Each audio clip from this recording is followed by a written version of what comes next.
Welcome to Afterworld Audio, your home for gripping post-apocalyptic stories. Here, every tale plunges you into worlds of survival, danger, and the resilience of humanity. Get ready to explore the remnants of civilization like never before. Prologue. April 14, 0500 hours. Home of Duke and Betsy Mercer, Washougal, Washington, USA. The earth whispers before it screams, and only the vigilant hear its warning. Moments ago, Sloan Mercer had stood barefoot in the grass.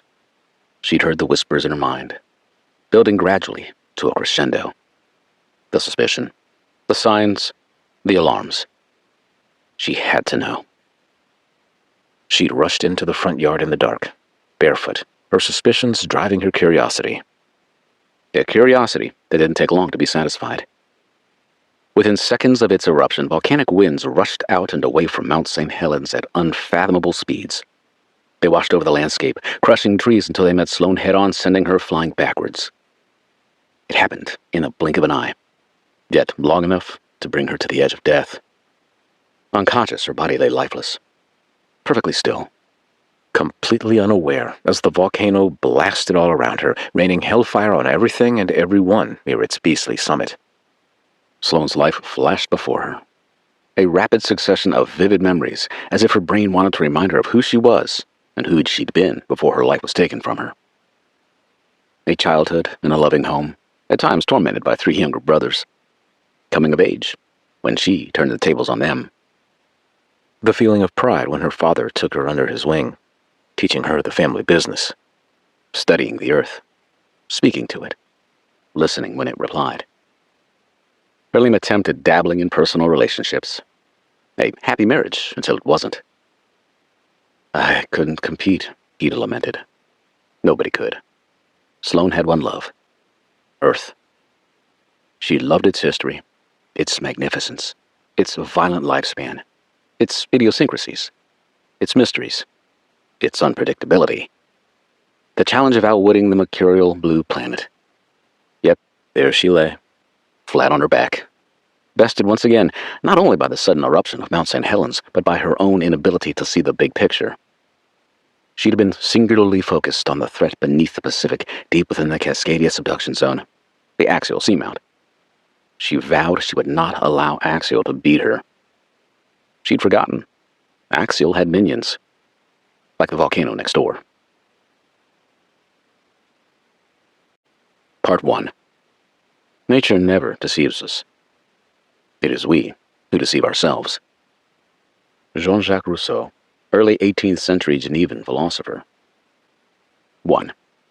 April 14, 0502 hours. Home of Duke and Betsy Mercer, Washougal, Washington.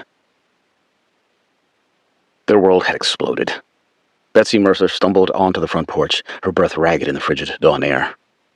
The sky was a bruised red black, the angry light of Mount St. Helens eruption spilling across the clouds like blood on water. Ash fell in silent drifts, rapidly coating the porch railings and turning the familiar landscape into something alien and deadly. "Sloan!" She screamed into the dark, her voice tearing through the din of the mountain. Her daughter's name echoed back to her, lost in the monstrous howling of wind and shifting earth. Betsy's heart thundered in her chest, each beat a panicked prayer. She took another step forward, the porch boards groaning beneath her feet, and peered into the chaotic conditions. She called out again, only this time her breath was caught in her throat as panic set in. She silently cursed the darkness. She internally raged at the nearby stratovolcano, which was so beautiful when it was silent. Now she was surrounded by shadows and flames illuminating trees silhouetted against the distant pulsing glow of the volcano.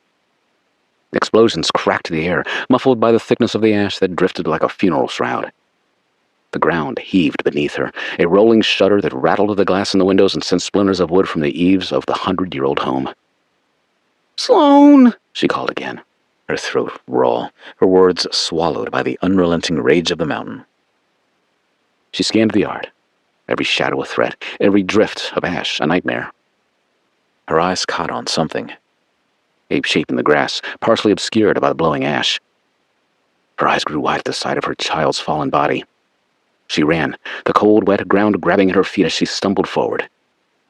Each step felt like it took a lifetime, the world narrowing to that single, motionless form. Betsy fell to her knees beside Sloan, the ash-covered grass slick and sticky beneath her palms. She reached out with shaking hands, her fingertips trembling as they traced the line of soot streaked across Sloan's pale cheeks. Her daughter's eyes were closed, lashes dusted in white, her face slack and still. "Sloan," she whispered, her hands reaching out to brush the hair from her daughter's face. It was becoming matted as the volcanic ash mixed with the morning dew. Sloan's lips were parted slightly, her skin pale beneath the dust. The mountain erupted again, a blast of light and sound that turned night into day for an instant. The blast had come like a primordial creature's pure, unstoppable violence. Moments ago, the house had shuddered, as if trying to tear itself free of the earth. Outside, the air had turned hot and suffocating as the growl of St. Helens ripped the night apart. Betsy flinched, but she didn't look away. She wouldn't. She couldn't. The world could end around her, but she wouldn't let go of her daughter. Over the booming, she could sense her surroundings groan under the weight of the eruption's fallout. Windows rattled in their frames, glass cracking from the mountain's rage. The fallout created near whiteout conditions, muffling the normal sounds of the world awakening. It was a deadly kind of snow that left everything in a grayscale monochrome. The ash stung Betsy's eyes. Every breath tasted like burned stone. She could feel it clinging to her skin, turning sweat to a moist concrete.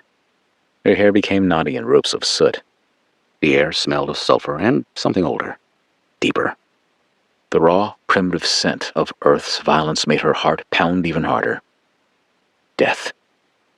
The world felt suspended in that moment, as if the erupting volcano had paused to watch this mother and daughter testing their mettle against its power. The momentary respite ended.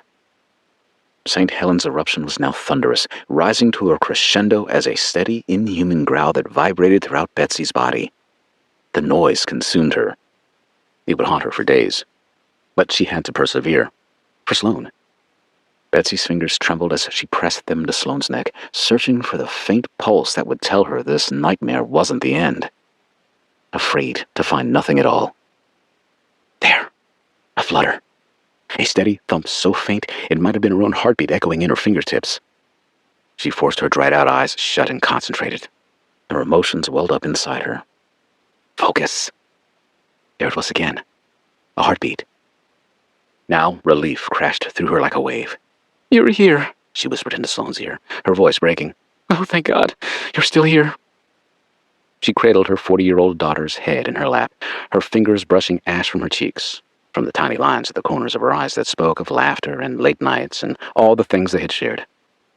"Stay with me," she murmured. "You're strong, Sloan. You've always been strong."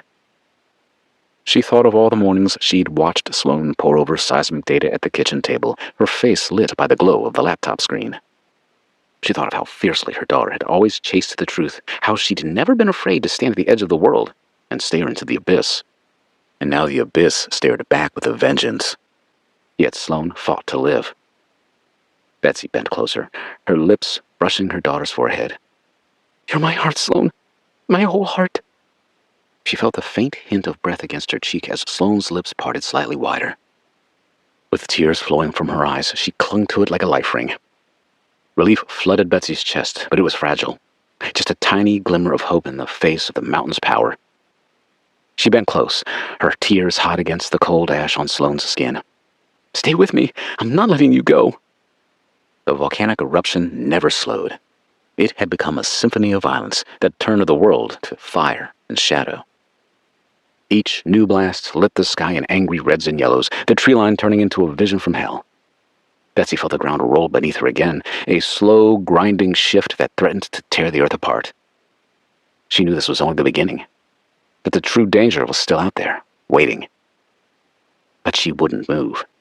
She wouldn't leave Sloan lying alone in the grass, not when she could still feel the fragile spark of life beneath her hands. The wind shifted, carrying with it the distant, muffled wail of sirens.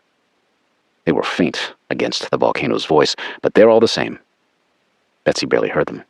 All she knew was the feel of Sloan's breath, the weight of her daughter's head in her lap. "Sloan! Betsy!" Betsy's heart leaped into her throat.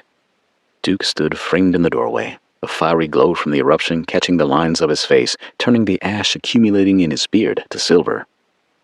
His eyes were wide, raw with fear, as they locked on Sloan's limp form. He took a step forward, his boots crunching on the ashy grass. "Betsy, I see you." His voice reflected disbelief. "Is that Sloan?" Betsy swallowed hard, her mouth coated with ash mixed with tears, making it difficult to respond. She coughed violently as she tried to yell back. Duke heard her coughing. "Betsy!" His feet crunched through the yard, racing toward them until he slid to a stop on his knees. He looked down at Sloan, then over to Betsy, her hand still cradling their daughter's cheek. He didn't have to ask the question. His eyes spoke volumes. "She's alive," his wife said fiercely, preempting his question. "She's still with us." Duke's shoulders sagged for a moment, the relief a visible shudder through his frame. But the mountain's blast rose again, louder than before, and his eyes became sullen. He inched closer, gently kissing his daughter on the forehead. "Thank God," he muttered, as the tears flowed down his ash-streaked cheeks. Betsy reached for him, her hand trembling. "We're not losing her, Duke," she said, her voice fierce and unyielding. "Not today." Together they knelt in the grass for a moment as the world burned around them. Ash continued to drop like a dirty, powdery snow, the air filled with the scent of fire and the taste of fear. And in that moment, nothing else mattered. Not St. Helens' anger, not the darkness pressing in on every side. Only the fierce, unbreakable bond of family, the fragile beat of a daughter's heart, and the vow, silent but unspoken between them, that they would fight for her until there was nothing left to fight with. Duke stood to lift his daughter's limp body off the ground. He took a step toward the house, quickening his pace with Betsy urging him on. The mountain still rumbled in the distance, a constant, inhuman growl that filled the spaces between their heartbeats. And as the volcano raged into the night, Duke and Betsy did not look back. They would not let go of their unconscious daughter who clung to life. Not now, not ever. 2. April 14, 0502 hours. Home of Duke and Betsy Mercer, Washougal, Washington. Reed Mercer was thrown off the sofa in his dad's study as the planet shook. His first thought was that the Earth was destroying itself. He tried to find his footing, but the floor of the Mercer's home bucked beneath his feet, resulting in a violent lurch sending him staggering into his dad's oak desk. Gigi Olson shrieked in fright, yanked out of her sleep by the sudden violent shaking. Outside, through the windows, she felt the air pulse with a deep, growly rumble. Not just heard, but felt. Then came the bone-rattling tremors that seemed to claw their way up from the planet's core. "Reed, is it—" Her question was cut off as Mount St. Helens, 30 miles away, erupted with a vengeance. A VEI-6 monster had been unleashed, and the Mercer home was caught in its mania. Reed's stark hair fell into his eyes as he caught himself on the edge of the desk, his heart hammering. Duke's sanctum sanctorum, his sacred space, was just a minute ago a cozy haven for him to study the earth sciences and, for the evening, a place of respite for Reed and Gigi. Now it more resembled the inside of a cramped storage unit with Duke's belongings strewn about. Instinctively, Reed rushed to the bay window overlooking the Columbia River Gorge and shuddered. The window was beginning to crack, fine lines racing across the surface as the plate glass succumbed to the concussive blast. Outside, the pre-dawn sky burned an unnatural red, reflecting off the rocky cliffs across the Columbia River. Using furniture to steady himself, he rushed to a window on the other side of the study. Through the oddly illuminated sky, Reed could see ash swirling in the air, lit by molten fountains spewing from the volcano's crater in the distance. Permeating the house through broken glass, the air began to reek of sulfur and scorched earth, a rancid taste that stung Reed's throat with every breath. "Reed!" warned Gigi, as the shelves of a bookcase succumbed to the jostling, sending more than a dozen heavy scientific treatises to the floor nearby. He raced to her side, gathering up their shoes and clothing from his dad's leather side chair. Without saying a word, the two hurriedly dressed. Reed took her hand and led her out of the study and into the hallway leading to the center of the house. There, chaos ensued. "Get down!" Tim Reed's voice was steady, authoritative, as it cut through the angry howl of the volcano and its powerful wrath shaking the Mercer's home apart. The stocky geologist was already on his knees, reaching for Lena Corbett to join him under the dining table-turned-workspace for the refugees from the Cascade Volcanic Observatory in Vancouver. Lena's glasses slipped down her nose, her hands clutching her laptop as if it could shield her from the mountain's wrath. A jagged crack split the ceiling above, raining plaster dust like dirty snow. The chandelier swayed wildly, its crystals clinking like wind chimes in a storm. Reed's pulse raced, his photographer's instinct to get the shot fighting with his raw fear. Recently, he'd been near death at the Uturuncu volcano in Bolivia. He'd felt the searing heat. He'd experienced the abject horror as he almost resigned himself to being burned alive by molten lava that day as it had emerged from the ground around him. Yet he wanted to run to the window to capture the apocalyptic glow of St. Helens eruption on film. He almost returned to the study to retrieve his gear when the floor tilted again, throwing him and the trailing Gigi against the wall. A framed photo of the Mercer family from 25 years ago. Duke, Betsy, and their kids smiling on a Yellowstone hike atop the supervolcano's caldera crashed to the hardwood floor, shattering. Winston, the family's English bulldog, who'd been sleeping in Duke and Betsy's bedroom, had followed them out when the ruckus began. Despite the pup's outwardly brave appearance, he was frightened inside. He joined Tim and Lena under the table, his stubby legs scrambling for cover. "Reed, look out!" Gigi's urgent shout snapped him back to the present. The blonde science reporter, his partner in chasing volcanoes, was crouched near the fireplace, her striking eyes wide with adrenaline. Now fully alert, she'd gathered her wits in the face of danger. Sensing the roof might collapse on top of them, she yanked at nearby Casey Nguyen's arm, pulling the wiry CVO intern away from a toppling etagere as it fell. Books, photo frames, and tchotchkes spilled across the floor. A lifetime of Mercer memories crashed to the floor like the lava bombs flying out of Mount St. Helens. Their home seemed to be losing the struggle, emitting a deep, structural moan as if it were pleading for mercy. Another shockwave hit, this one sharper. Another sonic boom from the eruption's pyroclastic surge. At the front of the house facing St. Helens, once majestic peak, windows exploded inward, showering the room with glass shards that glittered like cruel stars in the reddish light. Reed ducked, feeling a sting as a fragment grazed his cheek, warm blood trickling down his jaw. He wiped away the blood, his fingers trembling, and locked eyes with Gigi across the room. He closed the gap between them until he could see her face. The woman he'd fallen in love with, whose beauty was only made greater by her love of adventure. Who was usually quick with a laugh, was now pale, her lips pressed tight. "This is it," she mouthed, barely audible over the discordance of the devilish orchestra. All Reed could manage was a slow nod in response. Sitting at her workstation in the dark kitchen, Mara Lopez, the CVO's seismologist, was shouting into her phone, her short black hair dusted with plaster. She'd somehow caught a signal on a cell tower perched atop a ridge along the Columbia River Gorge. Amidst the chaos, she'd immediately opened her laptop, one of the few that hadn't been tossed to the floor. Her cell phone was tucked between her shoulder and her chin. "No! We're at ground zero!" she shouted. "The sensors are off the charts!" Her knee bounced furiously, a habit even in crisis, as she tried to relay data to the USGS in Reston. Her laptop, operating on battery power, displayed Lena's Geographic Information System, or GIS, software, which allowed her to analyze and visualize data from volcanic systems. The sensors around St. Helens had stopped transmitting data, and her computer was no longer connected to the internet. But the data she'd captured before that happened revealed the magnitude of the volcano's wrath. As another wave of energy swept over the house, her laptop slid off the table and landed hard on the tile floor, its screen flashing before going blank. Mara cursed, her intense eyes flashing with frustration. She scrambled to pick it up, temporarily dropping her phone. "Shit!" she yelled to anyone who could hear her. "We're blind without that data!" By the time she picked up her phone, she'd lost the cell tower signal, never to be recovered. She, and everyone else at the Mercer home, were now deaf to the outside world. 3. April 14, 0505 hours. Home of Duke and Betsy Mercer, Washougal, Washington. Outside, the sky was a nightmare canvas. Ash had reduced visibility to near zero, coating the lawn and driveway in a constricting blanket. The distant rumble of St. Helens grew into a steady form of background noise, punctuated by occasional explosions as the volcano hurled molten rock skyward. Reed caught a glimpse through the shattered window. He'd seen volcanic eruptions before.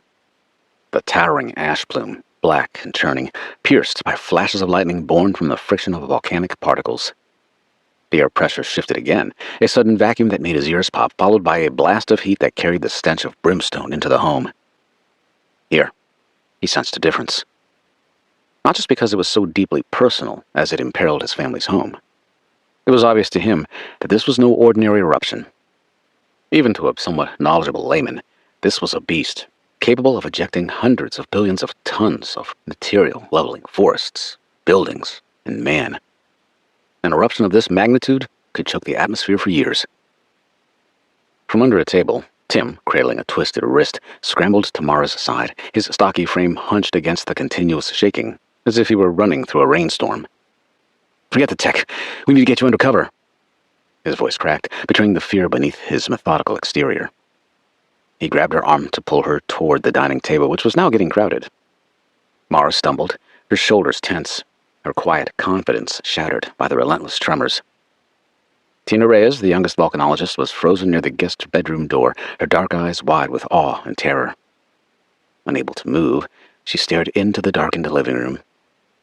"It's happening," she whispered to herself, biting her lip. She'd taken the time to get dressed for work. Even her tan boonie hat was clutched in her hands. Her tone of voice revealed a sense of excitement, a trait common within the volcanologist community when the shit was hitting the fan. "It's really happening." Her optimism, usually infectious, was drowned by the reality of St. Helens' power. A ceiling beam cracked above her, causing her to see the eruption in a new light. Without warning, Casey lunged, tackling her to the ground as debris rained down. A chunk of drywall clipped Casey's shoulder, and he grunted, his lean body absorbing the blow. "Stay low, Tina," he barked, his fingers already working to check to see if he had been cut by nails.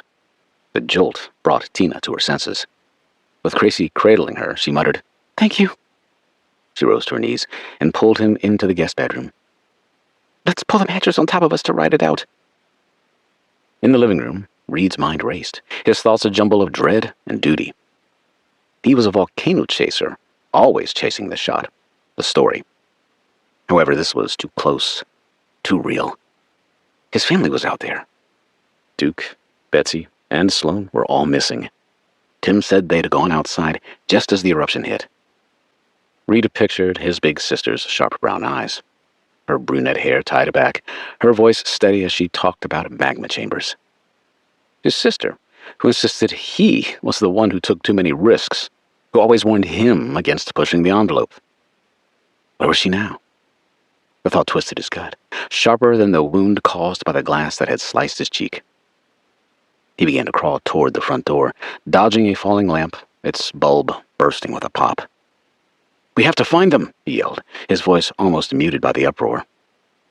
Gigi was at his side in an instant, her fearless attitude tempered by the same dread he felt. She understood his need to help. She also knew she couldn't lose him. "Reed, you can't go out there alone. Wait! You must trust them to make their way back inside. I can't lose you." Gigi's hand gripped his shirt sleeve, her nails digging in. Her eyes burned with the same reckless spark that had drawn them together on countless field assignments. Reed shook his head, his wry smile defiant amid the chaos. "They're my family, Gigi. I have to." Reed's voice was muted. The house shuddered again, a deep groan as the foundation shifted. A crack zigzagged across the living room wall, splitting open a gap into the guest bedroom. Both Casey and Tina shrieked on the other side. Atop the dining table, and at every other makeshift desk used by the CVO team of scientists, equipment including monitors, laptops, and Casey's drone was thrown into the air before being dumped onto the floor, where they landed scattered and in some cases broken. The power, kept on by generators, caused the equipment to twitch, plunging the already dimly lit room into darkness. Winston's whimpers turned to a low growl, his bulldog face peering out from under the table, eyes wide with panic. He sensed there was more to come. Reed could no longer restrain himself. He squeezed Gigi's hand and broke cover, bolting to the wide-open front door. He hesitated at the door, his heart pounding. The air outside was thick with ash. The pulsing, fiery eruption from St. Helens pulsed like a heartbeat. He thought of his dad's silvery beard, his steady blue eyes, always so sure in a crisis.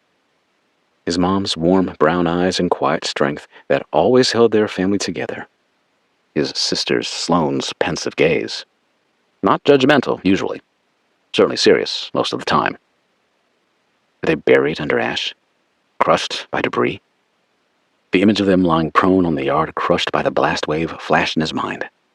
He shoved it away, refusing to let it take root. Another explosion rocked the mountain, the sound like a cannon volley. The ground tilted, and Reed lost his balance as the door frame splintered above him. Gigi pulled him back, her voice sharp. "Reed, you'll die out there. Wait for them." But for Reed, waiting felt like betrayal. His parents and sister were just outside, and he felt useless waiting. He steadied himself and prepared to go outside when he abruptly stopped as a blast of hot, ashen air raced in. On the porch, Duke stood silhouetted against the apocalyptic sky, his broad shoulders hunched, silver hair coated in gray ash. In his arms, he carried Sloan, her slender frame limp, arms dangling freely. Betsy followed, her tanned face now pale, her eyes wild with panic. "She's unconscious but breathing." Betsy's voice, usually so steady, cracked like the walls around them. "Duke, hurry, take her to our room."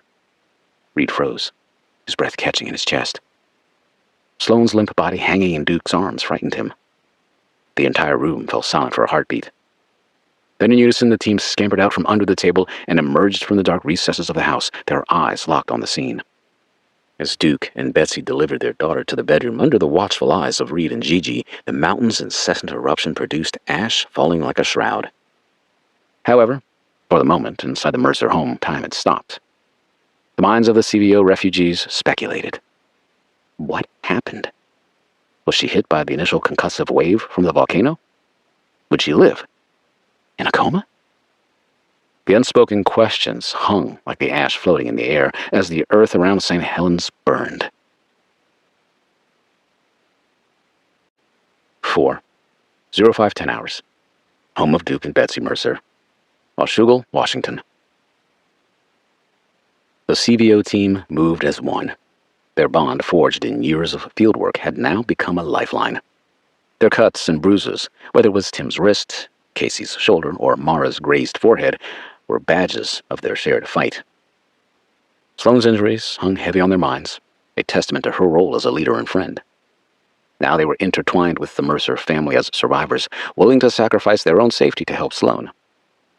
After they hurriedly cleared the Mercer's bedroom of fallen debris caused by the eruption, the group quickly exited the search for first aid supplies, leaving Duke and Betsy to watch as Gigi lovingly tended to Sloan. The Mercer home shook under the non-stop eruption of Mount St. Helens, its walls trembling as if the mountain could tear it from its foundation. Less than 30 miles away, the volcano showed no signs of letting up. A VEI-6 beast spewing ash and molten rock into the pre-dawn sky. The air inside the home was being invaded with dust and the acrid bite of sulfur seeping through the shattered windows. Outside, the world burned red, a hellish glow pulsing through the cracks of window blinds and curtains, punctuated by distant explosions that rattled the soul as much as the structure. In the master bedroom, Duke knelt beside the bed, his broad shoulders hunched, silver hair entangled with ash. His weathered hands, steady during decades of fieldwork, shook as they helplessly hovered over his daughter's face. She lay motionless under the quilted bedspread, her slender frame swallowed by the shadows. Her long brunette hair was tangled with blood and dust as Betsy lovingly spread it across her pillow. Sloan's piercing eyes, usually so alive with scientific curiosity, were closed, deadened, like her face was pale and still. Her body was completely motionless, her chest unable to rise enough to lift the quilt Betsy had made after Reed was born. Duke closed his eyes, asking himself, why would God do this to my daughter? His heart clenched as he purposefully shook himself to will it all away. Slowly, he leaned forward until his grizzled beard brushed the edge of the bed as he leaned closer, confirming she was still there. Betsy sat on the edge of the bed next to Duke, her soft, motherly hands clutching Sloan's. Her eyes were brimming with tears as she refused to accept any thoughts invading her mind except Sloan's full recovery. She wiped her face, smearing ash onto her cheeks. Her voice, usually a steady anchor, trembled as she whispered, "Sloan, sweetheart, you're stronger than that mountain. You hear me? Please come back to us." The words were a plea, a prayer, as the house shuddered again, a low rumble from St. Helens shaking the walls. A framed photo of the Mercer kids, Sloan, Graham, Bo, and Reed, laughing during a vacation to Indonesia on the shores of Lake Toba, tilted on the nightstand, threatening to fall. Gigi returned from the bathroom with a stack of washcloths and a stainless KitchenAid mixing bowl of fresh water. After illuminating another Coleman lantern, she knelt at Sloane's side on the other side of the bed. Her blonde hair was pulled back into a ponytail. Her striking blue eyes were soft yet determined. She dipped a washcloth into the bowl of water, slowly wringing it out with steady hands. She made eye contact with Betsy, who managed an appreciative smile as Gigi handed her the wet cloth. She gently wiped the grime from Sloane's face. The cloth came away gray, stained with the volcano's nasty breath. Betsy surrendered the dirty washcloth to Gigi and provided the young woman an imperceptible nod indicating she should take over. Betsy fought back tears as she watched. Gigi's touch was tender, almost reverent, as she cleaned Sloane's neck, shoulder, and arms. Afterward, with Duke's help, they moved the quilt away slightly to expose her bare feet, washing away the ash and grime that clung like a wax foot treatment that used concrete instead of paraffin. "She's tough, Betsy," Gigi said with a reassuring smile. Her voice was confident despite the apocalyptic atmosphere that surrounded them. The volcano had not stopped erupting simply because Sloan needed their love and attention. "She'll pull through. Please do not doubt me on this. I'm always right. Just ask Reed." Her quick wit buoyed Betsy, although Gigi's infectious laugh, usually so easy, was subdued, her fear hidden behind a shield of humor. Duke's wary eyes met Betsy's, a silent vow passing between them. His past mistakes, the Mount Pinatubo misjudgment that haunted him, loomed large. But this was personal, visceral. He feared he'd made the same mistake by focusing so much of his attention on the Cascadia subduction zone and the axial seamount. He forced his self-condemnation to focus on Sloan. "We won't lose her. Not now," he insisted, his no-nonsense tone cracking, raw with the weight of his duty to protect his family. Betsy squeezed his hand, her touch a quiet strength, grounding him as the planet tore itself apart. 5. April 14, 05:15 hours. Home of Duke and Betsy Mercer, Washougal, Washington. The CVO team scrambled. After years of working closely together to study the Earth, they now found themselves singularly focused on saving Sloane's life. Despite being the boss's daughter, Sloan had always been one of them. To be sure, her expertise was unparalleled. Some even believed her analytic capabilities surpassed Duke's because she wasn't burdened by past misinterpretations of data, like at Mount Pinatubo, and the ghosts that might roam the Earth as a result. Yet Sloan never exuded an air of superiority. She was the consummate team player. Mara, her short black hair dusted with plaster, led the charge, her intense eyes scanning the chaos of the living room. "First aid kit, where's it at?" she barked, deftly dodging a fallen hunk of ceiling plaster. Her concern with St. Helens was gone, replaced by a fierce need to save one of their own. Lena, glasses fogged with dust, rummaged through a USGS gear locker, her shoulders tense, but her focus razor-sharp. "Hang on," she muttered, her shy voice barely audible over the rumble of another explosion. She was throwing things on the floor regardless of usefulness. Only first aid supplies mattered in the moment. The mess could wait. Tina's searching eyes were wide but resolute. She hurriedly rummaged through the Mercer's home, starting with the kitchen pantry and moving into the guest bathroom. Then she rustled through the contents of a hall closet that had spilled out onto the floor courtesy of the incessant shaking. "Maybe in here," she muttered, biting her lip, her optimism tempered by the stakes. Overall, the house resembled a building in the middle of a war zone. The living room's bay window was gone, replaced by jagged glass and a curtain of ash. The CVO's equipment lay mostly in ruins, screens cracked and lifeless. The air quality inside was worsening, each breath a gritty invasion of the lungs. Outside, the sky turned to black, the ash plume towering 15 miles into the upper troposphere, its lightning flashes casting eerie strobes through the broken windows. The earth convulsed, a deep tremor that sent another crack snaking across the living room wall, dust sifting down from the ceiling as if the old house were brushing off dandruff. "Yes!" Mara exclaimed. "Got it! Plus gauze, bandages, and meds." She rushed down the hallway toward the bedroom, dodging more drywall falling from above. She gathered herself before gently knocking. She slowly opened the door, a red and white first aid kit clutched to her chest. Lena and Tina wasted no time giving chase. "This is what we need," Mara said, her half-smile shining with relief. Gigi respectfully stepped aside as Mara approached the bed. She respectfully removed the quilt covering Sloan, her hands steady despite the cuts on her palms from crawling through debris. Her determination to help Sloan was obvious. She looked up at the parents. "I've done this before," she said, her voice calm but firm, addressing Duke and Betsy. "Fieldwork in Guatemala. No doctors for miles. Me and Sloan, in fact, along with a small cadre of locals." "I remember," Duke interjected. "Volcán de Fuego. Caught everybody off guard." "That's right. We knew it erupted hundreds of times a day, just not while we were taking readings. Listen, Sloan and I've patched up concussions, broken bones, you name it. Delivered a baby once." Duke made a mental note to ask about this later, as it was news to him. Mara worked steadily and expertly, taking care of Sloan's cuts and carefully checking her abdomen for tenderness. She then checked her pupils with the flashlight on her iPhone. Mara's movements were precise and confident. "No dilation, that's good," she murmured. She gently tilted Sloan's head to ensure an open airway. Satisfied, she pulled up the quilt to maintain body heat. She relayed her thoughts. Her tone came across as clinical, but her eyes were reverent out of her utmost respect for Sloan. "Concussion, maybe. Her pulse is weak, but there. We need to keep her stable. Obviously, we need to keep her rested. Continuously monitor her breathing. If she's bleeding internally..." Her voice trailed off, glancing at Betsy, who nodded, her jaw tight. Mara applied a cold, moist cloth to the swelling bruise on Sloan's temple, securing it in place with an extra pillow.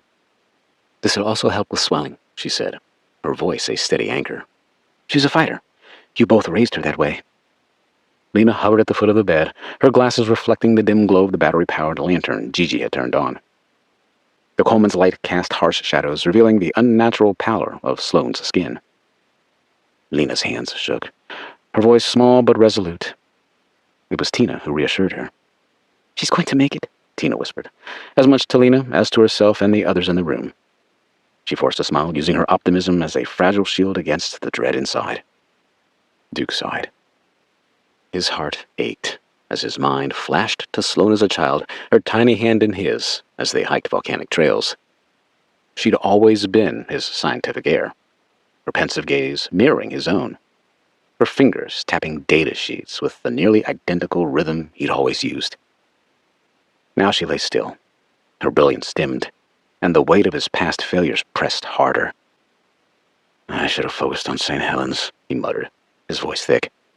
"She and I both saw it. I've been so obsessed over Axial. And now there's concern over Fuji per gram." He dropped his chin to his chest, shame washing over him. Betsy's hand tightened on his before gently turning his face toward hers. A wife and a mother's eyes met his with compassion. She'd often wondered if Duke could ever forgive himself for the mistakes of the past. "This isn't your fault, Duke. Besides, she's invincible. She'll come back to us." Gigi patted Betsy on the shoulder. "She's still here, Betsy. I can feel it. She's fighting." Her words were like a soothing balm, but the lantern's light revealed the truth. Sloan's chest rose and fell shallowly, each breath a fragile thread. The room shook again, a deep boom from St. Helens rattling the windows, decades-old attic dust sifting through the cracks in the old home's ceiling. Duke looked around at the ceiling and rolled his eyes as the thought of its potential collapse added one more burden onto his shoulders. "She's as stable as we can make her for now," said Mara, standing. She made eye contact with her CBO companions and nodded toward the door. Gigi picked up on the hint as well. "We need to keep her warm and comfortable. Let's check her pulse every 10 minutes. Betsy whispered, "Thank you." Mara smiled at the worried parents, her professional demeanor gone, replaced by a rare vulnerability. "She's family to all of us, too." Lena and Tina nodded, their faces etched with shared fear and resolve. The CBO team, joined by years of chasing earthquakes and eruptions, was now part of a family forged in crisis. They stepped back, giving the Mercers space, and quietly filed out, their cuts and bruises a testament to their fight. After a moment, Duke followed, his broad shoulders sagging, his normally steady hands useless against this threat. Betsy remained alone with Sloan, the lantern casting an almost angelic glow over her daughter's still form. The house shuddered, Another shockwave rattling the walls, but Betsy's focus had been narrowed to Sloan. She gently ran the back of her hand on Sloan's face, her fingers trembling. "You've always been our strength," she whispered, her voice breaking. "From the day you were born, you held us together. Graham, Bo, Reed, all need you, Sloan. You're their rock, their compass." Tears spilled down her cheeks, her composed facade crumbling. She gulped hard. "You're my girl, my scientist, my heart. Don't leave me. I need you more than all of them." Winston stuck his nose through the cracked bedroom door. He waddled into the room, his stubby legs navigating the debris. He jumped onto the bed with a grunt, curling up beside Sloan, his wrinkled face pressed against her shoulder. His soft whimpers filled the silence, a loyal sentinel in the chaos. Betsy stroked his head, her tears falling onto his fur. "You watch over her, Sir Winston," she said, her voice fragile, holding on to a thread of hope. "Keep her safe." Outside, St. Helens continued to erupt in anger, its ash plume choking the sky, volcanic lightning flashing in the distance. The house shook yet again. Another crack joined several others that were widening in the ceiling, but Betsy didn't flinch. Her world was here, with Sloan. Her love, a defiant stand against the mountain's wrath.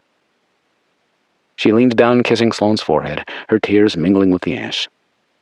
"Come back to us," she whispered, her voice raw with love and dread. After a minute, during which time Winston fell asleep while on Sloan watch, Betsy stood, her grimy face streaked with tears, then stepped toward the door. She paused, glancing back at Sloan and Winston.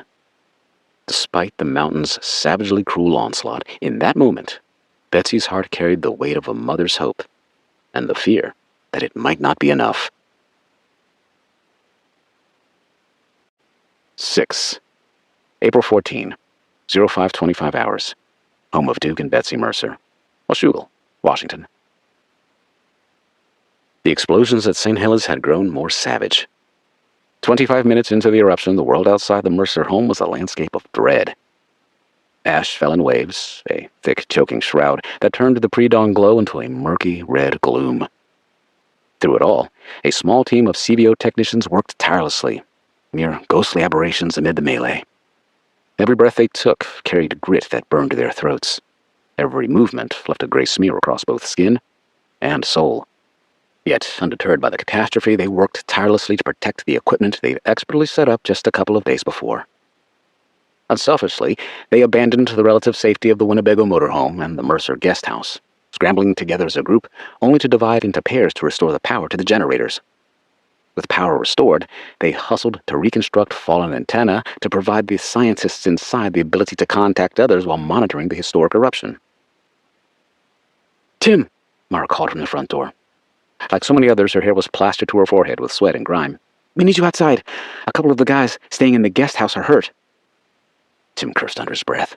He gave Casey's shoulder a quick, reassuring squeeze. The two men had been working on restoring their computer equipment and communications devices. "Keep at it," he said. "If you can get even partial ratings, we need them." "I'm on it," Casey said, eyes never leaving the battered equipment. "Comms are a must," added Tim as he moved quickly toward the door. Mara had disappeared before he could arrive. Tim eased through the open front door, which had been squeezed off its hinges. The heated, ash-filled air hit him like a fist. Outside, the world was nightmarish. He shook his head in disbelief as he rushed off the front porch onto what used to be lush, green lawn. Now it crunched under his feet. He shuffled through the hardening mixture, his stocky frame hunched against the circulating ash, his flashlight beam slicing through the haze. The air burned his throat, tasting of brimstone. "Mara!" he shouted. "Here!" He spotted Mara standing near the motorhome, where two CVO technicians fought the deluge to cover a generator.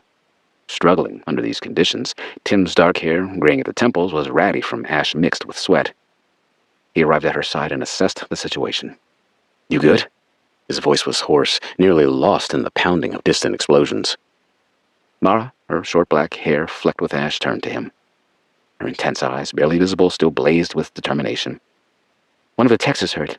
A damn beam fell on him in the barn," she yelled in response. "We're supposed to predict this, not die in it." She grabbed Tim's arm, pulling him toward the barn. "What can I do?" "Help me get him out from under the thing."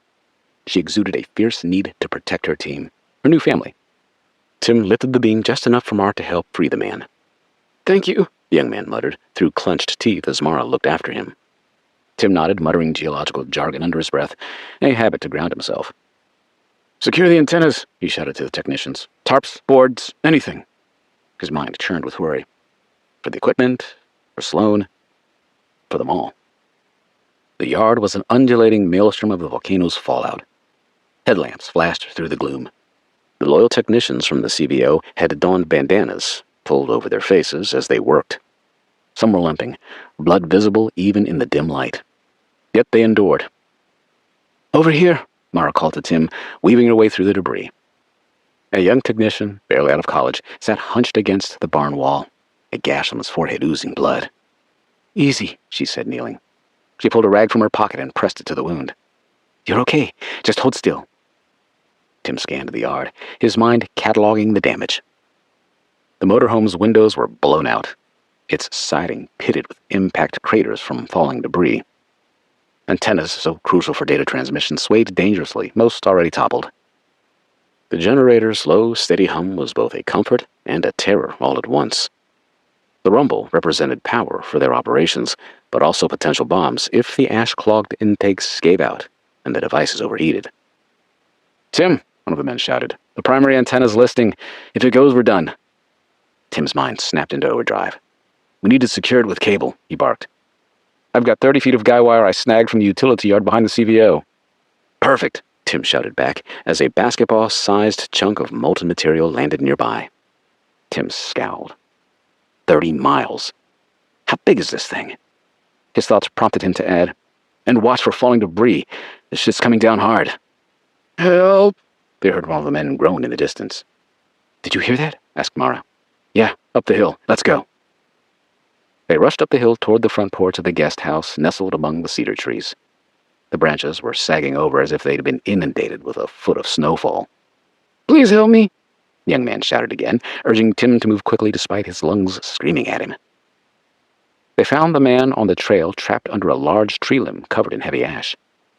They dragged the injured technician into a clearing and hurriedly wiped the ash off his clothing. "My leg," he said with a groan. Mara examined the man. His leg was bloodied, but not broken. "Hang in there," Tim said encouragingly. Mara took charge. "We must get him out of this crap so I can clean the wound. It'll be easier to move him downhill to the motorhome." With ash whirling like a blizzard, visibility near zero, they half-dragged him inside where the two worked together to clean his wound. After he was properly bandaged, he demanded to return outside to help his fellow technicians. Mara admonished him against it, but she knew the young man. He'd be trailing them out the door of the Winnebago within a minute. Suddenly, a lava bomb crashed in the forest nearby, landing with a deep and resonant boom. Mara flinched, her thoughts racing as her highly charged state of mind spilled into words. The last thing they needed was a wildfire on top of everything else. "Tim, this is worse than any model. VEI-6, no doubt in my mind. We need to cover the generators. No power, no data. We need data. And comms." Tim took her by the hand. "On it," Tim replied as he planted a kiss on her ash-covered cheek. His wrist throbbed, but he managed to squeeze her hand. Before they could embrace, another man shouted from the barn, "I need help over here!" Tim let Mara handle the first aid cases while he touched base with each of the other technicians. A few minutes later, after Mara finished bandaging another young man's head, she was rejoined by her unofficial boyfriend. "None of us can stay out here long," she said, her voice urgent. "The ash, our lungs." Her voice cut out as she broke into a coughing fit. "I know," Tim said grimly. He turned back to the house. "I'll try to keep the injured inside. The barn, the motorhome, doesn't matter. I'll focus on making sure the gear's secured." Mara's eyes met his, a fierce light in her dark gaze. "Be careful," she said. She gently squeezed his hand just once before turning back to help a technician to his feet. Duke emerged on the front doorstep, his sweatshirt pulled over his mouth and nose. "Tim," he shouted, his voice cutting through the low rumble of the eruption. "I've got partial signals. It's not dead, but..." A sudden boom rattled the windows again, cutting him off. The house shifted, a slow, rolling shudder that made the walls threaten to surrender to the onslaught. Tim stumbled toward the house as Duke stumbled into a porch post. After slipping, he regained his footing and followed Tim into the foyer. Tim, the senior-most geologist at the CVO, had worked with Duke for many years. The two men considered one another to be close friends. The younger man's clothes were caked in ash. one arm in a makeshift sling.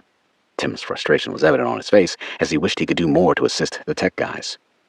Not to mention he was uncomfortable leaving Mara alone to tend to their injuries with molten material beginning to fly around their heads. Then, another lava bomb crashed in the woods, the impact vibrating across the ground. Tim glanced outside one more time. His mind raced as he considered whether avoiding the loss of the equipment and the communications with the rest of the world outweighed the safety of his people and Mara. He didn't have time to think it through long, as Casey shouted his name from inside, pulling on him from both directions. 7. April 14, 05:25 hours. Home of Duke and Betsy Mercer. Washougal, Washington. Inside, the CBO team functioned like a well-oiled machine, albeit clogged with ash. Despite being hurried, they remained focused, yet eyes that masked a terror they refused to let show. They had faced eruptions before. None like this, none this close. Except for the Mercers and Gigi. In the living room, Casey was hunched over a pile of battered seismic sensors. The equipment, once precise instruments of science, was battered and now caked in ash and grit. He worked with gloved hands, fingers trembling as he checked connections and portable power supplies. "Forget the signals for a second. Are we stable?" he asked no one in particular. "Stable enough," Tim responded, sweat glistening on his forehead. "But we're blind without the main tower feed. They're trying to rig a patch through the secondary uplink, but, well, everything's busted up out there. The guys are piecing it together the best they can." "Understood," mumbled Casey as he continued his work. Frustrated, Tim let out a string of curses under his breath. "Keep working on it," he said. "We need to see what this beast is doing. Our lives may depend on it," he thought. Duke, who'd returned inside after summoning Tim, tried to help Reed seal up the broken windows as ash infiltrated their home. His hands were raw from gripping the frame of the broken window the two had been attempting to cover by stapling the curtains over it. His broad shoulders trembled, sweat and ash mixing in the creases of his worried face. Their efforts could best be summed up as epic fail. He finally realized it was a fruitless exercise. "Casey," he called, his voice almost gone from the dust and shouting.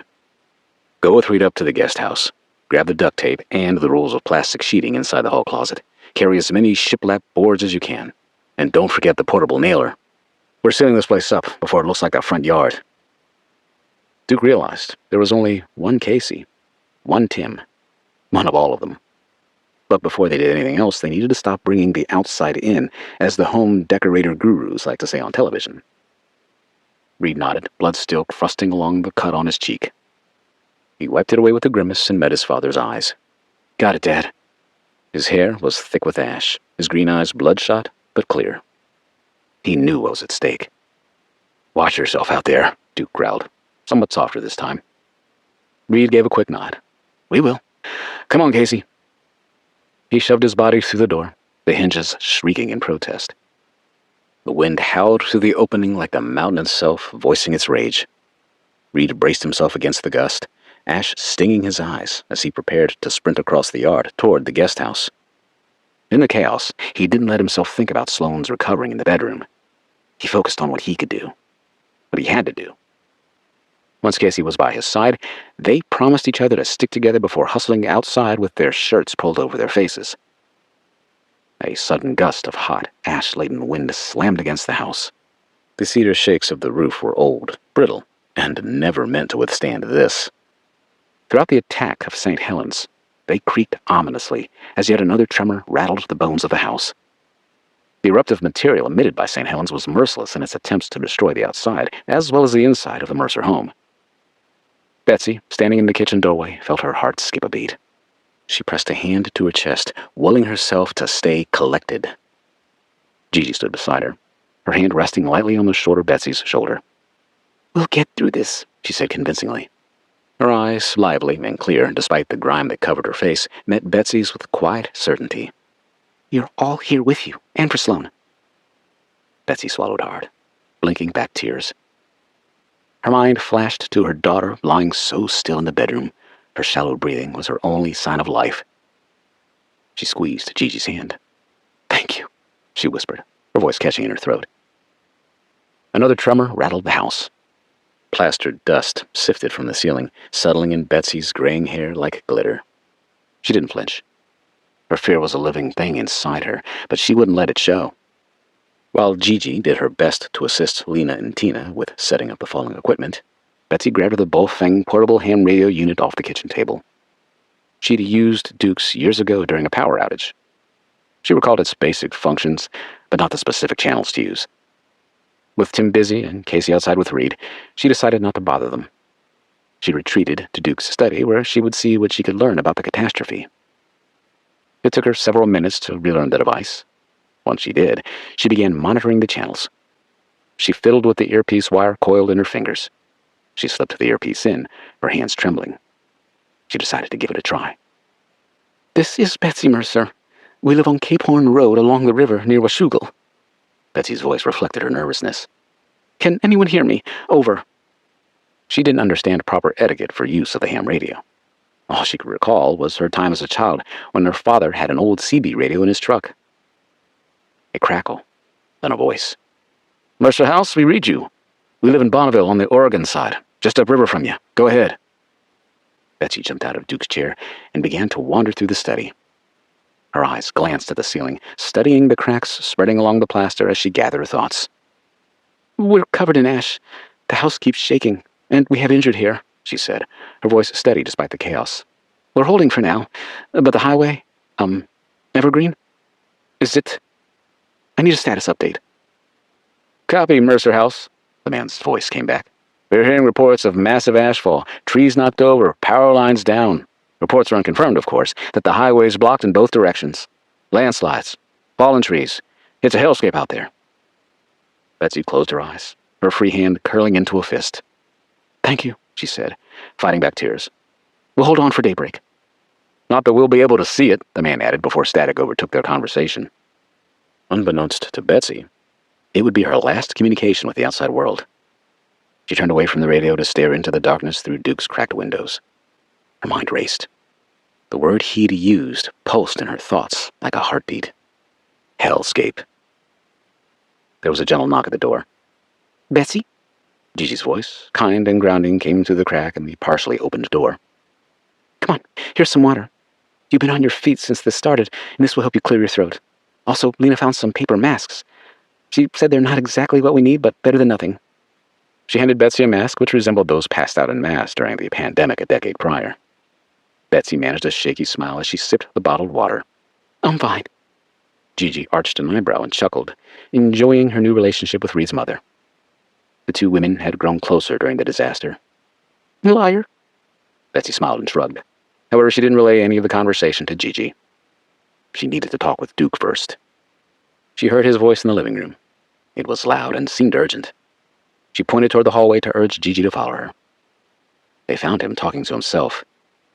"We need to check the structural integrity," he muttered, moving through the open space, staring at the ceiling. He ducked into the hallway, eyes scanning the door frames and ceiling joists for cracks, adding just under his breath, "If this roof goes, it'll bury us all." 8. April 14, 0540 hours. Home of Duke and Betsy Mercer. Washougal, Washington. Coughing violently, Reed burst through the front door, a roll of plastic sheeting slung over one shoulder, a bundle of duct tape and scrap wood precariously cradled in his arms. He continued to hack as he staggered forward, ash floating from his hair and clothing in little clouds that oddly resembled Pigpen, the character in the Peanuts cartoons. Casey was hot on his heels, his arms filled with half a dozen 1-inch by 6-inch shiplap boards. "Got what we could," Reed said, dropping the supplies near the window, gasping for breath. "Good man," Duke grunted as he helped Casey unload the lumber from his weary arms. Working with Reed, Duke secured the shiplap to cover the large set of windows, arranging the planks to fit tightly together. Their carpentry was certainly not aesthetically pleasing to Betsy, the homeowner, but it was better than nothing. To ensure a seal, they covered any cracks or knotholes with the plastic sheeting and duct tape. Then the guys made their way to the hallway leading to the guest room and the closet. They pulled down the attic stairs and were immediately greeted with a cloud of dust. Reed led the way with a flashlight, shining its beam in all directions until he reached the plywood decking. Once Duke joined him, they searched for any breach in the old cedar shake roofing system. Through the boards, they could hear St. Helens' distant rumbles coupled with sharp cracks that resembled gunfire as the volcano's eruption tore itself open. The ashfall intensified, a constant hiss against the gable end walls. Somewhere in the distance, a tree crashed to the ground, the thud muffled but unmistakable. Duke turned to his youngest child. "I'm worried about the roof, son. It's not just the wind blast, but the weight of the ash. It may seem light and wispy, but it's not." Duke took the light and led the way, slowly analyzing the roof trusses and the cedar shakes nailed to 1x4 skip decking, as it was called back when the home was built. As Duke shone his flashlight across the rafters, Reed pointed out the dust and ash that sifted through several new gaps. Like on the main floor of the home, the air was becoming so thick it felt like breathing ground glass. The cedar shakes above him shuddered with each blast of volcanic wind which brought more ash inside. Duke paused to press a hand to the beams, feeling the old wood strain under the pressure of the volcanic fallout. "Come on, old girl," he murmured. "Hold together a little longer." They returned downstairs, where he overheard Betsy and Gigi in the kitchen with Lena. They were discussing Sloan, whom Betsy had just looked in on. Winston had remained curled up by her side, snoring softly, as was Sloan. The heartwarming scene encouraged Betsy. "You're doing everything you can," Gigi whispered, her hand brushing Betsy's arm. Betsy nodded. "I know. It's just—" She paused, her throat tightening. An emotional wave washed over her. "I can't lose her." "You won't," Gigi said, her voice fierce. "She's Sloan Mercer. She's as strong as this mountain, and twice as stubborn." Betsy let out a shaky breath. "Thank you," she said again. Gigi's words of encouragement had become her salvation in the chaos. Then she added, throwing a few words of encouragement to her son's girlfriend. "You know, she means well. She's very protective of him. All her brothers, really." Gigi laughed. "Well, maybe she's right. I think I've had enough of this volcano stuff. Earthquakes and tsunamis, too." Duke had been listening from the doorway, his ash-smeared face shadowed by the dim lantern light. He stepped forward, his eyes meeting Betsy's across the kitchen. He wanted to pass along what he'd learned. "As far as the house goes, the roof's our biggest problem now," he said, his voice low but urgent. "Those cedar shakes can't take this much ash. If they catch fire, or if the weight gets too heavy—" His voice trailed off, angry with himself for unloading his burdens on Betsy, who carried plenty of her own. It was too late. He didn't have to finish. He noticed Betsy swallowing hard as, in their minds, they shared the image of their home where they'd raised their family succumbing to ash and flame. She glanced through the opening to the dining room at Reed, who was taping plastic to the window that faced the river. Sweat mixed with ash streaked down his face. She wanted to speak with Duke about what she learned. First, she felt the need to secure their home. "What can I do to help?" she asked. Her voice was firm, as her question was more of an order to be given orders, rather than a polite question. Duke hesitated, then gave a sharp nod. "Stay inside as much as you can. Keep an eye on Sloan." "I just did. She's sleeping. Let me help, Duke Mercer." Ignoring her, he glanced around the kitchen, lowering his head to look between the computers and seismic equipment Casey was working on. His fingers flew across the controls, tapping in commands, checking connections. A faint green light appeared on one of the battered screens, the soft ping of data coming through. His heart leapt. "I've got something," he called out, his voice high-pitched from excitement. "It's partial, but it's live." Tim, who'd just stepped back inside from checking with Mara, let out a ragged breath. Duke motioned him over. "Good work, kid," Tim said. He clapped Casey on the shoulder, his own hand trembling. "Keep it going as long as you can. Every second counts." Casey's eyes met Tim's, determination shining there. "I won't let it go dark again." With her brow furrowed, Betsy turned to the hallway. She paused, listening for any sound from Sloan's room. The house creaked and moaned, but beyond that was silence. She pressed her hand to their bedroom door, feeling the faint pulse of the home around her. "Hold on," she thought. "We're still here." Betsy then moved to the window, peering out through the small gap they'd left uncovered for light when the sun rose. She'd lost track of time, thinking it had been hours when it had only been 30 minutes. The world beyond their walls was a nightmare. Despite the lack of light and the swirling ash, she could make out trees bent and broken. She imagined the river was choked with ash and debris. It had been during the 1980 St. Helens eruption. She vaguely remembered those couple of days when she was a young girl growing up in Vancouver. The eruption had faced mostly toward the north, and the winds carried the worst of the fallout to the east. Naturally, after she married Duke, she took the time to learn about what had happened in 80. She needed to know all she could to help him through those dark days in 91 when he failed to make the right call. And years later, when he made the right call about St. Helens, but a couple of months too early.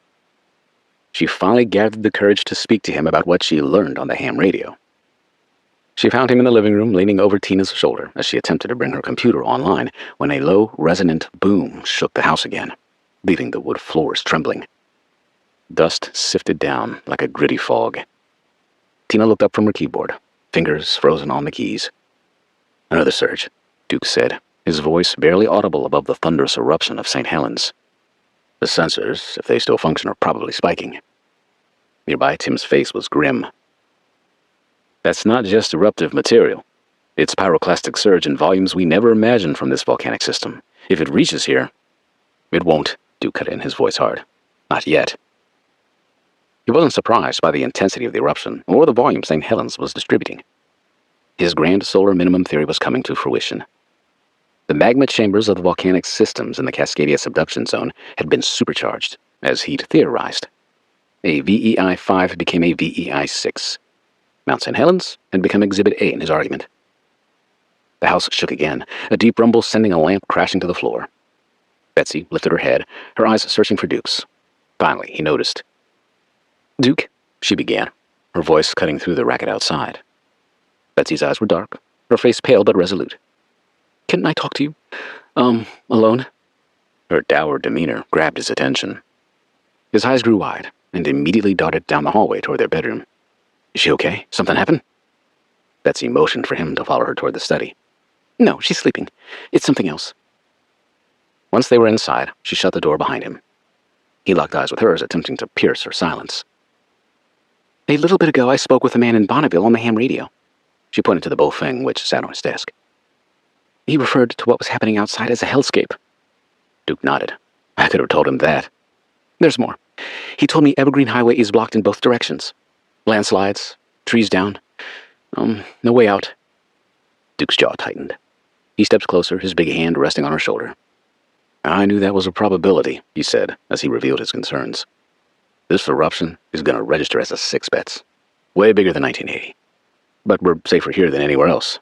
We have supplies, shelter, each other." "I know," Betsy said. She drew a shuddering breath. "But if, she..." Her voice trailed off, the unspoken fear hanging between them. Duke leaned in, his forehead resting against hers. "Then we'll face it together," he murmured. "I know, but Duke..." "We're cut off," she repeated, her voice low but urgent. "Soon, we'll be trapped." Trapped. The final word hung in the air like a death knell, the echo of it swallowed by another lava bomb ejected from St. Helens. In that moment, the truth settled over them, heavy like the ash falling outside. The volcano was unrelenting, and they were on their own. 9. April 14, 05:45 hours, home of Duke and Betsy Mercer, Washougal, Washington. The house strained under the weight of the relentless fallout. It had been 45 minutes since the eruption began, but it felt like hours with each minute full of unnerving activity. Mount St. Helens had become a demon crowned in fire and darkness, a pillar of ash and molten fury that reached into the sky. The pre-dawn simply illuminated the churning abyss, further lit by flashes of volcanic lightning and the molten red glow of lava bombs crashing through the woods. Each impact a bone-rattling explosion, shattered nerves as well. Inside the Mercer home, the family moved like apparitions, every footstep muffled by the layer of ash tracked in from outside. Their faces were grim, some streaked with soot and sweat, but their eyes were filled with something fierce and unyielding. However, the home of over 40 years was a fortress under siege. Its walls were creaking. Windows were constantly cracking, requiring them to be boarded up or covered in plastic. The classic cedar shake roof, common in the Pacific Northwest, was fighting the good fight as it held firm. The air inside the house was gritty, with minuscule particles of rock and volcanic glass seeping through every seam. However, it failed to dampen the survival grit of the inhabitants, who were the epitome of the English bulldog spirit. Courage, perseverance, and tenacity. Betsy joined Gigi just outside the master bedroom, a place of respite with the barrage of activity throughout the house. Through the gap of the slightly ajar door, Sloan lay still beneath a quilt, her long brunette hair splayed across the pillow. Her sharp, piercing brown eyes closed in a fragile, peaceful rest. The faint rise and fall of her chest was a quiet anger in the chaos. Her face was pale, but serene, as she was now safe from the mountain's wrath. Winston, always loyal and faithful to the Mercer family, had remained curled beside her despite the tumult that surrounded the home. The Coleman lantern on the nightstand cast a golden glow, shaking with each tremor that shook the house. "She's resting," Gigi said. Her voice had become a source of calm, especially for Betsy. "I checked her breathing a minute ago. It's steady." Betsy let out a shaky breath, turning to face Gigi. "She's a fighter," she said, her voice low. Gigi reached out her hand comforting on Betsy's arm. "We're all here for her and for you." A faint smile touched Betsy's lips, an acknowledgement of her gratitude. "Thank you," she whispered. Betsy slipped past Gigi into the room where her teary eyes locked on Sloan. Her love for Sloan had always been powerful, unconditional, and enduring. "You're still here, my girl," she whispered into Sloan's ear, her steady hand brushing a strand of hair from Sloan's forehead. She turned as Duke and Reed were ushered in by Gigi. They moved quietly, their footsteps soft on the hardwood covered in a dusting of ash. Before gathered around the bed, a pensive circle, their faces etched with worry. Respectfully, the CVO team had given the family space, spending their time elsewhere in the house. They recognized the Mercers needed these private moments to grapple with the decision that could mean life or death. Duke's broad shoulders seemed to fill the room. His eyes, usually so confident and commanding, were shadowed with worry. He took in the sight of his daughter, still peaceful yet so vulnerable. He cleared his throat. It sounded rough in the stillness. "We need to talk," he said. "Just us." The family inched closer to the bed, their faces lit by the lantern. They were alone together for the first time, although outside, the volcano's eruption was a constant reminder it was always a part of the conversation. The windows rattled with each distant explosion. The walls shivered in fright. It had been constant for nearly an hour. Betsy knelt by the bed, brushing a strand of hair from Sloan's forehead. "She looks so peaceful," she murmured. "Like she's just dreaming." Duke, his grizzled beard still containing bits of ash, leaned slightly over the bed, his steady blue eyes searching Sloan's face. His unsteady hands, usually so sure in the field, hovered uselessly, the weight of his past mistakes, St. Helens and Pinatubo, pressing on his chest. He clenched his eyes shut. "I missed the signs then. I can't fail her now." The moment passed, and he continued. "She's stable," he said, his no-nonsense tone softened by a tremor of fear. "But she may need a hospital." Betsy nodded, her voice steady despite the worry gnawing her insides. "I checked the ham radio and spoke to a man upriver in Bonneville," she began, her matriarchal self-control anchoring the room. "Evergreen Highway's likely gone. The guy said there are debris flows that have blocked it east and west." Her eyes met Duke's. He nodded, indicating she should continue. "I told Duke we may be running out of options. We need to know if there's a way out, and whether we should risk looking for it." Reed, his unkempt hair falling into his eyes, leaned against the footboard, studying his sister. His usual reckless charm was subdued, replaced by concern for his sister. She'd always been the strong one, he thought, his usual smile absent. "We can't just sit here," he began, his voice low but urgent. "If the roads are blocked, we need to know how bad. Someone's got to check." His fingers twitched, itching to act, to do something other than just wait in this limbo. Gigi, her blonde ponytail pulled through one of Sloan's USGS camouflage caps, stood close to Reed, her eyes soft with empathy. She reached for his hand, a small gesture of comfort, her fearless attitude tempered by the weight of the moment. Her heart ached for Sloan and Reed's family, now her family. "Reed's right," she said with conviction. "We need eyes on the road, but it's dangerous out there. Lava bombs, ash, trees falling. It sounds like a war zone." "It is," Duke mumbled. He was shaking his head side to side, certain the outing would be fraught with risk. As a reminder of the danger, the house shook again, a deep rumble that sent a couple of prescription bottles to the floor in the bathroom. Outside, the noise of St. Helens seemed to intensify, a monstrous growl, punctuated by explosions, as if to say, "I double dog dare ya." Betsy flinched, her hand unconsciously tightening on Sloan's. "This house is our sanctuary, but it's crumbling. Duke, how long would this last?" I mean, is the worst of it over yet? He took a deep breath, his shoulders lifting with the weight of the decision he knew they faced. The mountain's not done, he said. No doubt it's a VEI-6 eruption. A different beast from 1980, bigger than anything most people alive today have ever seen. Reed's brow furrowed. How long, Dad? How long is it going to affect us? Duke stood, his broad shoulders squaring as he faced his family. We're 30 miles from the crater, he said, his tone shifting to the composed, authoritative cadence of a veteran volcanologist. Assuming my hunch is correct, a VEI-6 eruption like this one can eject up to 100 cubic kilometers of pyroclastic materials like ash, pumice, and volcanic rock in all directions. He paused to run his fingers through his hair and allow another clamorous rumble to pass. He continued. The ash plume's climbing at least 20 miles into the stratosphere right now, spreading over hundreds of miles depending on the wind. Pyroclastic flows, basically superheated gas and debris, are gaining speed, up to 400 miles an hour. They could stretch nearly 15 miles from the crater. We're outside that zone, but not by much. The fallout, as it's released, is hotter than 1,000 degrees. Gigi sucked in her breath, her eyes wide, the visual of Reed inside Uturunco fresh in her mind. If we're 30 miles out, she said, that's outside the immediate kill zone, right? Yes, but you have to consider other factors, Duke said, furrowing his brow. There's the ashfall, for one. Truthfully, our roof wasn't built for this. If the weight of the ash gets too much, it'll come down on us. The same applies to our surroundings. We've all heard the trees crashing. There's a good chance they've blocked the highway. Betsy shook her head in disbelief before looking up. Duke paused, his dark eyes darting from face to face with the memory of Pinatubo in 1991. Along the highway, another concern is lahars, which are mud flows that can mix with creeks and streams.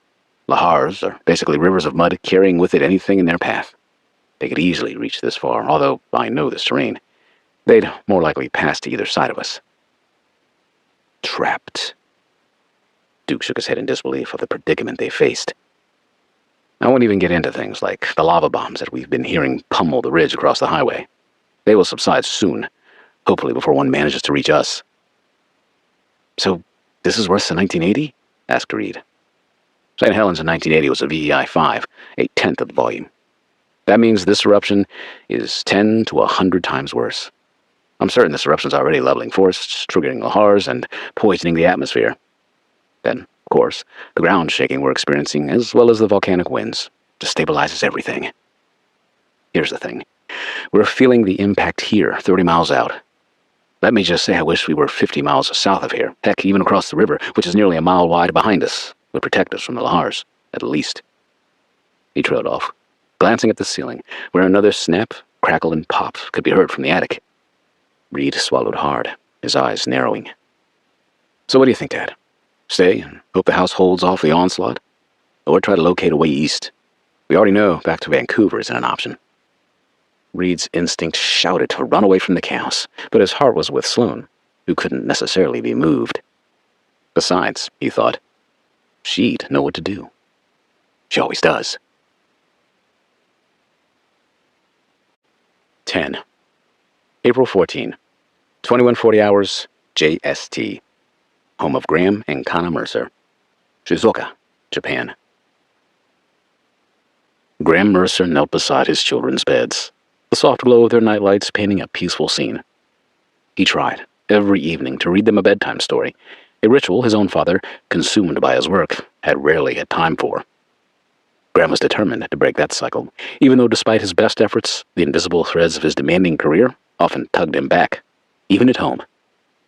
Emmy, already showing a fierce independence, often preferred to lose herself in books alone.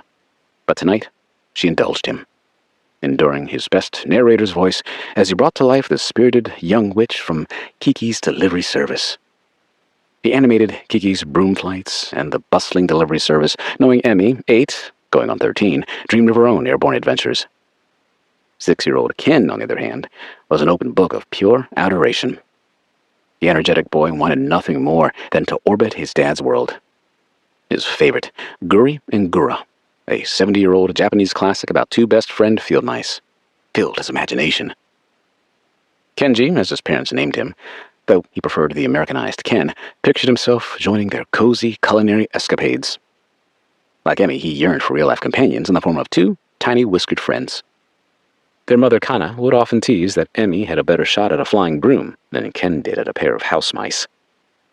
Graham, 35, and the eldest of the three Mercer sons, rinsed the toothpaste from his mouth, the minty freshness a small comfort after a grueling day. He slipped into bed next to Kana, 32, her warmth a familiar anchor. 15 hours at the Hamaoka nuclear power plant had left him bone-weary. As a nuclear scientist and a senior member of the operations team, his days were a constant tightrope walk, ensuring the intricate safety of the plant's systems. In a land perpetually at the mercy of the Earth's raw power, with its long history of seismic tremors and volcanic eruptions, Graham's focus was sharp, constantly monitoring earthquake-induced ground motion and its potential impact on the plant's delicate operations. The past few days in Shizuoka province had been a relentless drumbeat of seismic activity, each tremor a hammer blow to his nerves. Just yesterday, a series of sizable earthquakes had rattled the region, sending a cold spike of panic through him. He'd rushed Kana and the children to a larger city known for its meticulously designed fallout shelters. Relief had washed over him when, before they even arrived, the tremors ceased, and the alerts were canceled. Lately, his hours had stretched thin, taut with the pressure of ensuring the plant, currently undergoing a crucial upgrade to its seismic safety infrastructure, remained impervious to recent power failures. Shizuoka Gas and Power, a boutique energy supplier for industrial clients, had been plagued by outages. The irony wasn't lost on Graham. Hamaoka, owned by Chubu Electric Power, was only approved to service residential neighborhoods. When he'd first joined, he'd vigorously lobbied the board for a backup plan, a direct tie-in to the Chubu grid, only to be denied by the stubborn bureaucracy of the prefecture. Each power company in Japan had carved out its own unyielding fiefdom. The constant hum of power grid instability had added layers of stress to an already demanding job. He'd been juggling the weighty demands of his career with the tender needs of his family. And then, just as he thought he could finally breathe, he'd been yanked back from his father Duke's retirement gathering because of the uptick in seismic activity. Now all he craved was to sink into the quiet comfort of normalcy, to unwind, peruse the news, and finally, deeply sleep. He opened his iPad, the screen's sudden brightness a stark contrast to the dim room, and immediately navigated to ESPN. The new Major League Baseball season was underway, and his mind, for a fleeting moment, drifted to the Seattle Mariners, his childhood team. They frequently signed some of Japan's best players, and just like Graham, Ken rooted for them too. He hoped the earthquake hadn't disrupted their schedule. Finding nothing new on that front, he idly scrolled through his Google newsfeed, a habitual check-in with the world. And then a headline snagged his breath, yanking him upright, literally flinging him from the bed as if a jolt of electricity had surged through him. "Honey, what's wrong?" Kana's voice, soft with sleep, cut through the sudden silence. Graham couldn't speak. His fingers, white-knuckled, gripped the iPad, the tremors starting in his hands and spreading through his entire body. Kana rose onto her knees, her touch gentle as she reached for his wrist. Her gaze, sharp with concern, scanned his ashen face before dropping to the glowing screen. A sharp gasp escaped her lips, and her hand flew to cover her mouth. "Oh no," she whispered, her voice barely a breath. "How far?" 30 miles, he choked out, the words raw, knowing exactly what she was asking. "If even... Kana, this is bad. They say it's really bad. I have to call." His voice shuddered, each word a painful effort to push past the knot of dread in his throat. Yes, of course." She scrambled out of bed, her movements swift and silent, and softly closed the bedroom door, as if to contain the burgeoning terror within their room. When she turned back, she found him frozen, a statue of shock. His hands trembled so violently he couldn't dial. She approached him as if he were a fragile child, her voice a soothing balm. Gently, she took the phone from his shaking grasp. "Honey, let me." He didn't flinch as she eased the device from his fingers. She began to dial, a steady rhythm, one by one. Duke, Betsy, Reed, Sloan. The line rang, once, twice, then the cold mechanical click of voicemail. Repeatedly, the same disheartening message.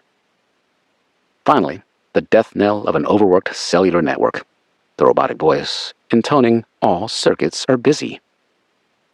"Kana, what do I do? I, Graham stammered, the helplessness a crushing weight. Tears welled in his eyes, his cheeks flushing crimson with a mix of fear and frustration. She took his hands in hers, her grip firm, and compelled him to meet her gaze. "First of all," she began, her voice unruffled amidst the storm, "everyone in the Pacific Northwest is probably trying to call one another. Emergency responders are using their phones, right?" Graham nodded, a jerky motion.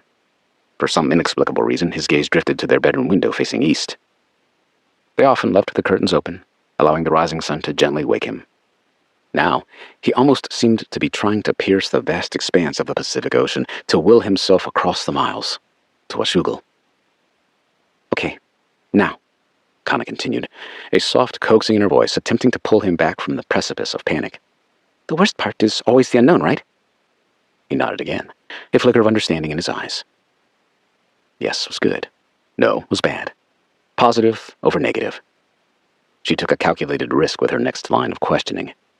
Though Kana had been born and raised in Seattle, her Japanese heritage ran deep, making her perfectly bilingual.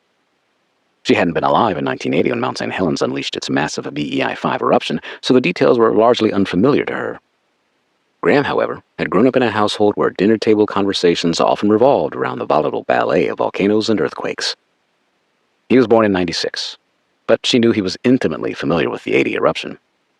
His parents had lived in the house then and would have experienced the fallout firsthand. "Graham, tell me about 1980, about the big eruption at St. Helens. What do you remember from your dad and Sloan?" Still staring out the window, he mumbled his response, as if pulling the facts from a deep, dusty corner of his mind. "VEI-5. The north face blew out, and then the summit. The mountain lost 1,300 feet of elevation." Kana stifled a small smile. He remembered the facts, all the precise data.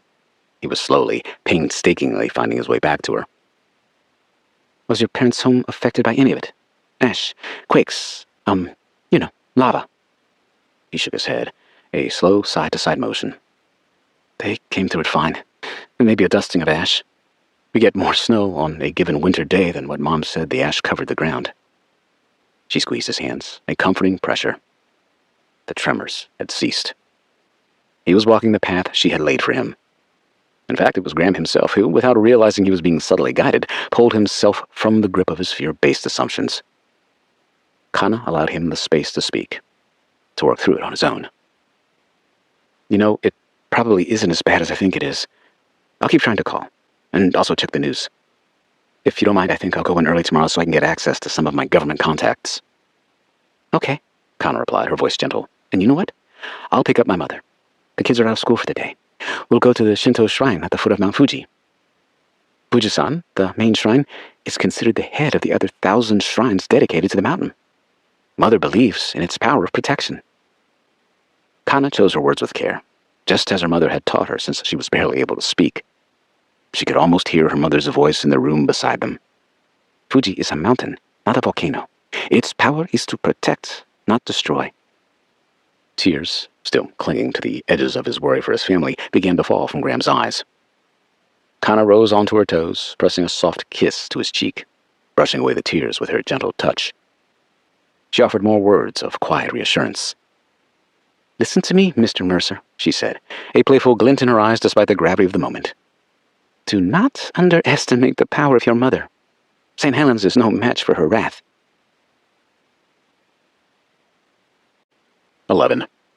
April 14, 0550 hours. Home of Duke and Betsy Mercer, Washougal, Washington. Betsy's voice cut sharp and matriarchal. "We can't stay if there's no way out. We all agree Sloan needs a doctor, Duke, but where would we take her even if the highway is clear? Bonneville?" Her eyes blazed with a mother's resolve, her usual level-headedness cracking. "I refuse to lose her. Not to that mountain." Duke shook his head. "We need to know if there's a way out. If we stay, and the roof gives, or the lahars come down the Columbia." His voice trailed off as he looked around the room, his eyes meeting each of theirs. He hadn't disclosed his biggest fear, one that surpassed a wayward lava bomb. A heavy flow of lahars caused by the eruption could drastically change the flow of the Columbia River. Even their home, perched on a bluff, might not be spared. We need to consider sending someone to scout the roads toward North Bonneville. We need to know if there's an escape route. Betsy's head snapped up, her eyes fierce. You're talking about sending someone out there? Into that? She gestured toward the window, where the faint glow of the eruption turned the rocky face of the cliffs across the river to shades of orange and red. Duke met her gaze without flinching. We have to. Otherwise, well, you know. Trapped. He swallowed hard before continuing. And if Sloan needs medical help beyond what we can do here... He stopped without enunciating his thoughts. His voice became emotional, the unspoken terror hanging heavy in the air. Nobody spoke for a moment as they all realized that Sloan's fate hung in the balance. Reed stepped forward, his hands clenched at his sides before using them to lean onto the footboard. He stared directly at Sloan, as if he were speaking to her. I'll go, he said, his voice low, respectful to his sister. I know the roads. I can handle it. No, Betsy said sharply. Then, reminding herself somebody had to, she added, Not alone. Not, Reed said, his eyes on his mother. I'll see if Casey or one of the tech guys will ride with me. We'll take Dad's truck to check the eastern routes. If there's a way out, I'll find it. If there isn't, we'll have to fight what comes next. The Cybertruck? Asked Gigi. It's perfect. Besides the clearance and the ability to adjust it, the thing's electric. Regular cars and trucks have combustion engines that might get clogged up by the ash. Remember the Isuzu that time when we filmed the lightning at El Popo? They need air, and the air sucks right now. Reed was referring to an assignment that he and Gigi had undertaken at Mexico's most dangerous volcano, Popocatépetl. The potentially explosive VEI-6 volcano within the Ring of Fire was commonly referred to as El Popo. Duke put a hand on his son's shoulder. Very smart. But still, we'll make this decision together. The CVO team, they're part of this too. They have families, lives they're fighting for. We'll talk to them. Take a vote. Maybe a volunteer to ride along, so we don't have to put Casey on the spot. Betsy spoke up. Why didn't we think of this before? Casey would be able to access the internet through your truck. I mean, unless this stupid ash blocks the satellites or something. Duke raised his eyebrows and nodded. You're right, Bets. Never dawned on me. Let's address sending Reed and another guy out there. First, this isn't just our call. The CVO team deserves a vote.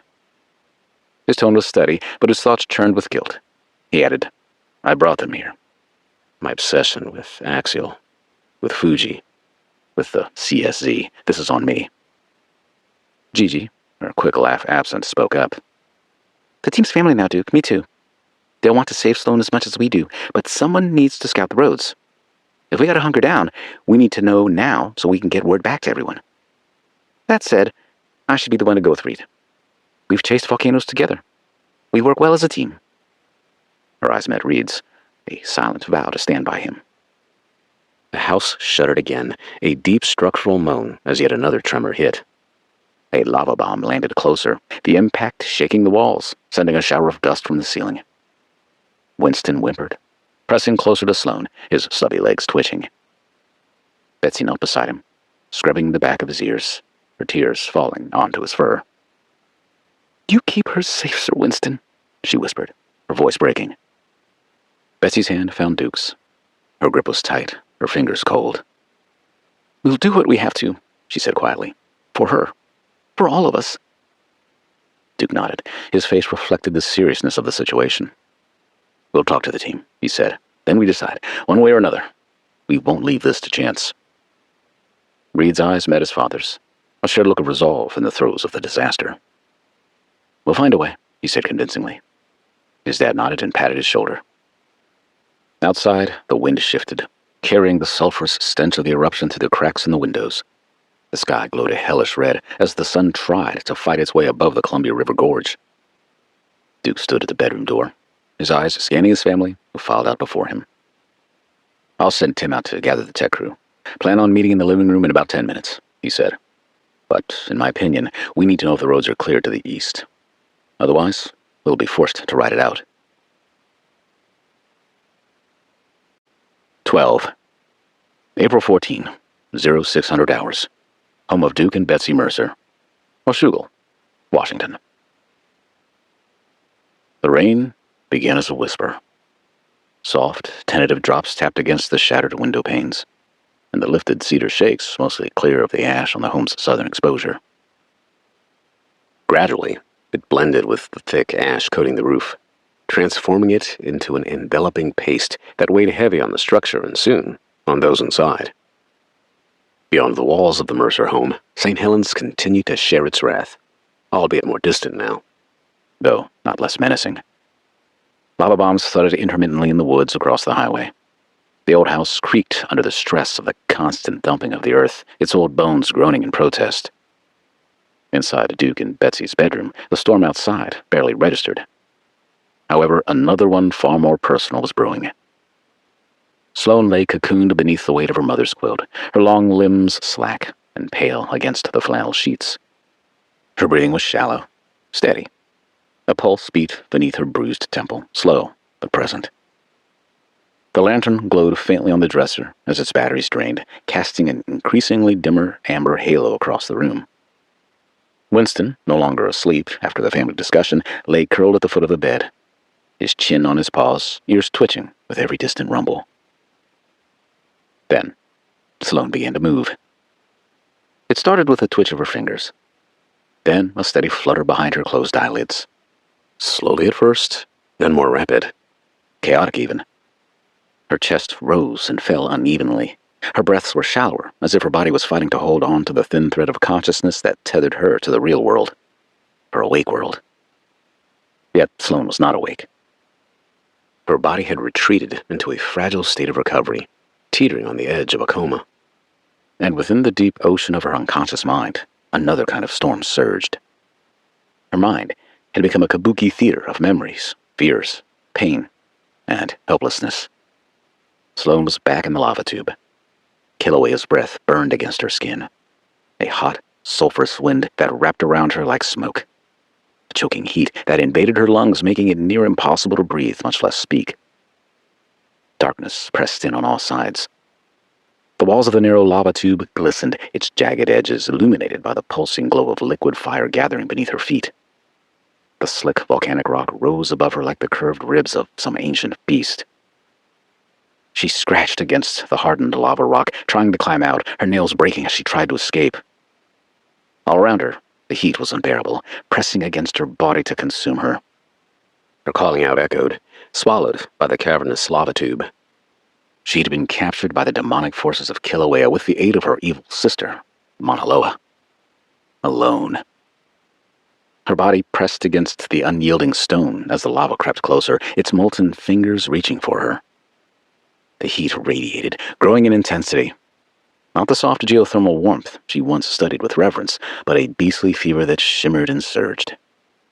The floor of the lava tube began to glow, veins of orange light crawling through the obsidian like wildfire through dry timber. And it was getting closer. Then she heard laughter. Children. Laughter echoing across the basalt. Familiar voices. Familiar joy. Her dreams shifted, as dreams do, pulling her from the molten, airless tube into a scene that would cut deeper than the heat. A sudden light far too bright for the cavernous lava tube erupted before her eyes. And suddenly, she was no longer underground. Not rescued.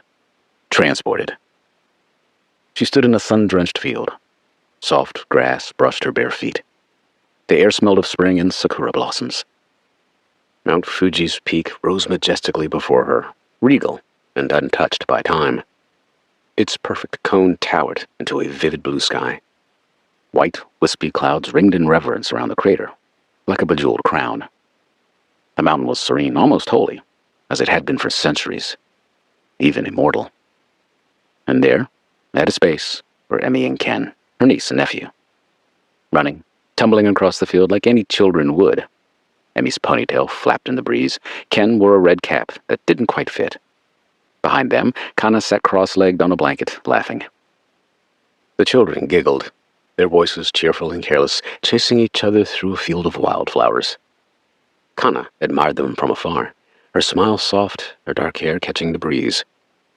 Graham's voice came through as if he were hovering behind Sloan in the field, unseen but close.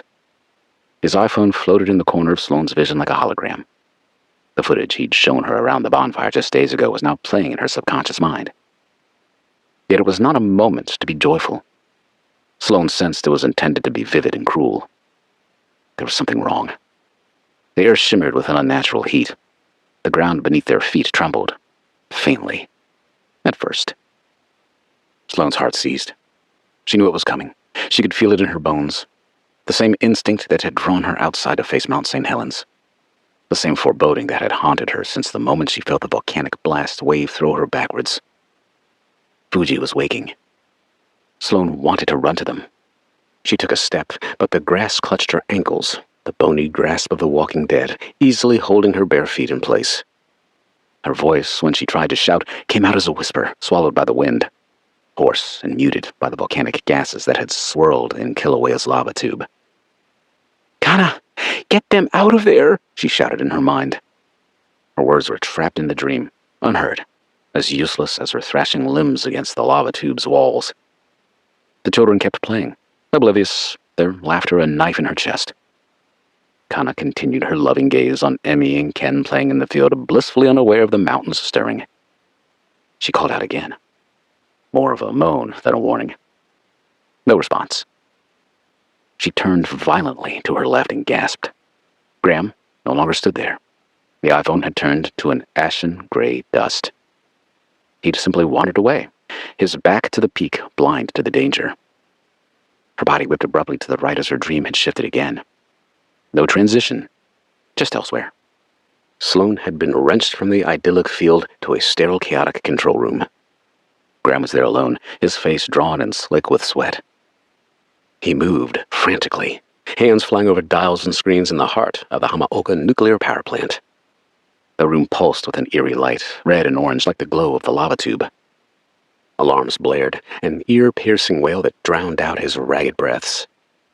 He muttered to himself, both calculations and curses, his fingers trembling as he adjusted controls.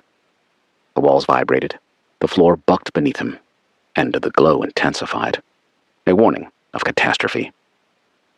He was immersed in chaos, a nightmare of his own. Fluorescent lights blinked all around him. Alarms continued to wail, joined by a chorus of wailing sirens echoing through empty corridors. The walls shook, causing her dream to intensify.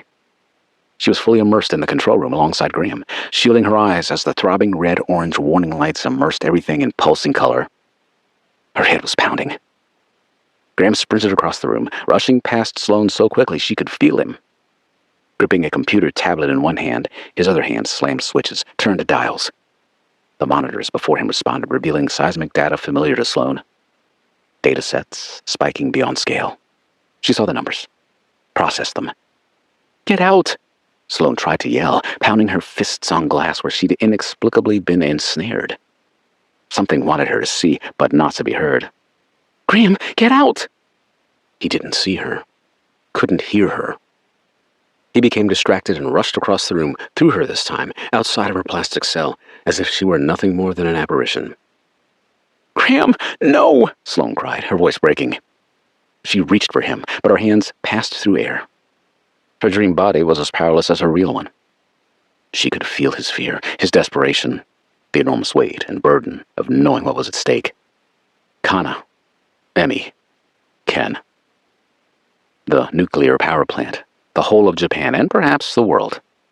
Lives depended on him, all of them. Millions. Billions. Graham's eyes grew wide as he froze. Before him, a map pulsed with concentric circles. Reactor pressure rising, thermal alarms critical, water temperatures rising. Desperate, he began shouting into a microphone, but no voice responded. Every other chair was empty. The room was empty. The entire Hamaoka nuclear power plant was devoid of life. Only Graham remained. And then it happened. A pulse of light. Blinding. Deep red. Alarms peaked. Sloan fell to her knees as if in a praying position before Mount Fuji. Or to beg for its mercy. The mountain had changed. Fuji no longer looked serene. A slow plume of smoke began to rise from its summit. Too straight, too intentional. It wasn't drifting. It was building. The field grew dark as a sudden shadow fell across it. A tremor passed through the earth, gentle at first. Birds scattered. Small animals scampered for cover. The skies darkened.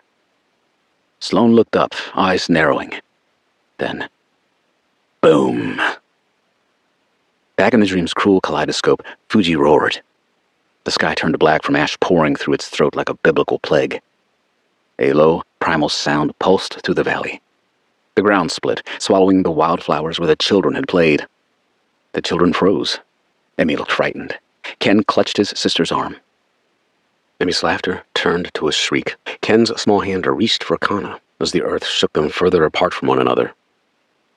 Sloane's heart shattered, her guilt of physical weight crushing her chest. She should have warned them. She should have known. She should have been there. "I'm sorry," she sobbed, her voice lost in the nightmare's chaos. "I'm so sorry." Sloan let out a wail of agony, but her throat closed, causing her to choke and cough. She'd been returned to the lava tube. Its heat was suffocating, the molten river now inches from her feet. She fought, kicking and clawing, her body refusing to surrender even as her mind drowned in despair. Yet her mind allowed her to watch them. Graham and his family, Emmy's wide eyes, Ken's outstretched hand. Kana's bawl as Fuji's shadow consumed them. Mount Fuji building until its peak, cracked, throwing off a brilliant red-orange glow flashing across the white-packed snow. Steam poured down its flanks and ribbons. Then its eruption. It was slow at first, surreal, then violent. An explosion of fire and ash that shook the dreamscape, the sound so loud it seemed to crack her skull. A massive blast tore skyward, the plume twisting into a roiling black column that reached higher than her mind could comprehend. Sloan screamed, yet still no sound emerged. She reached for them, still rooted to the earth. Ken tripped. Emmy shrieked. Kana stood, grabbing both children, but there was no time. It was too late. The pyroclastic flow raced forward like a predator moving at the speed of light. Sloan could feel the heat again. The burning. The same burning from the lava tube. Her feet were on fire. The air was liquid heat in her lungs. Fuji's severity was unstoppable. Kana and the kids never had a chance. Nor did her brother Graham. Frantically scurrying about the control room at Hamaoka, the visual of flesh melting off his bones was too much for Sloan, even in her nightmarish state. Sloan's body mirrored her dream's torment. Her limbs thrashed against the quilt that held her snugly in place. Her hands clawed at the air as if she could fight her way out of the lava tube. Her breaths came in sharp, ragged gasps. Her face contorted in anguish. Her body began to thrash. First, a rough jerk. Then a full body convulsion beneath the quilt.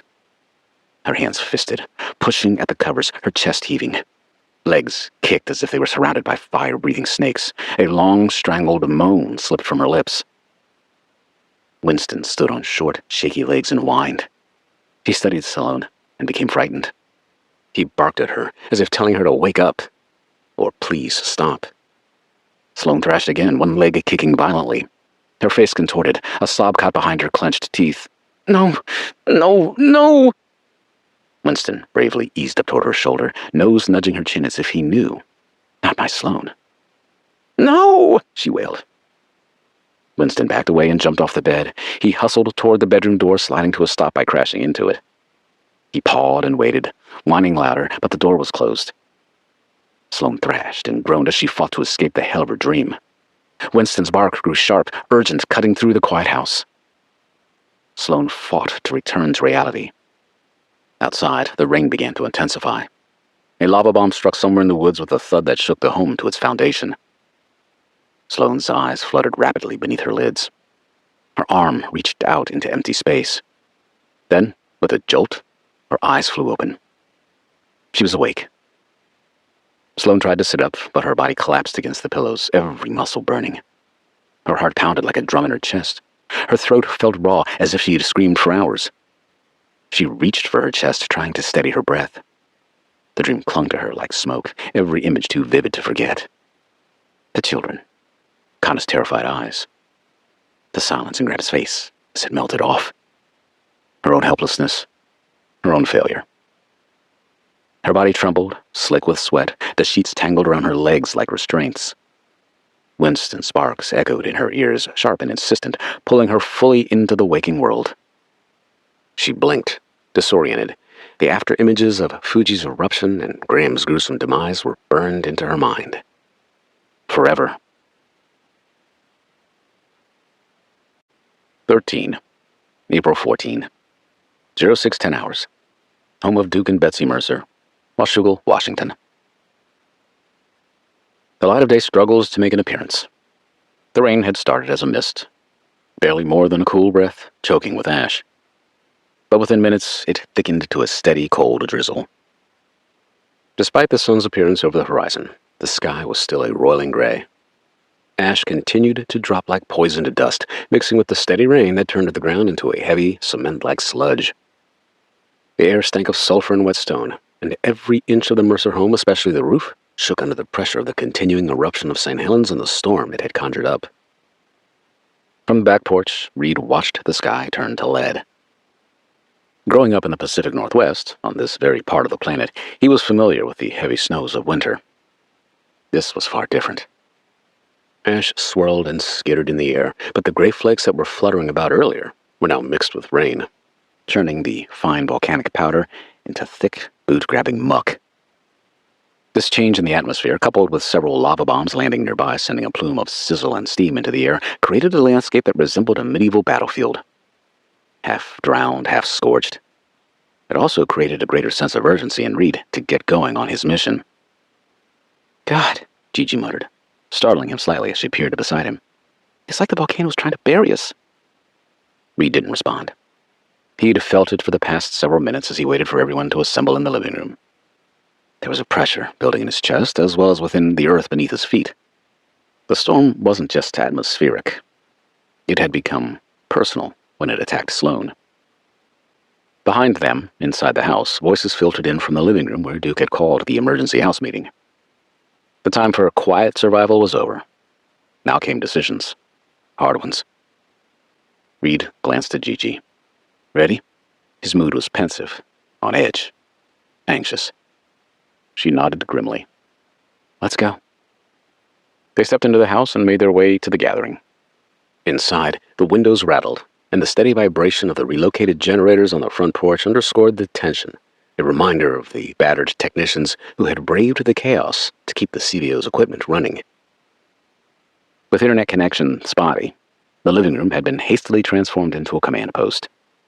A map of the region was spread across the table, its surface partially obscured by ash-streaked folders, water-stained notebooks, radios, and steaming mugs of Betsy's strongest coffee. Every member of the CVO team was present. Tim, the geologist who'd been loyal to Duke for years, his wrist wrapped in a sling, stood near the back wall, arms crossed. Mara, focused, leaned against the kitchen counter, her foot tapping incessantly as she was anxious to begin gathering data now that the equipment was close to fully operational. Lena and Tina sat side by side, laptops open in case they were called upon to answer questions. None of them were certain as to why the meeting had been called. Then there were the technicians. Battered, broken, and bruised. Their faces weary from ash and exhaustion. They stuck together along the edge of the room, having bonded as a team, willing to bear the brunt of the volcano's wrath. They'd spent the last hour battling hell to get the equipment running. They had nothing left but loyalty and the hope of more caffeine. Duke stood in the center of the living room, one hand on a chair back, the other subconsciously rubbing his neck to alleviate some stress. His broad shoulders hunched under the weight of leadership, a role he'd maintained for decades. His silver hair was matted with sweat and soot. His flannel shirt was stained at the collar, but his eyes were sharp. Now was not the time to give in to the pressure. "We're 28 miles southwest of Mount St. Helens," he began as the group became silent. "Fortunately, we're outside the direct pyroclastic zone, but we are not out of danger. The light rain is now mixing with the ash, basically creating concrete snow, as Tim once referred to it. Potentially, very soon in fact, thanks to this rain, lahars will be forming on the flanks of St. Helens. If this spring shower continues or picks up, it will accelerate snowmelt and begin lahars into the river valleys. Near us, even." He paused to take a deep breath. Early on, Betsy was able to make contact using the ham radio and spoke to a man upriver in Bonneville. He claims Evergreen Highway is blocked in many locations. Here's the thing. Our access to the west may already be out of the question. As we all know, there's nothing for us in Vancouver. We were lucky to get all of you here. That leaves us east as the only available option. Are you suggesting we leave? Asked Mara. We may not be able to stay here throughout the eruption, Duke replied, his voice low but firm, cutting through the room's oppressive tension. St. Helens is escalating. Ash falls clogging the air, and this rain's turning it into a rock. Sure, we're nearly 30 miles out, but that's no guarantee of safety. We need to weigh our options. Whether to stay put or move. The team voiced their opinions in rapid succession. Unemotional, their words were driven by the science. Tim was first. He adjusted his glasses, his voice clipped and precise. Ash accumulation's the immediate threat here at the house. It's already at 3 inches on the roof in places. Add rain, and you've got a slurry as heavy as concrete. Roofs collapse under less. I knew the cedar shake may not be the most resilient under the circumstances. Mara leaned forward, her dark braids swinging around her neck. And the particulates, such as silica in the lungs, eventually results in a death sentence if we're not careful with filtration. She glanced toward the technicians who'd worn their paper masks for a while before discarding them. The guys all knew they were worthless to protect against the silica, much less coronavirus microbes 1/1,000,000th their size. Mara continued. Using the portable baseline VAP, I measured the sulfur dioxide levels. SO readings up the hill near the guest house hit 1,200 parts per billion a little while ago. VAP was the measure of volcanic air pollution, similar to the measurement of combustion engine emissions. Mara paused and studied the room before continuing. That's toxic if we're exposed long-term. And as Tim said, the rain's not helping. It's pulling the ash down in clumps, sure, but it's also mobilizing it into lahars. If one breaches the ridge and makes its way to the Columbia River, we're cut off. It could reroute flow paths, too, Lena interrupted, her voice quiet but certain. Duke nodded to confirm her theory. Over on the lowlands, flood the highway. Isolate us even further. And trigger landslides, added Tina, especially if the ridgeline weakens. The guys tell me we've already lost trees up the hill. Add lahar volume, and any structures downhill from St. Helens is shot. Her words hung in there. By structures, Tina was referring to the Mercer home, and all inside it. After a moment, Lena's eyes glanced to a taped-up window, where the rain streaked gray rivulets of water down the glass. Pyroclastic flows aren't our concern at this distance. It's too far for that heat to reach us, but landslides? That's a real concern. If it keeps raining this hard, the slopes will become more saturated and unstable. One good tremor, and half the hillside could come down. And those lava bombs? They're erratic and definitely unpredictable. I don't need to talk about what one hitting the house looks like. Tim stepped forward. Since we're getting intermittent seismic activity, low-frequency tremors, and rhythmic harmonic motion, we have the indicators of continued magma chamber behavior. This isn't a single blast. It's a system unwinding itself. Which means potentially more eruptions, said Mara, her tone razor-edged. Plural. Tina tapped her tablet, her voice sharp with urgency. The data's clear, albeit not the large sample we'd prefer. Tremor frequencies up since the last automatic data readings at 0400 hours. Current harmonic signals suggest magma's still moving. You guys are right. This isn't a one-off eruption. It's sustained. Maybe for 24 to 30 hours. Duke nodded. Exactly. The 1980 eruption was a VEI 5. This is behaving like a VEI 6.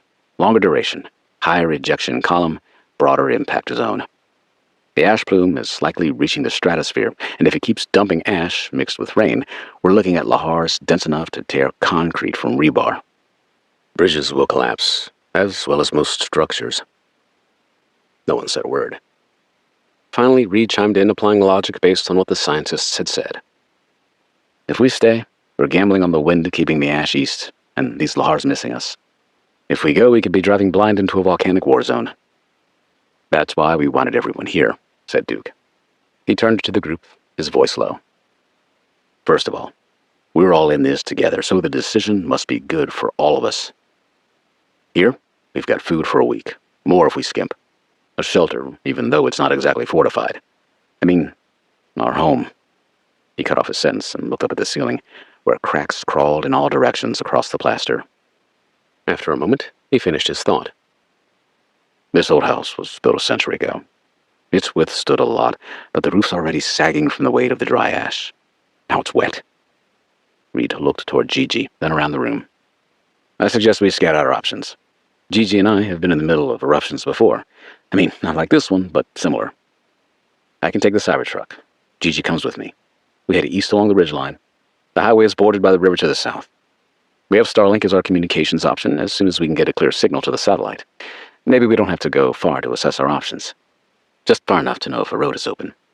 If we can reach the bridge at Cascade Locks, we cross into Oregon. From there, the interstate can take us farther away.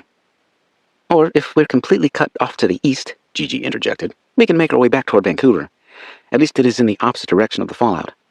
We don't need a freaking hotel to stay in. We just need to find some separation from Mount St. Helens. That's a big risk, said Mara. The lahars are unpredictable. You get caught in one, you're not going to dig yourself out. It'll carry you until it decides it doesn't want to anymore, or until you land in the Columbia. Gigi shrugged. We'll take the risk. We're not exactly flush with options. Betsy stepped into the center of the room, folding her arms across her chest. Her face was pale, but composed, having reconciled that her youngest son and his strong-willed girlfriend had made up their minds to leave. You'll need gear, radios, water, blankets, and food. If you're not back by dark... Her voice trailed off as fear and worry crept into her mind.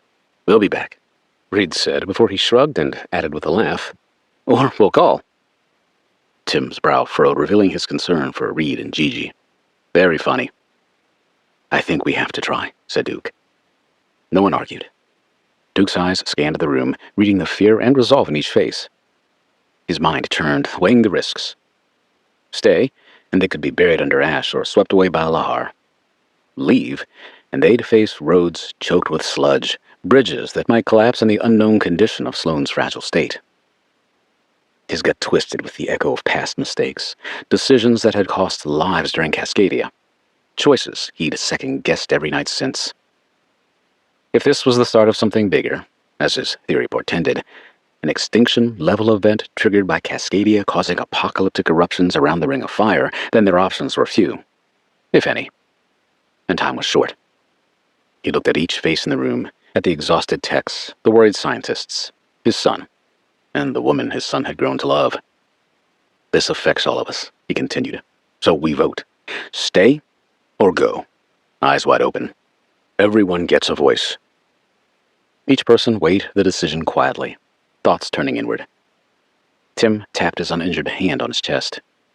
I vote Scout. We need information before we move a dozen people into a potential death trap. Over the conversations and the mayhem outside his home, Duke heard Winston's sudden bark cut through the room. Sharp, insistent. He barked again, louder this time, scratching at the door. Duke straightened. I'll be back, he muttered, stepping from the living room, assuming Winston needed to conduct his business. Something Duke hadn't contemplated. The hallway was dim. Dust and ash hung in the air like fog, backlit by the glow of a battery-operated nightlight in the bathroom. The barking stopped as he neared the bedroom. Concerned, he opened the door slowly and froze. 14. April 14, 0630 hours, home of Duke and Betsy Mercer, Washougal, Washington. Sloan's eyes flew open, raw and stinging, her throat a parched desert. Her hair clung to her face in damp strands, her skin pale and slick with sweat, but her eyes were wide, alert, terrified, and very much awake. Her hands gripped the quilt, knuckles white, reflecting the anxiety and fear inside her. She managed to sit up in bed, her body stiff and tense, but her mind racing. Winston, who'd been a warm, heavy weight against her side as she slept, returned to bed in a flash, careful not to jostle his patient. His nose nudged her chin before he gave her a gentle slurp of a kiss. His large, worried eyes reflected the minimal light from the Coleman lantern on the nightstand. Comforted by his presence, she reached a trembling hand to stroke his head. The simple gesture managed to bring her slowly back to the land of the living. The last thing she remembered was being gobsmacked by St. Helens.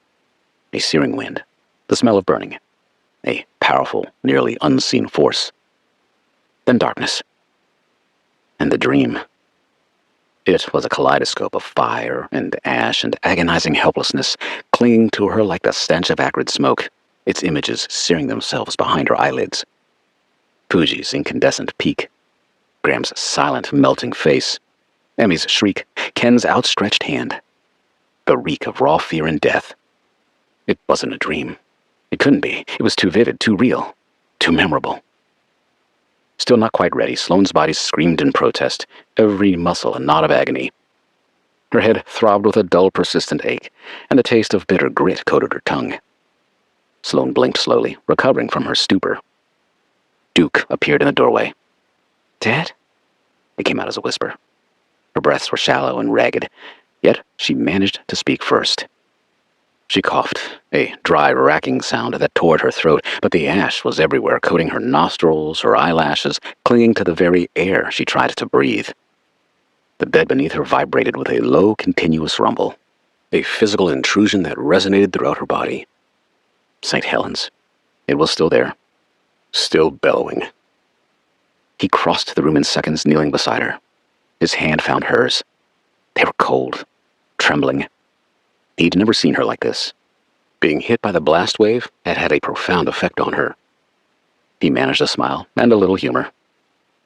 "Managed to sleep in like the old days, I see. Glad you're awake." She gave a faint nod of acknowledgement before she locked eyes with her dad. I saw everything." Confused, Duke's brow furrowed. "You've been unconscious since the eruption." "No, not here. I mean, Kilauea." She swallowed hard, her throat dry. "I was back there, in the lava tube. It was so real." Duke's heart cracked. He squeezed her hand, his thumb tracing circles over her knuckles. "It was a dream, Sloan. You're safe now. You made it out then, and you're here now." His own voice wavered, the ghosts of his past decisions rising. "I know what it's like carrying that weight. Every call I make now. You know, it's an echo of what I got wrong before. But we keep trying, don't we? We're human." "It's not just the memory," she whispered. I keep seeing it. The heat, the walls closing in. I thought I was past it. It's the fear that no matter how well we plan, how well we analyze, nature always wins." "Nightmare?" Duke asked, studying her face, the cold sweat beading on her brow. Sloan nodded, her eyes glistening. She hesitated, her dream of Graham and Fuji flashing through her mind. Emmy and Ken under the mountain's shadow. Graham in that glowing control room. She wanted to tell him, to warn him, but the fear in his eyes stopped her. He was carrying enough. "Yeah," she lied, her voice barely a whisper. A live omission, for now. "Just, the tube again." He brushed a strand of hair from her face, his touch gentle. "You don't have to fight it alone, honey. We're here." Duke looked down, a look of shame appearing on his face before continuing. "Every decision I make now is colored by my past mistakes." Sloane's brow rose. "Mount Pinatubo?" He nodded. "I didn't act fast enough. I didn't trust the data. People died." His voice trembled. "I can't let that happen again. Not to you. Not to anyone." "You're only human too, Dad." She touched his cheek with her free hand. "We all try so hard to be right, but we're not gods. We just try to help people avoid danger and survive." For a long moment, they sat there in silence, father and daughter alone as ash and rain pelted the windows. Finally, Duke pressed Sloan. "You were having a nightmare," he said, before probing her for answers. "You were sweating, eyes darting around. What did you see?" She hesitated. The dream came rushing back. Ken's red cap, Emmy's laughter, Kana's hand outstretched, Fuji's crown splitting open. She swallowed the fear. She had to lie again, yet she needed him to know. Sloan swallowed, her mind racing to the bigger picture, the catastrophe unfolding beyond these walls. "Dad, this eruption, St. Helens, Axial, maybe Fuji, all of it. What if it's not just one volcano? But what if it's, everything? The whole ring of fire. Cascading seismic events triggering supercharged volcanic systems. Global ash clouds. Climate collapse. An extinction-level event." Her voice trembled, but her eyes were steady, searching his for the truth. Duke's breath caught. He'd been dodging that thought himself, but it had lingered in the back of his mind since the first tremor. "I don't know if we're there yet," he said, his voice slow. "But we cannot rule it out. Sloan, we have to keep watching, analyzing. If it escalates, we'll know. You and I will know." Footsteps echoed in the hall. Betsy's voice called out before she arrived at the door. "Duke, is she awake?" Suddenly, Sloan's grip tightened on his hand and pulled him toward her. What about Tamanoas? Can you, in case, Her voice trailed off as her mother approached. Duke's eyes held Sloane's, a silent promise passing between them. He mouthed, "Talk later," as the family burst into the room, their voices a mix of relief and fear, drowning out the answer she needed most. Outside, the rain fell harder, drumming against the roof. St. Helens rumbled, a distant echo of the chaos in her mind. The world was shaking, and Sloane knew with a certainty that chilled her to the bone that the worst was yet to come. 15. April 14, 06:35 hours. Home of Duke and Betsy Mercer. Washougal, Washington. "Sloan?" Betsy's voice, soft and hushed, cut through the din of the volcano. Her mother sat on the edge of the bed, her face a pale mask in the lantern's dancing light. She gently brushed a strand of ash-tangled hair from Sloane's forehead. "You're awake. Thank God. I love you, honey." Then the waterworks opened. The tears flowed down Betsy's cheeks as hours of pent-up emotions were released. She struggled to contain them, alternating between touching her daughter's cheeks and wiping the tears off her own face. Sloane tried to speak again, but her throat seized, raw and constricted after the brief conversation with her father. She managed a choked cough, the effort sending spikes of pain through her head. She couldn't shake the dream, the details, the feeling of alarm for Graham at Hamaoka, for Kana and the kids at Fuji. The urgency to reach out to them, to warn them, was a burning compulsion inside her. Yet Sloane sensed the pain her mother was suffering. She couldn't add to her angst over a dream, whether it was a premonition or not. Betsy reached for a damp washcloth from a bowl on the nightstand and gently wiped the plastered dust from the ceiling from Sloane's face. The cool water seemed to help revive her daughter. "Easy, sweetheart. Don't try to talk, just rest." Her touch was cool, maternal, a small anchor in the chaos. "You've had quite a scare. The blast wave from that damned volcano knocked you unconscious. But you're safe now. Just focus on breathing and moving slowly." Sloane scowled. Safe? The word felt alien, hollow. How could she be safe with St. Helens' destructive capabilities on display outside and when Graham and his family might be in mortal danger? Sloane clutched her mother's hand, her fingers trembling, her gaze fixed, desperate. "Mom, I'll be all right. Can you help me to the bathroom?" Her voice, strained by her brief conversation with Duke, was a hoarse, painful rasp, barely audible over the deep, continuous rumble that vibrated through the floor. The house creaked, but stood firm, fighting back against St. Helens. Betsy managed a smile in a feeble attempt to mask her worry. She squeezed Sloane's hand. "It's okay, honey. Let's go slowly. St. Helens is putting on quite a show, I'm afraid. This old house is shaking on its foundation." She helped her daughter across the bedroom, nodding to Duke to leave him alone for a moment. Gigi was hovering in the hallway with clean clothes for Sloane. She quickly slipped in, laid them on the bed, and gently closed the door, leaving mother and daughter alone. Betsy helped Sloane undress and wipe off the remnants of her battle with the volcano. Sloane, almost childlike, allowed her mother to do most of the work. Mentally, she was still devastated by the vivid dream, but also because her body felt like it had been run over by a train. Betsy tried to ease her physical pain with Advil and diclofenac topical gel, a medication Duke used for his arthritic shoulders, but one that would ease the inflammation Sloane was experiencing too. She lovingly dressed her daughter, doting over her hair and gently speaking to her in hushed tones. But Sloane wouldn't be soothed.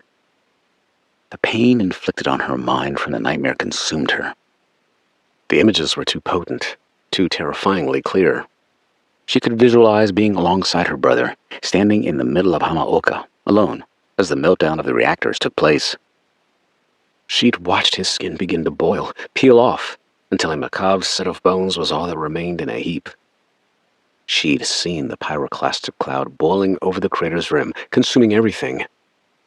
As if she were alongside Kana and the children at the base of Fuji, she'd felt the searing heat, the raw burn in their lungs, the desperate, futile scramble to flee.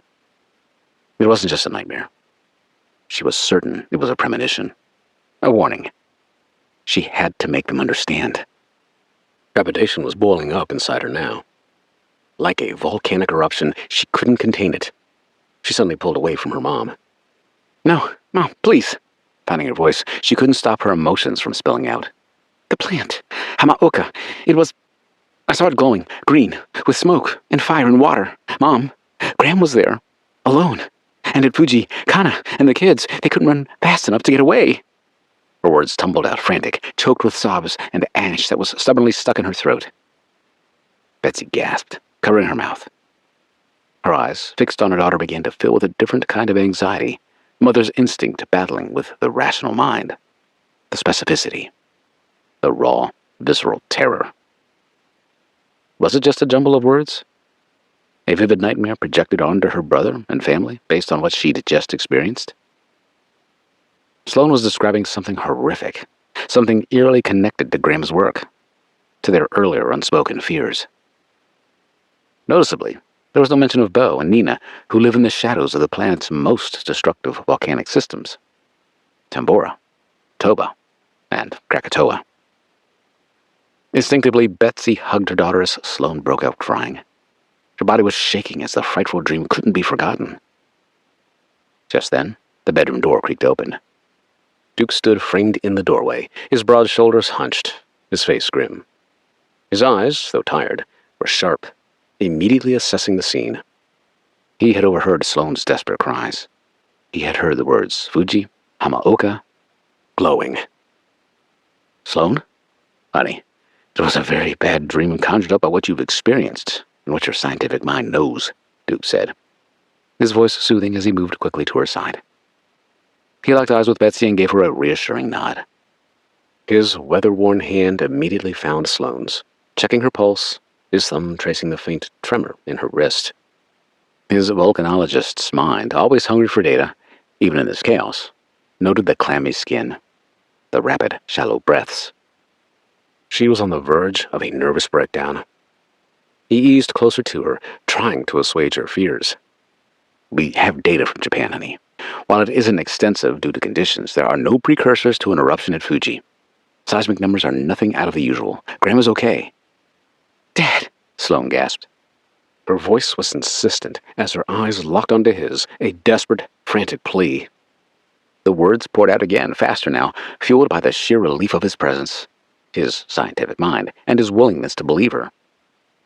She repeated what she'd seen repeatedly during her dream. Dad, it's Fuji. It will erupt. The solar activity will enhance it, like St. Helens.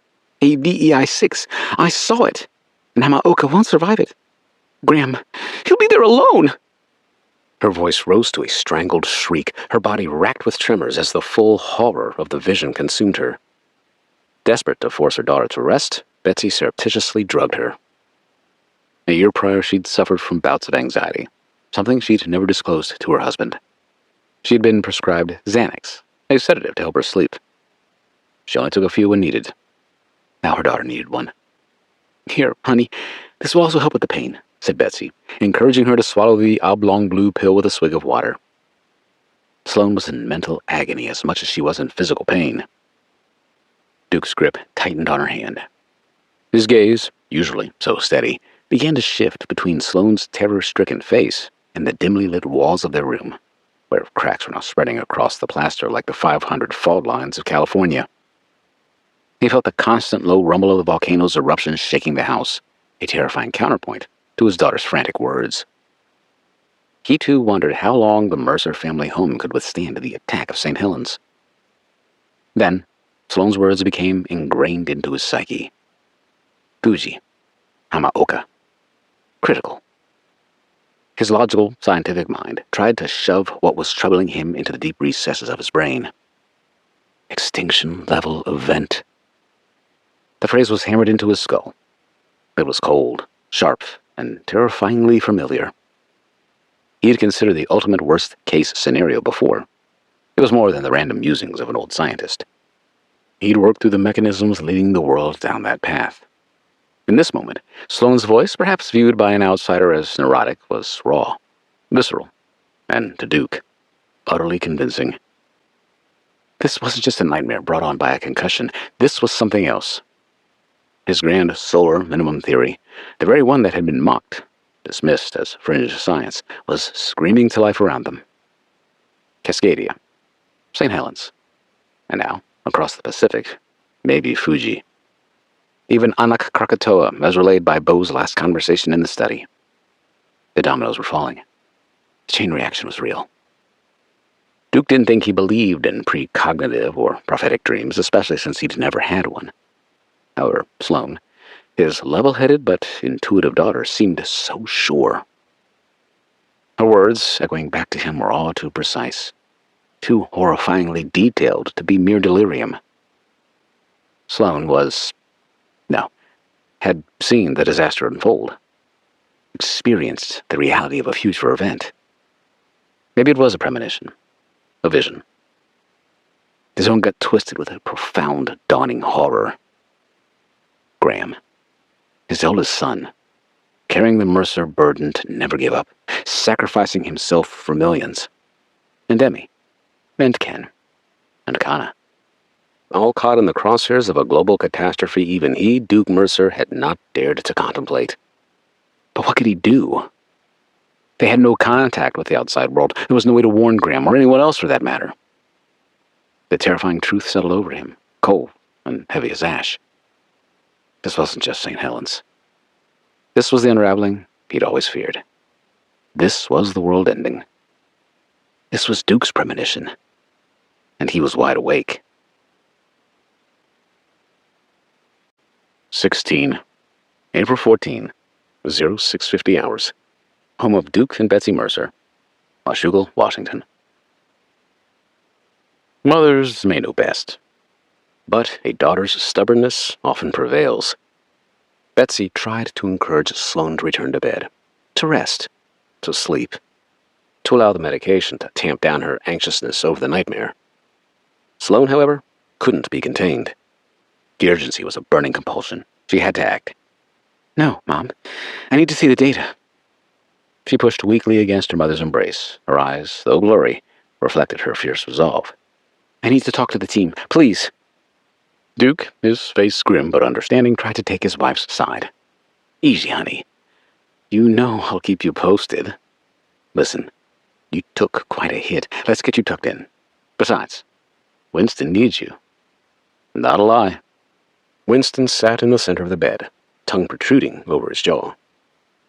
It was his best, "I'm so cute" look. Betsy pointed toward the adorable, loyal, and faithful pup who'd been anxious since Mount St. Helens started the war. He needs a snuggler, honey. You can't abandon him in his time of need. It was a lame attempt at guilt-tripping her daughter into resting. Nice try, Mom, said Sloan with a wink directed toward Winston.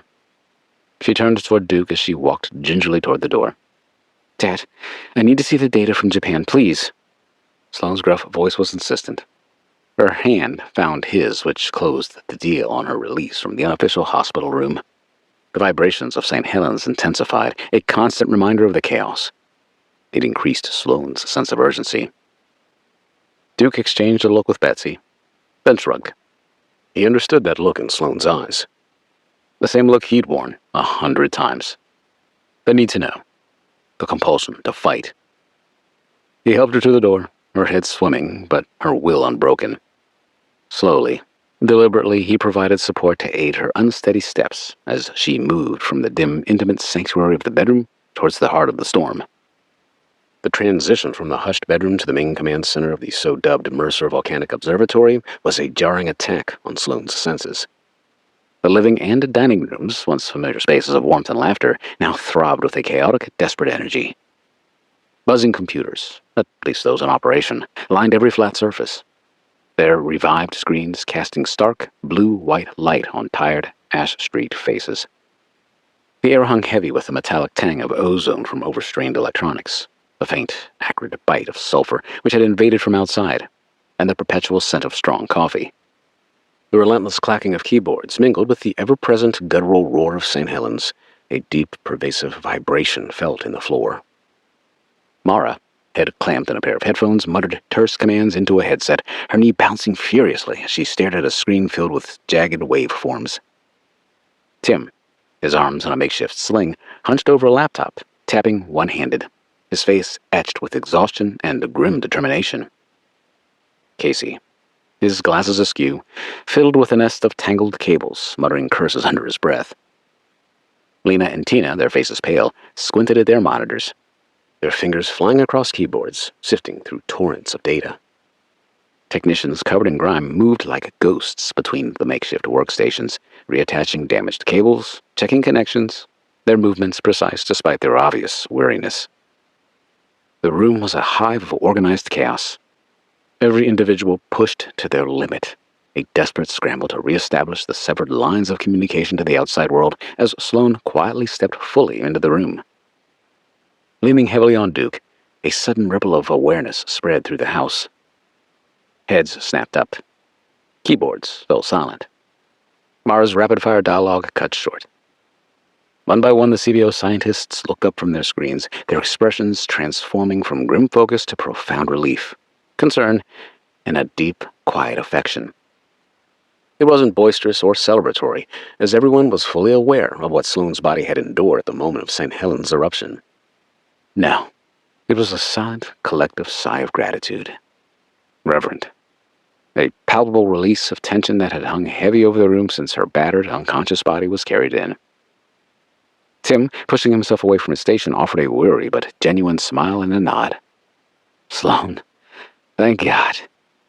His voice was gravelly from exposure to the asphalt, but his eyes, though red-rimmed, held a deep, unwavering loyalty.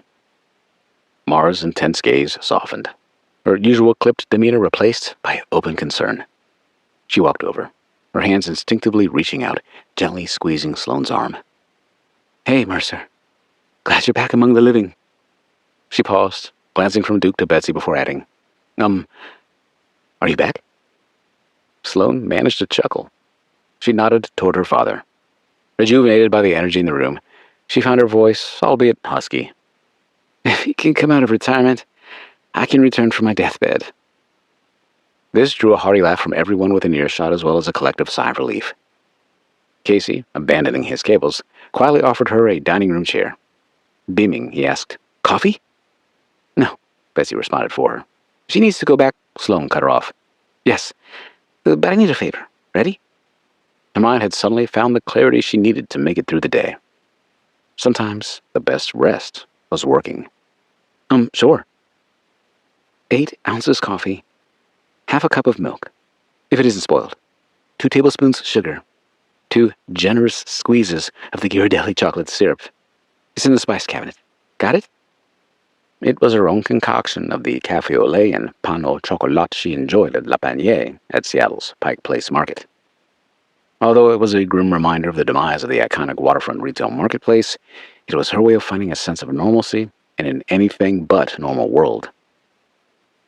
Betsy leaned in to object, but Duke squeezed her hand, pulling her back. He whispered to her, This may not help her physically, but it will mentally, which I think is just as important right now. She needs to get over that stupid dream. Betsy nodded, a gesture Casey noticed as well. On it. He rushed into the kitchen, through the dining room. He announced to the rest of the group, Hey everybody, Sloan's back. Lena and Tina exchanged worried but hopeful glances. Their hugs of Sloan were welcomed like a cozy blanket. They too were bruised, battered, and exhausted, but in that moment their collective relief was overwhelming. Sloan, their hero, their friend, their leader, was back. Although still unsteady, she felt a surge of unexpected strength, a deep anchoring presence from their mutual love and concern. It was noticeable to all in the room, a shared current of dedication that ran through this ragtag crew of survivors who had descended upon the Mercer home to continue their work.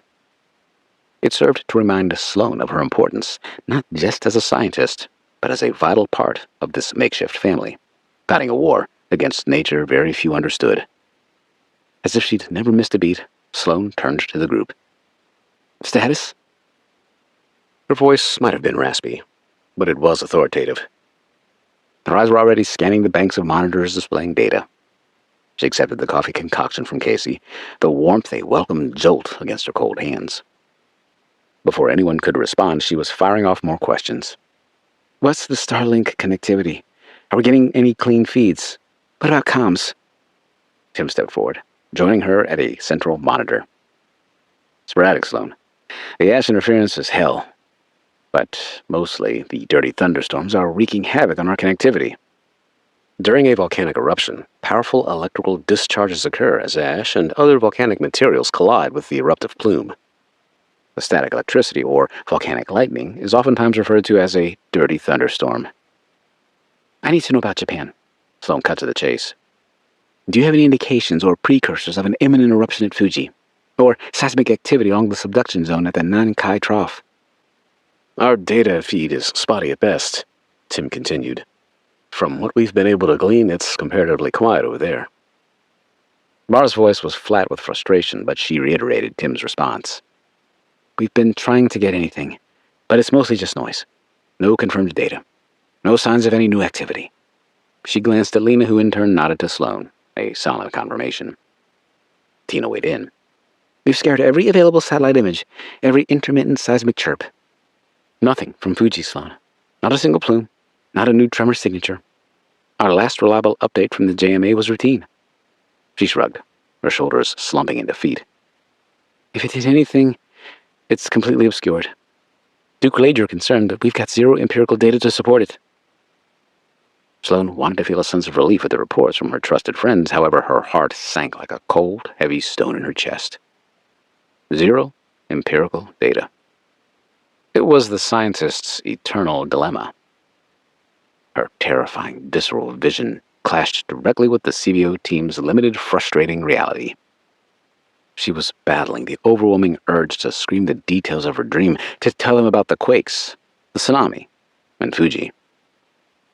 However, the words tasted like ash, impossible to convey without sounding like she was in a fevered delirium. A concussion, they would say. Just a nightmare. The scientific method, drilled into her since childhood, clashed with the terror from her precognitive dream. Not to mention her mother would send her to bed, something that had not happened in 30-some years. Yet Sloan was convinced, absolutely certain of what she had seen. But how could she prove it? Okay, but try to give me a direct line to my brother in Japan, Sloan requested, her voice stronger now, cutting through the hum of the computers and the rumble from the mountain. Her eyes, though still stinging, burned with a fierce resolve. Sloan had total command of the room. Well, about that, began Casey. She turned to Casey and two technicians who stood near him. She immediately began to ramble. About that what? We need a voice, a phone call, a direct rudimentary link to the outside, to anyone. They need to understand that St. Helens is just the beginning. Axel or even Rainier could be next. We cannot rule out that all of the magma chambers of the dormant volcanic systems in the Pacific Northwest could be charging. Nothing is off the table. But, began Casey, before he cut himself off. Sloan's signature stare threatened to pierce his soul. She looked at Casey, then at the senior technician wrestling with a battered router. Can we rig something? A ham radio? A satellite phone that's less finicky? Casey, startled by her sudden intense focus, nodded quickly. We can try, Dr. Mercer. We've got a couple of older units. Bandwidth might be garbage, but, we can try to force a connection. It'll take time. Get it done, Sloan ordered, her voice flat, leaving no room for argument. Her gaze swept the room, taking in the exhausted, ash-covered faces of her team. They were giving everything, and she was asking for more, for a terrifying, unproven hunch.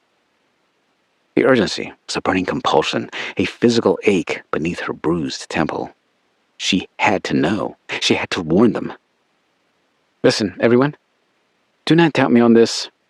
Dad's theories are coming to fruition. She paused to confirm she had everyone's attention. She took another sip of the strong, caffeine and sugar-infused coffee before continuing. Behind her, Duke stood with his arms crossed in front of him, just like he'd done so many times before at the Vancouver CVO, swelling with pride. Tectonic plates can infect one another as subduction zones do battle. It will spread like a contagion at a speed that will shock the scientific community.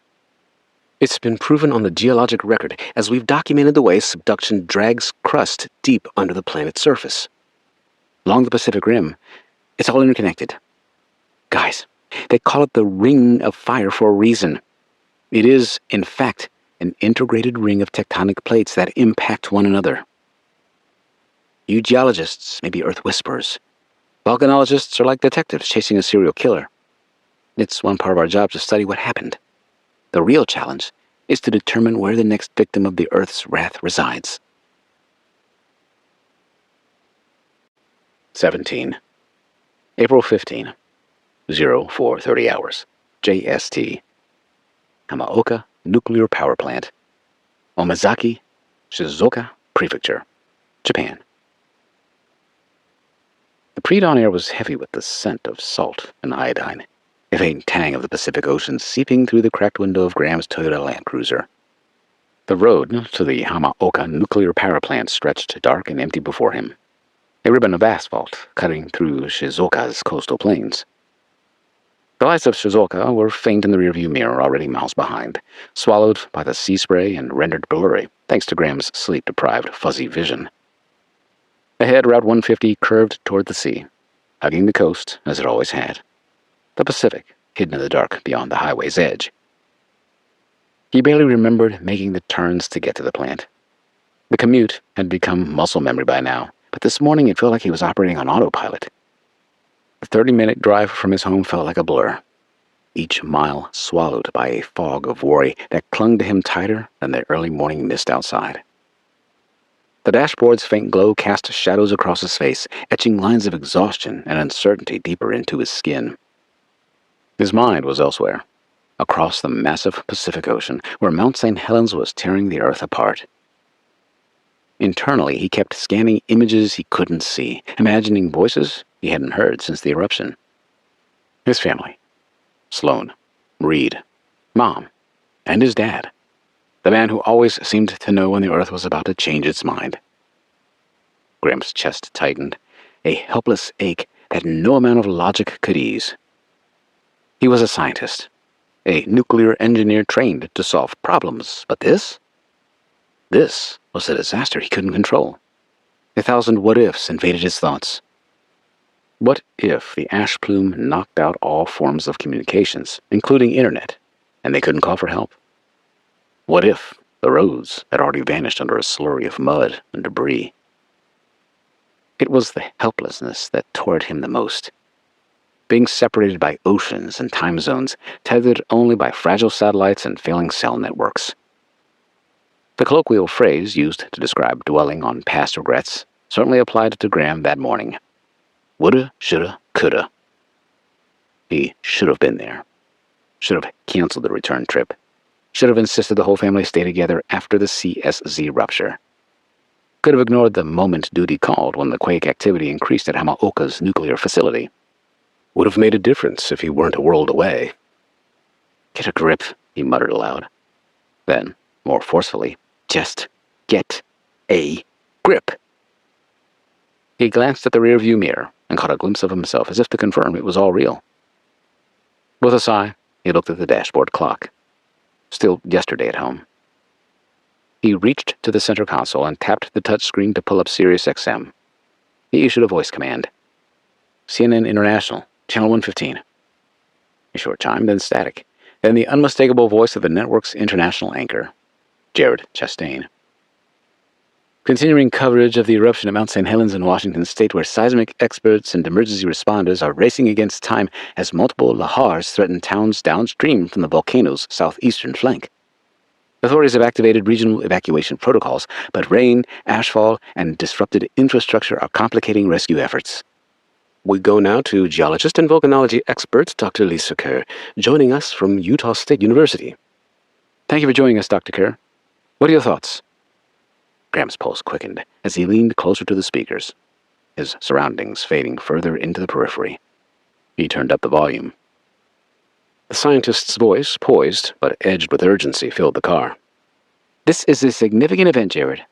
St. Helens is pushing a VEI-6 in eruptive volume, possibly climbing. The ramifications for the region and the entire country are serious. Dr. Kerr, help us understand the regional aspect first. We're seeing sustained ashfall, already 4 inches in some areas, now mixed with a heavy spring rain in spots. That's creating deadly mudflows that are a major concern. We've heard so much discussion about lahars resulting from this continuing eruption. What exactly are lahars, and how dangerous are they? Jared, a lahar is essentially a volcanic mudflow or debris flow. Imagine a raging river of mud, rocks, and volcanic ash charging down from Mount St. Helens like a runaway freight train. That's a lahar, a fast-moving sludge that can wipe out everything in its path. The mountains spewing ash and debris, and with these pop-up thunderstorms dumping rain, it's turning that material into a thick, soupy mess. We're talking a wall of muck, carrying boulders, trees, cars, even structures, racing through valleys as quickly as 60 miles an hour. For communities like Washougal, 23 miles southwest of St. Helens, a lahar could hit like a flood on steroids, smashing homes, clogging the Columbia River, and blocking evacuation routes. In 1980, lahars turned the Toutle River into a muddy graveyard. With this eruption's scale and the storm intensifying, we're looking at chaos. Roads washed out, bridges gone, towns buried under a gray, gritty tide. What's left of them, anyway? Graham's stomach churned. Washougal, his family's home. He could picture the Columbia River, swollen and choked with ash, the bridge across Evergreen Highway crumbling under the weight. His father's voice echoed in his mind, a warning from years ago. Volcanoes don't play favorites, son. When it throws something at you, you've got to move fast. CNN anchor Chastain then asked, based on what you know, are the current lahars as serious as what you've witnessed in the past? Dr. Kerr paused before responding. Yes, we're looking at potentially larger volumes this time. Mount St. Helens has accumulated decades of unstable volcanic deposits on its southern slopes. Add in the recent spring rains, and now the eruptions triggering mechanism generated by the recent magnitude 9 earthquake at the Cascadia subduction zone, these lahars are following the Lewis and Washougal River channels as well as the valleys down the mountain created by past eruptions. If any of them reach the Columbia, they could impact dam systems like Bonneville and flood downstream communities. Graham's pulse quickened. He was familiar with the geography surrounding the only home he ever knew besides Japan. Chastain's tone turned graver. Joining us now is CNN's Kat Carver, reporting live from Cascade Locks, Oregon, about 50 miles south of Mount St. Helens. You're near the Bonneville Dam, correct? The signal cut in and out. Static hissed, obscuring the reporter's lead-in. Here just after dawn local time. I'm standing near the lock and dam system, broadcasting via satellite uplink, Carver said, her voice crackling as if battling interference. She continued. We're dealing with brutal conditions. Visibility is down to 50 feet. Although rain is easing, and we catch an occasional glimpse of light through the deluge of ash, volcanic lightning is flashing in the ash plume over St. Helens. Awe-inspiring sight. Emergency crews have set up a staging area at Cascade Locks. Face challenges. Even the satellite uplinks are struggling in this. The static cleared briefly. With the continuous eruption of Mount St. Helens and the storms rolling through, it's a recipe for chaos. Roads are already washed out. Bridges crossing the Columbia River have all been washed out from here except for those downriver at Bonneville and the so-called Bridge of the Gods at Cascade Locks. Meanwhile, refugees are arriving from nearby towns buried under a grayish, gritty thickness of concrete. Survivors were warned they need to get to high ground away from the mudslides and avalanches, or they'd likely perish in the deluge. The stories we've been hearing will not just break your heart, it will shatter it.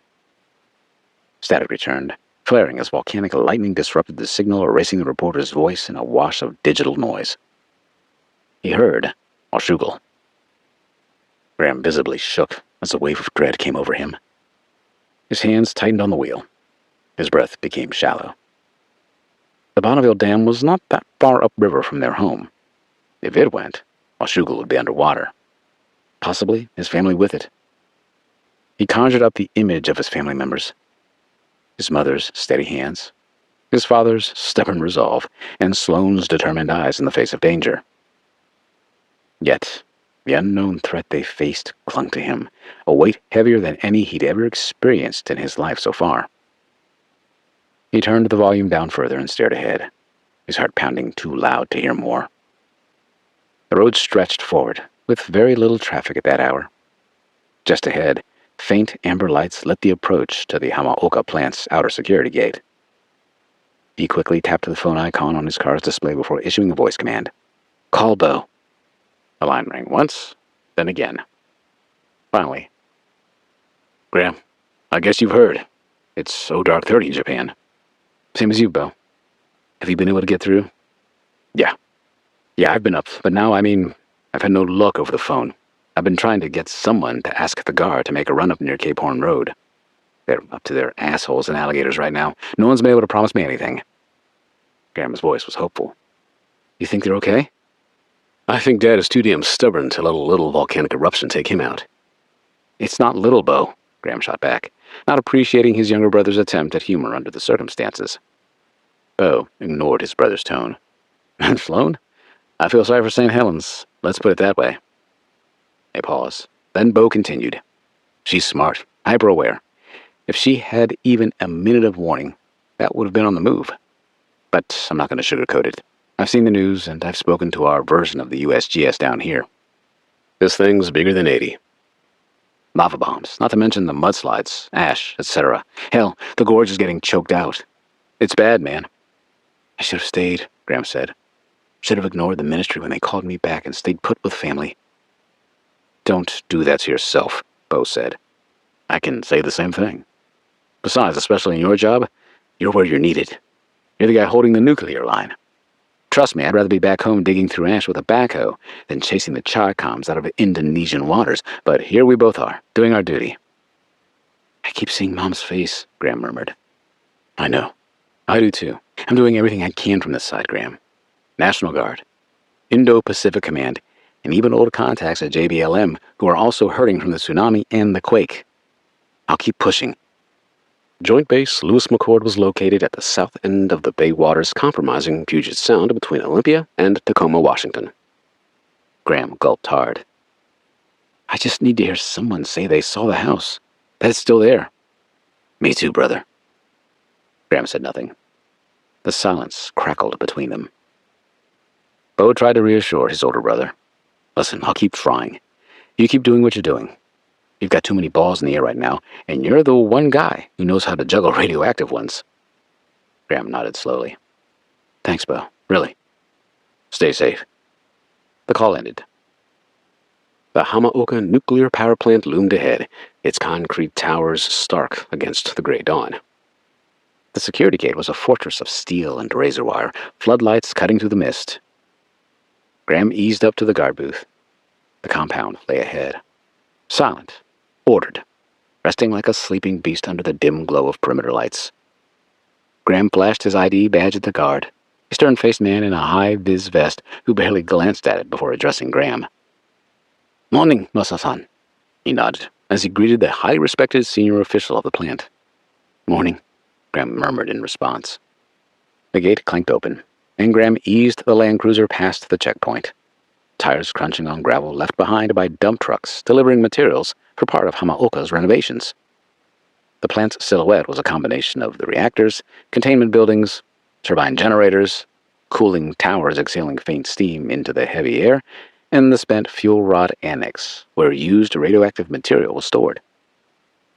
Perhaps it was the catastrophic earthquake, tsunami, and eruption in the Pacific Northwest, or the recent seismic activity around Suruga Bay, where Hamaoka sat. Graham sensed it was quiet. Maybe too quiet. Something about the silence pressed against his chest. Certainly the plant was operational, running clean, modernized systems under his watch steady, despite the non-stop work being performed on them. But the Earth didn't care about systems. Did Mount St. Helens care about any of the residents living in its shadow, like his family? Graham parked and sat for a moment, both hands still gripping the wheel. He let go to wiggle his fingers. The control rooms awaited, with their blinking monitors and studious technicians. However, his mind was still on Meshuggah. His thoughts drifted again to his childhood home, to the face of his sister, to the sound of Sloan's voice recounting scientific theory over dinner like it was gospel. She was so confident, so assured of her capabilities, just like his dad. How did they miss this? Graham took a deep breath. A storm was coming. He could feel it. And this time it wasn't just about protocols. It was about his family. Kana, Emmy, Ken. His everything. He stepped out into the wind-blown concrete jungle as gray clouds gathered over the Pacific. He spontaneously clapped his hands to shake the sense of doom that had consumed him. It didn't work. 18. April 14. Late morning. Home of Duke and Betsy Mercer. Washougal, Washington. Sloan was left alone as the group scampered back to work. She'd scowled earlier as she noticed Reed and Gigi standing at the back of the room. Reed had been filming her while she addressed the team. They were huddled quietly by the living room's boarded-up bay window, their faces grim. Reed, ever observant, met her gaze reflecting their connection. Gigi, though exhausted, seemed to vibrate with restless energy, the instinct of a seasoned reporter recognizing a story, even one she couldn't yet grasp. Sloan slowly crossed the room, her body protesting with every movement, but her mind was resolute. She made her way towards them, a deliberate path through the organized chaos, the familiar clamor of St. Helens a constant physical presence in the background. When she reached them, her hand lightly touched Reed's arm, her voice dropping to a low, urgent whisper, barely audible over the hum of the machines. "Reed, Gigi." Her eyes locked onto theirs, conveying a desperate conviction that transcended words. "Dad says you're good to go out there, to see if we have a way out. I need to know. Are you too sure about this?"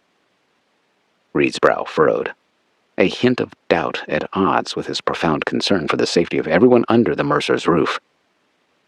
He glanced at Gigi, then back at Sloan, seeing the desperate conviction in her eyes, the genuine concern that had nothing to do with her concussion. Gigi, her blue eyes alight with a dangerous spark reflecting the daredevil in her, was already nodding. "Sloan, I know you disapprove of some of our assignments," began Reed before his sister cut him off. "Most all of them, actually." "We've talked it through," Reed continued. "We've gone over the details with Dad. I know that I'm of no use to anyone here if we don't make it back. Trust me, Sloan, and I swear to you, neither one of us has a death wish." Sloan grimaced and turned to Gigi. "What about you?" "Me? Do you have a death wish?" Gigi said. "Hey, I'm not the one who faced down an erupting volcano and got knocked on her ass." Her bluntness drew a laugh from Sloan, and a slight coughing fit. If anything, Gigi seemed to be able to go toe-to-toe with Reed's big sis now that she'd proven her loyalty to the rest of the family. "Touché," Sloan shot back with a smirk. "Well, I'm not here to talk you out of it. Actually, while you're out, if you catch a signal in the middle of all this shit, I need a favor." "Of course," offered Gigi. "What can we do?" "I believe something is happening in Japan. Well, more like will happen." "Okay," Reed interjected, stretching out the word. "Like what?" "Something beyond what the instruments are showing." She didn't explicitly describe the horror of her dream. Fuji's eruption, the nuclear meltdown at the plant, Graham's fate. But the raw terror in her voice, the desperate plea in her eyes, spoke volumes. "I need you to check on Graham. Or if not Graham, try to reach Bo. Anybody who can confirm nothing like St. Helens is happening at Fuji." "We can do that," said Reed. "I planned on touching base with them anyway." Sloan gulped as she continued. "You two, you're the best at what you do. The only ones I trust for this. It's risky to go out there, but I need you. Graham, Kana, and the kids need you." "Japan?" Reed whispered, his voice rough. He pointed to the members of the CVO team. "Do you know something they don't know? Quakes? Fuji?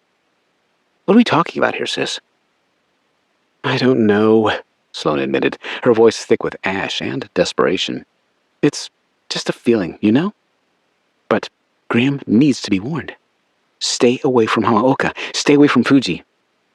Reed's eyes widened, a dawning horror. He glanced at Gigi, who met his gaze with a fierce, unwavering understanding.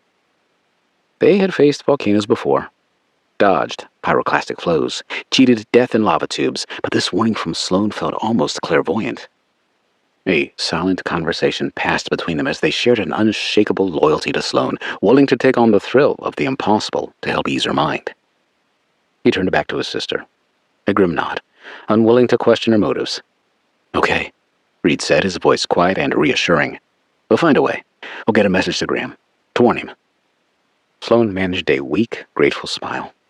"Thank you, both of you." Her gaze swept back to the screens, to the empty, silent feeds from Japan in front of Mara and Lena. Finally, she shot a smile back to Reed and Gigi, her last desperate hope to warn her brother. The fallout from St. Helens formed a terrifying, constant backdrop. a physical manifestation of the world's unraveling. But now, in the heart of the Mercer home, a new, perilous mission had just been born. Reed and Gigi readied themselves in a desperate race against time, against the impossible, into the ash-choked abyss within the grasp of Mount St. Helens. 19. April 14. Noon. Home of Duke and Betsy Mercer, Washougal, Washington. The Cybertruck's batteries clicked to life beneath them, an almost silent counterpoint to the monstrous growl of Mount St. Helens. Reed gripped the yoke-style steering wheel, his knuckles white against the matte finish.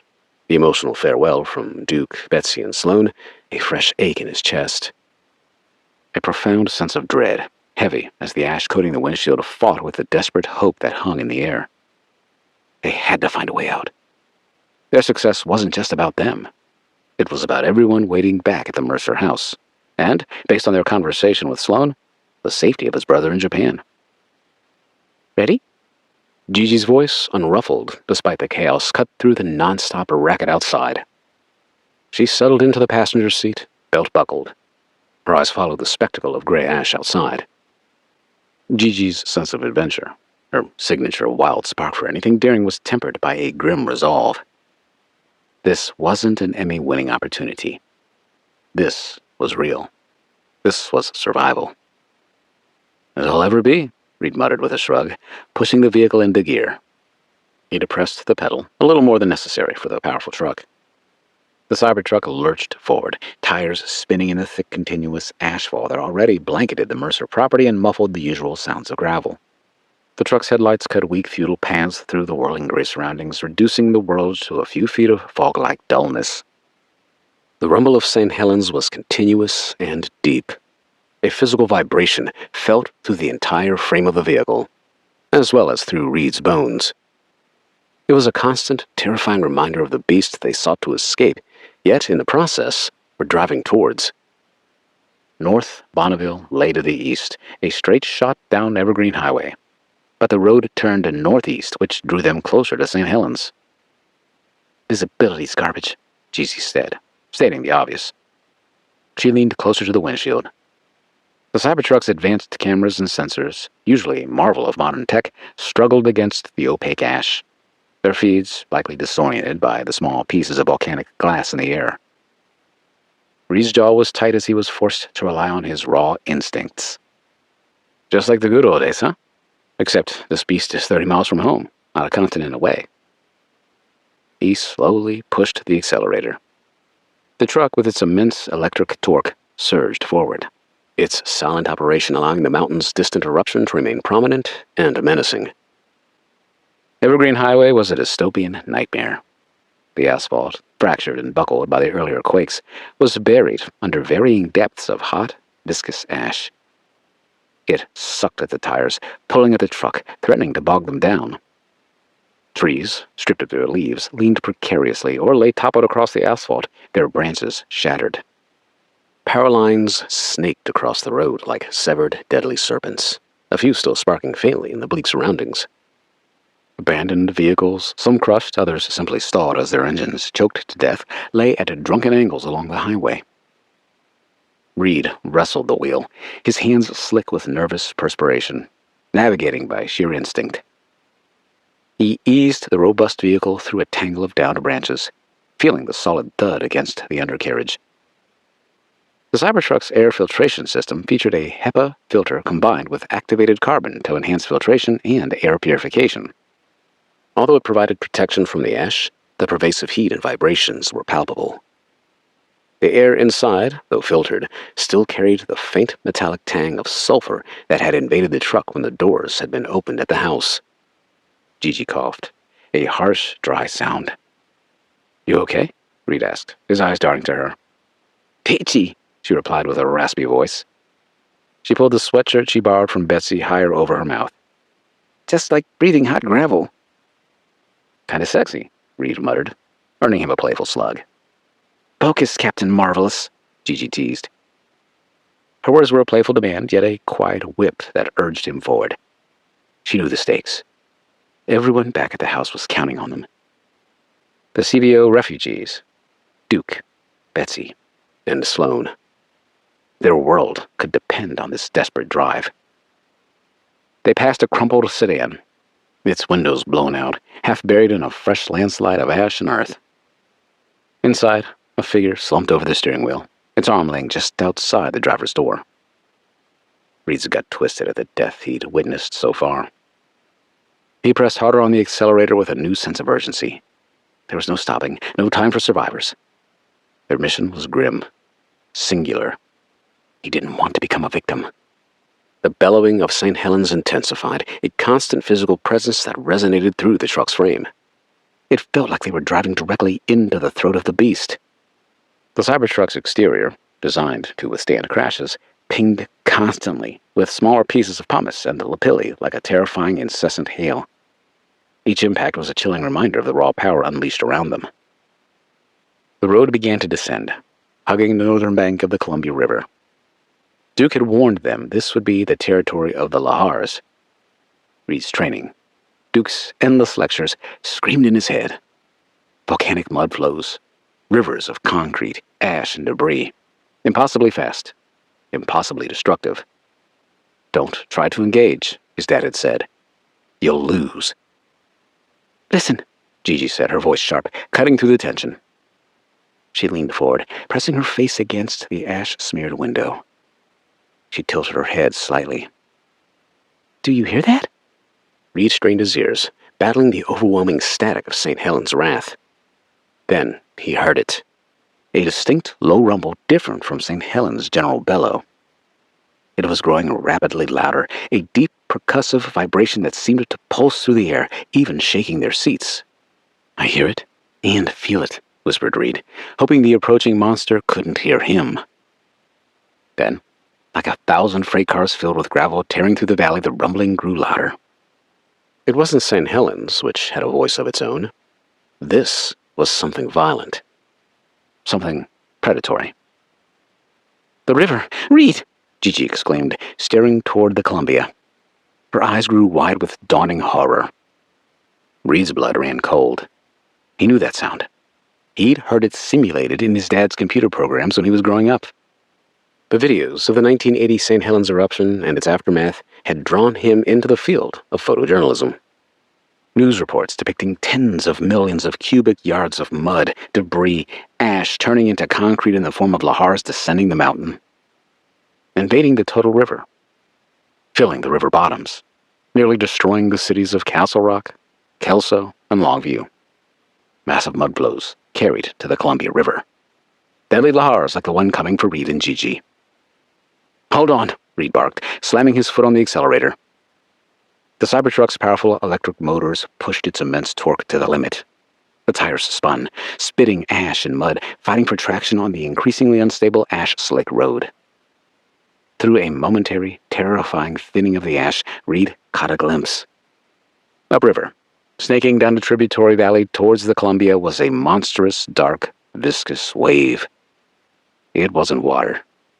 It was a churning wall of mud, rock, and debris, 100 feet wide or more, moving with terrifying speed, devouring everything in its path. Trees were swallowed whole. Houses simply disintegrated. It was a liquid avalanche of hell. Reed! Gigi screamed, her voice tearing from her throat. It's huge! The sound intensified, a thunderous boom that swallowed all other noise. The ground beneath the Cybertruck began to shake violently, not from the general eruption, but from the raw kinetic power of the approaching mudflow. The air itself became a violent current of displaced air preceding the deluge, slamming against the truck, shaking it like a toy. Reed wrestled the wheel, desperate.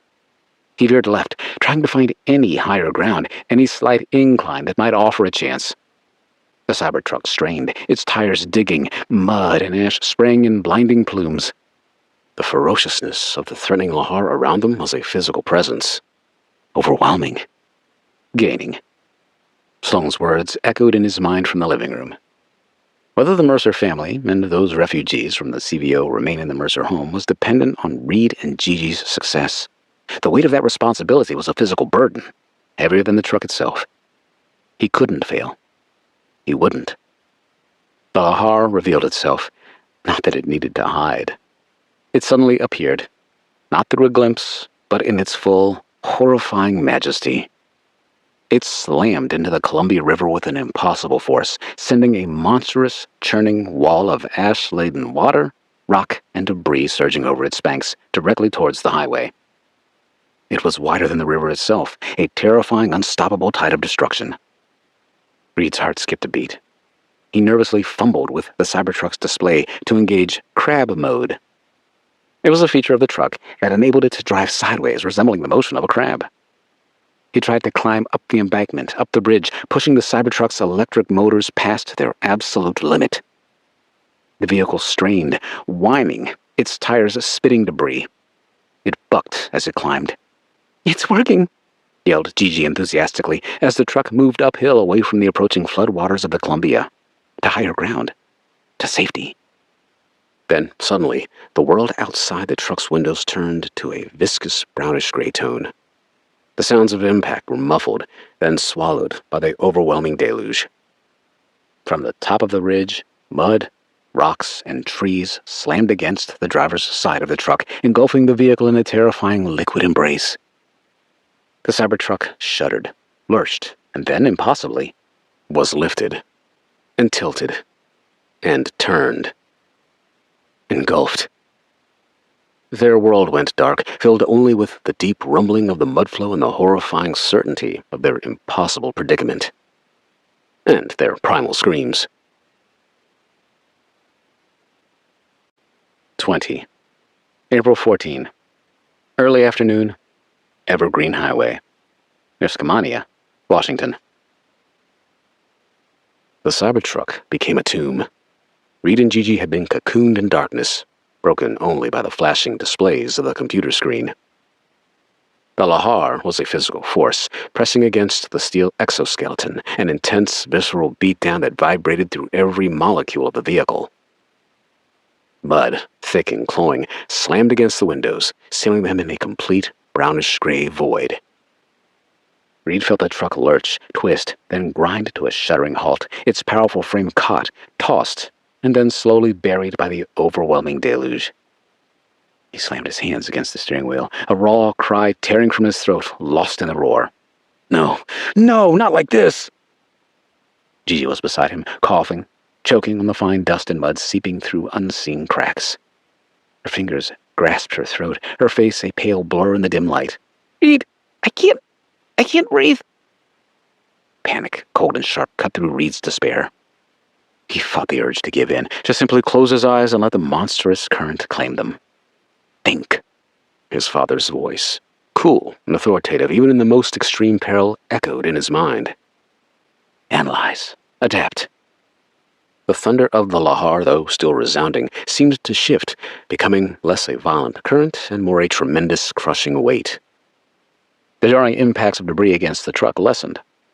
They were no longer moving. They were buried. Alive. Barely. Okay, hold on." Reed's voice was gruff and raw. He reached out to grasp her hand as he scanned the dash, his eyes burning, useless in the confining darkness. The air in the cab was thick with fear and his nerve-induced sweat. He tried the door handle, but it was jammed solid, held shut by the immense pressure of the mud outside. After unbuckling his seatbelt, he crawled over Gigi, who seemed to be frozen in a near state of shock. He tried the passenger side, also stuck. He wriggled into the back seat and tried the rear doors. Nothing. The Cybertruck, so defiant moments ago against the threats that surrounded it, had now become an impenetrable fortress, both protecting them and imprisoning them. "We can't get out," Gigi gasped, her voice thin with terror and panic. Her hands, trembling, fumbled for her phone. Dead. She took a deep breath, forcing herself to regain her composure. As was often the case, she turned to self-deprecating humor as she stared at the lifeless device. "Of course it is, dipshit." Reed also forced himself to breathe, to think. The Cybertruck's unique features, which he'd studied during the return home from Portage Bay, provided them some options. He tapped the computer screen, hitting icons, desperately trying to remember Duke's casual explanation of its capabilities. All he could remember was the crab walk feature. But there was more. A light bulb lit up in his brain. It's adaptive air suspension. If he could raise the suspension even to its highest range of just over 2 inches, it might shift the pressure, create a crack. He felt the truck strain, a low whine from the buried electric motors, a subtle vibration through the floor, a faint groan of straining metal. Then, a sickening pop. A small, hairline crack spiderwebbed across the lower corner of the front windshield. "Damn it!" Reed yelled, his heart hammering with a desperate, fleeting hope. "The windshield! It's breaking!" Gigi shrieked and pulled her knees to her chest. "Can we get out through the back? Through the cargo bed?" Maybe. You first," he shouted, as the window crack extended from the hood to the roof and side to side. Gigi scrambled into the back and turned to see the windshield beginning to implode. "Cover your face!" she barked. Reed pulled his dad's LL Bean jacket over his face just as bits and pieces of safety glass began to invade the front seat. Several more cracks appeared across the tempered glass. Then, with a sharp crack, the windshield finally broke through, sending a fine spray of ash-coated glass into the cab. Gigi hadn't waited for the glass to break. She'd fumbled around until she located the cover to the interior latch release. "I found it!" Without hesitation, she flipped up the cover to access a pull strap. She pulled it firmly toward her, dropping the tailgate and exposing the empty cargo compartment.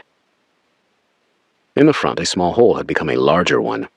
Air, thick with the smell of mud and sulfur, rushed in, and with it, the undeniable heaviness of the now stationary lahar. Okay, we're getting out."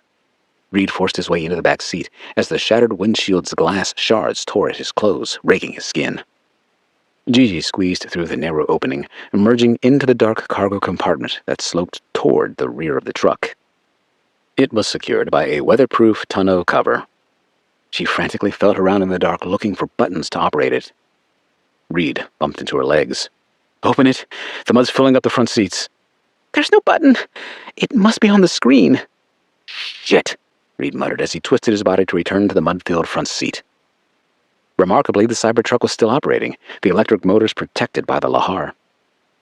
The computer display was still clear of the invading mud. With his body laying across the center console, he navigated through the icons of the main display until he located the one to open the rear cover. The truck shuddered and moved downhill as the lahar seemed to pick up its motion toward the Columbia River again. The clamor outside was so intense it was difficult to comprehend, as their cyber tomb was suddenly on the move. "Reed, hurry!" He pressed the icon on the touchscreen. Quietly, methodically, the tonneau cover began to retract. "Watch for mud," he warned, as he scrambled around to join Gigi. Seconds later, they were exposed to a vast, desolate landscape of hardened, steaming mud. The world was a uniform, terrifying shade of taupe, as if a Crayola crayon box had puked out all of the colors nobody wanted to use. Both Gigi and Reed gasped for air, which, though no longer suffocatingly dense, was still thick with ash. Their lungs burned with every ragged breath. Reed crawled through first, standing precariously on the truck bed. Once he gained a solid footing, he reached down, grabbing Gigi's outstretched hand. "Come on, we gotta go," he said, as he pulled, grunting with effort. Now standing, she collapsed into him, coughing, then spitting debris out of her mouth. "This sucks," she mumbled, glancing around at their surroundings. They stood on the surface of the semi-solidified lahar, a vast, desolate, and treacherous landscape of hardened mud, embedded debris, and steaming craters. The Cybertruck, their last hope of mechanized escape, was half buried in the viscous sludge. Its brushed stainless steel exterior, now a dull, ash-coated brown, a silent, defiant monument to their near demise.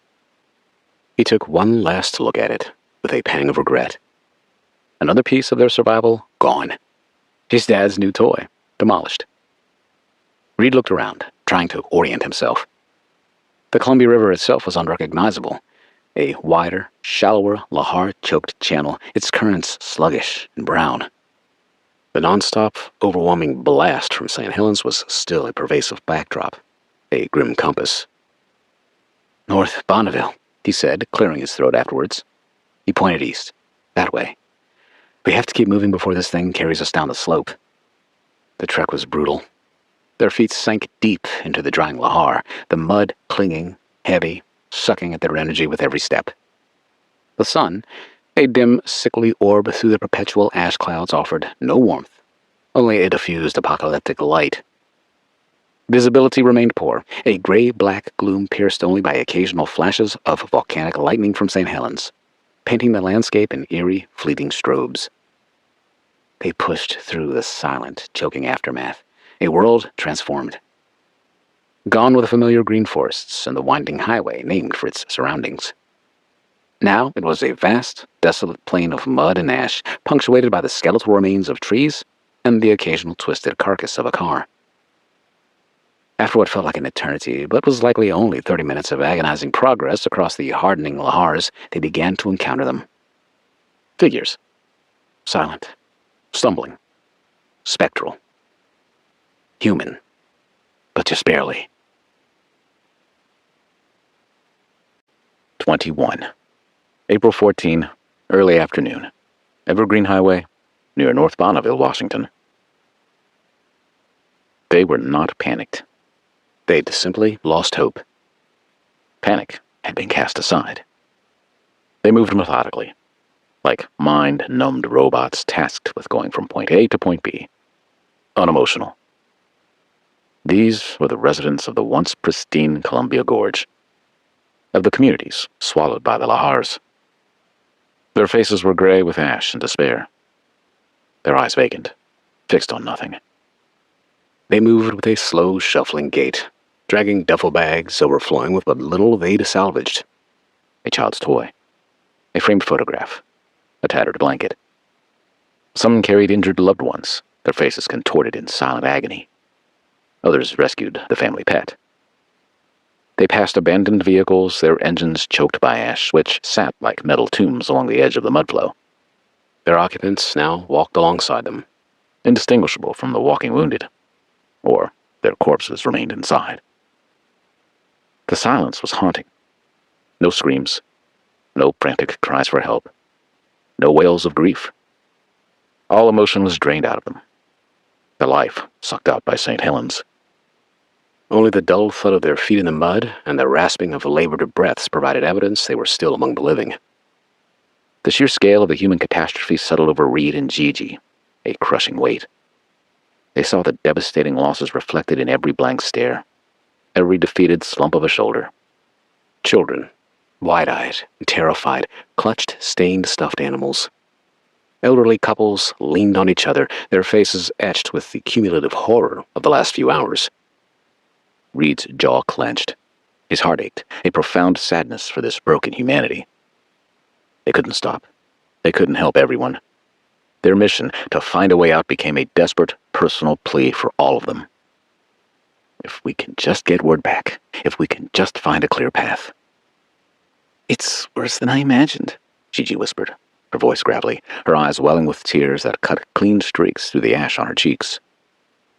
She gripped Reed's hand a little firmer, a reminder of the bond they shared. Her journalist's instinct, usually so quick to frame the shot, was overwhelmed by the raw, unadorned suffering. This wasn't a story to report. This was a tragedy to witness, a grief to be shared. Reed nodded, his throat raw from emotion and ingesting the air that swirled around them. He gripped her hand a little tighter, intertwining their ash-smeared fingers. They pressed on, a grim procession among the living ghosts, driven by an almost impossible hope. He'd briefly considered returning home, going against the flow of traffic, as they say. He argued with himself as to the best course of action. Their mission, determine if there was a way out, had succeeded in a way. The answer was a resounding no. Yet, it seemed cowardly to Reed to simply go home and report the bad news. They were also tasked to gather information, to reach out to his brothers, especially for Sloan to warn Graham of the threat posed by Mount Fuji. Their mission was not complete. They had to continue. Ahead, the landscape began to shift. The muddy plain gradually gave way to more defined, albeit still damaged roads. Houses, though ash-covered and cracked, stood mostly intact, spared the full force of the lahar's main channel and the volcano's eruptive material. It was familiar to Reed. They were reaching the outskirts of North Bonneville. The town itself was deserted. Power lines lay snapped, buildings gaped with broken windows, and every surface was blanketed in a thick gray shroud. But it was not submerged in mud. It offered a false sense of relative safety, a temporary reprieve before the inevitable. It was heaven, compared to the hell they'd witnessed. On the other side of town, as the highway turned back toward the Columbia River, a terrifying sight unfolded. Hundreds, perhaps thousands of people were packed onto the bridges crossing slivers of the Columbia River, leading to 3 small islands: Cascades, Bradford, and Robbins. The islands that dotted the river were connected by bridges leading into Oregon. At the Washington Shore Visitor Center, makeshift camps had sprung up, dotted with small, desperate fires. Figures huddled together, wrapped in blankets, their faces gaunt, illuminated by the dim, filtered light from the ash-choked sky. Exhausted relief mingled with profound desperation in the crowded bottleneck. They'd refused to leave their communities, electing to remain close by, living off the generosity of local churches and FEMA supplies. Reed's gaze swept across the river, toward Interstate 84. Emergency vehicles, military trucks, and remote news vehicles had staged themselves along the riverbank at the Eagle Creek Overlook campground. A relief effort was being readied, and the news networks were actively broadcasting. He turned to Gigi. "We need to get over there," he said, pointing toward the flashing emergency lights. "They'll have information, maybe a cell phone we can use, hopefully a chopper we can send to the house. We need to get everybody out of there." Gigi followed him through the grass along a chain-link fence topped with razor wire. The perimeter security was designed to keep fishermen away from the Bonneville Lock and Dam and its turbulent waters. On this day, it looked like a rollicking river of chocolate. They reached an area near the banks of the Columbia to get a better look. The road had been closed to vehicular traffic, although most vehicles on the Washington side of the river could no longer operate. A steady stream of humanity crossed the dam onto Cascades Island. From there, they crossed along Dam Drive to Bradford, and then over Star Route to Robbins Island, before reaching Bonneville in Oregon. "Let's go," said Gigi with a renewed sense of purpose. Her lungs appreciated the somewhat cleaner air. Her athletic body shook off the battering she'd endured. More than anything, she was ready to get a little farther away from St. Helens. The two returned to the visitor center and stood in line. They shared conversations with fellow refugees. All the stories seemed similar. Some had lost everything. Others simply didn't want to wait for a lahar to show up unexpectedly. Regardless, the refugees seemed to remain peaceful and orderly as they shuffled across the dam. They encountered a massive bottleneck at Bradford Island, the narrowest of the 3 stretches of land surrounded by the silt-filled waters of the Columbia. Reed and Gigi were directed to follow a group of 100 or so refugees into the parking lot along the north shore of the island, which provided them a direct view of St. Helens as it continued to erupt. While they awaited Army Corps of Engineers personnel to wave through the next group, they caught their breath and took in the spectacle of it all. The distant eruption of St. Helens was constant, but for Reed, something else, something deeper, more resonant, was disturbing the river itself. He'd noticed the Columbia, usually a wide, powerful artery, seemed unnaturally swollen upriver, a dark, churning mass of mud and debris. Reed felt uneasy, his head on a swivel, as a peculiar, low thrum vibrated through the ground beneath his feet. This was different from the mountain's powerful force, growing rapidly louder from the east. This was coming from the direction of the Bonneville Lock and Dam. "Gigi," Reed rasped, his voice barely audible above the rising, foreboding thrum. "Do you hear that, from upriver?" Gigi's eyes narrowed, her investigative journalist's ear attuned to the anomaly. She heard it too. A rhythmic, heavy pounding, deep and relentless, unlike the natural flow of water. It resonated through the very earth, a low-frequency pulse that grew with terrifying speed. She craned her neck to look upriver, her eyes searching for the source of the odd sound. Then, faint, almost imperceptible against the distant blaring of St. Helens, they heard it. Peculiar, intermittent. A warning horn. Not the sustained wail of a tsunami siren, but a series of short, frantic blasts. It was coming from the direction of Cascade Locks. No one on the islands seemed to notice, or perhaps they were too exhausted to care, too focused on the relative safety of their small, crowded refuges. Reed and Gigi exchanged a look, a shared horror dawning in their eyes. The Columbia River upriver was impossibly rambunctious. The distinctive rumble of the water was reaching a fever pitch. a frantic, unheard horn, something Reed had never experienced in his 25 years growing up in the area. Suddenly, his father's words echoed in his mind. The forces that shape the earth are hidden, but their power is revealed in the breaking of the crust. An unimaginable disaster was unfolding 2 miles upriver. A pair of lahars had roared down the St. Helens, gobbling up everything in their paths. One floated directly over the Bridge of the Gods itself, a massive steel truss bridge crossing the river just below Cascade Locks. Hundreds of pedestrians and dozens of vehicles were swept 140 feet into the rapidly flowing Columbia River. The carnage joined another lahar that simultaneously swept across Wauna Lake, enveloping hundreds of trees until a massive scrum of structures, vehicles, and bodies joined the vegetation. Buoyed by the spring rains that already brought the Columbia to swollen levels, the deluge rushed 2 miles downriver, picking up speed as it approached the Bonneville Dam and the 3 islands which was part of the river crossing. As the lahar debris picked up speed, it grew in intensity as it rushed toward the dam designed to harness the Columbia's power. Bonneville was now facing a threat it was never built to withstand. If it failed, it would unleash a devastating, unprecedented flood down the Columbia directly towards the riverfront properties between North Bonneville and Washougal. A faint, frantic blare of a warning horn, distorted by distance and the thickening ash, pierced the air from upriver. A lone, desperate cry. Then it was swallowed by the overwhelming, rapidly intensifying roar of the Columbia River itself. For now, the unsuspecting masses gathered on the islands below only heard more boisterous sounds they presumed were caused by St. Helens. They were wholly unaware their only escape route, their only hope, would soon be taken from them. The clock was still ticking, counting down to an unimaginable deluge, one that Reed and Gigi might be unable to escape. 22. April 14. Afternoon, Bradford Island, Bonneville, Oregon. It started as a low, sinister vibration from upriver, a sound distinct from the constant throaty roar of Mount St. Helens. Now, it was escalating with terrifying speed, morphing into a monstrous deep growl, like a colossal beast straining against an impossible weight.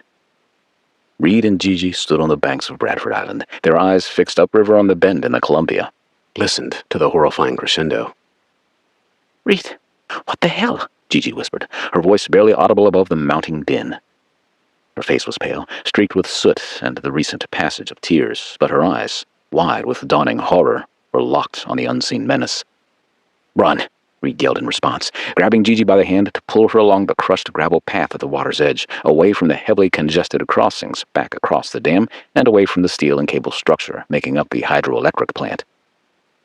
He speculated, an opinion based upon witnessing countless disasters unfolding. "Lahars have breached the river near the other bridge. It's all coming this way. We must hope the dams hold." They made their way up an embankment, clawing their way through wet, ash-covered grass. They'd make progress, then slip backwards, helping each other to dig their fingers into the wet soil until they reached the parking lot. There, they found thousands of refugees who were awaiting their turn to cross onto Robbins Island. Some, fearful of the roaring waters that approached, took their chances and jumped into the muddy river in an attempt to swim across. The current quickly grabbed them and hauled them downriver. Gigi turned just as the first of the lahar debris topped the Bonneville Dam. "Reed, it's coming! The dam won't be able to hold it!" She'd barely finished her statement when a mobile home toppled over the top, followed by an upside-down boat. Soon, all types of material rushed over, floating atop the mud-filled water. Reed's Mercer-influenced scientific mind, usually so clear, raced, scrambling to process the implications. The Bonneville Lock and Dam, a concrete and steel behemoth. If that failed, the sheer volume of impounded water combined with the lahars St. Helens had vomited into the river upstream would be nothing short of an inland tsunami, a liquid hammer, and the thousands of desperate souls packed onto the islands connecting Washington to Oregon were directly in its path, including themselves. "We've only got one shot," Reed barked, a futile shout into the maelstrom. He grabbed Gigi by the hand and tugged her toward the westernmost end of Bradford Island. Its rocky shore narrowed to a point overlooking the historic site where Fort Cascades once stood in the 1800s. "We have to cross here," he said when they arrived. Others had the same idea and were frantically swimming toward the Washington shoreline. Gigi grabbed his arm, her grip desperate. "No time! Look!" A flash upriver, at the dam. A brilliant, blinding white flare, like a momentary sun, erupted from beyond the bend, followed by an ear-splitting, crackling noise that momentarily dwarfed even St. Helens' distant roar. It was the sound of concrete and twisted steel disintegrating under an unimaginable force. The ground beneath them convulsed violently, a sickening lurch that nearly sent them sprawling. Then, the Bonneville Dam began to collapse into the water. The splash was enormous. The deluge that filled the void was impossibly massive. The wave that followed was not survivable. It wasn't a clean surge of water. It was a monstrous churning wall of absolute destruction. A brown-gray soup, 20 feet high, perhaps more, hurtling down the narrow stretch of the Columbia River. And it wasn't just water. It was packed with the pulverized remains of everything in its path. Reed's eyes widened in horror. Automobiles, trucks, even the remnants of entire homes from upriver communities tumbled end over end, spinning and rolling in the rushing current. Massive tree trunks, shorn clean of their branches, acted as battering rams, smashing against each other with splintering thuds. Household debris, refrigerators, furniture, propane tanks, and personal belongings spun in the viscous liquid, a horrifying testament to vanished lives. And in the roiling depths, dark shapes, too defined to be mere debris. Bodies. Human bodies, anonymous in the churning chaos, swept along like discarded rags. The air filled with the immense power of the water thundering downstream, caused by the grinding of debris, the splintering of wood, and the consumption of everything the lahars dragged into it. It was the sound of the Columbia River, a sacred artery turned traitor, transformed into a machine designed for annihilation. "The school bus!" Gigi screamed, her voice a raw shriek of terror and despair. She turned and ran up the slope, back to the parking lot, directly toward the approaching deluge. They were still too close to the violent waters to reach the bridge that stretched across to Oregon. The surge loomed ahead, leaving them mere seconds. Reed and Gigi climbed into the Multnomah County school bus from Oregon just as the initial wave, the vanguard of the deluge, slammed into the three islands with sickening force, sending a violent spray of muddy water and smaller debris over them, knocking them off their feet. Reed scrambled back up, choking on the foul-tasting ash-laden water, his eyes stinging. He saw it then. The horrifying tableau unfolding on the islands. Then the wave grew, filling the horizon, taking away any view of where they'd just been. In that moment, Reed thought their lives would end. 23. April 14. Afternoon. Bradford Island. Bonneville, Oregon. Gigi didn't hesitate. "Close all the windows! Hurry!" The two scrambled through the bus, closing the sliding windows and securing the front door. The last window by the driver's seat was snapped shut as the floodwater lifted the bus upward, leaving the couple with a momentary feeling of weightlessness. As the islands became completely swamped, a clamor of screams, brief and chilling, erupted from the thousands of people attempting to flee. Those still packed onto the Columbia's shores in the makeshift camps fared no better. Their pathetic fires were instantly extinguished, pulverized, swept away. Tents and tarps ripped like tissue paper.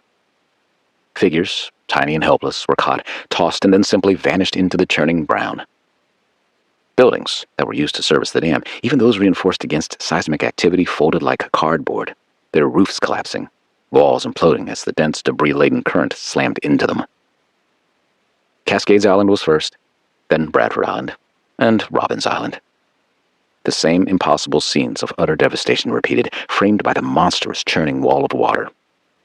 There was no escape, no higher ground, just the relentless, pulverizing force of the deluge consuming everything. The sheer helplessness of it all was a cold fist clenching Reed's heart. "Hold on!" Gigi shrieked, throwing herself into a seat to get a hold of another. The bus had been lifted and was now being dragged downriver amidst the deluge. Then a sudden wave of displaced air, a terrifying vacuum generated by the turbulent waters, hit them. It stole their breath, sucking the air from their lungs, making them gag. The bus, vibrating violently, strained against the colossal pressure building around it. "Ah!" Reed screamed as the bus was flipped on its side and upside down. Their bodies, still sore from the battering from their last encounter in the tumultuous waters, suffered another beating inside the unforgiving steel confines of the school bus. The bus was lifted upward again, momentarily standing on its nose as if it wanted to pirouette. Gravity would not allow that to continue. Reed didn't know how they'd land or whether the bus was destined to nosedive below the surface. Across the aisle, Gigi was trembling, curled in a ball against the bus's roof. He grabbed her hand, lacing his fingers through hers, a desperate, unbreakable grip. The bus lurched again. Gigi let out a blood-curdling scream that tore from her throat as they were tossed about again. The bus was smacked hard by a house blocking its way downriver before joining the terrifying debris-laden flotsam. The impact was brutal, causing several windows to be crushed inward. They were immediately immersed in the churning soup, a terrifying world of dark brown and gray. The force of the current was unimaginable, tossing the bus like a plastic toy boat lost by a child in the rapids. The bus turned and turned, spinning like a top on the river's surface, disorienting the couple completely. Reed felt something strike his leg, a dull, agonizing thud, but there was no time for pain, only survival. In the water, he found Gigi's hand miraculously. He clung to it, his life's anchor amidst the pandemonium. He kicked, thrashed, fighting blindly in the dark confines of the bus, struggling to keep their heads above water. The taste of muddy, oily water filled his mouth, his nose, his burning lungs. He coughed, choked, desperately trying to find air in the terrifying, chaotic surge. The grinding, splintering noise of the debris-filled water was intense. The cries of others fighting for survival filled the air. They were brief and chilling, until they ended as the bus rode the current downriver. The water was oddly warm. The pressure exerted on the bus was intense. The water was gushing in from several breach points now. They had to get out, or the bus would carry them under without any means of escape. Reed made his way to the back of the bus with Gigi holding onto the back of his jeans. The emergency exit was completely out of the water, their easiest means of escape. What greeted them outside the bus remained to be seen. Reed quickly opened the door and flung it open. He crawled up and out of the bus, focusing his attention on retrieving Gigi before dealing with what surrounded him. They were out of the water for mere seconds when the bus was rammed with something large, forcing them to lose their balance. They both were flung away from the bus and into the river. Reed surfaced momentarily, gasping, spitting mud. He saw a terrifying, brief glimpse of the world around him. Twisted metal, uprooted trees, the shattered remains of homes, and dark shapes, human, caught in the current, tumbling past. Then he was dragged under again, the current relentless, pulling him, forcing him. He felt Gigi's desperate squeeze on his hand, her own body thrashing beside him. They were separated by the force that carried them downriver, then pulled back together by some cruel vortex of lahars mixed with debris. He managed to grab onto a large split log, its rough bark digging into his already raw hands. He wrapped his arm around it before pulling Gigi close, their bodies slamming against the cold wood. As it tore downstream with the current, the log spun, carrying them helpless. Their only option, to hold on. The roar of the deluge around them was absolute, swallowing all their sounds. The ash-covered environs of the Columbia Gorge rushed past them. A blurred, gray, unrecognizable landscape. Reed, battered, choking, but still clinging to Gigi, was swept into the unknown. The islands and the bridge were long gone, vanished behind them in the pulverizing chaos. North Bonneville was never seen during the ordeal, as the school bus was dragged past. There was only the relentless current, the debris, and the horrifying certainty that they were utterly at the mercy of the unleashed river, dragged into the heart of a disaster far beyond human comprehension. Their fate, a desperate, terrifying question mark in the churning muddy depths, was not within their control. 24. April 14. Afternoon. Home of Duke and Betsy Mercer, Washougal, Washington. The afternoon light, usually a vibrant wash through the tall firs surrounding the Mercer home, was now a sickly, bruised purple, strained through a sky choked with ash. The rain showers had passed, but the sky, one could see it, was overcast. Duke stared into the front yard through a single gap in the shiplap covering the broken living room window. He squinted to study the surroundings, so his gaze didn't truly register the swirling gray flakes that plastered the glass. Earlier, during the passing showers, he'd been acutely aware of the constant, unsettling thump, shush, of the wet, heavy ash accumulating on the cedar-shake roof. It had sounded like a monstrous hand patting the house relentlessly, threatening to press it into the very earth. Now, his concerns had shifted to the hardening ash which was being piled upon by more eruptive material from St. Helens.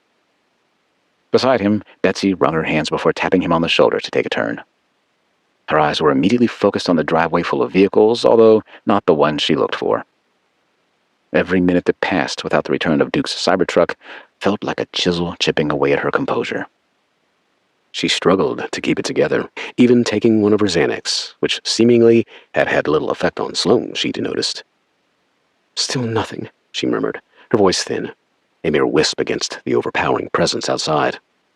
Duke shook his head, his jaw tight. He'd run out of so-called stay-positive responses. Nope. Reed should have been back by now. Even if the highway was impassable, he should have found a way to walk back. The words were hollow, even to his own ears. He knew how quickly a VEI-6 eruption could turn even a forested landscape into a field of mud, rock, and toppled trees. This wasn't just a mountain blowing its top. This was a geological nuclear warhead detonated in the heart of the Pacific Northwest. He thought of his son and Gigi out in that gray maelstrom. "Damn it, Reed, did I make a mistake in sending you? You seemed so confident." But Duke knew why he'd consented, and Reed had embarked on the dangerous trek outside their home. Reed was as stubborn as he was. A father's need to protect his family was an innate force, one Duke understood all too well. His fear for them was a raw knot in his stomach, churning with every groan of the cedar shake roof. Thump. Shush. A low creaking sound emanated from above, a deep, timber-straining sound that vibrated through the walls to the floorboards. Betsy flinched, pulling her hand away from the window pane as if it had suddenly grown hot. "Duke, did you hear that? I think maybe, the roof. It's taking on too much weight." Duke didn't need to hear it. He could feel the weight. The cedar shakes, designed to shed water and light snow, are now burdened with sodden, abrasive concrete. It's the rain. Mixed with ash, it's turned into wet cement. Every pound of it is stressing the weak points of the worn cedar shakes. He ran a hand through his gray hair, his mind racing through calculations he wished he didn't have to make. Load-bearing capacity. Sheer strength. He'd always envisioned the home as a fortress for his family, but even the best-laid plans buckled under an act of God on this scale. In the living space, transformed into a makeshift command center, Sloan wandered about, driven by nervous energy and frustration. She'd fully recovered from her hand-to-hand combat with the volcano that morning. She now moved with a controlled urgency that belied the terror gripping the outside world. The room was filled with the low hum of hastily deployed scientific equipment designed to measure what they could of St. Helens eruption from afar. The inability to link with a satellite prevented them from accessing the internet or any form of outside communications. The dining room table was covered with portable seismographs blinking, air quality monitors chirping, and a makeshift radio receiver searching for sensor transmissions from around the mountain, which mostly spit static. Her long, dark hair, usually meticulously pulled back, had escaped its confines, framing a face smudged with frustration and concentration. CVO scientists, Lena, Mara, Tim, and Casey huddled over their readouts, their faces illuminated by the screen's cold glow, mirroring Sloan's grim resolve. "Still nothing from outside the immediate grid," Lena, her fingers flying over a satellite phone keypad, announced, her voice tight with frustration. "The primary comms satellite is down. Secondary is spotty, allowing bits and pieces of data to stream in, but insufficient to make contact with anyone. We're basically running blind on regional data, relying solely on our local telemetry." "Which means we'll remain isolated until St. Helens stops or the skies begin to clear." Tim, whose usual demeanor was jovial, grunted, his gaze fixed on a jiggling waveform on his screen. This harmonic tremor coming from the field sensors the guys set up across the highway are revealing. They've remained steady, sustained, not tapering off. Sloan leaned closer, pointing at the seismic trace. "The amplitude is still significant, Tim. What's your projected ashfall flux for the next 12 hours based on this continued activity and our local wind shear data?"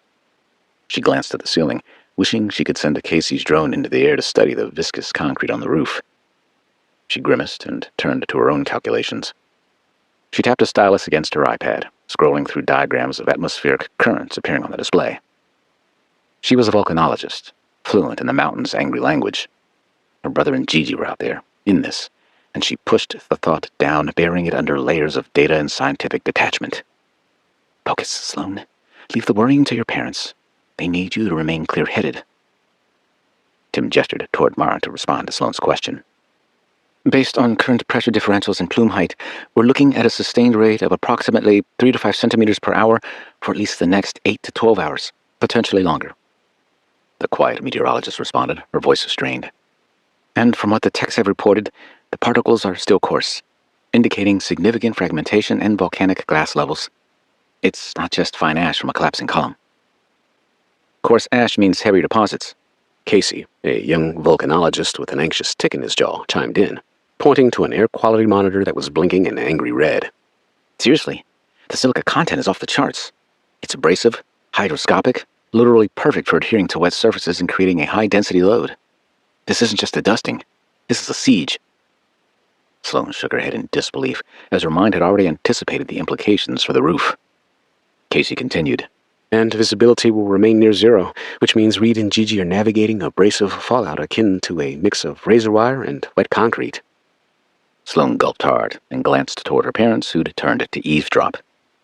A shard of fear pierced her professional shield, a quick, sharp pain she quickly struggled to suppress. She turned to their senior geologist. Tim, keep a close eye on these tremors. Any shift in frequency or amplitude could indicate a change in eruptive style or a new vent opening. Lena, keep trying those comms. We need to know what's happening beyond our immediate envelope. Japan and Graham's safety remained on her mind. For everyone inside the house, the constant thump shush of the ash on the roof had become a relentless, grinding pressure. Duke and Betsy quietly wandered from room to room, searching for changes in the ceiling plaster. Their ears were now attuned to every creak and groan from above. The lights flickered, a momentary dimming that sent a fresh wave of panic through them, although it was just one generator running out of fuel and giving way to its backup. This was also a concern for Duke.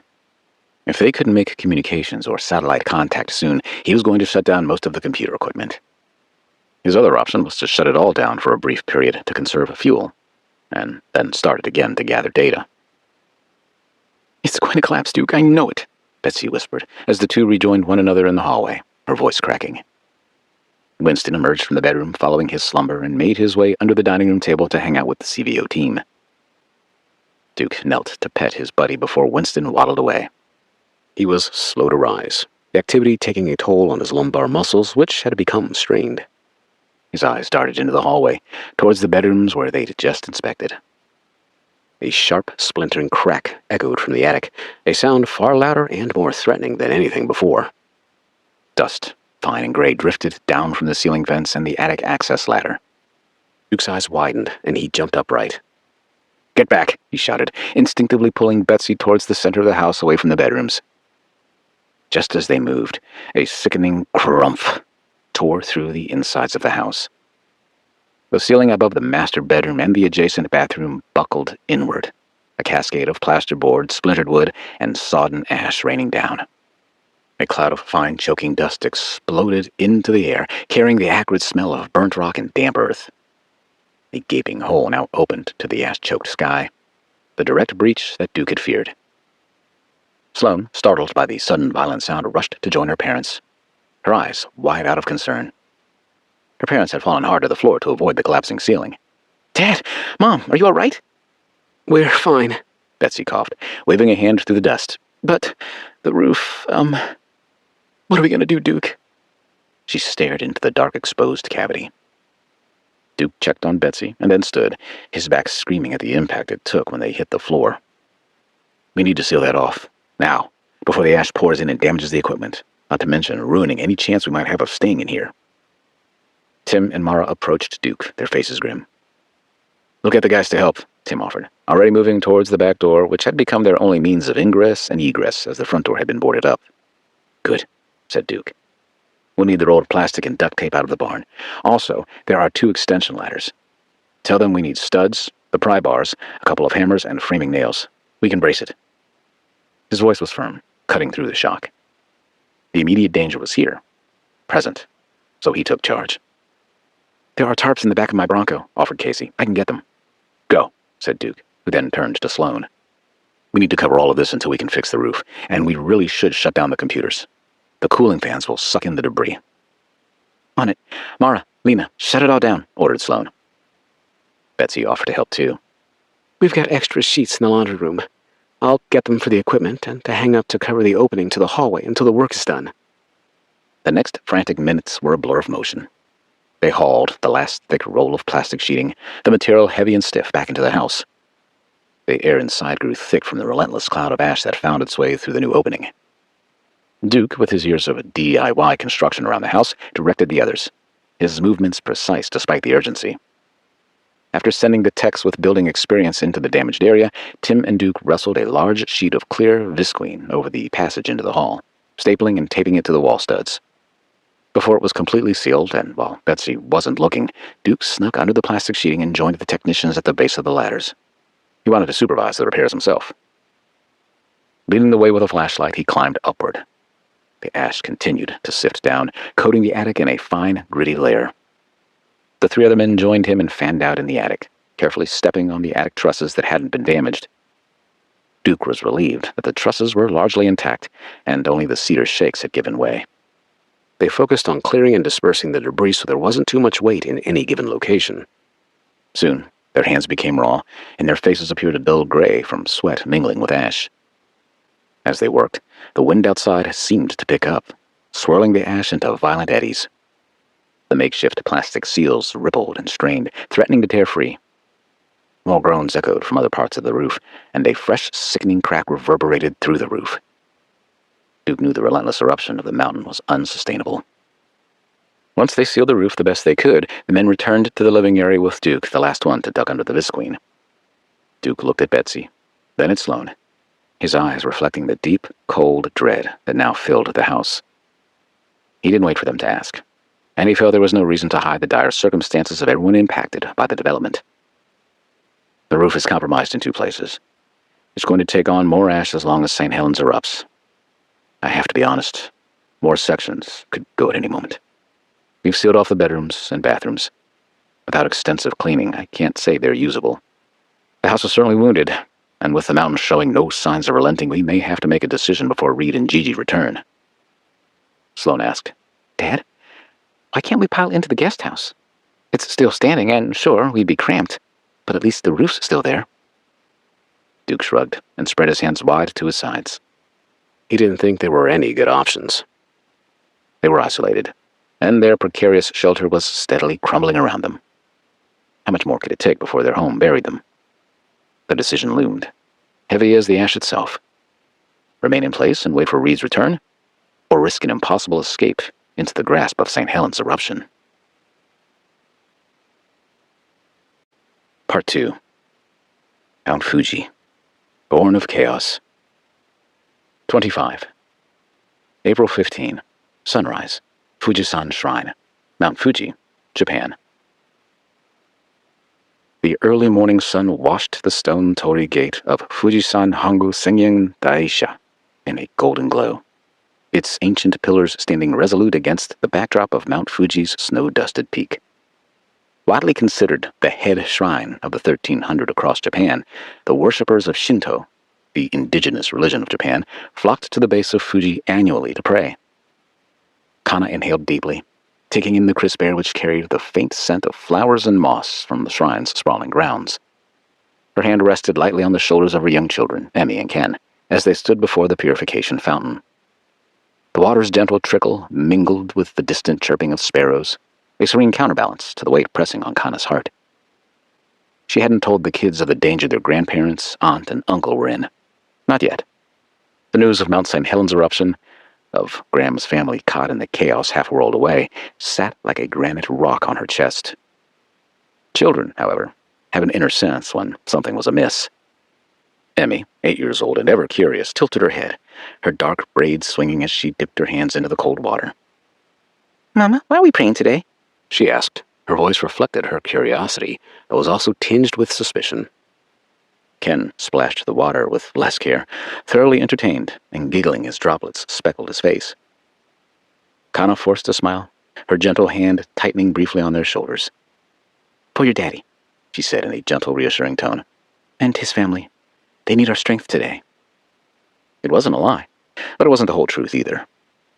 She glanced at her mother, Yoshiko, who stood a step behind them. Her prematurely silver-streaked hair caught the sunlight. Yoshiko's eyes sharpened, knowing that Kana's with a quiet understanding. She hadn't had the opportunity to ask about Graham's frantic calls last night and the impact the eruption would have on his family, but Kana felt her mother's unspoken questions would soon come out when the opportunity arose. Yoshiko stepped forward, her movements graceful despite her 60 years.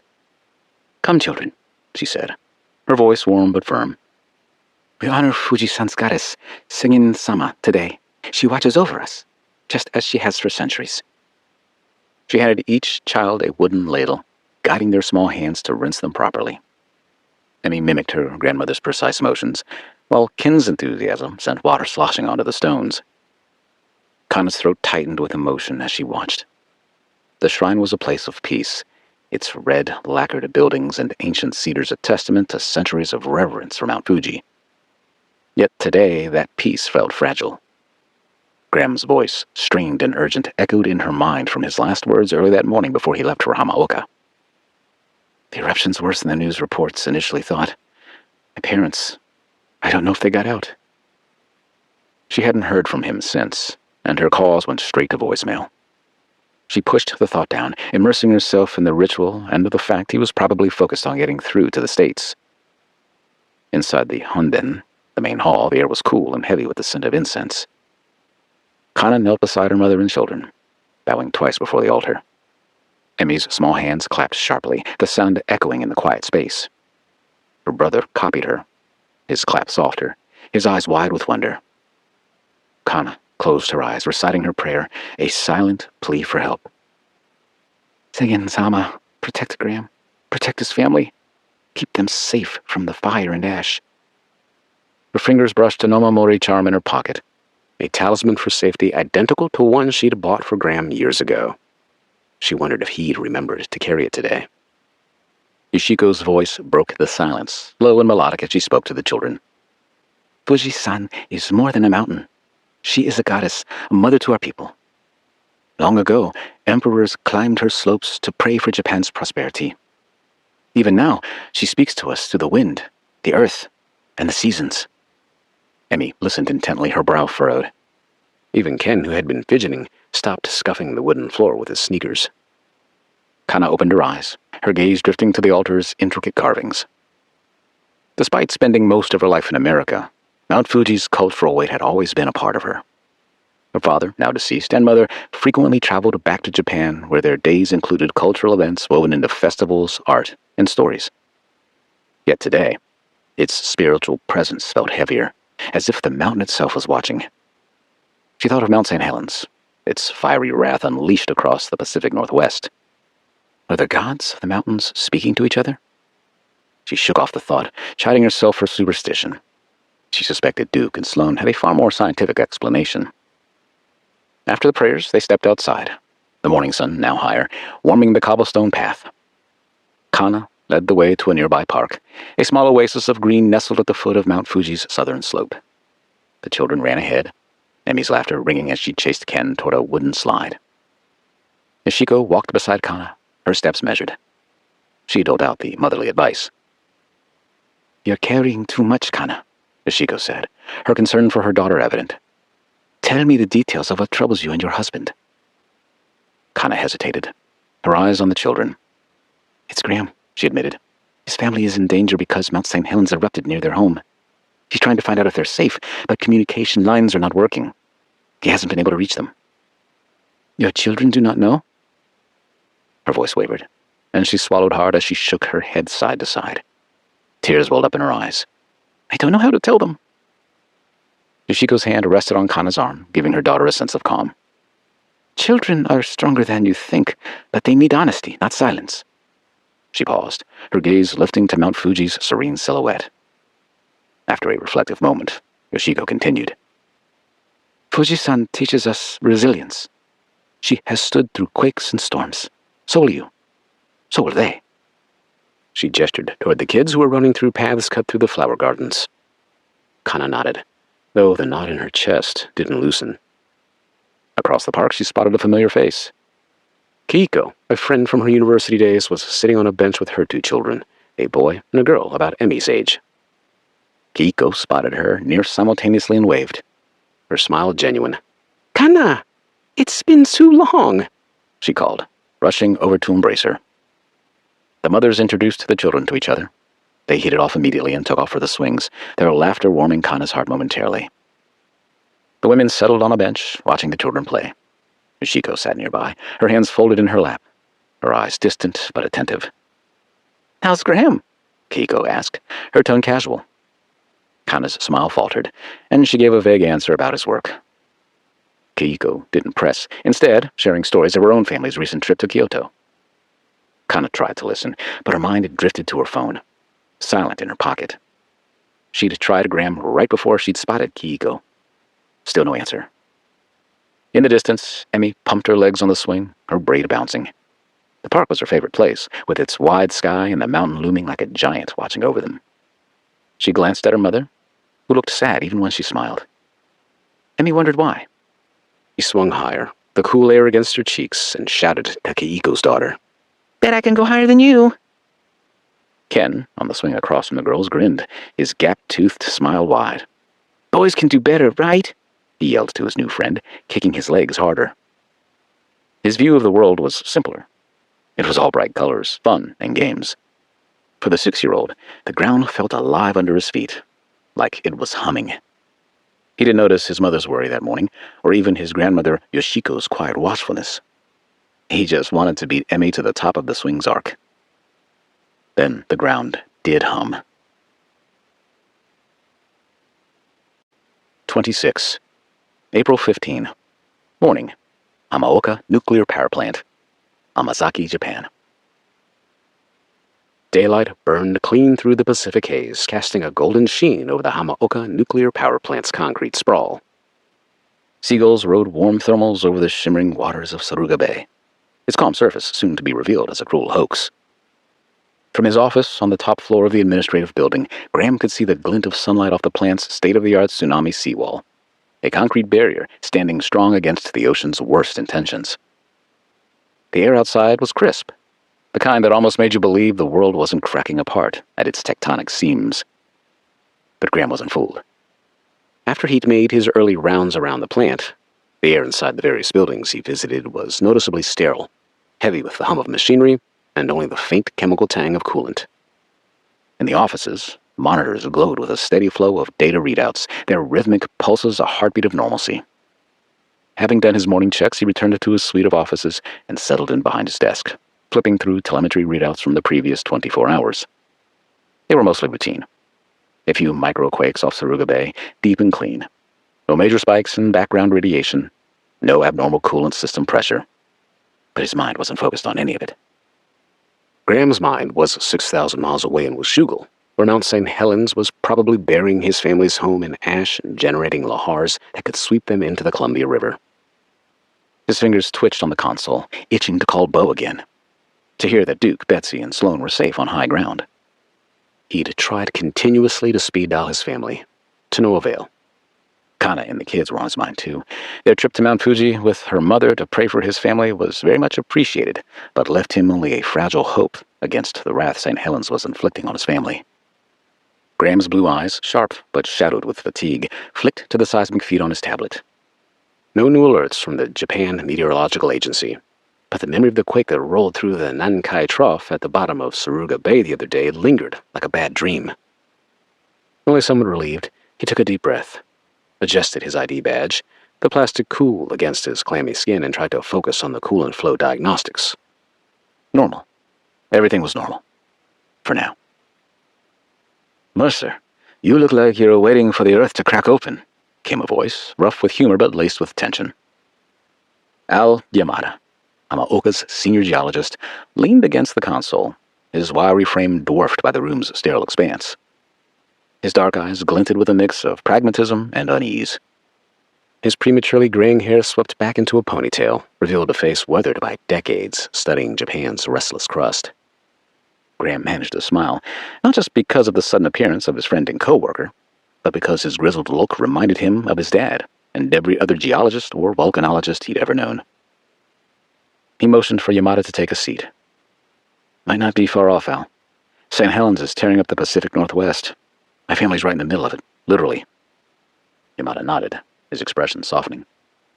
Heard about it on NHK this morning. Lahar's asphalt freaking lava bombs, the works. Your dad's a volcano guy. He'll get them out. NHK World Japan was the most watched news network in the country. Yeah, Graham said, his voice reflecting his uncertainty while trying not to be doubtful. If the roads aren't gone. You look like hell, observed Yamada, trying to change the subject with a hint of humor.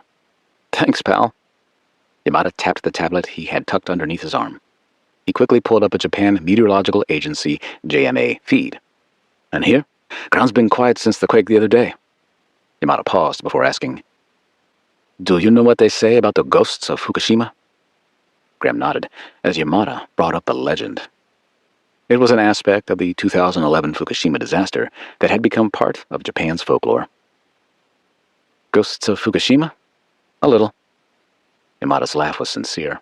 Ha! You know, that's what we call it when the ground shakes, and everyone immediately remembers those events in 2011. Where they were when it happened, how they felt. What happened when the tsunami took out the backup generators, cooling systems failed, and boom, a meltdown. Graham knew. Sadly, it was that catastrophic event that had led to him being hired at Hamaoka. First nuclear disaster since Chernobyl. That's why I'm here at Hamaoka. Always supposed to be ready for that. Reinforced seawalls, triple redundant generators, seismic dampeners on every reactor. Graham leaned back in his chair and swiveled around until he was staring through the windows at the Pacific. But you know as well as I do, nature is the greatest threat to anything man can build. It doesn't care about our safety protocols. I think we'll be ready, said Yamada. Then he added a caveat. Well, at least when all this damn construction work is done. They're behind. Always with the excuses, too. Graham's jaw clenched. The delays were a reminder of the plant's vulnerabilities. We've got 5 reactors, Al. 1 still dormant, 4 active. They'd rushed the other 2 dormant reactors back into operation. You and I both know there were shortcuts. Seriously, there's no way those approvals and inspection green lights happened without some nice kickbacks, right? Yamada chuckled. That's the way things get done.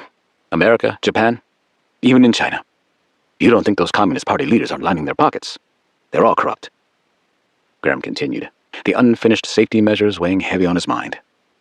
He adjusted himself in his chair and glanced toward the door to confirm Yamada had closed it behind him. The walls have ears. Open doors might as well have been a megaphone.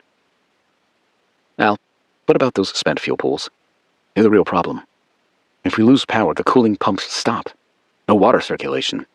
Then the rods overheat, causing the zirconium cladding to catch fire. Next thing you know, we're looking at cesium-137 and strontium-90 in the air. Al, it'll be worse than Fukushima. I'm talking global fallout. Zirconium was a key material used in nuclear power plants to insulate radioactive material because of its resistance to corrosion and high temperatures. Yamada crossed his arms, his confidence unshaken, but his eyes betraying a feeling of uncertainty. We've got protocols for that, Graham. Your protocols. The pools are in reinforced concrete, seismically isolated. We've got diesel generators, battery backups, and a direct line to the grid, even though it's run by someone other than the people who own Hamaoka. Even if we lose external power, we can keep the pumps running for weeks on the diesel. Graham wasn't convinced or consoled. It's not the ordinary geologic event that keeps me up at night, Al. You know that. Yamada shrugged. You're worrying about a black swan event, I get it. That's your job. But you gotta trust you got it covered. Graham stood and wandered to the windows overlooking the bay, and then his attention was drawn toward Mount Fuji in the distance. He took a deep breath before letting out an equally deep exhale. Al didn't understand. Nobody did. 27. April 15. Morning. Hamaoka Nuclear Power Plant. Omazaki, Japan. Graham's pensive mood caused him to be somewhat combative. His voice was low, but sharp. You want to know what a black swan looks like? Fuji's 60 miles away, Al. The other day, we had reports of harmonic tremors, SO2 spikes, and tilt meters showing uplift. If that volcano blows, it's not just quakes. It's ash clogging our intakes, lahars cutting our electrical supply lines, and maybe even a tsunami if the Saruga Trough ruptures again with a strong quake. You think our generators can handle all that? Yamada's smile faded. We've stress tested for an M8.5. The pulls are rated for 0.6 Gs of ground acceleration. We're solid. Besides, all that seismic activity the other day settled down quickly. Like always. Solid until we're not, Graham muttered. Not until the construction is done. A debate raged inside as he'd never forgive himself for not standing firm on principle when he was hired. Why did he let the Hamaoka board of directors rush those reactors online? Bully him into bringing the 2 reactors online before they were ready? His mind flashed to Kana in the park with Emmy and Ken, their faces lit by the Fuji Festival's lanterns in that video he'd shown Sloan. He could still hear Emmy's giggle, see Ken's clumsy wave, Kana's pride as she watched over them. If Fuji erupted, even the shelters at Nagoya, where he'd hastily sent them the other day, might not be far enough away. A silence settled between them for a beat. "Did you see the overnight drill report from Reactor 3?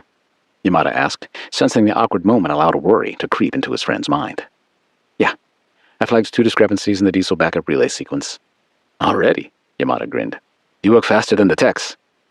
"They weren't anomalies," Graham said. "Just incomplete verification during their switching protocol." Yamada stood thinking a change of scenery might pull Graham out of his melancholy mood. "Let's take a walk if you have time." "Yeah, for a few minutes. I feel the walls closing in on me for some reason." Graham confirmed Yamada's belief. The 2 men made their way through the access-locked corridors toward the reactor monitoring wing, where engineers in light blue jumpsuits swigged hot tea like there was no tomorrow, and studied touch-screen schematics under halogen lights. Everything buzzed, hummed, and pulsed with a purpose. "So," Graham said as they moved through the corridors, "the recent Saruga quake was still on his mind. Seen any abnormal tectonic readings on the Saruga fault lines?" Yamada shrugged. "Northwest quadrant. Slight rise in frequency modulation. Might be an aftershock from that microquake swarm. But I'd be lying if I said I wasn't checking twice a day at least." They turned into the seismic diagnostic lab, a sunlit room lined with wall-mounted seismographs and glass-encased strain meters. A flat screen displayed a live feed from the JMA. That was Yamada's domain. He turned to Graham and asked, "You know what the guys call this place now?"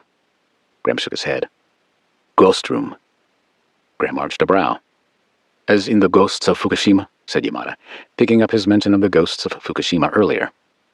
Graham exhaled through his nose and shook his head in disbelief. "That's dark. All of a sudden, or did I miss something?"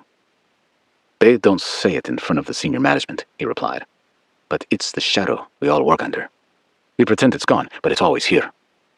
Every time the floor shifts, every time the lights flicker, we all think the same damn thing. Fukushima 2.0. During the Fukushima disaster of 2011, caused by a massive tsunami that swamped the nuclear power plant, 20,000 people perished. Survivors reported seeing both actual ghosts as well as ghastly living apparitions covered in mud, wandering in stunned silence in the aftermath. Others referred to metaphorical ghosts. The phrase, "ghosts of Fukushima," represented the lingering trauma and grief suffered by the survivors of the disaster and the lives lost due to government failures in the response. Graham shuddered at the thought of the incredible loss suffered in those dark hours. He was ready to get back to work. He didn't want to envision mud-covered ghosts considering the threats his family faced. Besides, he'd seen enough images of melted bodies at Chernobyl's disaster in 1986 to know the dangers of working in a nuclear power plant. Both Fukushima and Chernobyl were the only 2 nuclear disasters that rated at the maximum severity on the International Nuclear Event Scale. The INES had 7 levels, with 7 being a major accident. Graham clenched his teeth as his jaw tightened at the thought of what a level 8 might look like. He pointed toward a display screen. "What's the latest on the backup power stack?" "Transformer work is behind schedule," Yamada admitted. "But the cooling loop upgrades are nearly done." "And spent fuel?" "In poultry. We've still got 38 rods cooling. Dry cask storage is stable, shielded. But you know the weak point, Mercer. The electric grid interface. If we lose mains and the diesel fails," continued Yamada before hesitating, "well, the rods start boiling off decay heat within hours." Graham had heard enough. He abruptly wandered out of the control room with Yamada not far behind. The men made their way back to Graham's office where a plant engineer, Hiroshi Tanaka, was waiting. Graham waved the men inside and shut the door behind them. Tanaka, one of Graham's other good friends at Hamaoka, entered, his safety boots heavy on the polished tile floor. His face was slick with sweat, his computer tablet tucked under his light blue sweat-soaked coveralls. He addressed Graham and Yamada respectfully per company protocol, but his toothy grin revealed his mocking demeanor. All three men thought the Japanese custom was silly in a work setting like theirs. "Masa-san, Yamada-san, I am sorry to hear about the eruption in the States. Your family lives in the area, yes?" Graham thanked Tanaka for his condolences and gave him the rundown on what he knew. He hoped he didn't have to talk about it too much more, preferring to sink his mind into worrying about work to avoid worrying about his family in Washougal. That wouldn't stop him from calling all the numbers on his Mercer family call list periodically, as in every 15 minutes. "What's up, Hiroshi?" asked Yamada. "The problem child is back," he began in response. "Reactor 2's coolant pump is showing a 3% lag. Not critical, but I'm running diagnostics." Reactor 2 at Hamaoka had been decommissioned and slated for dismantling, an operation that would have been the first of its kind in Japan. However, local politics had halted that, and a new pro-nuclear energy governing administration in Japan had chosen to resurrect Hamaoka and its reactors instead. Yamada suggested, "Could be the brief blackout period during the earthquake the other day hasn't allowed the coolant system to catch up." Graham's stomach twisted. He addressed Tanaka. "Have you reached out to Shikoku Electric? We can't afford any hiccups." However, before Tanaka could answer, Graham turned to Yamada. "See, this is why I'm stressed. Small problems stack up, and then the building shook." 28. April 15. Morning. Fujisan Shrine, Mount Fuji, Japan. It started as a low vibration, a tremor that made the swings wobble. Kana's head snapped up, her mind instinctively looking to protect her children. All the kids froze. Emmy gripped the swing's chains. Ken's legs stretched to drag in the dirt to come to a stop. Kiiko's laughter cut off, her eyes wide. Yoshiko stood, her posture rigid. And, as if sensing something deeper, she immediately turned to face Mount Fuji. The tremor grew into a rolling shake, the earth rumbling beneath them. Trees swayed, their leaves hissing like a warning. A sharp crack split the air as a nearby lamp post tilted, its base splintering. Emmy screamed, her small hands clutching the swing tighter. Now frightened, Ken stumbled off his swing, falling to his knees. "Mama!" he cried, his voice high-pitched as angst overtook him. Kana was on her feet in an instant, yelling as she sprinted to her children. "Emmy! Ken! Come here!" Raced across the playground, and they crashed into their mother. She pulled them close, her arms a shield as the ground bucked beneath them again. Kiiko grabbed her own kids, her face pale. Yoshiko's voice cut through the chaos, composed but urgent. "To the open field, away from the trees and buildings." They ran, Kana's heart pounding as she held Emmy's hand in one of hers and Ken's in the other. The park's open field offered little cover, but it was safer than the swaying trees and the prospect of the ancient shrines collapsing onto them. The powerful earthquake lasted 20 to 30 seconds, but it felt like an eternity. When it stopped, the silence was unsettling, broken only by the distant wail of a car alarm and horns honking as drivers panicked. Kana's breath came in short gasps as she ran her hands over Emmy and Ken for injuries. Their pain was more on the inside, with only Ken suffering a scrape on the knee from his swing dismount. Emmy's eyes were wide, tears brimming.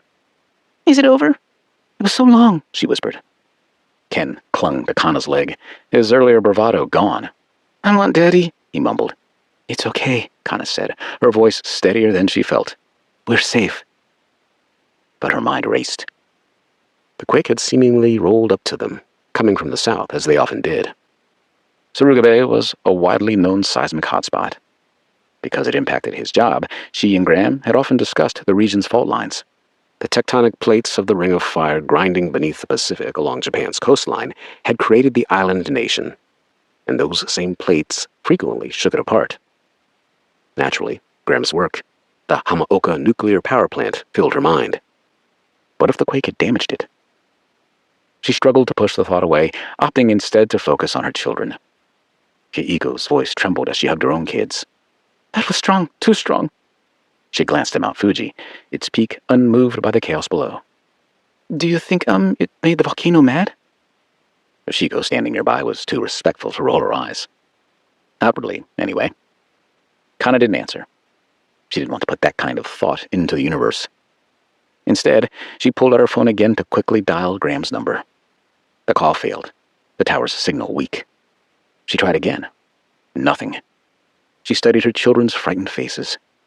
"We need to go," she said, her voice sharp as she knelt before them. She doted over their outfits and stood. "To your grandmother's house. It's safer there." The group moved quickly. The park was emptying as other early morning visitors rushed to their cars. Kana's mind churned with worry for Graham. They piled into Kana's car, Yoshiko in the front, the children and Keiko's family squeezed in the back. Keiko and the kids, who were staying in a hotel, had taken a taxi to the park. Traffic was already chaotic, horns blaring as drivers navigated the narrow streets of Shizuoka's northern district. Kana's hands gripped the wheel, her eyes repeatedly glancing to her phone. Still no signal. Still no Graham. Her mother's voice broke the tension in the car. She was steady yet foreboding. "Fuji's-san has spoken before," she said, her tone reverent. "Earthquakes are her voice. We listen, and we endure." Kana nodded, but her anxiety skyrocketed. The quake could have been a precursor, a warning. Graham had told her the planet's seismologists had long predicted that Saruga Bay's faults could trigger activity beneath Mount Fuji. What if the volcano woke? She caught herself before going there. One branch of the Mercer family tree going through a volcanic eruption was enough, thank you very much. They reached Yoshiko's modest home, its tiled roof soaking in the morning sun. Kana helped the children out, her movements mechanical. Emmy clung to her hand, silent now, sensing the tension. Ken's eyes darted back to the mountain, as if expecting it to move, comforted in knowing his grandmother's home was a place of refuge. Unless it wasn't. As they stepped onto the porch, the ground pulsed with primal fury.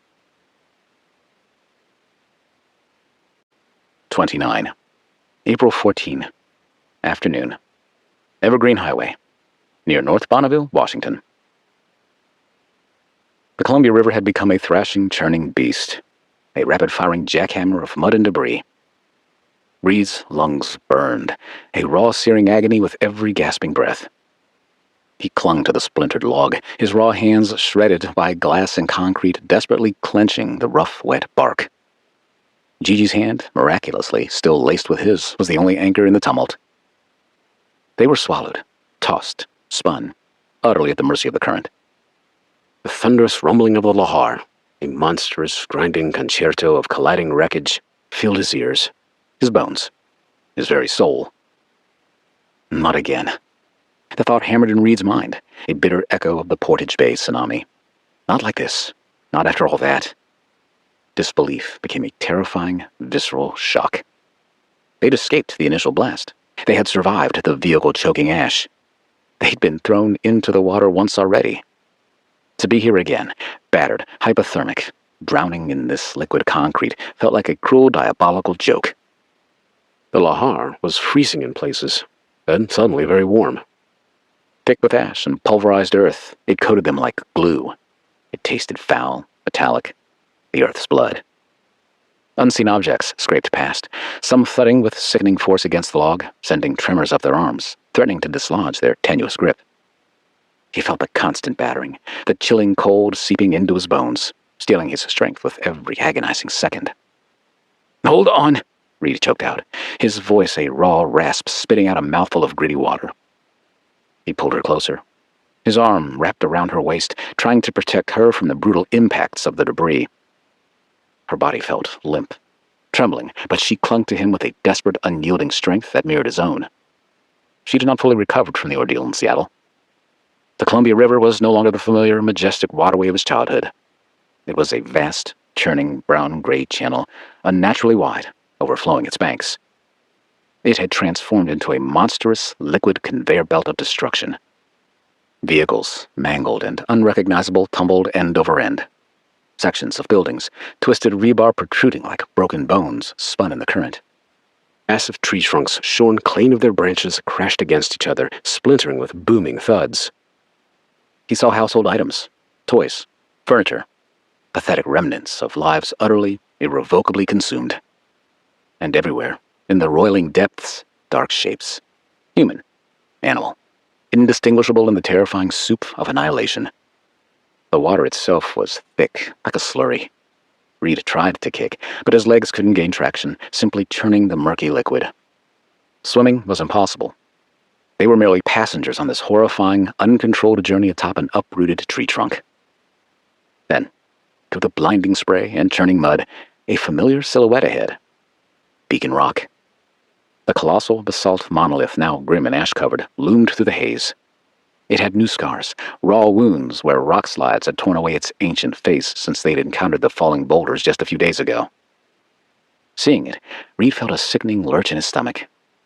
They were still so close to the mountain's fury. Too close to Beacon Rock, which had threatened to crush them in the Cybertruck. The log spun again, slamming into a submerged obstacle, sending a shockwave through Reed's body. He gasped, his grip slipping.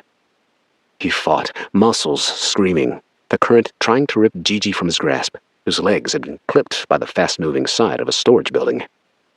"We have to get to shore!" Gigi shrieked, her voice thin with desperation, raw with coughing. Her eyes, wide with fear, strained to see the bank, just a blurred gray line through the chaos. "Now, Reed, before we get knocked off and pulled under!"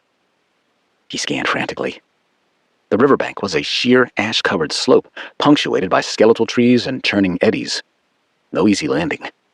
But farther down, a debris pile, a cluster of shrubs and trees, and what looked like the remnants of a dock had snagged on something submerged, creating a momentary pocket of slightly less violent current. It gave them a chance, a desperate, impossible chance. Reed pointed toward it, and Gigi nodded vigorously. "Okay, on three," Reed yelled, his voice torn by the wind and the roar.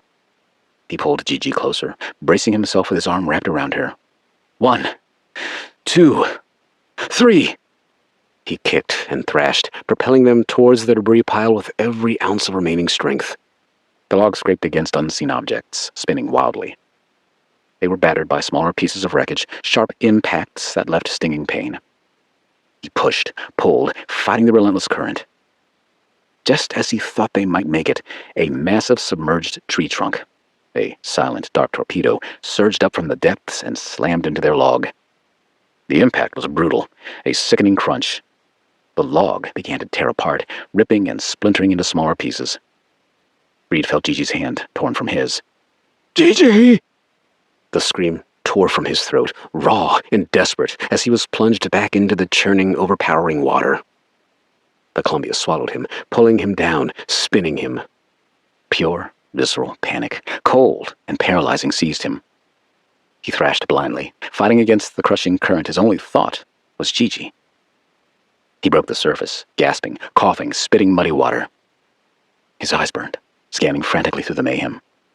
He spun, disoriented, the impact of the lahar untenable. He kicked his legs to elevate himself out of the river, but the muddy water held his waist with a death grip. No Gigi.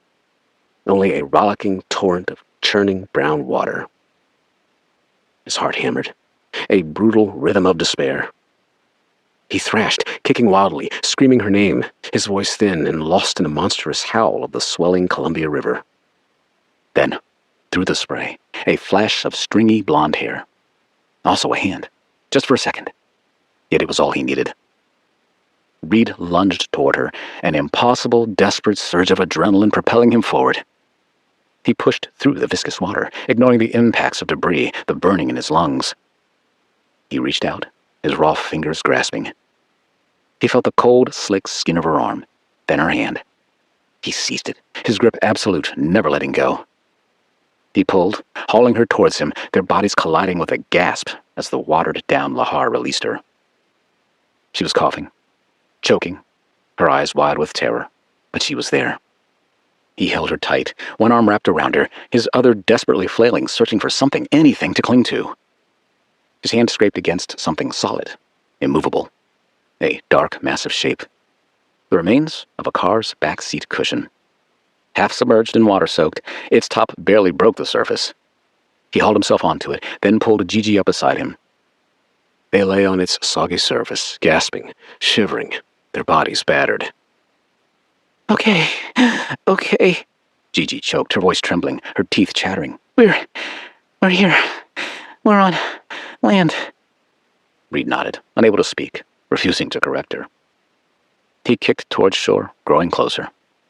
Visions of his efforts in Portage Bay filled his mind, wondering if the river, like the tsunami that had destroyed his floating house, would suck them back into the rapidly flowing debris.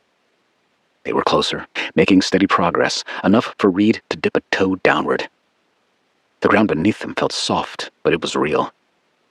They'd managed to find their way out of the river's grasp. A minute later, they scrambled out of the water, pushing themselves onto the unstable ash-covered ground of the riverbank. It was steep, slippery, littered with fresh debris. Everywhere Reed saw fallen trees, mud-covered rocks, and evidence of the lahar that had covered everything in sight. They crawled, slid, and pulled themselves up the incline away from the terrifying churning river. Finally, they reached a small, relatively flat section, sheltered by a cluster of skeletal, ash-coated trees that had been stripped of their springtime growth. They collapsed, lying prone, gasping for air, their bodies racked with exhaustion, hypothermia, and the raw ache of 100 bruises. The Columbia River, now a vast, monstrous channel of destruction, was still overpowering and intense. They were out of its immediate clutches, despite the fact it had overflowed its banks by 100 feet or more. Reed and Gigi lay there, their eyes squeezed shut. Reed took deep breaths, trying to slow his hammering heart, trying to clear the mud and ash from his throat. They were safe. For now. He opened his eyes, scanning the transformed landscape. The air was still thick with ash, tasting of sulfur and pulverized rock. The sky was a bruised taupe, brightened by the minimal sunshine that backlit it, and stabbed in orange-red hues by the distant, furious glow of St. Helens. Just as a sliver of desperate relief threatened to settle in his chest, a new sound cut through the pervasive roar of the volcano and the river. Gigi pushed herself to a seated position, and Reed joined her, his head on a swivel. He immediately looked up the ridge, expecting another lahar to sweep them back into their purgatory, the raging waters. No, this was a different kind of rumble. Not from the river, not from St. Helens. This was a low, grinding, sloshing sound, growing rapidly louder. It was coming from the slopes directly above them, descending towards the riverbank and the once open pasture where they lay. Reed's heart raced. His heart seized in utter terror as a familiarization came over him. He knew that sound. Through the thin, ash-laden air, a momentary break in the gritty sky, he saw it approaching from the ridge. A fresh lahar. It was a monstrous, churning wall of mud, ash, and debris, dark and viscous, descending from the ash-choked slopes of St. Helens. It was pouring directly from the mountain's fresh wounds, aiming straight for the field, already eating away at the trees above them. It was faster, closer, and utterly unavoidable. "Gigi, run!" Reed screamed, his voice a raw, desperate croak. He lunged, grabbing her arm, dragging her up the slippery, unstable hillside, and then parallel to the river, away from the new mud flow. Their battered bodies protested, every muscle screaming, but survival was a brutal, instinctual emotion.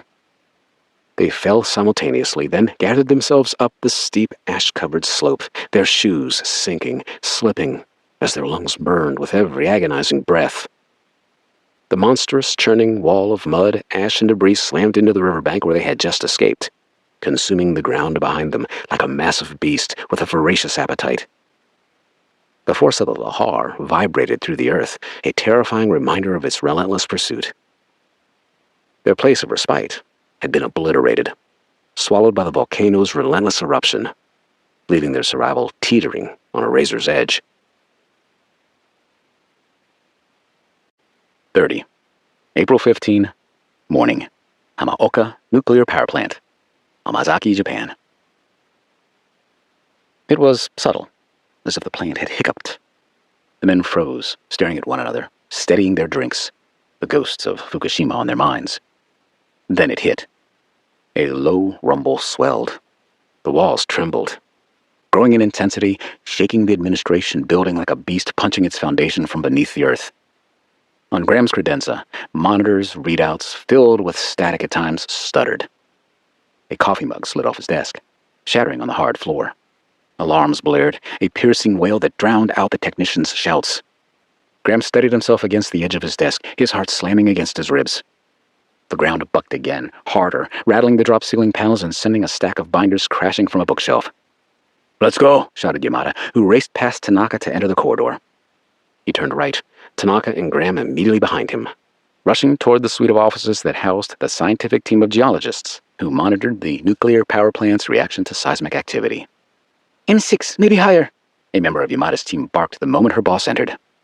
She was already at a seismic monitor, her fingers flying over the touchscreen. Her voice became eerily sedate, almost robotic. "Epicenter's close. Saruga Trough again. Depths shallow. 8 kilometers. Graham's mind raced, his knowledge kicking in despite the unease.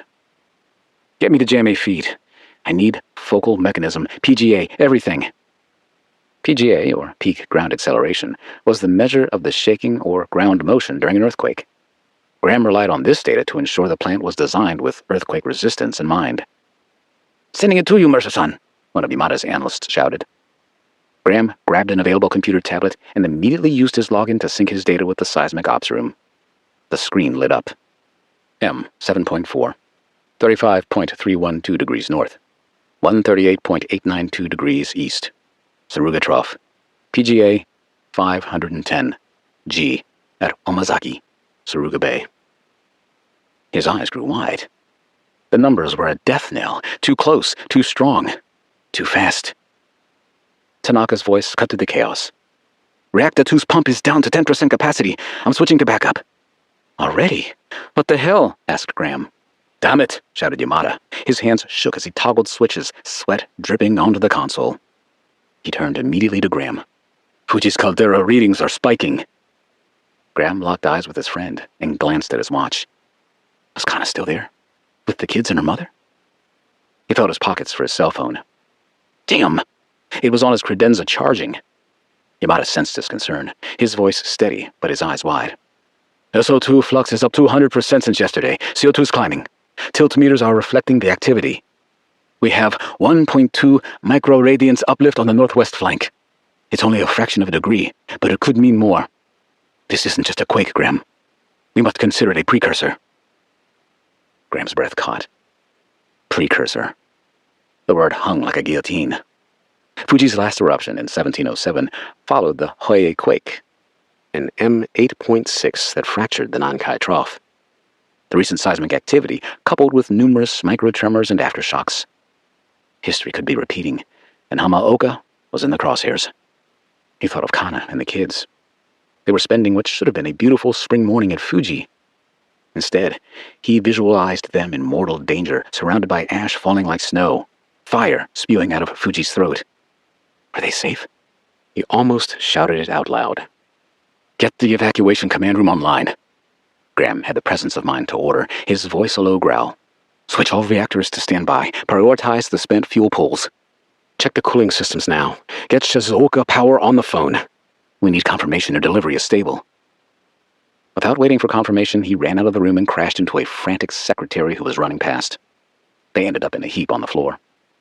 Neither said a word as he took off toward his office, and she continued on her way to the emergency stairwell. Throughout the building, technicians scrambled, their voices a frantic chorus in Japanese and English. Cell phones rang, shouted warnings took place. Graham ignored the mayhem, focusing on his family. Seconds later, he ran into his office hoping he hadn't missed Kana's call. His heart sank when he illuminated his phone's display screen. He then saw her text messages. "The ground shook at Fuji. Long, but not bad. Went to my mother's. Kiiko from uni and her kids are here. They're going to stay a while. Love you. Where are you? Please call. The kids are scared." Graham fumbled with the phone, nervously trying to make his fingers work. He tried to call and got no response. They'd chosen SoftBank as their cell provider because they were best for international calling. However, they were notorious for having breakdowns and spotty service. Regardless, he imagined all the cell towers were overloaded anyway. Texting oftentimes worked even when phone calls couldn't connect. "No calls going through. Major quake happening, maybe Fuji too. I need you guys away from there. Get to Nagoya, like before. I love you." "Nagoya? I know. Mom refuses to leave. Kiiko is taking her kids to Tokyo. Not safe there if Fuji erupts. It won't today, right? Doesn't that take time?" Graham paused and processed everything he knew. Ordinarily, yes, but what is happening around the Pacific Rim was anything but ordinary. "I've thrown out the normal assumptions. I believe that's how my family got caught off guard. What should I do? West! Graham screamed in his office, although no one heard him over the sirens wailing throughout the building. He rapidly typed, urging her to get moving. You must hurry. Go west of Fuji. Nagoya, if possible. Shelter anywhere you can. Please hurry. He gulped and paused again, thinking. Did he really want to go where his mind was? With his jaw firmly planted, he typed another text. He had to regain his composure, for their sake. Sorry. Anywhere west of Fuji. Anywhere west of Hamaoka. Graham, is everything okay there? Damn it, Kana, please leave. You gotta trust me, he muttered at the phone. Graham didn't want to lie. However, she didn't need to carry his burdens either. She had one job, and that was to get herself, Emmy, and Ken to safety. He took a deep breath before responding. Fine. Hectic. Lots of safety procedures to follow. Keep me posted. I love you. Kiss the kids for me. Graham shoved the phone in his pocket and quickly entered the hallway, dodging more frantic workers heading for the exits. He didn't bother looking toward the executive suites, where the muckety-mucks sat in their immaculately adorned corner offices with outside terraces. He was certain they were long gone. He returned to the control room, which pulsed with red warning lights. His team was coordinating with Yamada's people to assess the nature of the seismic activity and what impact, if any, it was having on the plant's operations. The ground trembled again, a steady, rolling sensation that vibrated through Graham's bones. He glanced at the double-door entry to the control room, and Yamada suddenly appeared. He burst into the room and waved Graham over to join him. The native of Japan, generally unflappable, was cracking, evidenced by the death grip his hands had on a computer tablet. Al, talk to me, Graham said, forcing calm even though his brain threatened to explode if his heart didn't burst out of his chest first. Is this it? Is Fuji waking up?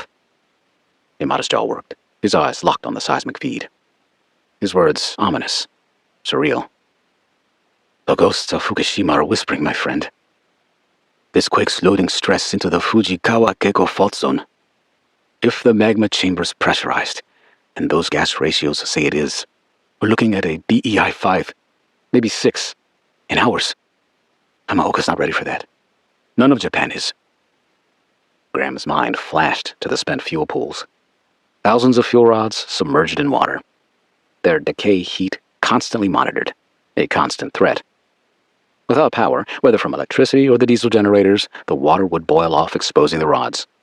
The zirconium cladding used to encapsulate the spent fuel could oxidize, ignite, and release radioactive isotopes into the atmosphere. Cesium-137, with a half-life of 30 years, would poison Japan, the Pacific, and beyond. Prevailing winds would carry the fallout to the U.S. and to his family in Washougal, already fighting St. Helens' wrath. Across the Northern Hemisphere, no nation would be spared. 31. April 14, mid-afternoon, Columbia River, Washington. The deafening roar came from a bridge collapsing. Its remnants slammed its way down the ridge toward them. A monstrous grinding convulsion of mud, rock, and pulverized earth. With astonishing speed, the raging lahar, a semi-liquid beast, slammed into the riverbank behind them, obliterating their escape route to the east. As the river's contents were displaced, the resulting explosion of earth and water generated a violent clash that echoed down the Columbia Gorge. Reed scrambled, his lungs burning, his body screaming in protest, pulling Gigi up the steep, ash-covered slope. Go! Go! Reed gasped, pushing ahead, his vision blurring from exhaustion and the heavy, never-ending supply of ash. They clawed their way up the treacherous incline, feet sinking, constantly slipping in the lahar's remains. Reed's shins, already raw and bleeding, screamed with every agonizing movement. Then they froze. Ahead, blocking their path up the hillside towards what they hoped was safety, was another monstrous flow. This lahar, perhaps slower, but just as wide and formidable, descended from a different, higher slope of St. Helens. Its dark, glutinous body churned, carrying massive tree trunks, parts of buildings, and the horrifying, unmistakable shapes of human remains. It was a silent, unstoppable predator, threatening to cut off their last desperate path. Reed's heart hammered against his ribs from a flood of utter despair. They were trapped, caught between two colossal, unstoppable mudflows. The deep, loud rumble of both lahars, one behind, one ahead, created a terrifying, enclosed, auditory space, as if it were a physical cage of sound. They were on a precarious, ash-covered ridge, a small island of safety that was rapidly shrinking under the relentless onslaught of falling ash and debris.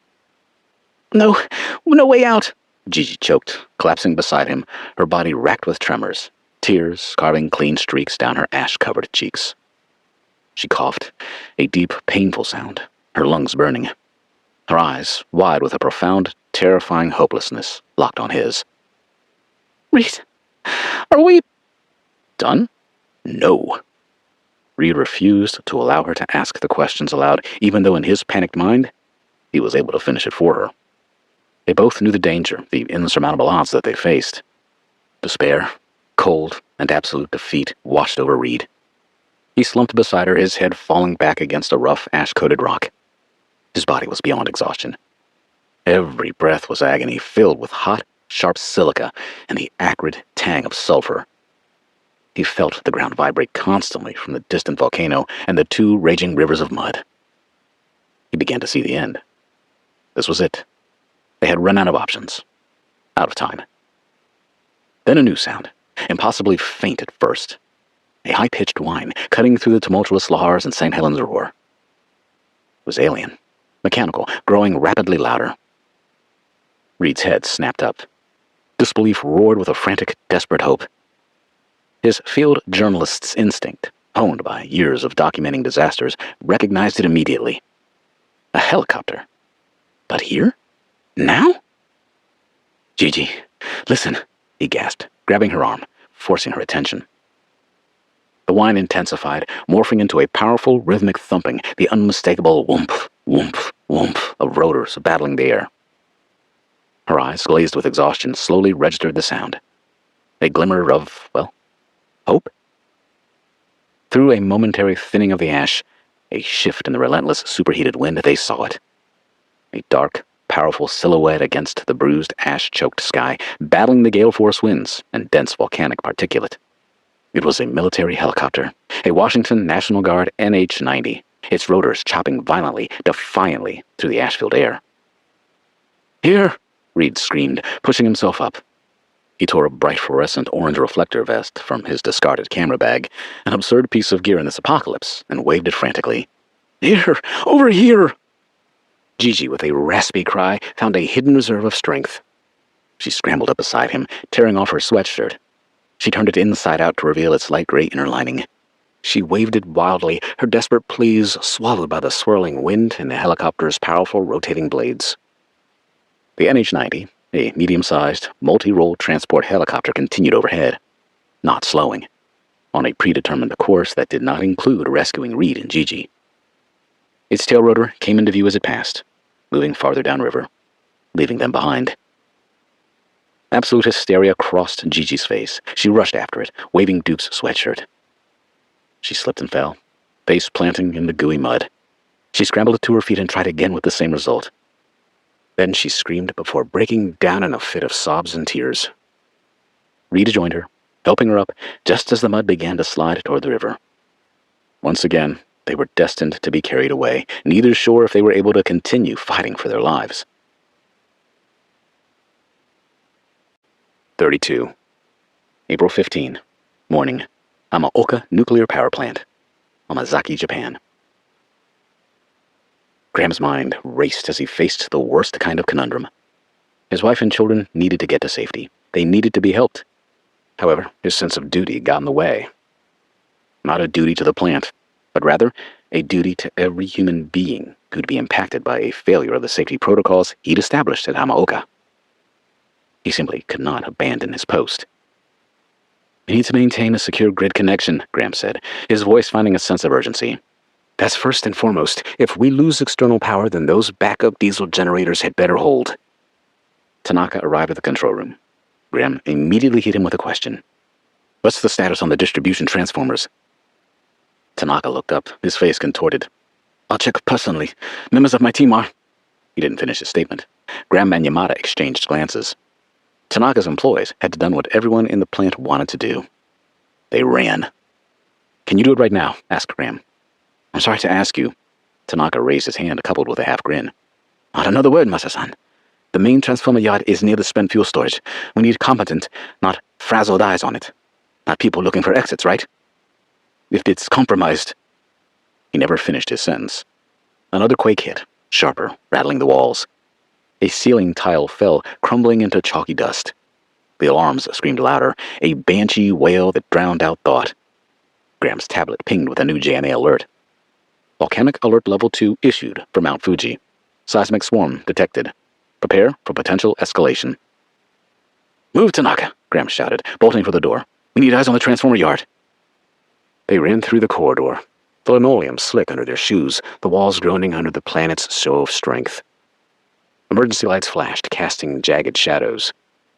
Graham's heart pounded, his thoughts a chaotic swirl, alternating between Kana's soothing voice, Emmy's laughter, Ken's tiny hands in his, and his parents' home buried under ash. He was failing them all, stuck here while the world unraveled, knowing full well if he left, thousands if not millions could die. The men burst into the transformer yard, a maze of steel towers and humming cables. The concrete was cracked. The main distribution transformer, a hulking mass of coils and insulators, was eerily silent. Graham's eyes locked on a severed cable, its frayed ends sparking wildly against the concrete. "Damn it," Tanaka whispered, his voice barely audible over the distant rumble. "It's been sheared clean. That's our primary feed to the spent fuel cooling systems." Graham's blood ran cold. The pools. Without power, the pumps would fail. The water would heat, boil, and vanish. The rods would burn. He stared at the severed cable, the sparks fading like a dying pulse.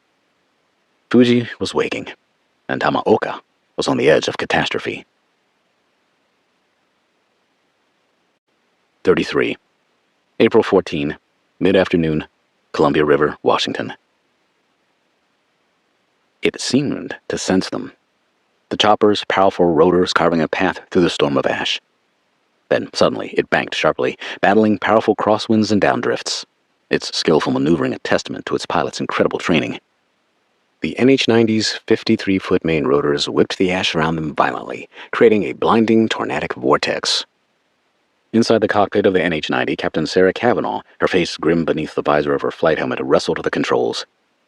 The air inside the cockpit, though filtered, was thick with the acrid scent of sulfur and the metallic tang of ash, seeping through the minimally filtered air intakes. Her co-pilot, Lieutenant Mark Ripley, cursed under his breath as a fresh volley of small, hot pumice stones pinged off the armored fuselage. "Ash concentration at 2 grams per cubic meter, Captain. Visibility on forward flare is almost 0. Raleigh's voice crackled through the intercom. "Turbulence off the gorge is extreme. We're getting micro-fracturing on the rotor blades." FLIR was an acronym for Forward-Looking Infrared System.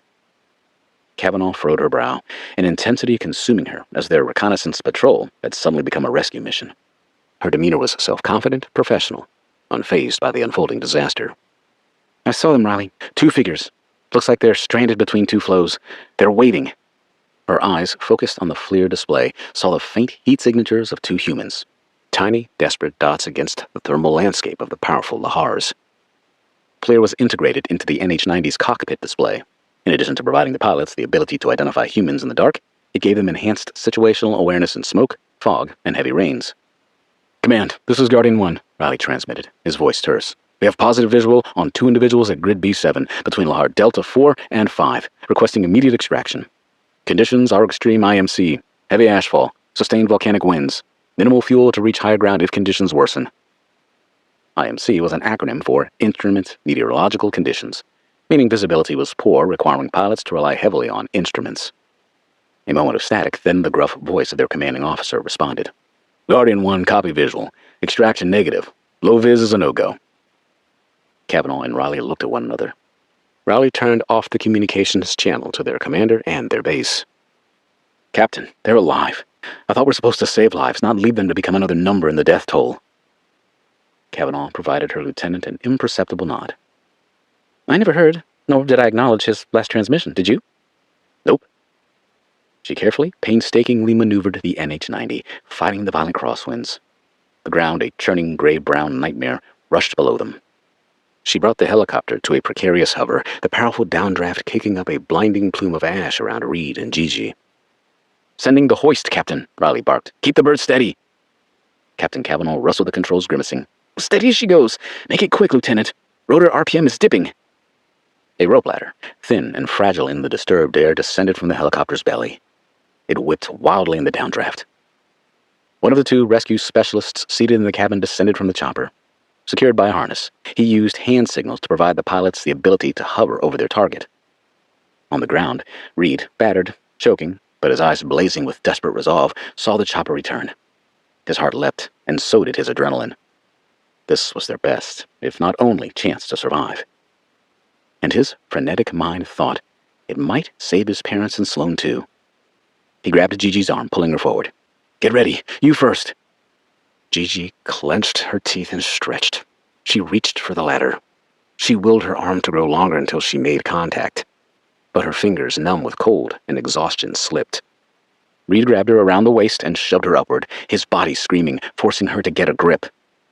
She struggled and reached, her body swaying precariously in the violent downdraft and ash. Finally, the rescue specialist grabbed her by the arm and hoisted her out of Reed's grasp, hauling her upward with desperate strength until she was able to settle into the sling. With a hand wave and a tug, his partner in the chopper started the powerful winch and cable system that pulled Gigi upward. The boisterous displacement of air plus the disturbance caused by the lahar caused the rescue sling to both sway and twist. Gigi nearly lost the contents of her stomach just as she reached the open door of the NH-90. Then it was Reed's turn. He lunged for the ladder, his hands raw as he gripped the rope, its rough texture searing his palms. He pulled, muscles screaming, his vision blurring. He heard a sickening crunch from below, the sound of the ground shifting. Then the helicopter lurched violently toward the river. Reed held on as it lost altitude and dropped him back onto the ground. Then he was pulled 15 feet before the chopper shot upward. But he held on. Barely. "We're losing stability. We gotta get him in." The usual even-tempered demeanor of Captain Cavanaugh had turned frantic. She sensed the chopper being pulled toward the Columbia Gorge and the rocky ledges on the other side. "Hold her steady, Captain. He's almost in." Reed's bloodied hands gripped the rope with a desperate surge of adrenaline. Seconds later, he was hauled into the helicopter. Once inside, he collapsed onto the metal floor, gasping, coughing, his body trembling from sheer exhaustion. Gigi crawled beside him, already on her hands and knees, tears streaming down her ash-streaked face. She lay by his side with her arm draped over his heaving chest, tears mixing with the ash on his face. The rescue specialist, a grim-faced airman, immediately secured the ladder and closed the side door with a metallic clang that sealed them inside.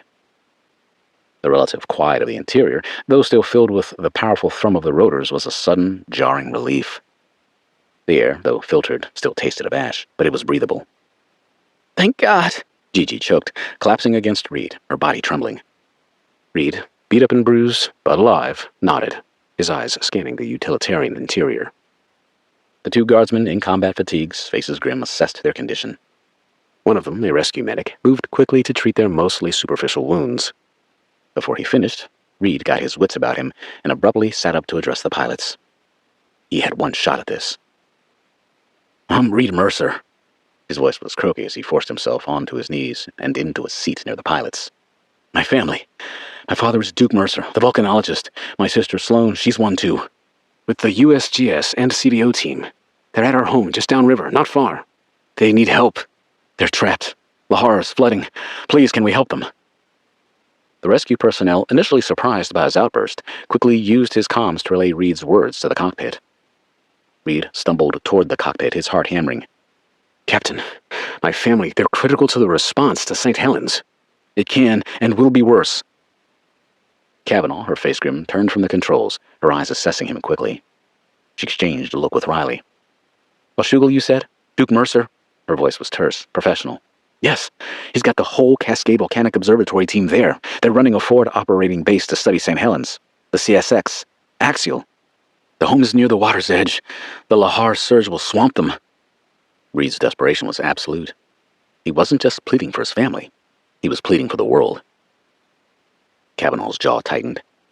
She turned back to her controls, a new urgency in her movements. "Command, this is Guardian 1. Urgent request. Redirect to Washougal. We have Reed Mercer on board. Confirming Dr. Duke Mercer's team from the Vancouver CBO HQ has been looking for is operational at his private residence. In the path of the swollen river. Repeat, imminent flooding probable. Requesting immediate extraction of all personnel. Situation critical. Potential for significant scientific assets to be lost." Static crackled. A tense moment of silence in the cockpit, broken only by the incessant thrum of the rotors. Reed gripped the seat back. His breath held. Kavanaugh continued traveling toward the Mercer home with Reed's guidance. Then a voice, sharp and clear. It was the crew's commanding officer. Guardian 1, copy redirection. Request approved. Proceed to Mercer residence, Washougal. Extraction of all scientific personnel and family. Conditions are extreme. No delays. Kavanaugh's eyes met Riley's, a grim acknowledgement. She banked the NH-90 sharply, the helicopter lurching, turning its nose directly over the Columbia's flooded shorelines. The thumping of the rotors intensified, battling the ash-filled wind. Reed stumbled back, collapsing onto one of the troop transport's seats beside Gigi. He looked at her, his face streaked with tears and ash, a desperate, fragile hope gleaming in his eyes. "We're going home, damn it," he choked out. "We're going to get them." The helicopter's new trajectory took them directly towards the unseen Mercer home, a desperate dash against the relentless, escalating fury of Mount St. Helens. The sky outside was billowing, choking gray, and in the distance the volcano's plume still pulsed, a baleful, incandescent, fire-breathing dragon of the apocalypse. 34. April 14, afternoon. Home of Duke and Betsy Mercer, Washougal, Washington. The house shook. Not with the throttling it took during the initial eruption, but with a persistent, low-frequency tremor that never truly ceased. It was the Earth's new heartbeat, a constant reminder of the monster just 30 miles away.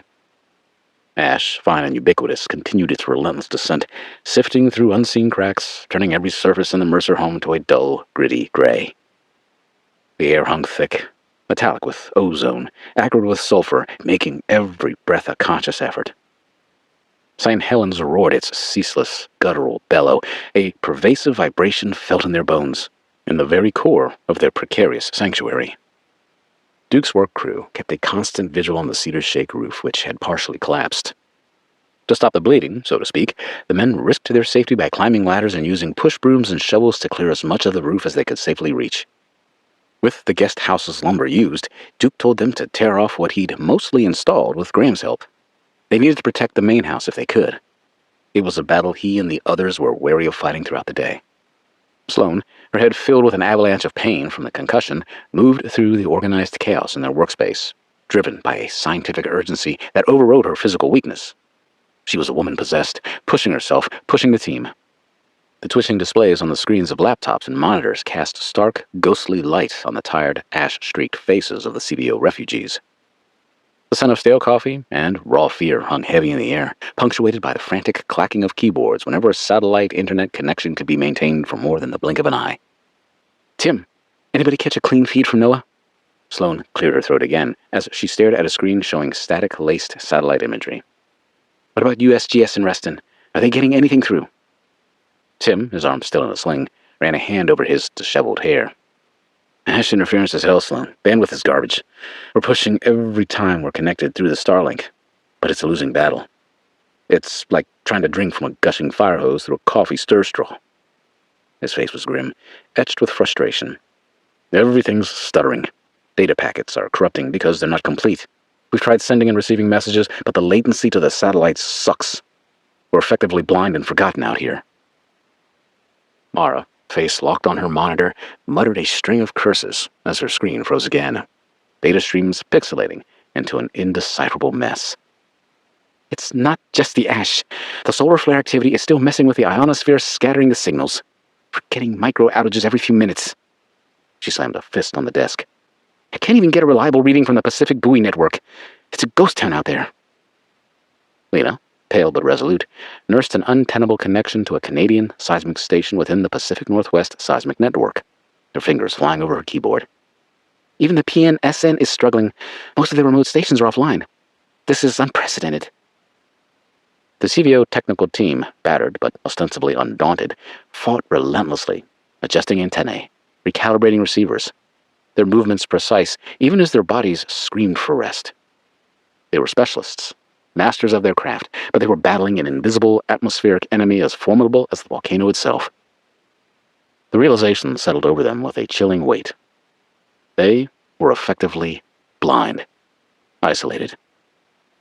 The news from Japan that Sloan so desperately sought, if any, would be utterly impossible to get. Graham, Hamaoka, Fuji. The unknown was a cold spear in Sloan's gut. Frustration, sharp and hot, boiled inside Sloan. This was unacceptable.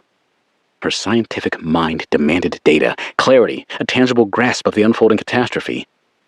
She couldn't sit by, deaf and blind, while the world burned. A clearer signal had to be out there, somewhere. Casey, grab one of the field techs. I have an idea. Sloan's voice cut through the din, sharp with urgency. Also, grab 2 antennae and a field laptop. Ruggedized. We're going up the ridge. We'll find a signal. We'll get a clean feed. Duke stepped in and stopped Casey. Hold on, Sloan. That ridge could disappear in a flash. You'd never be able to outrun a lahar if it crest at the top. I'm talking more than mud. The entire railroad bed could come down with it. Sloan stepped closer to him, speaking in hushed tones. Dad, I've got to speak to Graham. He has to know, that we're safe. And I need to know how they're doing. I get that, began Duke before Sloan continued. If I can't reach him, I'll get to Bo. Dad, I must try. Duke looked around for Betsy, who'd retreated to the other end of the house, with Winston to catch a nap in his study. He relented. Listen to me, Sloan. Do not play with this mountain. The first sign of a rumble, the first whiff of a lahar, the falling of a tree, run back here and do not look back. Are we clear? Yes, Dad. I swear I don't want to die, okay? Duke studied his daughter's face and managed a slight smile. Without looking, he addressed Casey. Did you hear what I told my daughter? It was supposed to be a private conversation, but everyone had heard it because Duke had spoken loud enough for Sloan to get the point. Casey gulped. Well, yes, sir. Okay, then. I'm holding you responsible if Sloan doesn't get her ass back here if a lahar approaches. Got it? Casey, his glasses askew, looked up surprised, then nodded with grim determination. Roger that, Dr. Mercer. I'm on it. Casey motioned to a technician standing near the front door, a young Air Force veteran named Ramirez, who'd been on loan to the USGS. He moved with practiced efficiency, gathering the gear they'd need. Sloan, your head, Betsy said, who suddenly appeared in the living room. She'd overheard the conversation. Her voice was laced with worry as she addressed her daughter. You're not strong enough for this. Let Tim go. Sloan shook her head, ignoring the dull throb in her temple. No, I need to see it, feel it. And I know these hills. She pulled on a thick, ash-stained jacket, a pair of goggles, and a bandana to cover her mouth and nose. Winston whined, sensing her intent, nudging her hand with his head. And I need to talk to Graham, to make sure... Her voice trailed off. She and her mother hugged before Sloan headed toward the door to join Casey and the technician. Please be careful, Betsy begged. I can't lose you, honey. Sloan couldn't make any promises, so she simply hugged her mother goodbye, without another word. 35. April 14, late afternoon, home of Duke and Betsy Mercer, Washougal, Washington. The moment they stepped outside, the sheer overwhelming reality of the ashfall slammed into Sloan. It was like an oppressive, confining gray wall. The air was thick, corrosive, filled with a pervasive smell of sulfur and superheated rock. Every breath was agony, a burning scrape against their lungs. The ground, once lush grass, was now buried under inches of hot, powdery ash, soft and yielding, yet treacherous. The constant roar of St. Helens was overpowering, an immense physical presence that vibrated through the earth and into their bones. They moved like ghosts in the shadows, their shoes sinking with a soft, sickening crunch into the deep ash. The trees, phantom-like silhouettes, loomed high overhead, their branches heavy with the choking gray fallout. The forest was utterly silent, devoid of any sign of life, just the pervasive, terrifying sound of the volcano. The trio trudged up the ridge directly towards St. Helens into heavier fallout, a desperate gamble driven by raw necessity. Once Sloan identified a spot with a clear line of sight in a clearing, they got started. Sloan and Casey wrestled with the first Starlink mini antenna, a flat rectangular apparatus the size of a serving tray. Ramirez, the technician, had climbed onto a rocky ledge higher up the ridge, carefully aligning a similar mini antenna. After 15 minutes, everything was in place, and Casey got to work. Sloan paced nervously, alternating her attention between the top of the ridge, which could be inundated with a destructive lahar at any moment, and the evergreen highway, which occasionally was the path for a few refugees headed east. No go, Dr. Mercer. Casey's voice was muffled by his bandana, strained by the effort. Still intermittent. Bandwidth is collapsing. Sloan cursed under her breath. Okay, try connecting to the other one. Sloan wandered off, trying to get another vantage point. She refused to give up the battle. As she slogged up the ridge, the ash was deeper, stickier, mixed with the moisture from the earlier rain. It was clinging to her shoes, pulling them deeper into the fallout. In the distance, the rollicking current of the river, a deeper, more turbulent sound than normal, grew louder. Ramirez completed the setup of the second antenna and hollered at Casey to try to establish a connection. Anything? Sloan yelled impatiently. Weak, Casey shouted back. I'm getting a signal, but it's breaking up, same as in the house. Sloan made a quick decision. Okay, one more try. We're going up the highway, to the lookout. Sloan recognized this was the most dangerous gamble yet. Evergreen Highway, a thin ribbon of asphalt, lay between them and higher ground, closer to the mountain. Headed back toward Vancouver, where the highway was perched precariously on a ridge overlooking the Columbia River Gorge, was the Cape Horn Lookout. It was a parking area that had vast, incredible views of the river. Had it not been for the fallout, she would be able to see their property along the river's edge. They loaded up the gear and made their way to the highway, a desolate, ash-covered wasteland. Abandoned vehicles. No signs of life.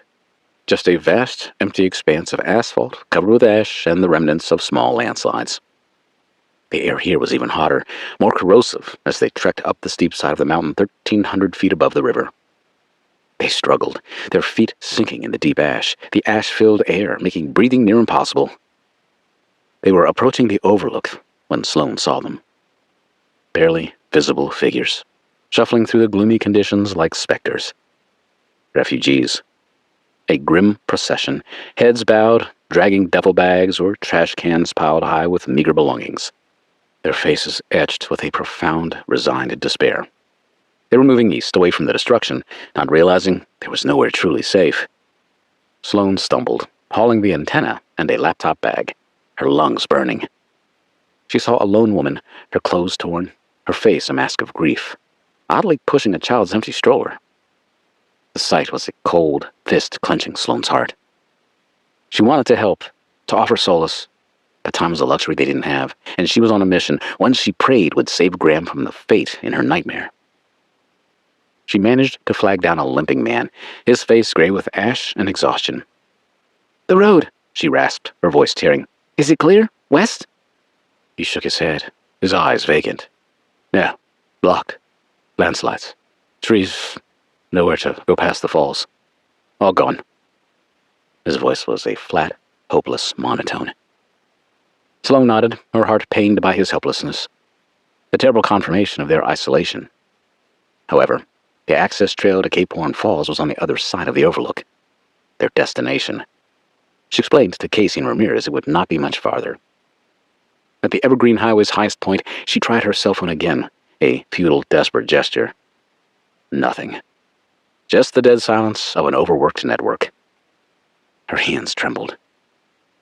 Once the antennae were set up, Casey performed the same procedures as before, hoping the clearer line of sight to the satellites from that elevation would make the difference. It didn't. They were stranded. Truly. Feeling defeated, they made their way back to the Mercer house, carefully shoveling through the ash to avoid slipping on the steep slope. Their desperate expedition had yielded no improvement in connectivity, and the reality of the blocked roads to the west was a stark, undeniable truth. The fire spewing from St. Helens over the ridge was a grim reminder of their predicament. Sloan delivered her report to Duke and Betsy in the now quiet living room. Activity had ceased. Nerves were frayed. Hope was lost. Sloan was brutally honest in her assessment. Reed and Gigi haven't returned. The roads are out, east and west. No way in or out by land. We're essentially stranded, she rasped, pulling off her goggles and jacket, her eyes red-rimmed. The realization settled over the family like a fresh layer of fallout. Trapped. The initial energy and hope that had fueled the Mercers and their refugee guests, the drive to set up a command center, now gave way to a grim understanding of their predicament. Betsy's face paled, her hand instinctively going to her throat. Duke's jaw tightened, his gaze sweeping the room, then the windows, confirming the terrible truth. As the day wore on, the asphalt continued its relentless descent. Hours stretched, each one heavy with the unshakable eruption of St. Helens, each one deepening the concern for Reed and Gigi. Duke and Betsy exchanged increasingly worried glances. Sloan felt a fresh pang of anxiety, a raw fear that twisted in her gut. She knew the dangers Reed and Gigi had driven towards, the impossible risks they were taking, heading closer to the beast. No word. Nothing. Just the chilling, oppressive silence from their radios and phones. To escape the stifling atmosphere indoors, the family retreated to the back porch. The air here, though still thick with ash, offered a fraction more space, a momentary respite from the claustrophobia of the house. The rhythmic pulse of St. Helens was a constant physical presence, vibrating through the very ground. They gazed down at the Columbia River, which had been swollen and churning throughout the day. Once a source of serenity and beauty, now it was a dark, menacing presence, its currents sluggish, laden with ash and debris. The distant roar of the river, once a comforting sound, now carried an ominous undertone of destruction. As they watched, something emerged from the churning brown water. Dark, floating shapes.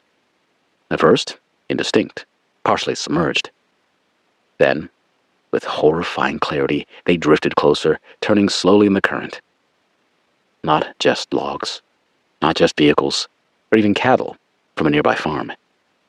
They were human bodies, grotesquely bloated and disfigured, caught in the relentless current, mixed with animal carcasses and the splintered remains of homes, furniture, and personal belongings.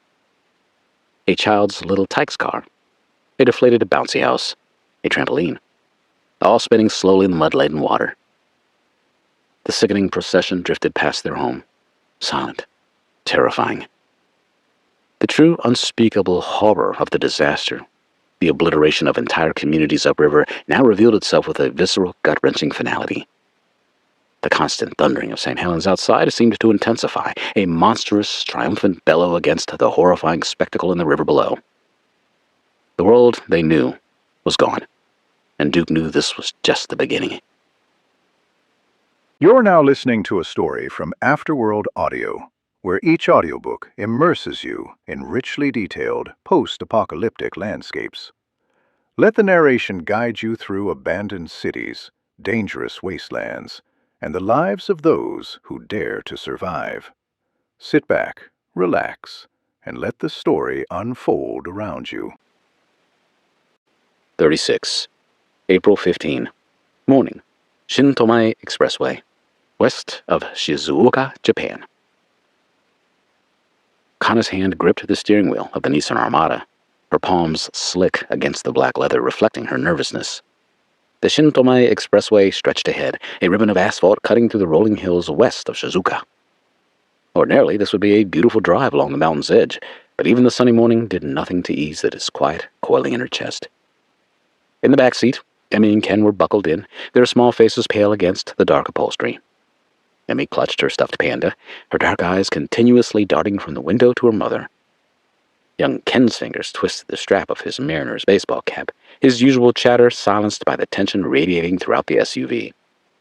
Kana's phone sat useless in the center console, its screen dark since the last earthquake at her mother's house an hour ago. No signal. Their brief flurry of text messages had done nothing to assuage her concerns for her husband. Since then, there had been no word from Graham. The news of Mount St. Helens' eruption, of his family's uncertain fate, gnawed at her, but now a closer threat loomed. Saruga Bay's relentless quakes, each seemingly stronger than the last, was yelling a warning that Mount Fuji might be the next major volcano around the Ring of Fire to erupt. Even prior to receiving Graham's text messages, she'd made the snap decision to flee west, away from Shizuoka, away from the fault lines grounding beneath the coast. Her mother, Yoshiko, had stayed behind, insisting she'd deliver Keiko and her children back to the hotel. For Yoshiko, she wasn't evacuating. She'd made peace with whatever Fuji had in store for her. Kana had tried to insist, but she knew it was fruitless. There was no more time to argue. The Shintomei Expressway was a chaotic stretch of concrete and panic.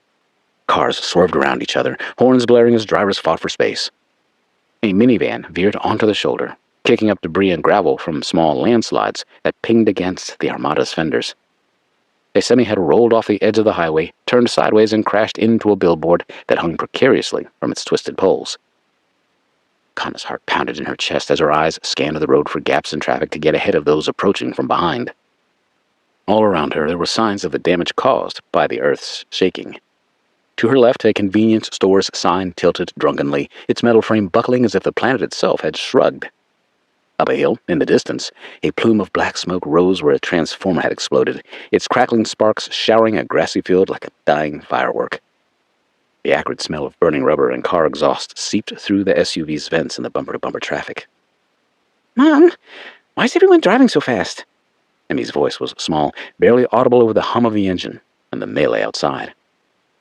Kanna glanced into the rearview mirror, meeting her daughter's wide eyes. Emmy was 8, too perceptive for Kanna to lie outright. However, telling the truth, which was something to the effect that the grounds are breaking apart and I don't know if we'll make it, was unthinkable. "They're just in a hurry, sweetheart," Kanna said, forcing calm into her voice. "We're going somewhere safe." Her words felt hollow, a fragile shield against the chaos. Ken, usually fearless, hunched lower in his seat, his sneakers scuffing the floor. "Is Daddy safe?" he asked, his voice barely a whisper. Kanna and Graham often joked that each of them had a kid. With Emmy, she had the little girl she'd dreamed of. Graham was thrilled to have a son, and a baseball fan at that. Kanna's throat tightened as she considered the threat her loving family faced. There were so many things she didn't know. Graham's last text. His words had been frayed with worry for her and the children. She had to put on a strong front to avoid hurting the children. "Your daddy's strong," she said, her eyes flicking back to the road.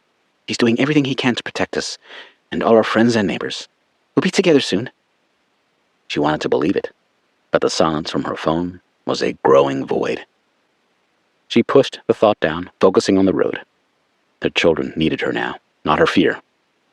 "Emmy," she said gently, "why don't you tell Ken a story?" The little girl blinked. "About the shrine?" "Yes, good idea. Tell him about the goddess who protects the mountain." Her voice was soft, halting at first. "Konohana Sakuya Hime. She guards Mount Fuji. She's kind and strong. She can make fire and flowers." "Fire and flowers?" Ken asked, interested despite his attention focused outside the truck. "Uh-huh, but only if people show her respect." Kanna smiled faintly, glancing with pride at her daughter. "That's right." They crested a hill and saw the Shin Oigawa Bridge stretching into the distance. Traffic abruptly slowed to a crawl. The 4-lane span glittered in the sun, snaking across the wide Oi River. On the shoulder ahead, a sedan sat sideways, hood crumpled. A family stood nearby, waving at traffic with a white cloth. The expressway dipped and curved, the landscape a blur of green hills and scattered buildings. Behind her, Mount Fuji loomed, its magnificence deceptively serene. Kanna knew better.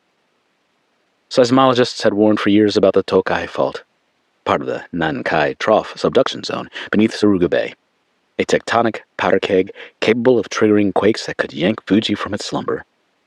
That morning's tremors, at least 2 already, each stronger than the last, had felt like the Earth's pulse was quickening. She swallowed hard as a determined look came over her face. She pressed the accelerator, forcing the Armada surging into a gap in traffic, weaving past a pickup truck that had swerved onto the shoulder to get an advantage, only to run up on the end of a guardrail. Then, suddenly, traffic slowed to a crawl again, a bottleneck forming ahead. Kanna's jaw clenched as she eased off the gas, the SUV idling behind a delivery van. Inwardly, she cursed the delay, joining horns blaring to create a desperate chorus of frustration. Emmy's voice cut through the noise. "Mama, look!" She pointed out the window, where a power line sagged, its cables snapping with a whip-like crack. Sparks flew as the line hit the ground, igniting a patch of dry grass. Kanna's stomach lurched. "It's okay," she lied, as much to herself as to her children. "Just stay buckled." Her son's small hand reached for Emmy's, his fingers trembling. "Is the ground mad at us?" he asked, his voice quivering. Kanna's heart ached. She wanted to pull over, to hold them both and promise safety, but there was no time, no space. "The ground's just, moving," Emmy replied. She seemed to choose her words carefully. "Like when you shake a blanket. We're going to be fine." "Promise?" he asked, his eyes searching his sister's. "Promise." In that moment, Kanna wondered if Emmy had learned the art of lying. She didn't want to believe it. The traffic lurched forward, picking up speed as the bottleneck cleared. Kana exhaled, her grip on the wheel loosening slightly. The Shin-Oigawa Bridge came into view, its concrete lanes spanning the wide, glinting Oi River. The bridge was a marvel, a vital link on the Shin-Tomei Expressway, but today it felt like a gauntlet. Cars streamed across it, their drivers as desperate as Kana to reach the perceived safety farther west. She glanced at the dashboard clock. 9:47 a.m. The sun was higher now, casting harsh shadows that made the bridge's guardrails shine like polished steel blades. Just as the Armada's tires hit the bridge's concrete surface, the world shifted. A deep rumble erupted, not from the bumping of the tires on the concrete's expansion joints, but from the earth itself. The bridge shuddered, a violent jolt that threw Kana forward against her seatbelt. Emmy screamed, a high, piercing sound that cut through the racket caused by the earthquake. Ken's cry followed, the raw and terrified scream of a child. "Mama!" he sobbed, his hands clawing at his seatbelt. "No more!" A plea that broke her heart. The dashboard rattled, tossing the phone out of its holder and onto the floorboard. Kana's vision blurred momentarily as the bridge swayed, its concrete and steel groaning like a wounded animal. Traffic came to a crawl, bumper to bumper, stop and go. Drivers jockeyed for position, unsure of the best course of action. Ahead, less than 20 yards away, the bridge suddenly cracked.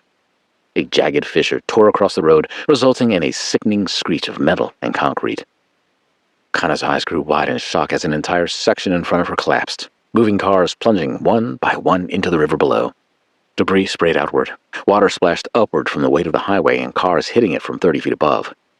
Below them, the Oi River eagerly swallowed the wreckage. Kana's breath stopped, her mind screaming one word. No! This quake, like the previous one, lasted nearly 40 seconds.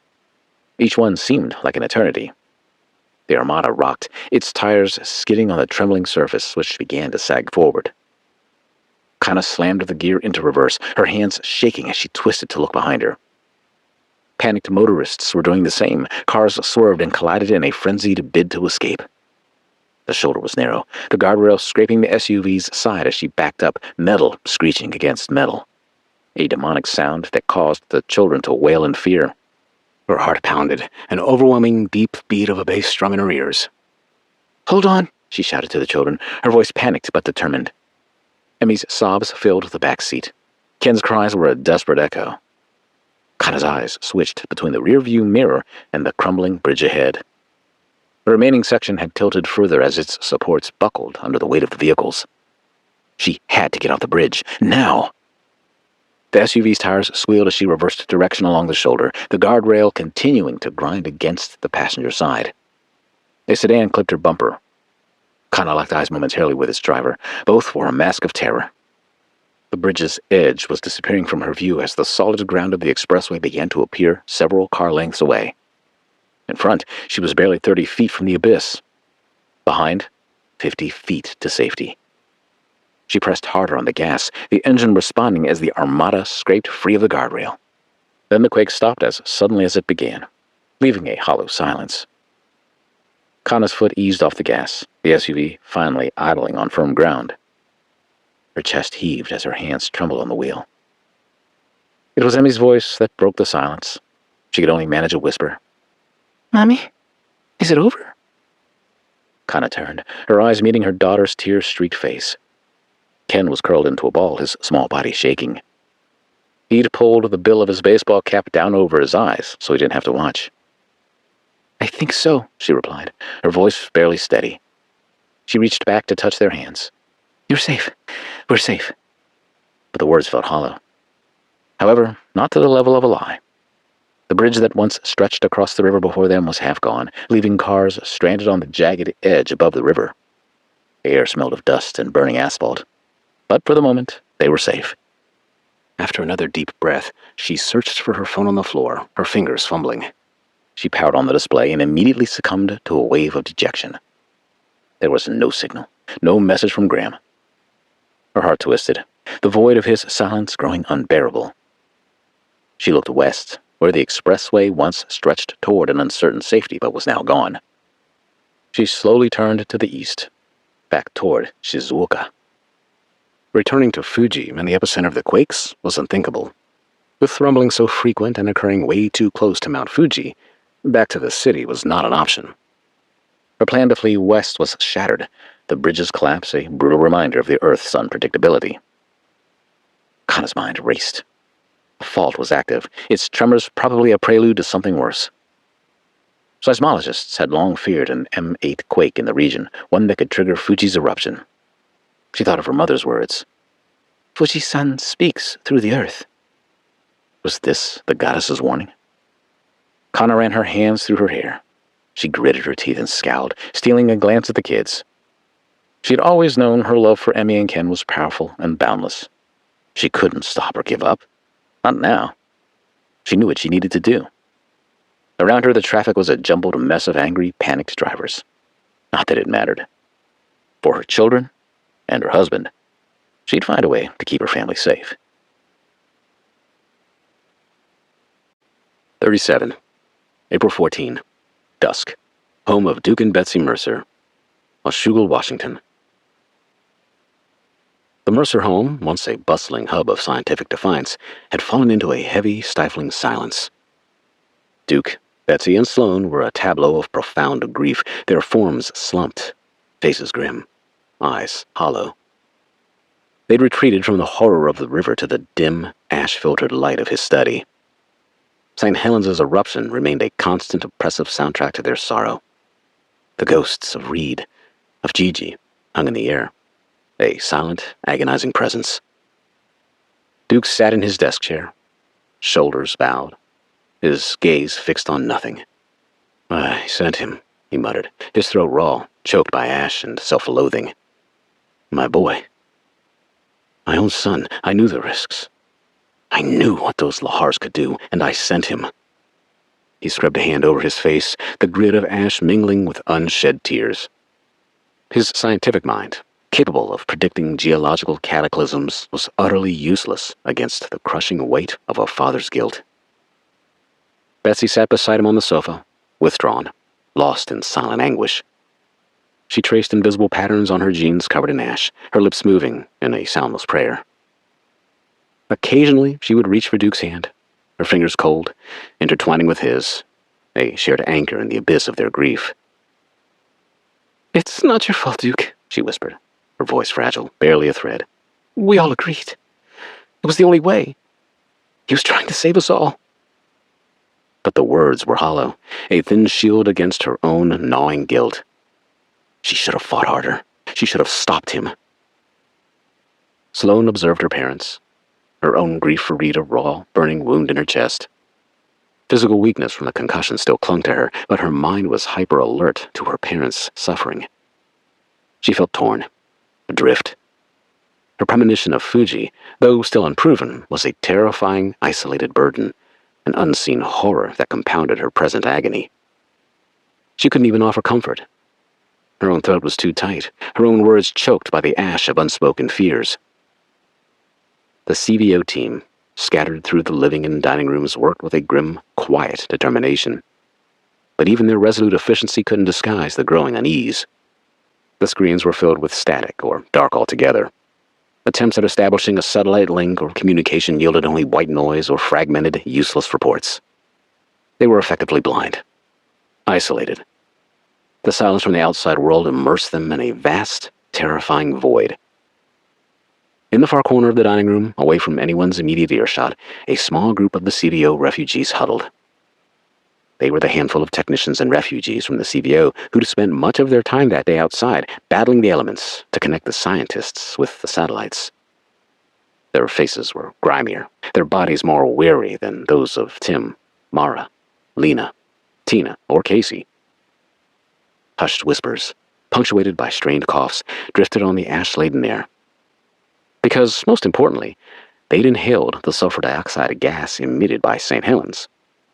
When the SO2 was combined with the water on the surface of their lungs, it formed a dangerous coating of sulfuric acid. We're burning through supplies, a lanky hydrologist muttered, his voice scratchy. And this ash? I mean, my lungs are raw. We're in a dead-end situation here. We'll literally die here. No contact, too, another technician added, gesturing to her dead radio. My family needs me. I need to try to reach them. I have to. Her voice was raw with desperation. Their debate was slow, urgent, fueled by rising fear and profound frustration. The highway must clear up eventually, the geologist intern argued, pushing his glasses up his nose. If we just push far enough east, even if it's on foot, maybe we'll find a better place to hunker down, find a cleaner air. The lahars are a problem, another countered, his voice grim. And the continued ashfall? We don't have respirators. Leaving may be suicidal. And staying here isn't, another countered. Staying here, waiting for the roof to go, would be idiotic. I'd rather control my own fate. Yeah, I don't want to be wasting time watching the mudslides trying to reach us with nowhere to escape. It would be a brutal, slow death. The reasoning was purely self-preservation, a desperate gamble for their own survival, for a chance to reunite with their loved ones, to avoid being a victim of St. Helens. The idea of abandoning the Mercers in their raw grief, in their moment of profound loss, clearly pained them. But survival instincts, the most primal of emotions, were overriding. Tim, Mara, Lena, Tina, and Casey weren't directly privy to these hushed conversations. However, they couldn't help but notice the whispered discussions taking place. Their faces were grim, their concern for their colleagues palpable. But their loyalty to Duke, Sloan, and the mission was unwavering. They exchanged resolute glances, a silent pact. They were staying. The decision was made. The junior CVO members, their faces a mix of apology and grim determination, eventually mustered the courage to approach Duke, Betsy, and Sloan in the study. Their goodbyes were difficult, choked with regret. A weary-faced technician stepped forward first, bowing slightly. Dr. Mercer, Mrs. Mercer, Dr. Sloan, we're so sorry. We gotta try to get to our families. We wish you luck. We pray for Reed and Gigi. His voice cracked on the names, his eyes wet with genuine sorrow. Duke looked up, his eyes hollow, devoid of anger. Not defeated. Not yet, anyway. He simply nodded, a slow, aching movement. I understand, he said, his raspy voice thick with grief. Go. Be safe. There was no judgment, only mutual sorrow and a grim acceptance of each other's desperate choices. One by one they offered their apologies, their hopes, their desperate farewells. Each parting was a fresh wound, a searing reminder of their growing isolation. The world shrinking around them. Their footsteps, soft in the thick ash, faded into the bleak conditions outside. The house, already feeling immense in its grief, now felt emptier, colder, haunted by the echoes of their departure. The excitement and shared perseverance as the CVO team set up the Mercer Volcano Observatory, once a bustling fortress of hope, was now a hollowed-out shell, its remaining screens struggling to display stuttering data streams. The core group remained: Duke, Betsy, Sloan, and their 5 loyal CVO scientists, Tim, Mara, Lena, Tina, and Casey. The mascot Winston wasn't going anywhere. The silence left by the departure of the others was profound, amplifying their isolation, their vulnerability. The monumental burden of their situation, their probable loss, and their complete cutoff from the world weighed heavily. The Mercers gathered on the back porch again, perhaps after watching the others depart, or simply seeking a moment of shared solitude. They stared out at the ash-choked Columbia River, still carrying its grim floating cargo of death and debris. The air was heavy, pressing down on them, tasting of despair. None of them had any uplifting words. Duke could muster a Newt Rockney-style one-liner such as, "Go out there with all you got and win one for the Gipper." He simply didn't have it in him. The minutes stretched, each second a profound emptiness. They were alone, trapped, and the world outside was burning and drowning. 38. April 14, late afternoon. Home of Duke and Betsy Mercer, Washougal, Washington. The Mercer family found themselves on the back porch again, trying to make sense of it all, considering the best course of action. They debated releasing Tim and the other scientists from any obligation they might have felt to remain at the house. They weighed whether they too should leave. Yet, with the whereabouts of Reed unknown, Betsy feared missing his return. As they spoke, Sloan wandered toward the end of the porch facing the river. She cupped her eyes to block the glare of the minimal amount of sun that fought its way through the blowing ash. She stood frozen, suspended in a moment of unspeakable horror. Duke and Betsy joined her. Their eyes, wide and disbelieving, were fixed on the Columbia River, now a vast, churning conveyor belt of death. Human bodies, grotesquely bloated and disfigured, mixed with animal carcasses and the splintered remains of homes, furniture, and personal belongings, bobbed past in the relentless current. The stench of pulverized earth, decaying matter, and raw sewage hung heavy in the air, mingling with the acrid bite of volcanic ash. The roar of St. Helens was a constant, mocking bellow, a counterpoint to the terrifying silence that had fallen over them. Sloan was the first to break it, her voice resembling a choked gasp. "Upriver. The communities beyond Bonneville. The dam." Her gaze was fixed on a child's little Tykes car spinning slowly in the current, utterly untouched by the human tragedy that carried it. Duke's jaw was clenched. He didn't need Sloan to spell it out. The implications of a breached dam overwhelmed by colossal lahars from St. Helens were terrifyingly clear. This wasn't just a river anymore. It was a mass grave. Then, amidst the horrifying flotsam, a familiar distinctive shape emerged above the wavy brown-gray waters. It was inverted, ash-coated but unmistakable. The unique, angular silhouette of Duke's Tesla Cybertruck, bobbing erratically, caught in the relentless current. It was upside down, its sleek, brutalist lines now grotesque, reflecting the apocalyptic sky. "Reed, no! It's the truck!" Duke's voice tore from his throat, a gravelly cry of pure, animalistic terror. His mind, usually so controlled, exploded into panic bedlam. Tesla's casual claims of wade mode, of limited floating capability, hammered in his skull. The image of Reed and Gigi trapped inside, fighting for their lives, then drowning, choking in the viscous mud, was unbearable. It was a terrifying personal punch to the gut.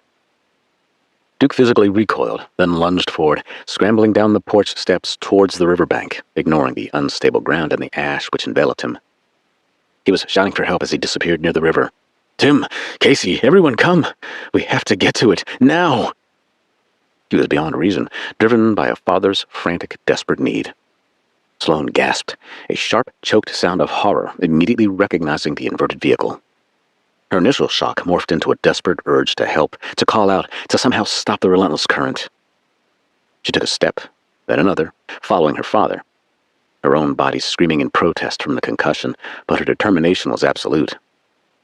Betsy froze, her hand flying to her mouth, a silent, choked scream trapped in her throat.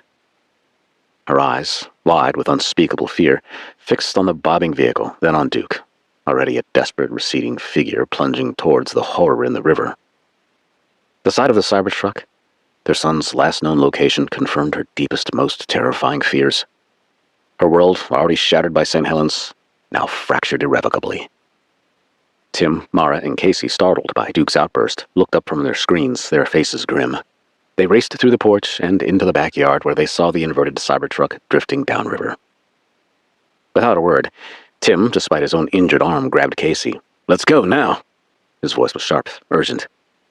They scrambled after Duke, stumbling over debris, fighting through the thick ash, their breaths ragged. They were trying to keep pace with the floating, ghostly truck, which was moving faster than they could possibly run, pushed by the relentless, debris-laden current.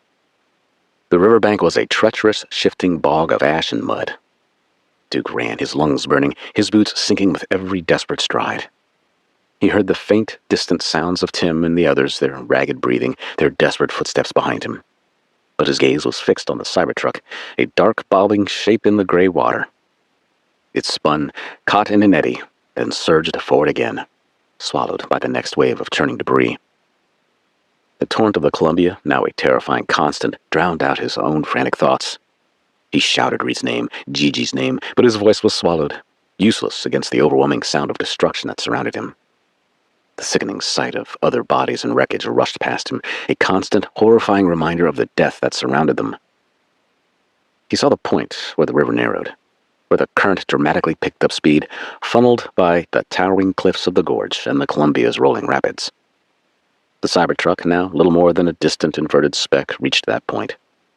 It accelerated, caught by the immense force, then was abruptly pulled out of sight, swallowed by the churning gray-brown water, vanishing into the impenetrable haze of ash and spray.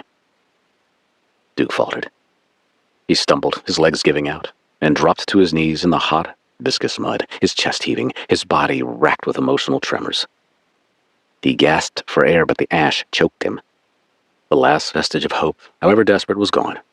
The Cybertruck, his son's beloved girlfriend, swallowed. Victims of St. Helens' wrath. Tim was there in an instant, collapsing beside him, his face grim with shared grief. He placed his good hand on Duke's shoulder, a silent, aching comfort. Casey and Sloan stood a few feet away, their faces pale, their eyes fixed on the empty river. Sloan only stopped momentarily, then kept running until she, too, gave up hope.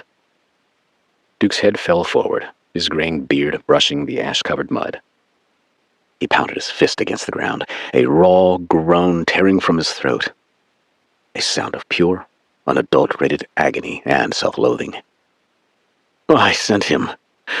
God help me, I sent him. His voice was ragged, thick with tears and ash. I knew the risks. I knew the lahars. I saw the predictions.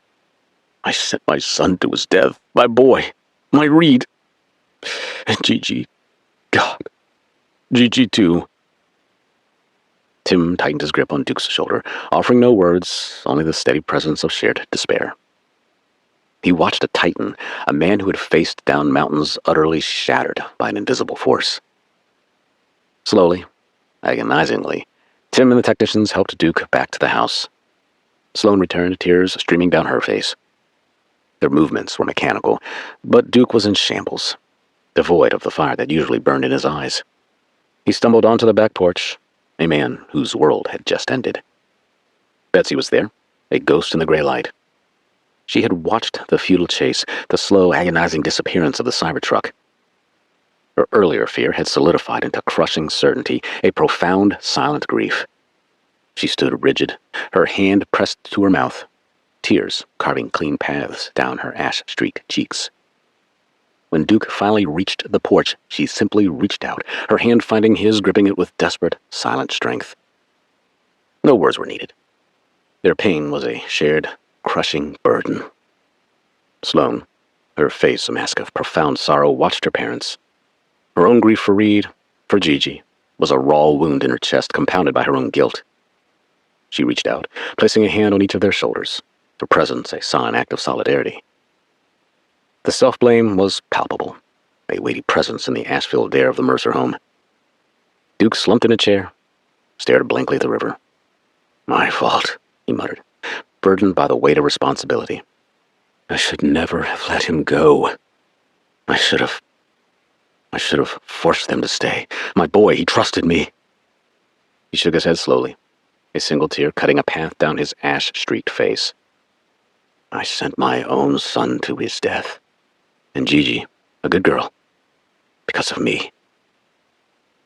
Betsy, her face ravaged by grief, sank onto the step beside him. No, Duke, don't. It's not your fault.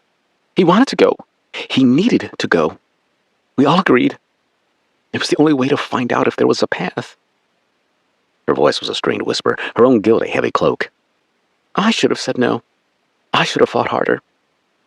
I let my baby go. Sloan's own guilt twisted in her gut. She had known the risks.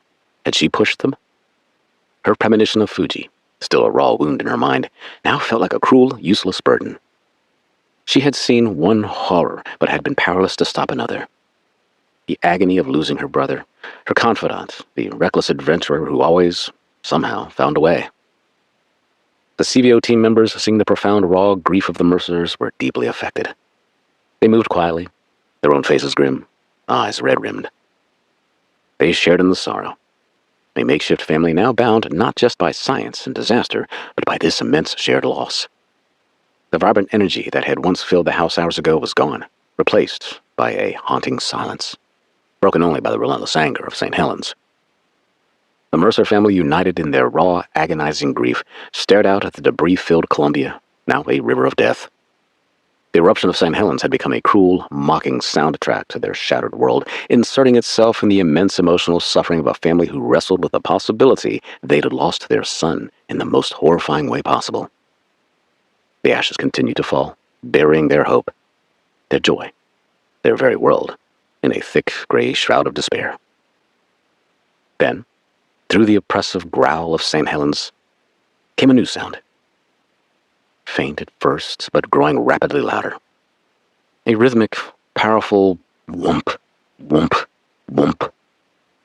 The unmistakable sound of an approaching helicopter. It was alien, impossible in this storm of ash, yet undeniable. Their faces, drawn with grief and exhaustion, snapped upwards, a twinkle of impossible hope in their hollow eyes. 39. April 15. Morning. Hamaoka Nuclear Power Plant. Omazaki, Japan. It was a graveyard of steel and sparks. The air was thick with the acrid stench of scorched insulation and ozone as Graham entered Hamaoka's transformer yard. He stood frozen, his feet rooted to the cracked concrete, staring at the severed distribution transformer cable. Its frayed ends dangled, spitting feeble sparks that fizzled against the ash-covered ground. It flipped, flopped, and wriggled like the chopped-off tail of a lizard, as if it had a brain of its own. The main transformer, a hulking tower of coils and insulators, was silent, its hum extinguished by the M7 Plus quake that had just ripped through the Saruga trough. To his right, Yamada's face was drained of color, his usual optimism overcome by the reality the trio faced. Tanaka, the plant engineer, clutched his old-school clipboard, his knuckles white. His mouth was agape as it sucked in the pungent air that engulfed their surroundings. Just beyond the transformers, the equivalent of 1,000 nuclear warheads in the form of stored nuclear waste was hidden away in the spent fuel annex. Its concrete facade hid thousands of radioactive fuel rods that relied on this system of transformers to keep their cooling pumps operational. The same transformers whose carotid artery had just been pulled apart, spewing the last of its blood across the concrete. Stating the obvious, Tanaka stammered. "This is bad." His voice was barely audible over the distant wail of alarms echoing from the main plant. "The primary feed's gone. The backup generators should have kicked in, but I don't hear them. Well, hopefully I just can't. I need to check the relays. If they're offline, we don't have time," Graham cut in a low growl, his eyes scanning the yard. His heart pounded, a drumbeat of dread that drowned out the voice of his years of experience. The 40-foot deep spent fuel pools were his nightmare. Equipped with storage racks that held the zirconium-clad rods filled with radioactive waste, they were designed to keep the material from being emitted into the atmosphere. If the water didn't remain cool, or if it somehow drained, the rods could overheat, ignite, and release cesium-137 into the atmosphere. If Hamaoka went critical, no shelter would save the people of Japan or eventually those who lived in the northern hemisphere. Even his family in Washougal, fighting St. Helens eruption 6,000 miles away, would face the fallout carried by the prevailing winds. Hamaoka was on life support now that its connection to the power grid had been severed. Graham's patient was, in fact, critical, relying upon diesel generators that might or might not be fully functional following the massive quake sequence that had just rocked central Japan. "Graham?" asked Tanaka, breaking his boss's train of thought. He quickly replied with instructions. "Get to the annex, check the pump status, then confirm operation of every diesel generator. I need fuel levels too." Tanaka nodded, his safety boots clambering on the concrete surface as he sprinted toward the annex's steel door. Graham called out to him, "Find some help! Surely everyone has an abandoned ship!" Yamada's hand gripped Graham's shoulder. "If the pumps are down, we've got maybe 12 hours before the water starts boiling. We need to reroute power from the secondary grid through TEPCO, Tokyo Electric Power Company. TEPCO was the utility supplying electricity to the Fukushima nuclear plant in 2011. Chubu Electric, which owned the Hamaoka plant, had been at odds with their competitors since the catastrophe. There was no love lost between the two boards of directors. Graham, who knew the history well, was doubtful. "In the middle of an earthquake? An M7 at least? It'll take days to get emergency crews over here." "We need to maintain our diesel supplies then," said Yamada. A beep, followed by a vibration, indicated his computer tablet was back online. His eyes lit up as he read the message. The JMA feed on his tablet blinked red. Graham glanced over at the display. Yamada was scowling. "What?" Graham asked. Yamada handed him the tablet. SO2 flux greater than plus 250% above baseline. CO2 spiking. Tilt meters at 1.5 microradians uplift. Fuji was stirring, its magma chamber pressurizing. The quake was no aftershock. It was a prelude to an unfolding disaster. Graham closed his eyes momentarily. He really needed the advice of his dad and sister. Not that their advice would matter. They'd simply tell him to run away as fast as he could. No, he needed to know how much time he had before he had to abandon ship. He glanced down at his watch and over at Yamada, whose dark eyes mirrored his own fear. Al, can you get me the FLIR imagery from the JMA drone? I need to see the thermal signature on Fuji's caldera. Yamada nodded toward the admin building. Its windows had been twisted out of their frames. The shatterproof panes might have done their job, however the frames had simply spit the sheets of glass out onto the ground. The building looked like a bomb had exploded inside. Got to go back inside, he muttered as he took off jogging toward the rear entrance. Employees were no longer spilling through the doors. They were long gone. As he ran with Graham trailing behind him, Yamada shakily tapped his tablet, syncing with the seismic ops room. Someone's already on it. At least one person didn't join the rats jumping ship. Do you have a signal? Asked Graham, as the two men ducked into the corridor, which was dimly lit using emergency lighting. When the entire plant suffered a catastrophic power failure, all energy came from whatever source was designed to maintain the spent fuel storage containers. Lighting was kept to a minimum. Computer systems necessary for plant operations, such as under the purview of Graham, Yamada, and Tanaka, remained under power. And much to the chagrin of both men, who tried to cover their ears inside the sterile concrete corridor, the incessant sirens and alarms still worked. Drones over the northwest flank, shouted Yamada, as he rushed into the concrete emergency stairwell. Despite his older age, he was taking the stairs 2 at a time while still managing to relay information to Graham. If the heat's blooming, we'll know in... His words were cut off as the ground lurched again, a violent shudder that sent both men onto the sharp edges of the concrete stairs. A jolt shot through Graham's spine as his back hit the wall. From inside the windowless stairwell, both men could hear a series of pops and cracks as another quake hit, this time stronger and sharper than the first. The concrete stairs beneath them began to crack, a cobweb of fractures racing up and down the emergency exit. The concrete began to crumble, dropping chunks on top of them as they scrambled to regain their footing. M8.1 aftershock, are you kidding me? Yamada shouted, his tablet's seismic feed screaming with data. Epicenter's closer, 5 kilometers offshore, PGA's hitting 620 Gs. His voice cracked as he knew the numbers were a death sentence. 40. April 15, morning. Hamaoka Nuclear Power Plant, Amazaki, Japan. Graham fully understood.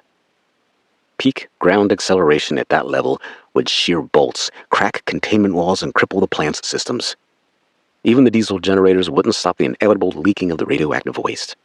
They might not even stall the catastrophe if the spent fuel pools drained from the incredible ground movement they were experiencing. Graham stood, and then stumbled before catching himself on a railing as the earth roared, a deep symphonic growl that vibrated through his chest.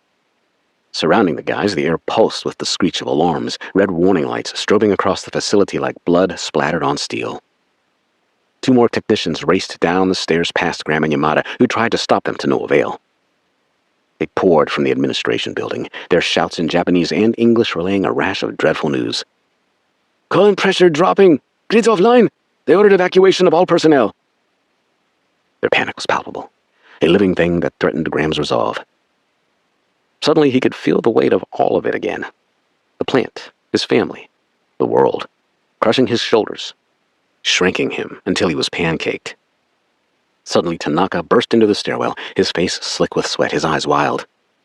The pumps were running on battery backup, but the relays are fried. The diesel generators are all we've got. How much fuel? Asked Graham. We've got 8 hours, maybe less, before the pools overheat. Tanaka's voice trembled, his hands shaking as he gestured toward the annex. It was a rare show of agitation. Yamada began climbing the stairwell to the 3rd floor, not wasting any more time, getting pummeled by chunks of concrete. Graham and Tanaka chased after him, arriving at his control room just as Yamada settled into a rolling chair in front of a computer console. Not surprisingly, they found themselves alone. The thermal readings are climbing. Numbers, demanded Graham. 38 degrees Celsius in the primary pool, he replied. It's not critical yet, but, are you sure we've got 8 hours? He directed his question to Tanaka. Now the engineer was not so sure, so he didn't respond. Graham, annoyed by the alarms because they clouded his thinking, turned to Tanaka. "Can you turn off the damn alarms in this building? I can't freaking hear myself think." "What about Jisha?" asked Tanaka, managing to make a joke in the midst of potential nuclear Armageddon. Jisha, the Japan Industrial Safety and Health Association, was the Japanese equivalent of America's Occupational Safety and Health Administration, OSHA. "Let them write me up after this is over," Graham shot back with a smile. The lighthearted moment helped him calm down somewhat. Less than a minute later, the building fell silent, except for the panic in the streets outside the facility. Horns blared, voices were raised, emergency vehicles' sirens wailed. At least they weren't directly in Graham's ears, he thought. Now the three men, whose office suites were in close proximity to one another, could communicate without the use of devices. They did it the old-fashioned way, by yelling at one another. "Confirm the auxiliary generators are online," Graham barked, the senior-most member of the team and therefore the de facto field general of the plant now. He'd taken a cursory glance as they entered the third floor for any signs of activity in the executive offices. The concept of the captain going down with the ship had been lost on the members of the board. His mind flashed to the spent fuel rods. He could visualize them, their decay heat relentless, gnawing away at the containers from the inside. The water that surrounded them was their only protective shield from the outside world, or vice versa. If, or when, it boiled off, the rods would burn, releasing a radioactive plume never seen in history. He winced, trying to block out the innocence of his family, of all the families who lay in the destructive path of the fallout. He saw Mi's face, her yukata fluttering in the recent Fuji festival, Ken's tiny hand waving to her, Kana's unconcerned tone in her voice, reassuring as she promised they'd have the best life together. Forever. He couldn't fail them. He was startled as he heard Yamada's tablet ping just outside his door. "Hey, updated FLIR imagery is loading," he announced as he entered the control room. He handed the tablet to Graham, who, for the first time, managed to take a deep breath. The screen glowed with a hellish palette of crimson and orange hues blooming across Fuji's northeast flank, a thermal scar appearing where the caldera was fracturing. "Look at this," Graham said, his voice low, almost reverent with fear. Yamada nodded. "This is consistent with the heat signature spike at 820 degrees Celsius at the Fisher zone. Ash venting confirmed. Graham, this is the beginning." Graham sighed. And then the building shook again. The fourth aftershock, or foreshock, or whatever. Graham was exhausted and had lost count. The rolling tremor sent a steel pipe clattering from a scaffold near Reactor 2. Graham's knees buckled, his hand gripping the edge of the workstation until his knuckles bled white. Outside the annex and the transformer yard loomed below them. The concrete walls of the spent rods building were barely a fragile barrier against an unparalleled environmental catastrophe. Graham's heart slammed against his ribs, his breath ragged. He turned to Yamada, whose face was a mask of grim determination. Graham's anxiety had been stretched as he fired off a series of questions and statements to his friend. "Al, you're the geologist. What is happening here? How many quakes are we going to have to go through? How do we manually route power using the emergency diesel generators unless we know the shaking is over? If we don't get those pumps back online—" I know, Yamada interrupted, his voice steady and resolute, hoping that Graham would adopt the same mindset. However, Yamada's haunted eyes betrayed him. "Some would say the ghosts of Fukushima are screaming through the seismicity. We know what happens if we lose those pools. We're not just talking about Japan. It'll go global. Cesium-137 doesn't stop at borders." "When, Al?" "When the pressure is released." "By Fuji or the earthquakes?"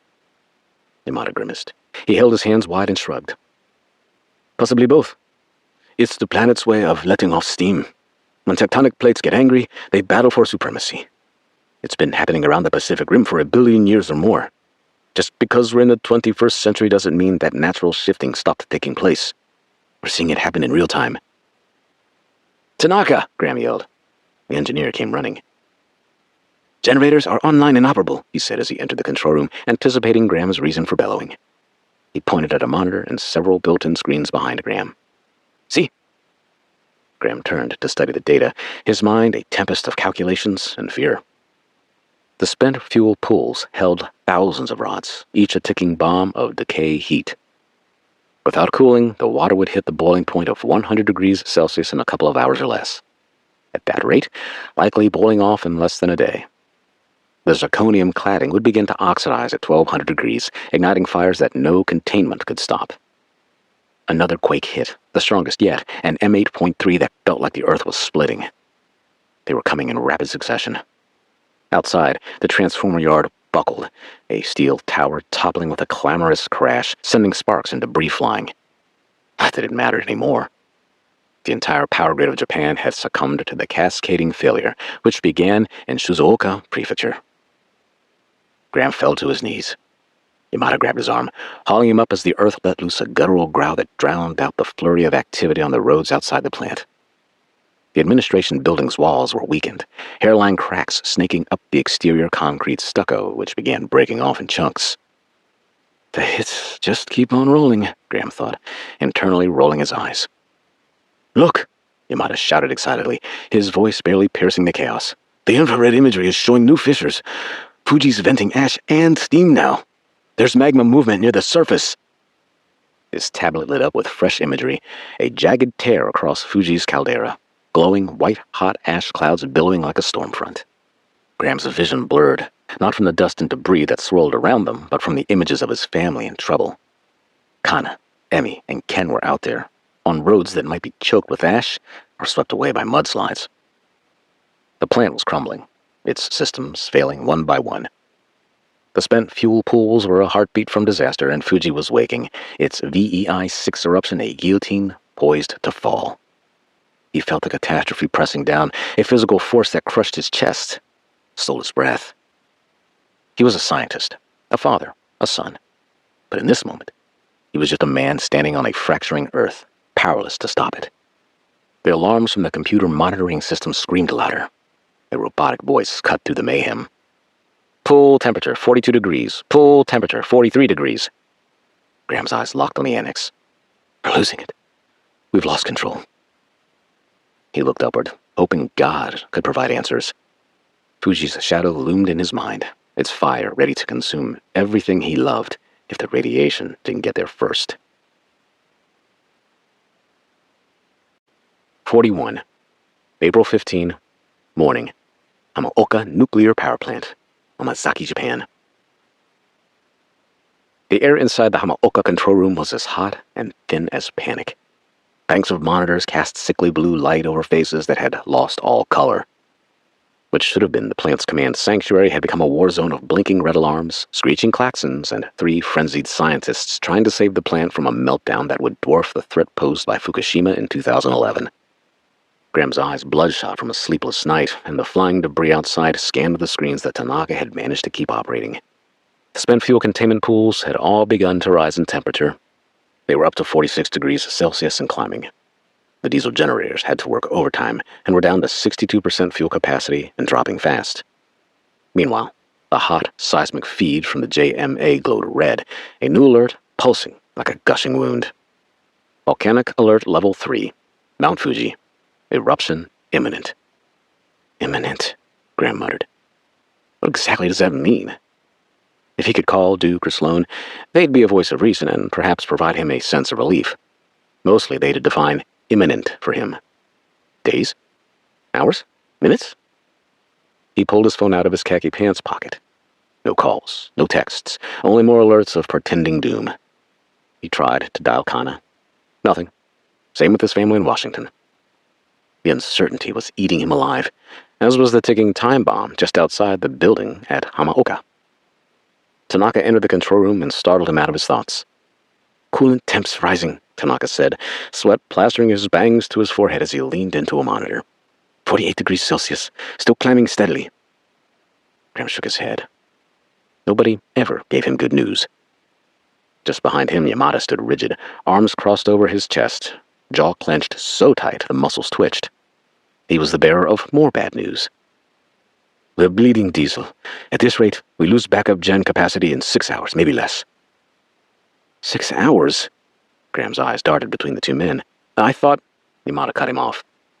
Our computer models and hypotheticals never envisioned a total power failure to every spent rod storage container. The only thing worse would be a direct hit of a nuke. Graham paced like a man preparing to jump into a fire.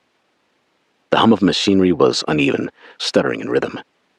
Monitors flashed critical alerts in rapid succession. What about the TEPCO connection? Graham asked. Yamada shook his head. Grid links still down. Their closest substation is toast. They have no ability to reroute power to us because that particular substation is their only conduit to Hamaoka. Graham's jaw tightened, his broad shoulders hunching as he punched commands into the console. What if we push all auxiliary power to the cooling pumps? His voice was a low growl, cutting through the chaos. His mind churned, a storm of calculations and dread. 6 hours, maybe less, before the pools hit 100 degrees Celsius, the boiling point. Tanaka tapped a monitor and swallowed hard. The last quake destabilized 2 of our switchboards. Relay integrity has been compromised. Cooling flow is dropping in spent fuel Annex 2. Yamato walked across the room, his graying ponytail swinging as he clutched a computer tablet. JMA's got new drone imagery. Fuji's northwest flank is now fracturing. Ash plumes are thickening, and the thermal signatures spiking. Numbers are significant. His dark eyes met Graham's, wide with the kind of fear only a geologist could feel. He took a deep inhale and sighed. This isn't a maybe, Graham. Fuji's going to erupt. The question is how bad it will be. Graham stepped to the window. The sun was high but dulled, filtered through a haze of heat shimmer. Mount Fuji sat on the horizon like a dark god exhaling a wisp of smoke. A fresh fissure had split its north flank, glowing orange in the drone feed displayed on Yamada's computer tablet. Tanaka joined them at the window where Graham and Yamada were observing the chaotic activity on the streets and the sight of Mount Fuji preparing to erupt. Their attention had been captured in the heat of the moment just long enough for them to clear their heads. Graham, I've just received a structural alert from our monitoring sensors. We've got microfractures forming in the concrete shell of the spent fuel annex, multiple vertical lines near the west wall. Yamada's voice went low. That's the cooling pool wall. If it cracks and drains... His voice trailed off. His words hung in the air, portending disaster. All 3 men knew what that meant. The 6 hours they thought they had was now much less. It won't, Graham snapped. We won't let it. He turned on his heel and stormed to the master console. Fingers flew across the touchscreen. What are you thinking? Asked Yamada. Graham responded quickly and with conviction. Divert all non-essential systems, manual override, route every watt to the coolant pumps. Tanaka hesitated before acting on Graham's orders. That'll kill lighting, ventilation, comms, Graham interrupted him. Do it! The plant engineer keyed in his override code, and the system dimmed with a death rattle. The lights flickered. Air handlers shut down. For one harrowing second, the silence was total. Until it wasn't. A tremor hit. Sharp, fast. An M6.2 aftershock that tore at the ground beneath them. All 3 men dropped to their knees and withstood the onslaught as the ceiling, already precariously hanging on to its fasteners, began to drop on top of them. A massive crash occurred toward the direction of the plant entrance, shaking the foundation of the administration building. Instinctively, the 3 men crawled away from the outer walls into the hallway just as the east side administrative offices crumbled and fell away. The entire side of the building was gone, leaving the hallway open to the outside. We have to go, shouted Yamada. I need to access the relay to make sure all available diesel power is stabilizing the pumps, shouted Tanaka over the racket. We stick together, said Graham. We can't access any of this equipment anyway. It must be done manually. Yamada led the way as the trio escaped the collapsing building. The aftershock had stopped, but the structural integrity of the building caused it to break apart under its own weight. The men rushed into the transformer yard, the air heavy with diesel fumes and floating debris. The transformer yard looked like a forgotten war zone. Twisted fences. The towering transformers sat hulking and rust-streaked, with cables strewn about across the scorched gravel. The concrete was cracked, in some places by several inches. Nearby, a steel power line tower lay toppled, its cables writhing like severed snakes, one spitting sparks that hissed against the pavement. Graham snarled at the wreckage, blaming it for their lack of electricity. The spent fuel annex loomed to their right, its concrete facade deceptively stoic, hiding thousands of radioactive rods that could burn the world. Tanaka pointed to a hulking transformer. There! The wiring is exposed, but the core is still functional. We need to reroute the feed manually. Once we do that, we'll have to bypass the surge protector. Jumpstart from Gen B directly. But the relay's manual. Somebody's got to go in. Yamada cursed. That cabinet's exposed, full voltage. If you touch it wrong, you're fried. Graham dropped his tablet. I'll go. Don't be a hero, Yamada growled.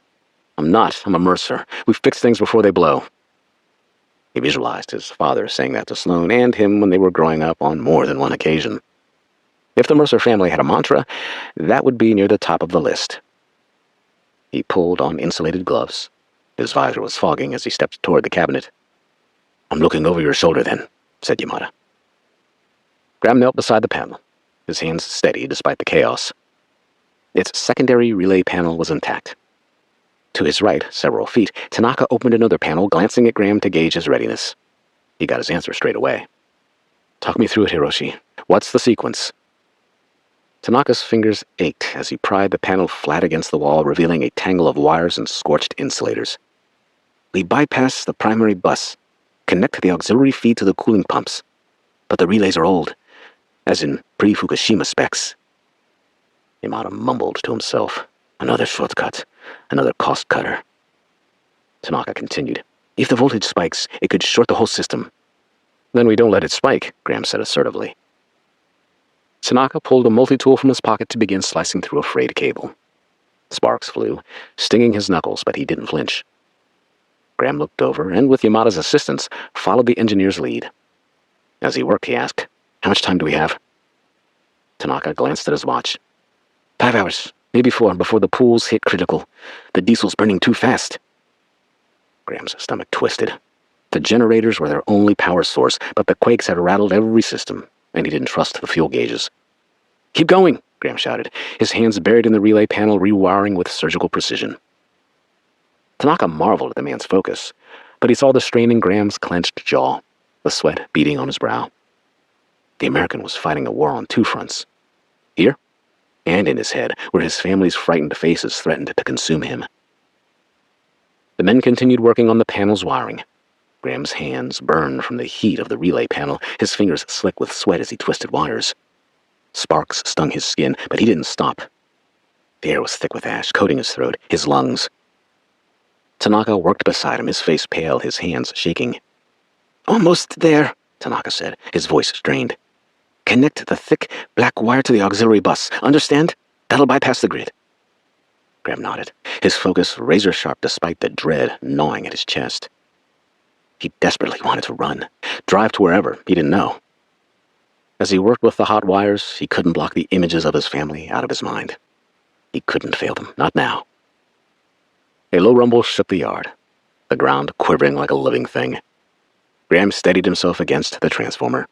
Graham, Tanaka shouted, pointing to a sparking cable. It's shorting! Careful! We need to stabilize the voltage! Yamada handed Graham a wrench to tighten a loose connector. Suddenly, the transformer hummed, a faint pulse of life. However, the men knew it wasn't enough. The cooling pumps needed more power, and the diesel generators were burning out. They'd simply bought a little time. He glanced at the annex, its concrete walls cracked, dust floating in the air. The pools were a ticking bomb. He had to find a way to keep them cool, but how? Tsunami sirens. The haunting descending wail echoed across the plant, chilling Graham's blood. The Pacific, so deceptively serene, was turning on them. A tsunami, triggered by the earthquakes within the Suruga Trough, depending on its size, could flood the plant, drown the generators, and kill the cooling pumps for good. Tanaka shouted, his eyes wide. The seawall's rated for 20 meters, but if the tsunami's higher because of the multiple quakes, we've got... His statements were muted by Graham's sudden reaction. Damn it! Graham exclaimed. Not because the tsunami might overtake the seawall and flood the plant. He had a better, albeit dangerous idea. 42. April 15. Morning. Hamaoka Nuclear Power Plant. Amazaki, Japan. The tsunami sirens wailed, a high-pitched, painful wail that sliced through the transformer yard, reverberating in Graham's chest like a second heartbeat. He stood frozen in place as if his shoes had rooted to the concrete. He was momentarily paralyzed, not by indecision, but by awe and calculation. The air reeked of a metallic chlorine-like odor due to the ozone produced by radiation leaks at the spent fuel pools. Diesel exhaust, smoky and pungent, swirled around the plant as the emergency generators worked overtime to prevent a radioactive disaster. The sparking electrical wires that confounded Tanaka produced a smell of burning plastic and rubber as electrical components melted.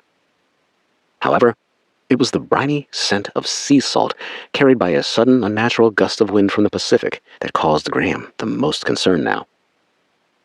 The ground beneath him had become still, a false sense of quiet after the barrage of M6 Plus and M8 quakes that had shattered Suruga Bay's crust. The transformer yard had become a recycle bin of scrap metal and worthless cables after the main distribution transformer had been silenced, its severed feed a death sentence for the spent fuel pools. The annex loomed to his right, its concrete facade hiding thousands of radioactive rods now overheating toward critical, 50 degrees Celsius and climbing. Halfway to Armageddon, Graham thought. His blue eyes, shadowed with fatigue, focused on the seawall, a 66-foot monolith standing defiant against the mighty power of the Pacific Ocean. A massive body of water too powerful, especially when angry and churning, and spurred to act out. Graham's mind, honed by years of seismic research, as well as dinner table conversations between his father and sister, turned with hypotheticals. He became laser-focused as he mentally reconstructed the seismic events leading up to the tsunami warnings. The three largest earthquakes, M6.2, M7.4, and M8.3 on the JMA's Shindo scale, had struck offshore in close time proximity to one another. The epicenter was along the thrust fault in the Nankai Trough, where the Philippine Sea Plate subducted under the Eurasian Plate. The focal depth was 14 to 20 kilometers. Shindo, M6 plus intensity to Hamaoka meant peak ground acceleration was hitting 0.6 to 0.9 Gs. The M8 crushed the scales at 1.0 Gs or higher.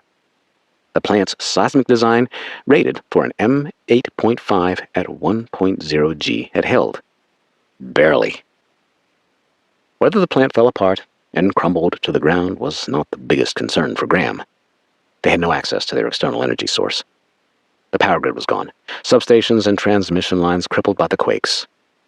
Hamaoka's emergency diesel generators, 2 per reactor unit at 5 megawatts each, had kicked in on command, but their fuel gauges were dipping into the red. There would be no resupply as the quakes wreaked havoc from Momozaki to Tokyo. Batteries, with 12 hours of juice, once powered critical monitors. However, the cooling pumps for the spent fuel pools were bleeding diesel faster than he could divert backup battery power to them. Pensive, he wandered toward the seawall, his steps mechanical, his shoes crunching on gravel and debris. In his mind, Kana's voice called to him. Not frantic, just saying his name. He subconsciously raised a hand, signaling her to give him a moment. He needed to think, to calculate.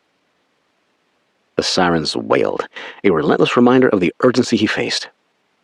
Graham felt the weight of the Pacific Ocean pressing against his chest. His love and concern for his family couldn't stop the math running through his head. The tsunami sirens reminded him time was short. In a moment of newfound clarity, which allowed him to untangle the complexities of the threat, Graham ran the worst-case scenario through his mind. An M8 quake in the Nankai Trough, amplified by Suruga Bay's shallowed bathymetry. That could displace enough water to generate a tsunami 15 to 20 meters high at a minimum. Travel time? 20 to 30 minutes, maybe. The wave speed was a huge factor. He did the math. 700 miles an hour, at least, across the bay's 80-mile width. Those were projections based on information provided by Yamada. This next part he was certain of. Hamaoka's ground level, 10 to 12 meters above sea level, was protected by a 20-meter-high seawall. It had been upgraded post-Fukushima to withstand a sizable tsunami wave. It rivaled the Great Wall of China in terms of its impact on the area. It was a mile long, following the curvature of Suruga Bay's shoreline. The defense against tsunamis had set back Chuby Electric an estimated $1.3 billion. Then he analyzed the scenarios. But what if the waves crest higher? What if the bay's funnel shape amplifies the surge to, say, 20 meters? The plant could flood.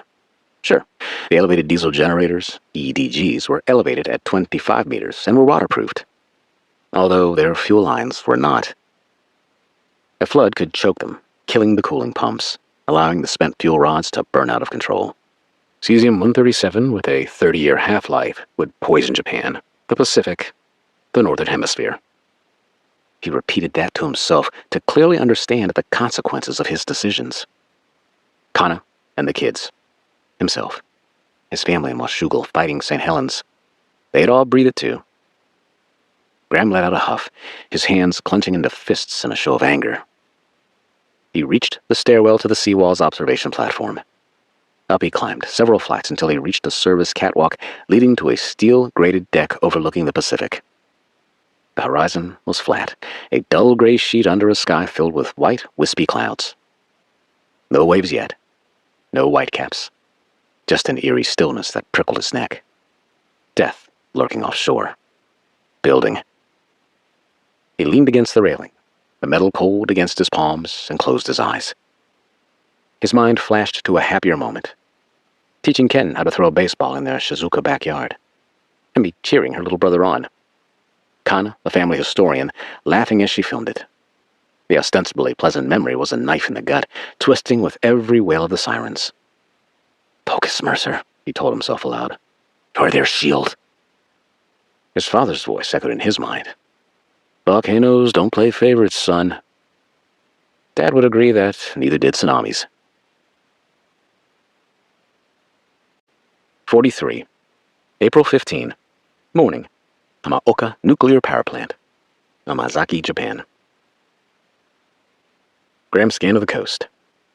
To the south, Omazaki's fishing village was a ghost town. Boats abandoned in the harbor, their masts swaying in the breeze. Smoke rose from a toppled power pole, sparks crackling in the distance. The air carried a mixture of iodine and diesel. The faint, industrial pulse of Hamaoka mingling with the sea's briny tang brought closer with the breezes. He'd received no JMA or local emergency alerts on his phone in some time, a bad sign that cell towers were down and not likely to recover. Relying on his own mental calculations, based on what they knew, he generated a visual of a JMA alert. Tsunami warning, Suruga Bay. Estimated wave height, 12 to 18 meters. Arrival, imminent. There it was, creeping into his mind. His favorite word. Imminent. No specific time frame, no number of minutes, just imminent. 30 or 40 minutes, maybe less. Graham's mind raced, cobbling together his own knowledge of seismic activity and its relationship to tsunami generation. He drew upon overheard conversations between Duke and Sloan. He tried to piece together the impact of the quake's aftermath based on the only data he had. The M8.3 had ruptured a 100-kilometer segment of the Nankai Trough. The vertical displacement was 3 to 5 meters.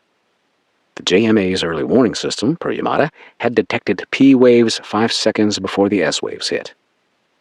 They'd given Hamaoka's operations team a heartbeat to react. Reactors 3, 4, and 5 had scrammed automatically, control rods automatically slamming into the cores to halt fission. Residual decay heat, typically maintained at 20 to 30 megawatts per unit, kept the reactors warm. Those fail-safe protocols had worked as designed. However, the spent fuel pools had always been the real threat. The cooling pumps now ran on dwindling diesel. To make matters worse, the quakes had cracked the annex's concrete walls. Microfractures, as Yamada had reported, a chilling sign the seismic assault was pushing Hamaoka beyond its limits. He turned, his gaze drifting to the plant's sprawl. The cooling towers exhaled a faint steam. The admin building's shattered reflective windows sparkled in the sun. Yamada and Tanaka were walking briskly toward him after fighting to stabilize the cooling pumps. The EDGs were still burning through fuel, their relays shorting under the strain. Graham had diverted battery power to the pools, buying hours, but it wouldn't be enough. Tick-tock. The spent fuel, thousands of rods, each a time bomb of radioactive decay heat. They could hit 100 degrees Celsius in 4 hours, boil off the water, and ignite the zirconium cladding to 1,200 degrees Celsius. The fallout would dwarf Fukushima. A global catastrophe for years, if not decades, would ensue. The guys had arrived at the base of the observation deck and called out to him. Graham couldn't move. He couldn't. Not yet. The sirens wailed, and the sea was now stirring. A faint ripple on the horizon. His mind churned. A radical idea sparking through the dread. Focus. The tsunami. It was a threat, but maybe, just maybe, it was also a solution. He furrowed his brow, recalling the words of a professor he had years ago. Tsunamis don't just destroy, they move power. Hamaoka's seawall might hold against a 20-meter wave, but what if he created a breach that flooded the plant, swamping the spent fuel pools? It was insane, untested, a gamble that could drown the plant or save it. But with the EDGs doomed to fail and Fuji's magma chamber pressurizing, it was their last shot. Graham's jaw clenched, his clarity cutting through the panic like a scalpel. He visualized the bathymetry of Suruga Bay, a narrow V-shaped trench potentially amplifying wave height. The tsunami's energy, focused by the bay's 200-meter depth, would hit Omazaki like the Norse god of thunder's weapon, Thor's hammer. The seawall's reinforced concrete, rated for 15 Gs of dynamic load, could withstand the impact, but a partial breach at the yard's edge could channel water to the spent fuel pools without flooding the reactors. Risky, even suicidal, but possible. He turned from the seawall, his shoes pounding the gravel as he sprinted back to the transformer yard. Graham's heart twisted out of concern for his family, but he pushed it down. Where are they? I have to find them, somehow. Not yet, not until the pools were safe. He had to trust that Kana would do the right thing. His plan was unorthodox, outside-the-box thinking, to say the least. But if he created an opening, even rigged a channel, a portion of the tsunami's wave surge might, with a lot of luck and God's steady hand, cool the spent fuel pools. The sirens screamed, the air pulsing as if the tsunami beasts were pounding at the seawall already. Graham's mind might have been a storm, but his thoughts were crystalline, each calculation based on a career filled with experience. He visualized the spent fuel pools, their water shimmering under diesel-powered LED lights, the rods glowing faintly with decay heat. He knew the numbers depending on the rod's age. Without cooling, the water would soon hit 100 degrees Celsius, boiling off steadily until the rods were exposed in 12 to 24 hours. Their zirconium cladding would oxidize at 1200 degrees Celsius, releasing hydrogen gas and igniting fires no containment could stop. Cesium-137 and strontium-90 would ride the wind, poisoning crops, water, air. The world would choke on it. He thought of Fukushima, 2011. Its M9.0 Tohoku quake, 15-meter tsunami and resulting meltdown. Hamaoka's upgrades, the 22-meter seawall, elevated EDGs, and seismic dampeners were supposed to prevent that. But the board of directors had cut corners, rushing reactors 4 and 5 online without full inspections. Powering the plant without redundant external energy sources or upgraded internal power backups. Graham had warned them, his memos ignored, buried under corporate greed. Now the plant was crumbling. It was rapidly going dark, and he was left to avert a catastrophe. Or preside over it. His sudden clarity was a curse, almost a clairvoyant vision. His mind erased as he saw every failure. The grid's collapse, the EDG's fuel crisis, the relay's shorted circuits. He felt every stake, his missing family, millions of unaware Japanese, and the 90% of Earth's population who lived in the Northern Hemisphere. He visualized the tsunami coming, a wave born of tectonic rage, and he was standing in its path, daring to turn it into salvation. His father's voice invaded his consciousness again. "You're their shield, son." But shields broke, and Graham was cracking. His sister came to the rescue in his mind. Sloan's words crystallized his resolve. Sometimes you've got to jump before the equation solves. With a newfound sense of purpose and adrenaline surging, Graham rushed back down the wrought iron steel stairs leading to an awaiting Yamada and Tanaka.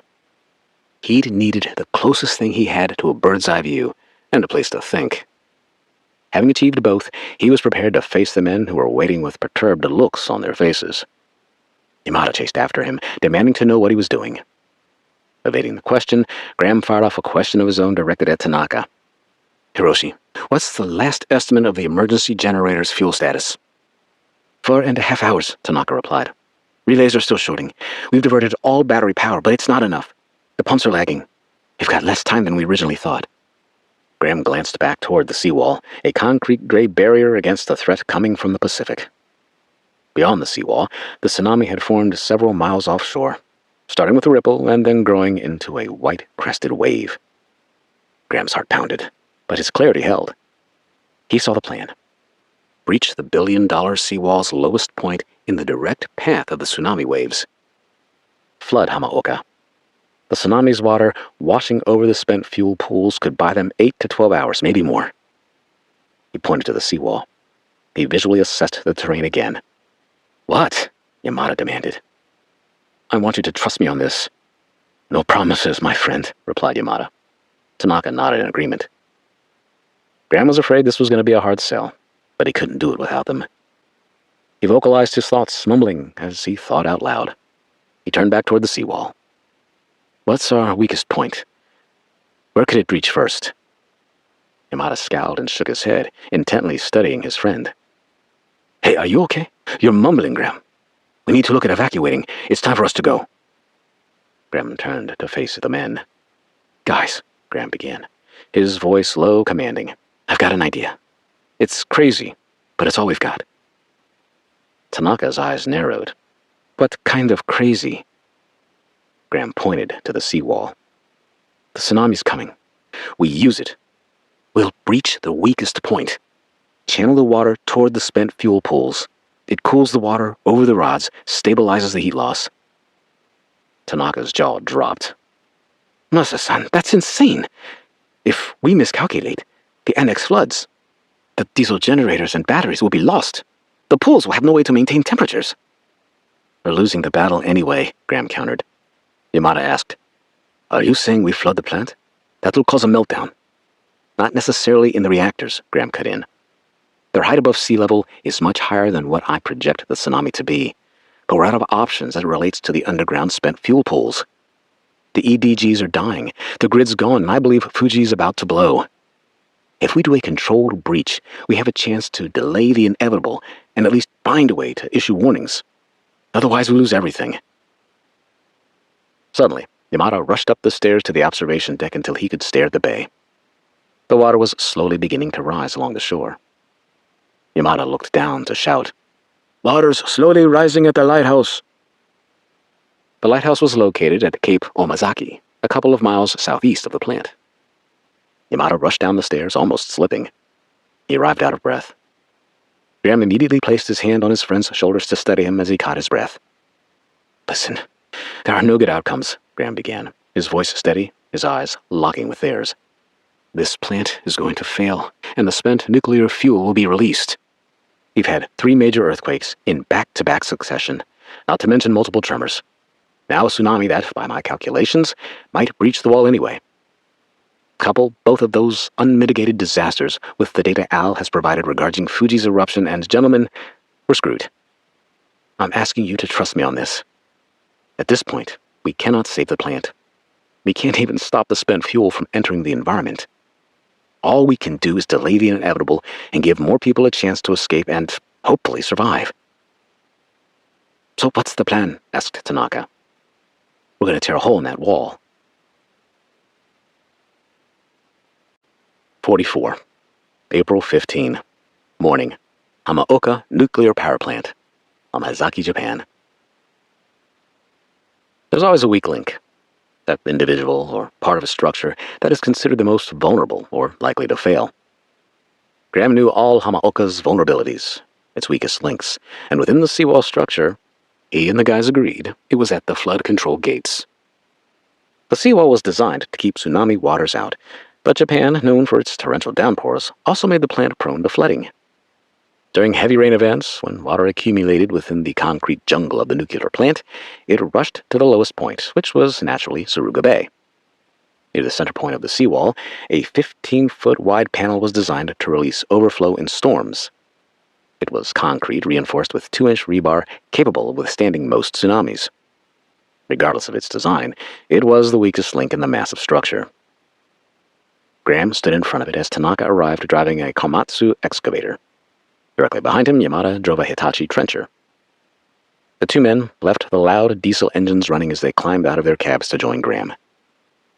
"You know this is nuts," said Yamada. as he wiped the sweat off his forehead, beads of perspiration resulting from his exertion as well as his unease over Graham's plan. Yet he didn't have a better idea. "I'm ready," added Tanaka. "The sluice gate is the perfect point of attack. Opening it wouldn't be enough. We need to break the concrete around it and pound away from there." Graham relayed his thoughts. The seawall's base carries a pretty hefty dynamic load, but the stress points just above the sluice gate will be less.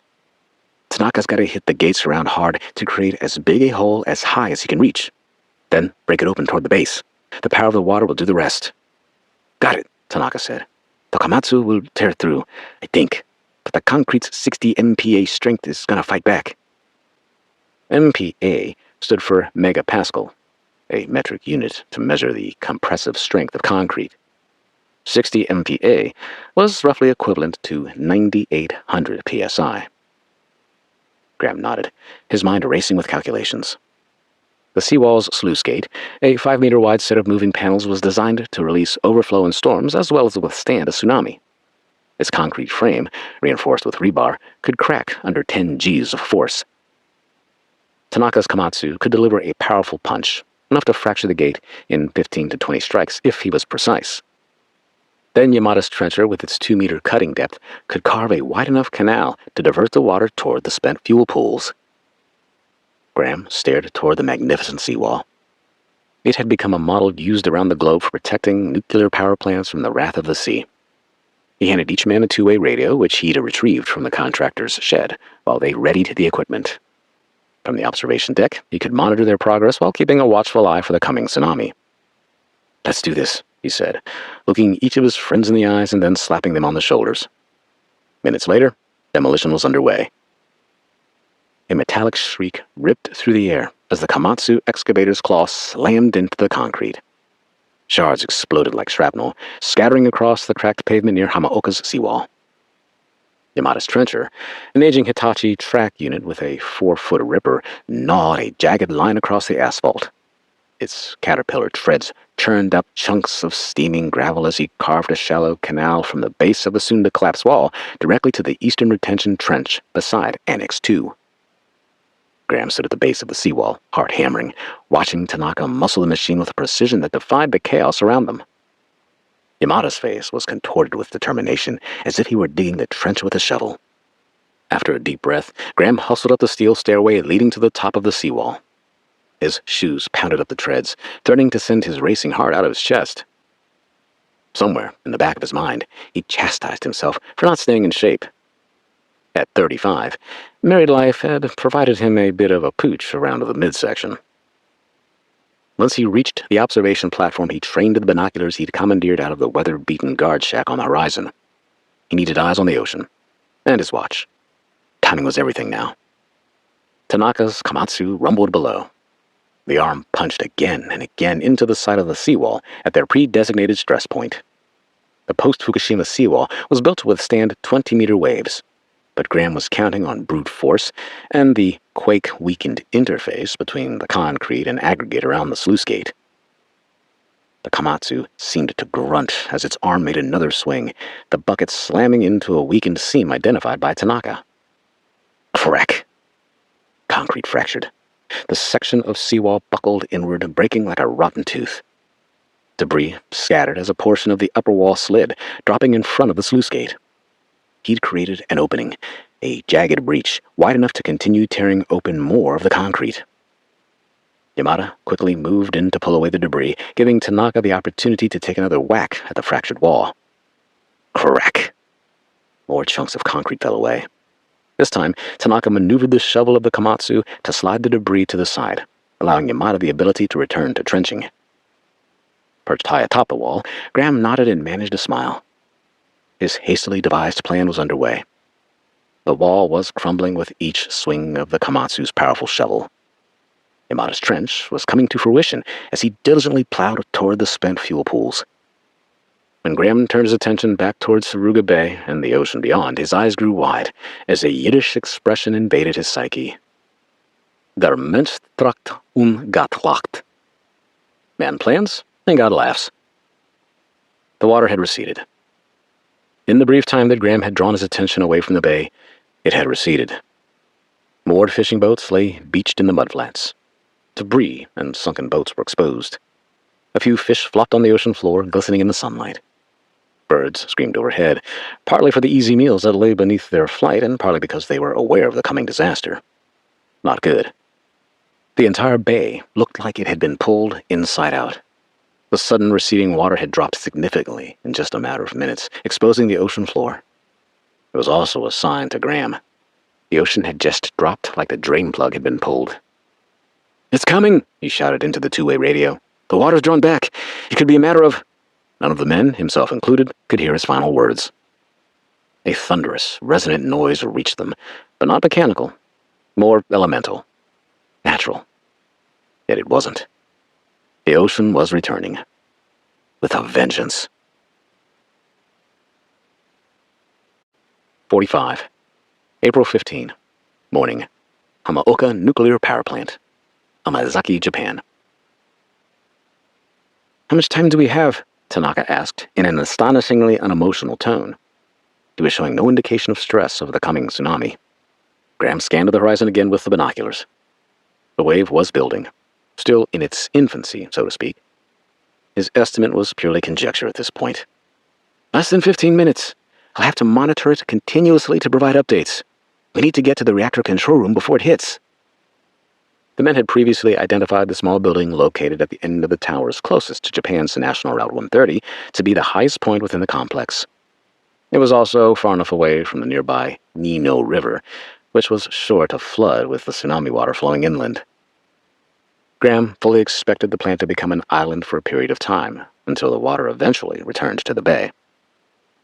Graham took a deep breath, calming his nerves.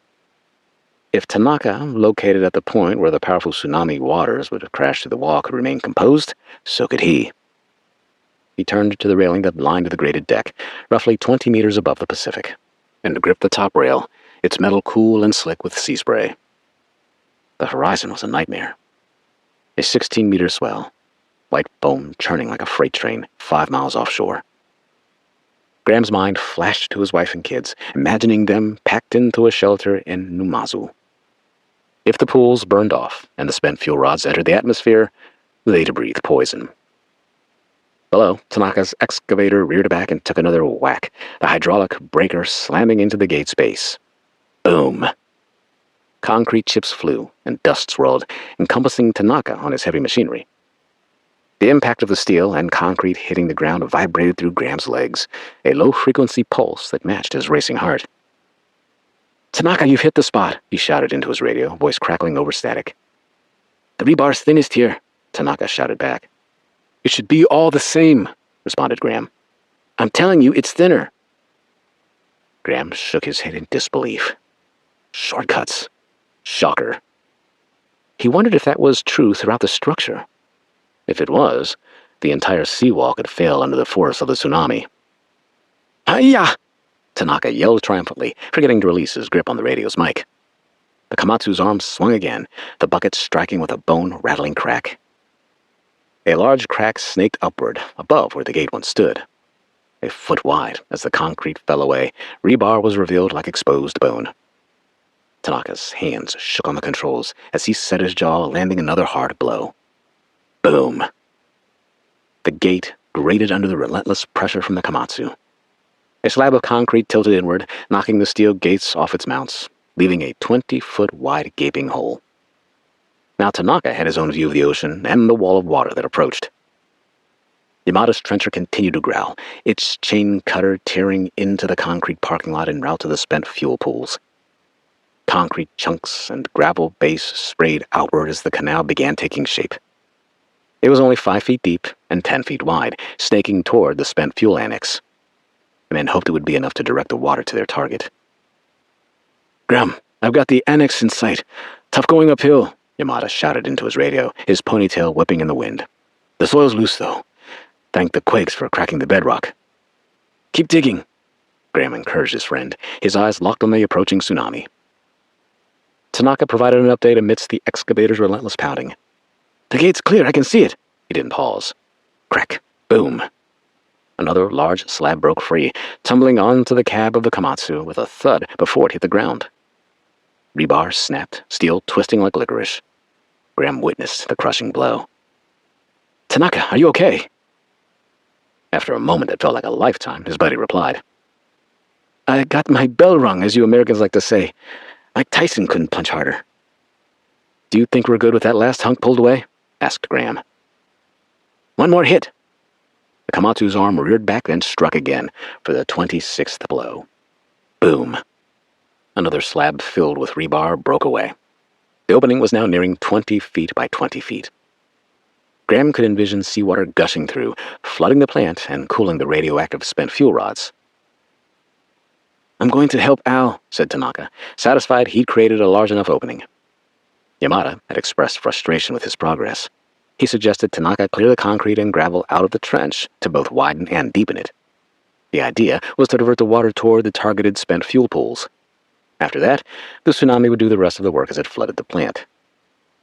Graham turned his attention to Yamada as the hefty Komatsu, piloted by Tanaka, made its way up the incline to dig out the trench. "Al, canal depth," Graham called, his eyes glancing toward the tsunami. A few miles out, it was now taking shape as a rolling wall of foam and debris. "Only 5 feet," Yamada replied, the trencher's chain chewing through bedrock. Sparks flew as steel hit stone, the canal now approaching 150 feet long. "Slow going now." Graham's heart slammed against his ribs. The tsunami was minutes away, its violent approach beginning to drown out the sirens. He mentally inventoried the spent fuel pools. 40,000 rods stored after many years of operation. It was never moved off-site. Storage within the plant was the industry norm. It represented well over 20 kilowatt tons of decay heat, the power-to-weight ratio of the stored nuclear material. The water temp in the spent fuel pools was likely more than 60 to 65 degrees Celsius at this point, more than halfway to when it would begin boiling off. In fact, it would begin overheating at 80 degrees Celsius, needing cooling to stabilize the pumps. At 100 degrees Celsius, the boil-off would occur rapidly. The tsunami's water, if it followed the trench, could drop the relays to 22 degrees Celsius, Suruga Bay's water temp at that time of year. The plan would buy precious hours to allow more residents to evacuate. Graham studied the shoreline through the binoculars. It was devoid of activity, as mariners and fishermen had abandoned their way of life to seek safety. Some saw the tsunami waters as their curse. Graham saw it as a means to an end, assuming he, Yamada, and Tanaka survived the power of the wave as it surged inside the plant. The swell was only a mile out now, its crest curling like a predator's claw. His mind churned as he performed a quick calculation based on his knowledge of tsunamis. He considered the wave speed, the impact force, the opening in the seawall, and the trench capacity. The math checked out. Barely. He keyed the mic on his two-way. "Tanaka, Yamada, get to the control room, now. I'm coming down." Graham never understood why, in that moment, he took the time to scan the entirety of the Hamaoka facility. Perhaps it was out of concern for employees who might have remained behind in the sprawling nuclear power plant. Perhaps it was because, in a way, he was saying goodbye to a career he truly enjoyed, despite the stress it had caused him. Regardless of what compelled him to give the Hamaoka nuclear power plant a final look before the tsunami hit, he did. What he saw shocked him to his core. 46. April 14, dusk. Home of Duke and Betsy Mercer. Washougal, Washington. The approaching sound seemed to split the sky above the Mercer home. Not the grinding bellow of St. Helens, but a rhythmic, powerful whoomph, whoomph, whoomph that vibrated through the very bones of the house, rattling every cracked window pane. Duke, Betsy, Sloan, Tim, Mara, Lena, Tina, Casey, and Winston huddled on the back porch, snapped their heads upward. It was real. A helicopter. Here. Now. The Washington National Guard NH-90, a dark, powerful silhouette, battled the ash-laden winds, its navigation a miracle of pilot skill. Captain Cavanaugh, her face grim beneath the visor, wrestled the controls, fighting the relentless crosswinds that threatened to push them into the gorge. "Visibility is still minimal, Captain," Raleigh's voice crackled. "Ash is too dense to make out ground markers." Inside the helicopter, Reed was pressed against the window, pointing frantically. He knew this property, every inch of it. "Captain, towards the river's edge, the open space, the bocce court." His voice was raw, barely audible over the turboprops. Kavanaugh nodded, her eyes fixed on the struggling FLIR display. She saw the cleared patch, a dark rectangle on the eddying ash, flattened by past games. It was tight, perilous, but it was their only shot. She brought the NH-90 into a controlled yet violent descent. The powerful downdraft from the rotors flattened the ash on Duke's beloved bocce ball and volleyball courts, temporarily clearing a small circular area while simultaneously kicking up swirling clouds of volcanic dust. The whine of the engines and thumping of the rotors was necessary to maintain a continuous flow of air to prevent falling ash from settling on crucial components. The moment the skids touched down, the side door of the helicopter slid open with a hiss. Reed and Gigi, battered, exhausted, but miraculously safe, emerged, running towards the house, their figures ghostly in the near whiteout conditions caused by the ash. On the porch, Duke froze. His eyes, hollowed by grief, stared at the two ash-covered figures emerging from the cloud of ash, stirred up by the chopper's rotors. Reed. Gigi. Their names were the answers to his silent, desperate prayers. His grief, a lead weight on his chest, transformed almost instantly into a violent, tearful elation. Reed! Betsy's voice tore from her throat, a raw, choked cry of pure joy. She stumbled down the porch steps, her arms flung wide, propelled by a mother's fierce, desperate love. Sloan was right behind her, her own eyes brimming with tears that cut clean streaks down her ash-covered cheeks. Her earlier guilt, a crushing burden, evaporated in a flood of profound gratitude. He's alive! Ignoring the horrid volcanic fallout, everyone rushed out onto the ash-covered lawn. Duke, his legs burning, his shins screaming, was a man reanimated. He ran, stumbled, then gathered his son in a fierce, bone-crushing hug, burying his face in Reed's debris-covered shoulder, raw with gratitude, choked with repentance. Reed, my boy, I thought you were gone. His voice was thick, broken. Betsy enveloped Gigi in a tearful embrace, her tears mingling with Gigi's ash-streaked hair. Oh, Gigi, thank goodness, you're safe. She then pulled Reed into a tight hug, her own relief overwhelming. The CVO team members, seeing their colleagues and friends miraculously alive, shared in the profound joy, their own exhaustion temporarily forgotten. Mara embraced Gigi. Tim clapped Reed on the shoulder, a shared silent acknowledgement of their impossible survival. Amidst the tears and embraces, Reed, true to form, managed a shaky laugh. Sorry about your playground, Dad, he said with a hint of snark. He gestured to the helicopter's landing site, its rotors still blasting a whirlwind of ash. The hint of his old spirit, a defiant reignition of his perseverance through the trauma, was balm to Duke's shattered soul. Captain Vaughan's voice, urgent over an external speaker, cut through the joyous chaos. Dr. Mercer, Dr. Sloan, approach the aircraft. He kept the NH-90's engines running, its powerful downdraft continuously blasting ash away from vital components, a constant reminder of the ticking clock. Duke, still clutching Reed, pulled back, his scientific mind, though reeling from the reunion, quickly re-engaging. He turned to Reed. Evacuation. His brow furrowed as his eyes darted from the chopper to his son. Yeah, Dad, and more. Go talk to her. Sloan, despite her physical state, immediately understood the gravity of being evacuated. She stumbled towards the helicopter, her mind racing. Captain, can you take all of us? Kavanaugh, her face grim, met Sloan's gaze. I have evacuation orders from the Director of Homeland Security, Dr. Sloan. Your father's reputation, your team's unique capabilities. This is a Priority 1 extraction. Conditions are extreme. Your destination is San Francisco. Calvio will be your new base of operations. She emphasized San Francisco, the name resonating like an oasis in the desert. You have 5 minutes, Dr. Mercer. 5. Gather essential belongings. Anything more will be left. Sloan shouted to be heard. There are others who just left. I think they were headed east toward North Bonneville. The pilots exchanged glances and shook their heads side to side. We'll notify our unit command. You're our priority. Duke arrived late. Sloan quickly turned him around and explained as they ran to rejoin the group. Sloan explained as a stunned silence fell over the small group. San Francisco. Calvio. They were not only being rescued, they were still needed. San Francisco, Duke murmured, a profound realization settling over him. He looked at Betsy, then at Sloan and Reed, then back at his home. Minutes. What do you take from a life built over decades? What do you leave behind forever? The scramble was frantic, desperate. Duke and Betsy moved to their beloved home, the house they had built together, the place where they had raised their children. A silent, agonizing farewell. This floor, Betsy thought, her heart aching as she passed through the living room, her hand brushing the old oak. Gram learned to crawl here. Bo took his first steps right by that fireplace. Sloan used to build Lego castles in this very spot. Every surface, every creak, every scent held a lifetime of memories.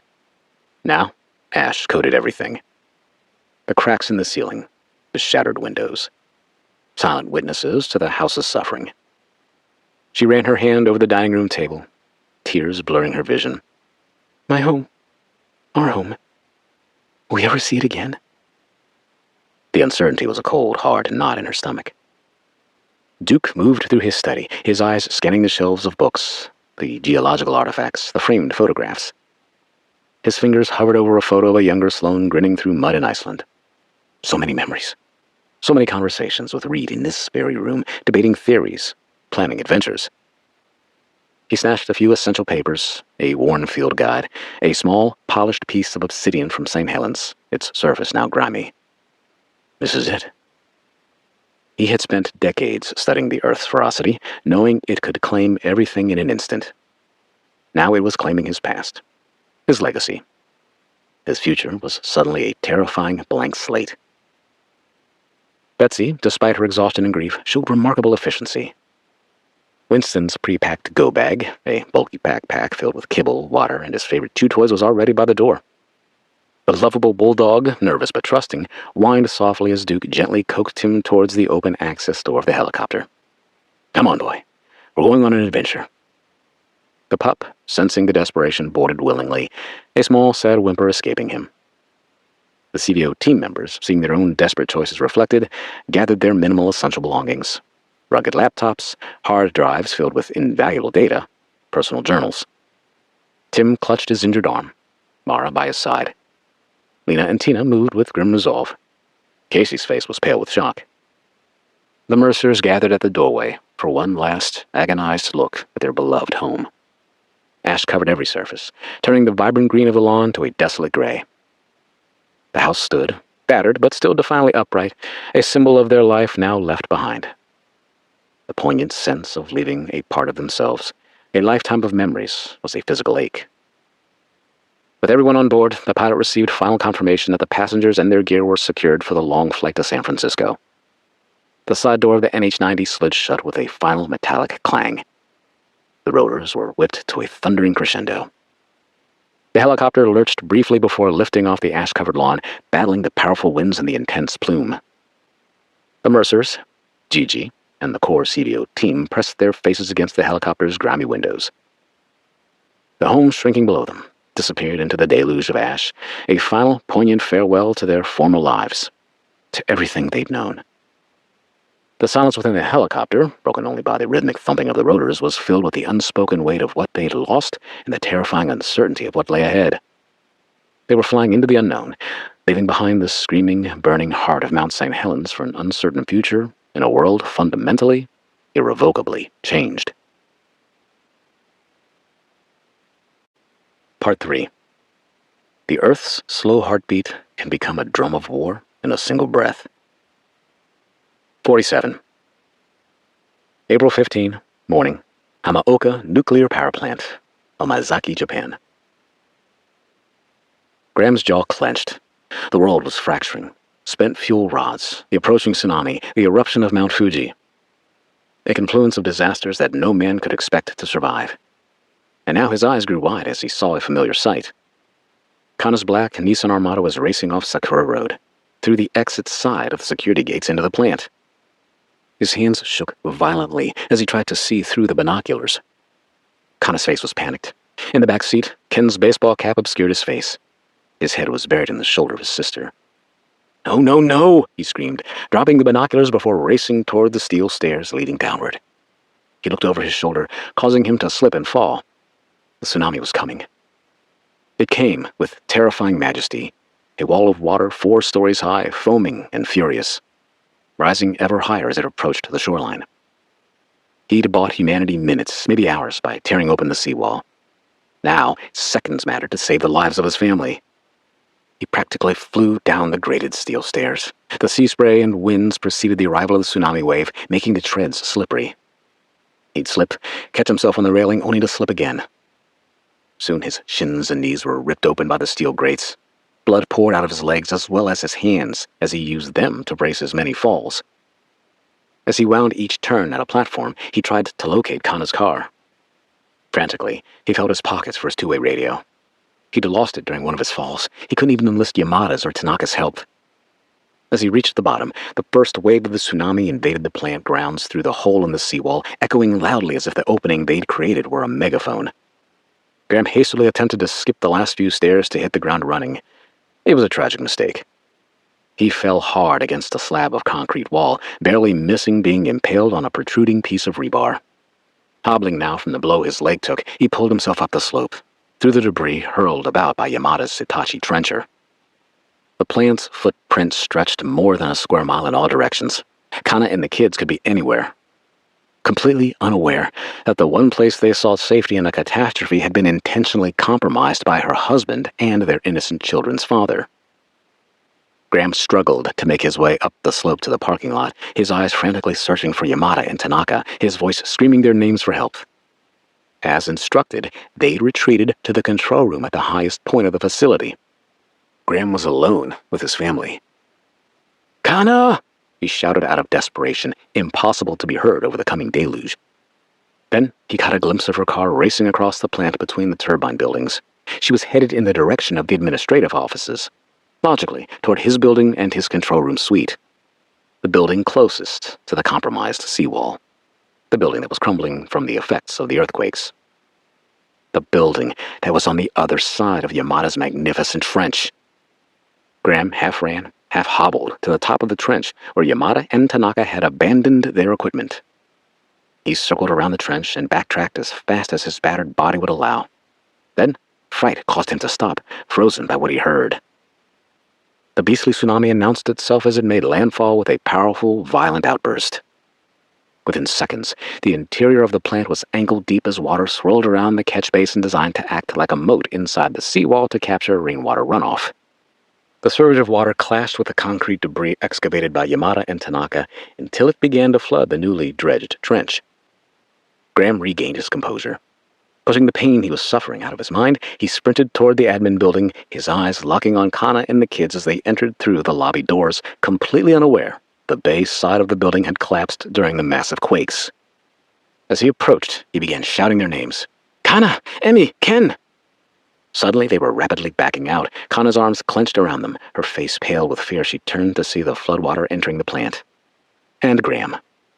"Go back inside! Hurry!" he shouted to them, as he feared they desperately wanted to run to him, to hug him, to be safe with him. There was no time. Kana physically restrained the kids. "Graham!" she cried out, her voice desperate. "Is it safe?" "Better than here! Go back!" he shouted to be heard over the mayhem around them. His legs were betraying him. He waved his arms as he hollered. "We must stay high! Go up the stairs! I'll catch up!"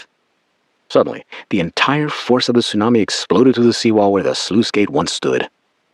Tanaka's opening had been expanded by a power greater than his Komatsu. A powerful jet of seawater surged into the trench, smashing through the makeshift canal and barreling toward the spent fuel annex. The impact jolted Graham's knees, causing him to pause for a quick glance at the hole they'd created. It was filled with millions of gallons of water surging through it as it continued to open, taller, not wider. Which raised his anxieties even higher, if that was possible. What if they made the opening too big? What if they'd compromised the structure so much that it would fail entirely? These thoughts filled his head as he entered the admin building and rushed toward the stairwell. So far, he reminded himself the seawall had held. However, the cracks snaking upward and the concrete pieces chipping away caused him to wonder if the breach would allow the gushing water to crack the seawall in two. He stopped at the second-floor landing and looked out the window. The canal was doing its job as it guided the tsunami water, a 6-foot-deep, rollicking river, through the plant, hissing as it crossed the torn-open concrete. The canal was filled with foam and debris, fishing nets, buoys, the remnants of a sailboat, all surging toward the spent fuel annex. "It's working." Graham took a deep breath, allowing a feeling of relief to creep in. However, it was fleeting. "Graham!" Connie yelled, her voice filled with apprehension. "Where are you?" Just as Graham turned up the stairs toward the third floor, the tsunami's main crest slammed to the seawall, a 50-foot leviathan that sprayed over the top, sending sea spray against the admin building. The 3-story structure shuddered, its cracked walls groaning before dropping more massive chunks of concrete and rebar into the surrounding water. Graham rushed onto the third floor and into the open arms of his family. Everyone burst into tears as they dropped to their knees together. They kissed one another, hugged, and held each other tight with eyes clenched shut, refusing to let go. But danger still surrounded them. It was Graham who broke their emotional embrace and looked around him. There were no good options in a building destined to collapse, and that was now surrounded by floodwater. He needed to assess their options. The roof of the building contained the large commercial HVAC units and an outdoor seating area where staff frequently ate their lunches or gathered to have a cigarette. Graham had noticed earlier that it had remained intact because structural steel beams ran from one edge of the roof system to the other, held in place by the center steel beams. He'd studied the schematics when he was brought on board. He'd commented to Yamada that the underlying steel support system resembled an exploration platform in the Niigata oil and gas fields off the Japanese coast, top-heavy but sturdy. "Follow me," he ordered, before changing his tone of voice. He needed to exude calm, even though he wasn't. "We're gonna go onto the roof where we can get a good look at the water, okay?" Like it was some kind of vacation sight to see. Kana, who was completely in tune to her husband, picked up on the tactic. "Yeah, kids, we'll take some pictures to show your friends when this is over." The parents escorted their children, who seemed to relax now that the 4 of them were together. Emmy clutched her stuffed panda as if she were trying to squeeze the life out of it. Ken had a death grip on his baseball cap, fearing the wind blowing through the partially demolished building might carry it into the ocean that was gradually surrounding them. It was a valid concern. Once they reached the top, a strong breeze of salty air swept over them.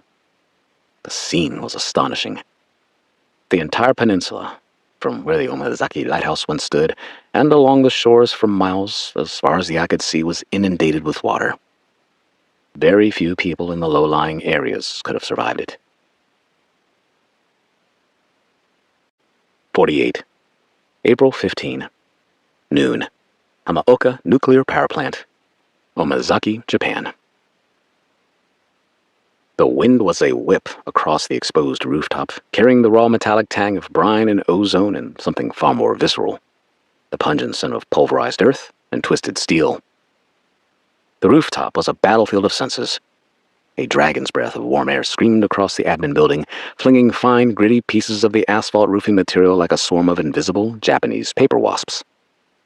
Graham collapsed onto the deck platform laid over the built-up asphalt roofing material. The children huddled in his arms, their small bodies trembling. Kana clung to him, her face buried in his shoulder, her own breath ragged with terror. For a precious few seconds, the world shrank to the frantic beat of 4 hearts, synchronized in a desperate, fragile rhythm of relief. He pulled back, his hands, torn and bleeding from his scramble up the stairs, cupping Emmy's tear-streaked face, then Ken's. Their eyes, wide and still terrified, searched his, seeking the truth he desperately tried to project. He forced a smile, a painful stretch across his own seemingly permanent grimace. "You're safe," he choked out, the words raw, coated with the dust of the collapsing walls inside the administration building, and the concrete debris from Tanaka's pounding of the seawall. "We're all safe. Daddy's here. We're all together now." A wave of profound, almost incapacitating relief washed over him, a physical shudder that nearly buckled his knees. But beneath it, a colder current surged, a gnawing guilt of not joining them in their time of need. He'd never wanted them to be led to the plant, to this crumbling fortress on the edge of the world. The desperate gamble of breaching the seawall, his proposed means to save humanity, loomed large, and his family was in the crosshairs. He was battered.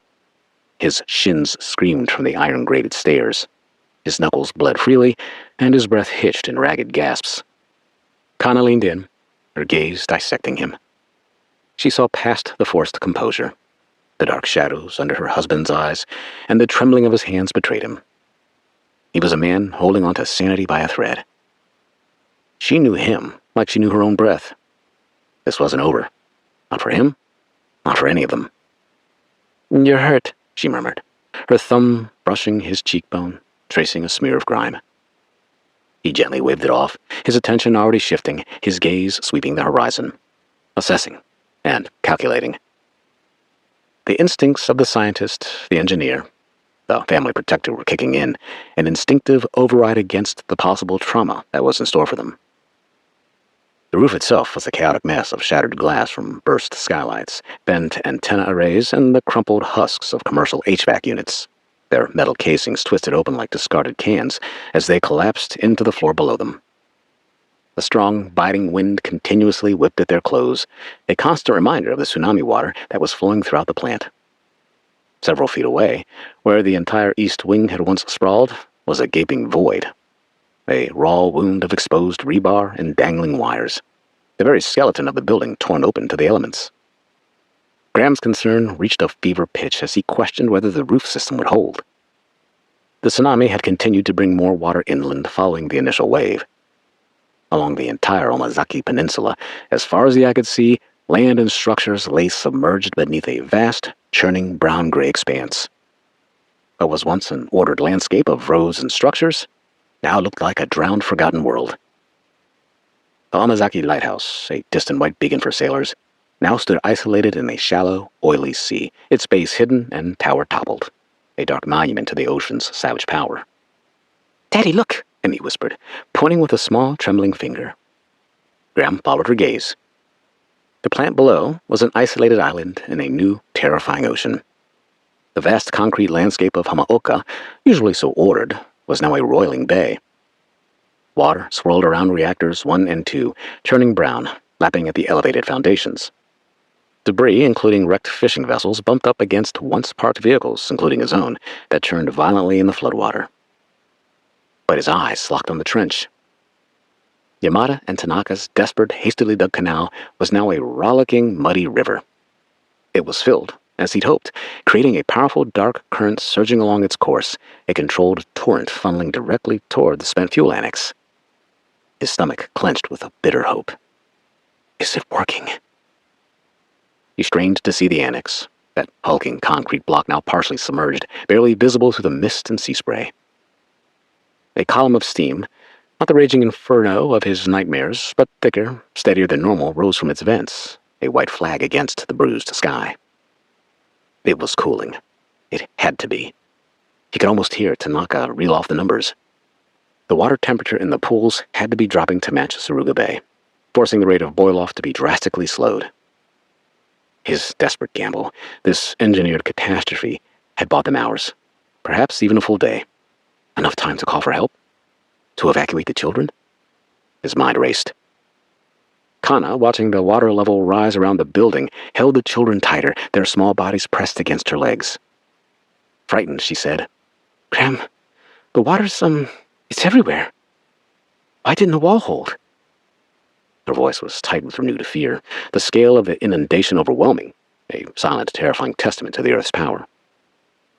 Graham couldn't dare admit the danger they were in, and the reasons.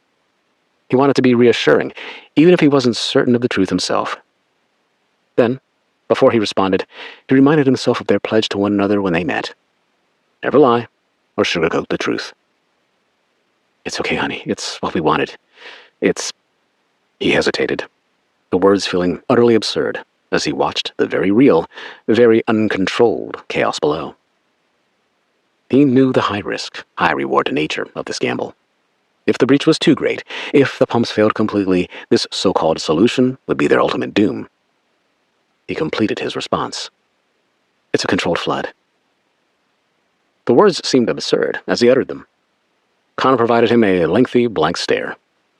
He subconsciously felt his soaked pockets, looking for a way to reach out to Yamada and Tanaka, forgetting he'd lost the device in the immediate aftermath of his fall down the seawall stairs. He made his way toward the railing to search the plant grounds. Despite the churning water muting his words, he had to try. "Yamada! Tanaka!" he hollered. His voice, thin and raw, was swallowed by the sudden gusts of wind and the destruction wrought by the tsunami. The isolation hit him like a physical blow. No contact with his friends to confirm if his desperate plan had worked. No way of knowing if they were even alive, or if they had escaped the flooded plant without waiting for him. All he knew was he was trapped on a crumbling roof with his family, surrounded by a nuclear plant on forced life support, while the Earth continued its savage rampage. He heard Ken whimper, "Daddy, it's cold." Graham instinctively pulled his white control room jacket tight around his son. He felt a sudden distinct tremor. At first, he had to painfully admit it was not the shiver of his child, nor was it the tsunami. It was not the rolling ground buckling kind, but a deeper thrum, a low-frequency hum that vibrated up from the very core of Saruga Bay, from Nankai Trough, a resonance he recognized from a different life. It wasn't a quake. It was something else. Something ancient.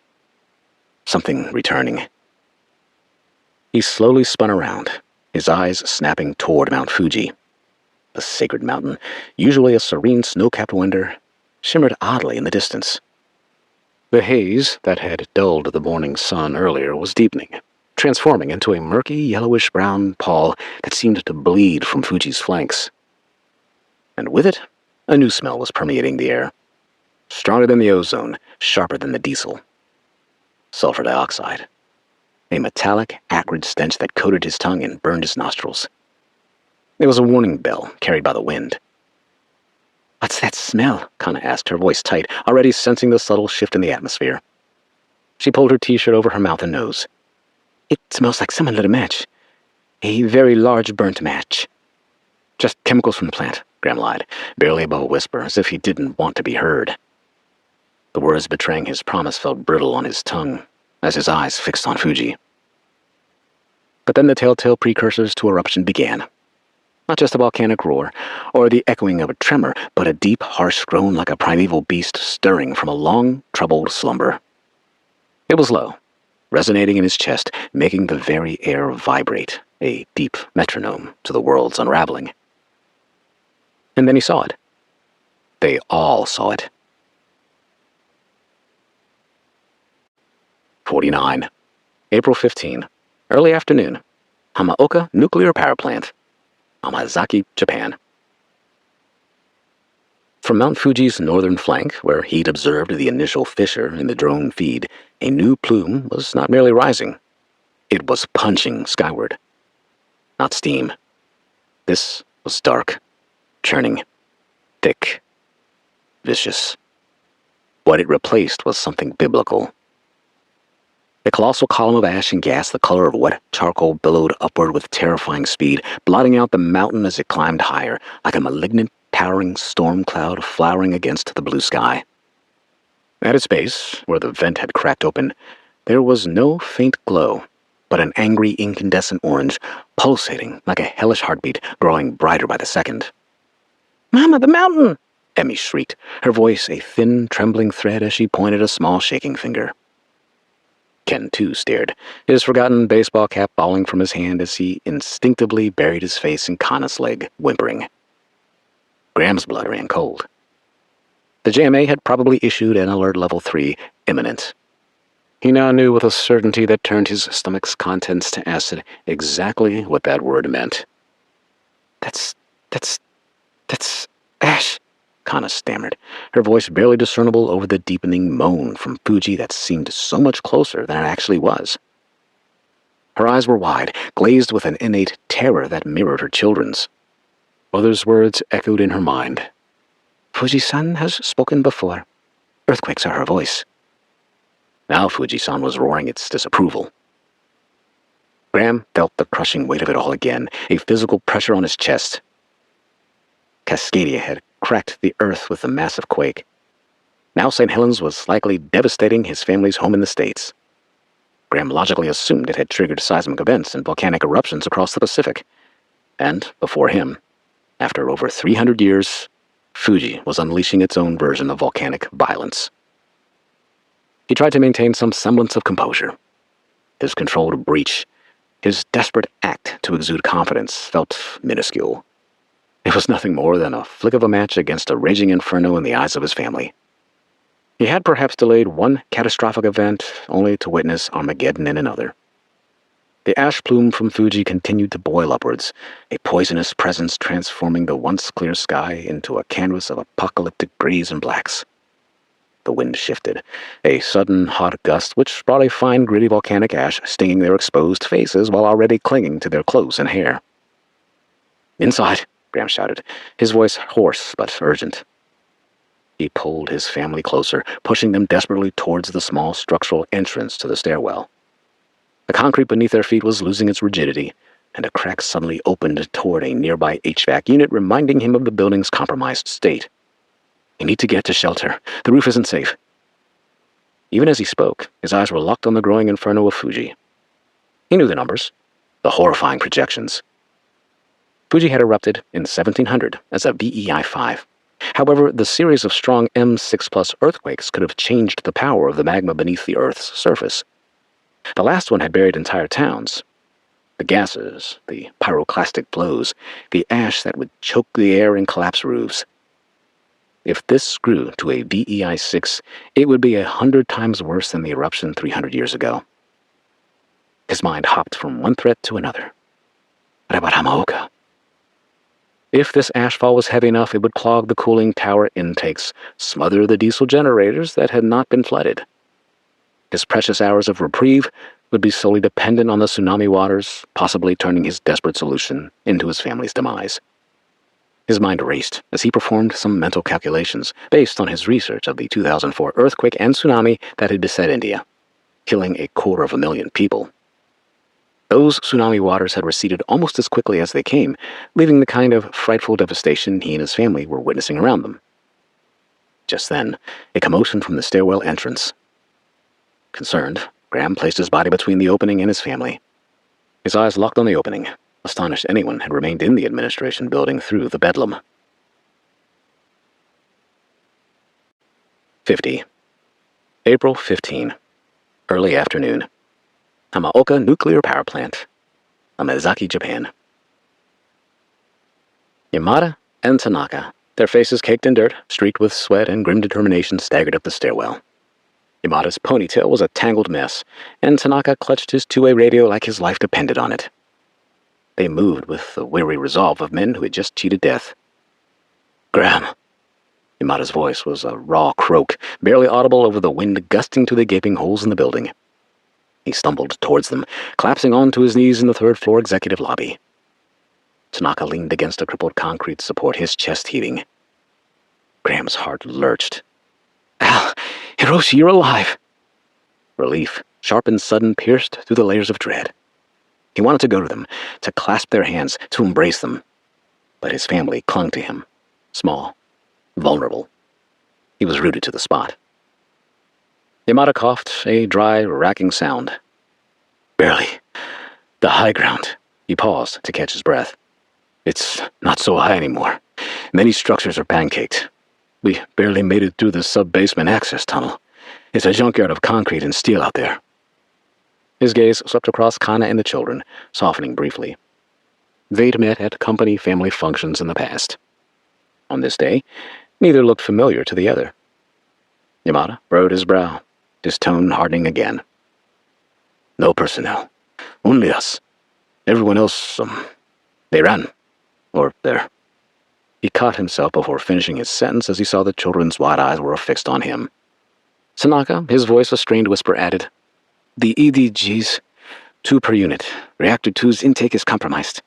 Ash is already clogging the air filters. Fuel burning fast. The spent fuel pools are filling." He managed a smile. He locked eyes with Graham. "Your plan worked. For now. I checked the floodwater temperature manually. It was mostly in the 30 degrees Celsius range as the water surrounded the annex. It's not ideal, but better than the 70+ when the gauges were visible.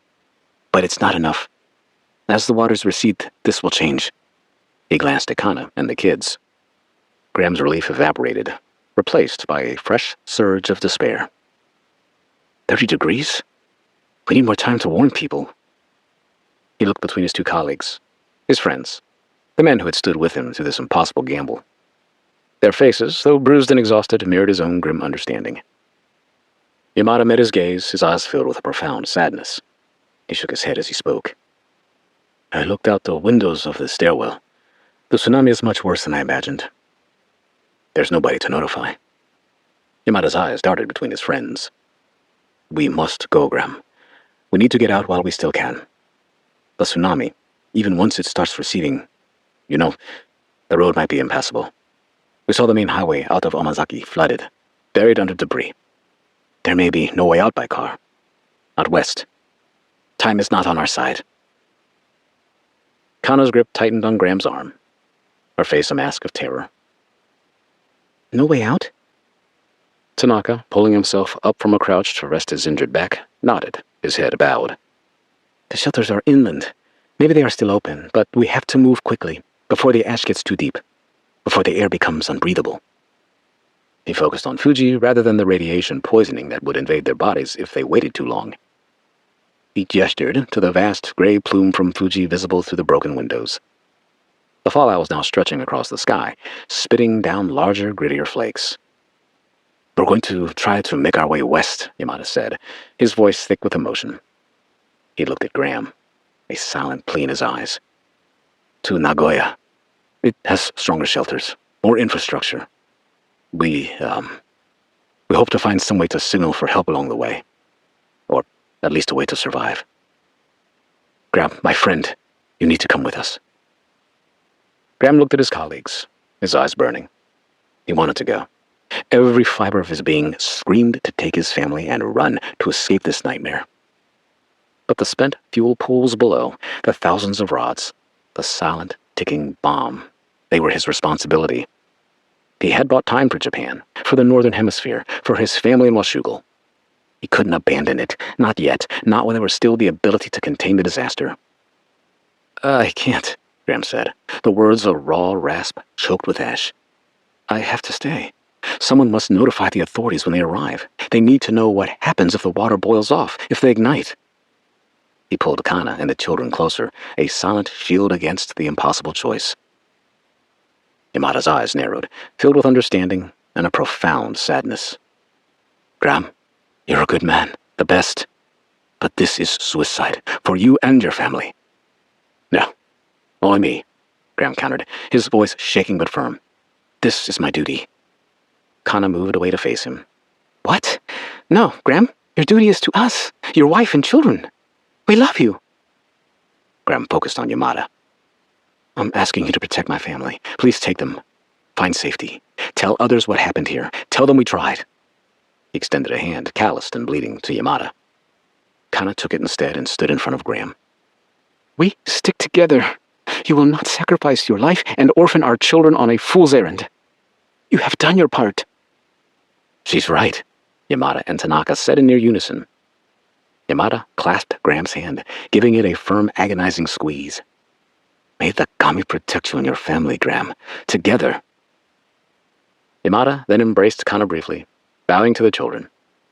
Tanaka, equally grim, offered a solemn nod, his eyes lingering on the children's faces, a silent farewell.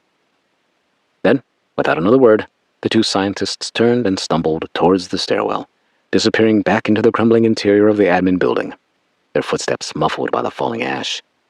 Graham watched them go, his chest hollow, the silence of their departure overpowering his emotions. He was truly alone now, with his family, in this crumbling building surrounded by the devastation of Hamaoka and the growing ire of Fuji. Grim, he turns to Kana and the kids. I need to take a look to see if the tsunami waters are receding. Wait here. No, said Kana emphatically. We stick together no matter what.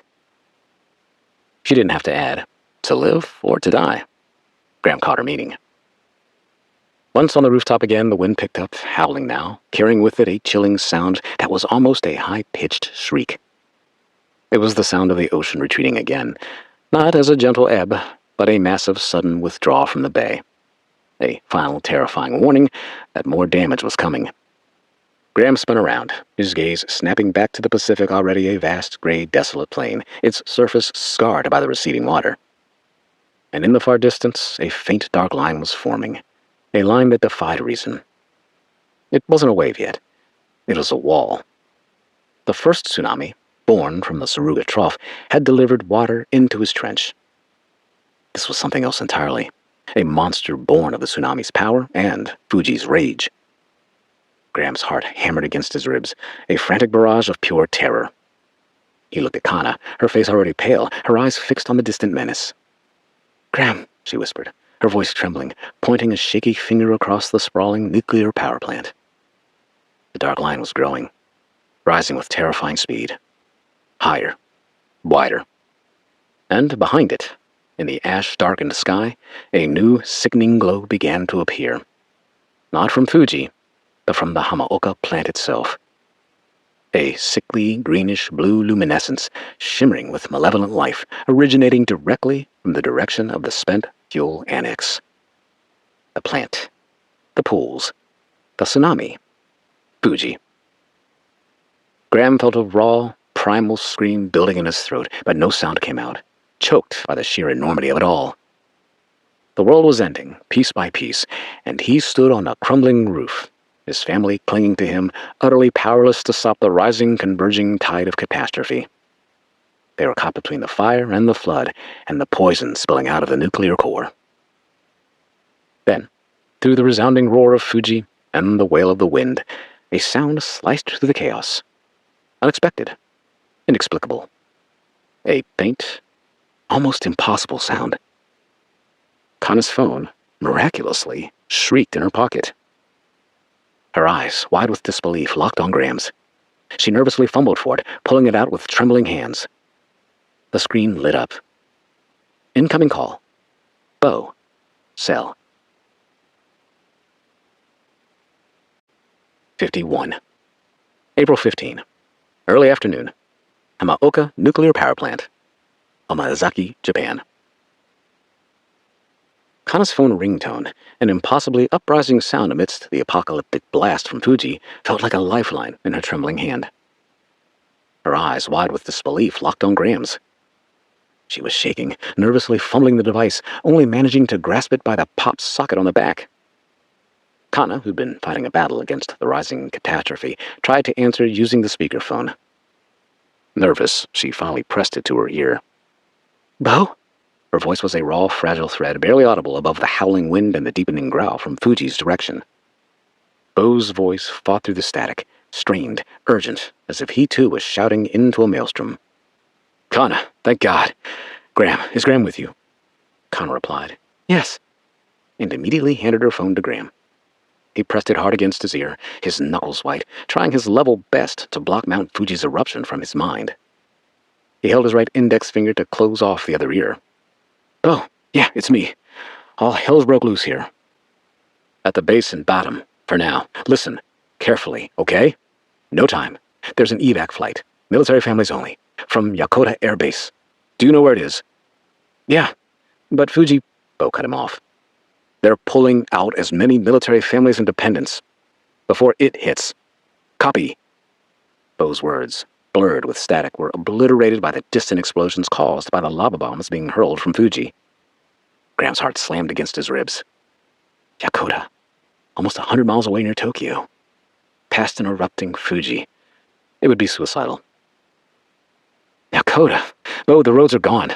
The plant's flooded. You gotta warn them. This is gonna be worse than Fukushima. Warn them of the meltdown, worldwide." "Can you get there?" Bo interrupted, as if he hadn't heard Graham's frantic plea. "Fuji's blowing its guts out. We gotta drive right past it." He risked a glance at the incandescent orange glow at Fuji's base, now undeniably expanding. I know. Bo's voice turned desperate, a brotherly plea to act. "Only chance. The flight, a C-17, departing 1300 local. Copy. 1300. That's... You gotta move. I pulled every string. Use my name. Hard deadline. Hurry." Graham ran to the edge of the building to study the parking lot, shouting in the phone as he went. "Listen, Hamaoka's melting down. Call Dad." Kana's car had washed away with the floodwater. He spied the undercarriage in Yamada's trench. Graham turned back to his family as Bo continued to yell in the phone. "The Pacific Rim. Getting ugly here. St. Helens. It's still going. Worse. And the models for Fuji. They're showing VEI 6. 6. They're calling it global. You have to get out." "No shit, bro." Graham understood the sheer enormity of Bo's words, the terrifying updates crushing him. Global. The word echoed his deepest fears. "Mom? Dad?" asked Graham. "Fine, I think. Graham, listen to me." Bo's voice cut through with raw authority now. "You must save them. Your family. Get to Yakota. Sending a flash message." A sudden, violent crackle swallowed Bo's voice. The line went dead. Graham stared at the phone, the screen now displaying a family photo taken with Kana and the kids at the base of Mount Fuji. He snarled at the phone, wanting to throw it into the receding tsunami water below. The silence from the device was a new kind of terror, filling the void left by his brother's desperate plea. Get to Yakota. Over 100 miles of devastated landscape with Fuji erupting. It was impossible. Suicidal, the new word of the day that had replaced imminent. He returned to Kana, whose face was pale, eyes wide and unblinking. She had heard enough, seen enough to understand the impossible stakes. Emmy and Ken whimpered, sensing the shift, clutching their parents' legs. "Daddy, what's going to happen to us?" Ken's small voice was a knife in Graham's gut. Graham dropped to one knee, pulling his children into a tight embrace. Kana joining them. He buried his face in Emmy's hair, breathing in the scent of ash and fear before looking at Kana. "We're leaving, big guy," he said to Ken. "Now, Uncle Bo has a plane ticket for us on a military plane. Doesn't that sound cool?" Ken nodded reluctantly. Kana, her resolve hardening even as her body trembled, asked, "How? Where?" Her gaze swept the flooded plant below, the churning debris, the distant rumble of Fuji. "Dakota Air Base, this side of Tokyo. It'll be tough, but we'll find a way," Graham admitted, pushing himself up, his muscles and injuries screaming. "We have to." He glanced toward Fuji's fierce plume, now a towering black pillar against the bruised sky, spitting incandescent fragments. He had to drive towards that, or at least along its flanks. The thought turned his stomach to ice, but Yakota lay northeast, past the mountain. Time was their enemy, and the most direct route, however perilous, was their only option. The descent from the roof of the administration building was treacherous. The primary stairwell was a crumpled nightmare of rebar and splintered concrete. Graham, Kana, and the children picked their way through the debris-strewn upper floor, the air thick with plastered dust and the acrid tang of ozone. Kana, despite her own fear, was a rock, guiding Emmy and Ken through narrow gaps, their small shoes crunching on glass shards until the stairwell was completely covered with concrete and debris. Graham, his shins screaming, led them through the first floor to a service ladder at the other side of the building. It was twisted, but held. He went first, testing each rung, his bloodied hands finding a grip. Once on the ground, surrounded by knee-deep water, he coached Kana down, her feet slipping on the slick metal. The children, whimpering, were lowered hand over hand, their small bodies limp with terror. Together again, the family studied their surroundings. The plant was a nightmare made real. The quickly receding tsunami had left behind a treacherous landscape of churned mud, submerged hazards, and an overwhelming reek of sewage and diesel. The concrete surface Graham and his friends had trenched mere minutes ago was now a treacherous marsh. In the distance, across the plant, reactor buildings loomed like silent, dark giants, their upper sections pierced by cracks, their lower halves showing the waterline where they'd been partially submerged. "Stay close," Graham muttered, his eyes darting about as he searched for any type of vehicle that could still operate. Kana held the children close, their faces dull and colorless from the horror they were experiencing. Kana suddenly stopped as she pointed out an option to their right. "Look, near the gate." A security vehicle, a dingy Toyota Helix, lay against the remnants of a chain-link fence near what used to be the main gate. A maintenance forklift, its heavy tires half buried in the muck, sat next to it, which had prevented the Helix from being toppled over. The Toyota truck was smeared with mud and now some ash, but its fenders and wheels were intact. Graham pointed toward the Helix, hobbling towards it while trying to maintain his footing. He reached the driver's side door, its handle stiff and stubborn. He wrenched it open, the interior smacking him with the stench of, oddly, rotting fish. The keys hung in the ignition, a small miracle. He didn't question it. He'd take the win. 52. April 15, early afternoon. Hamaoka Nuclear Power Plant, Omazaki, Japan. Graham sprang into action as he helped Kana and the children scramble into the raised cab of the truck, better known as a Tacoma in America. Their small bodies pressed together on the bench seat next to him. He cranked the ignition.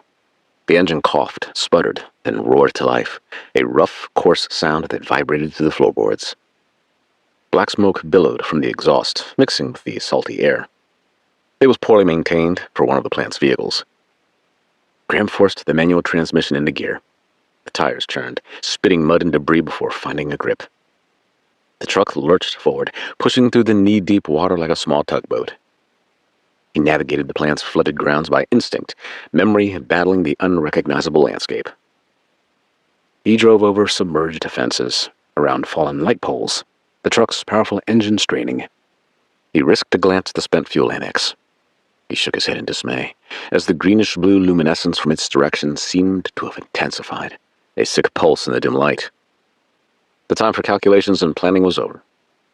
He mumbled the words to himself. No time. As they neared the plant's outer perimeter, the main security gate lay twisted in a heap. Graham simply drove through the narrow hole it left, its bent-over post scraping against the truck's sides. Outside the plant, the world was no less apocalyptic. The main coastal road, Route 150, was a nightmare of stalled, crushed cars, their twisted metal gleaming dully in the ash-laden air. Landslides had vomited earth and rock onto the asphalt, leaving gaping chasms where the road had once been. Bound power poles lay like severed limbs, their cables writhing in lethal tangles. Other survivors, dazed and disoriented, stumbled through the wreckage, their faces pallid in the falling ash. Kana shielded her kids' eyes from the dead bodies scattered throughout. She, however, would never forget them for the rest of her life. "Hold on," Graham barked, swerving the heavy truck onto a secondary road, a narrower, less damaged route that led inland, then northeast, towards the base of Mount Fuji, towards Shikoda. The truck slammed over a hidden pothole, rattling their teeth. Emmy whimpered, clutching her panda. Ken was silent, his small body pressed against Kana. "Sorry, guys," Graham apologized. "Right this way, Daddy," Emmy cried, her voice muffled by the ash that coated the air inside the cab. "Aren't we supposed to go away from the mountain?" Graham glanced over at his astute 8-year-old. Focused, he spoke under his breath. "Fastest way to the plane, sweetheart," he lied, his voice strained. The truth was far more terrifying. It was the only way.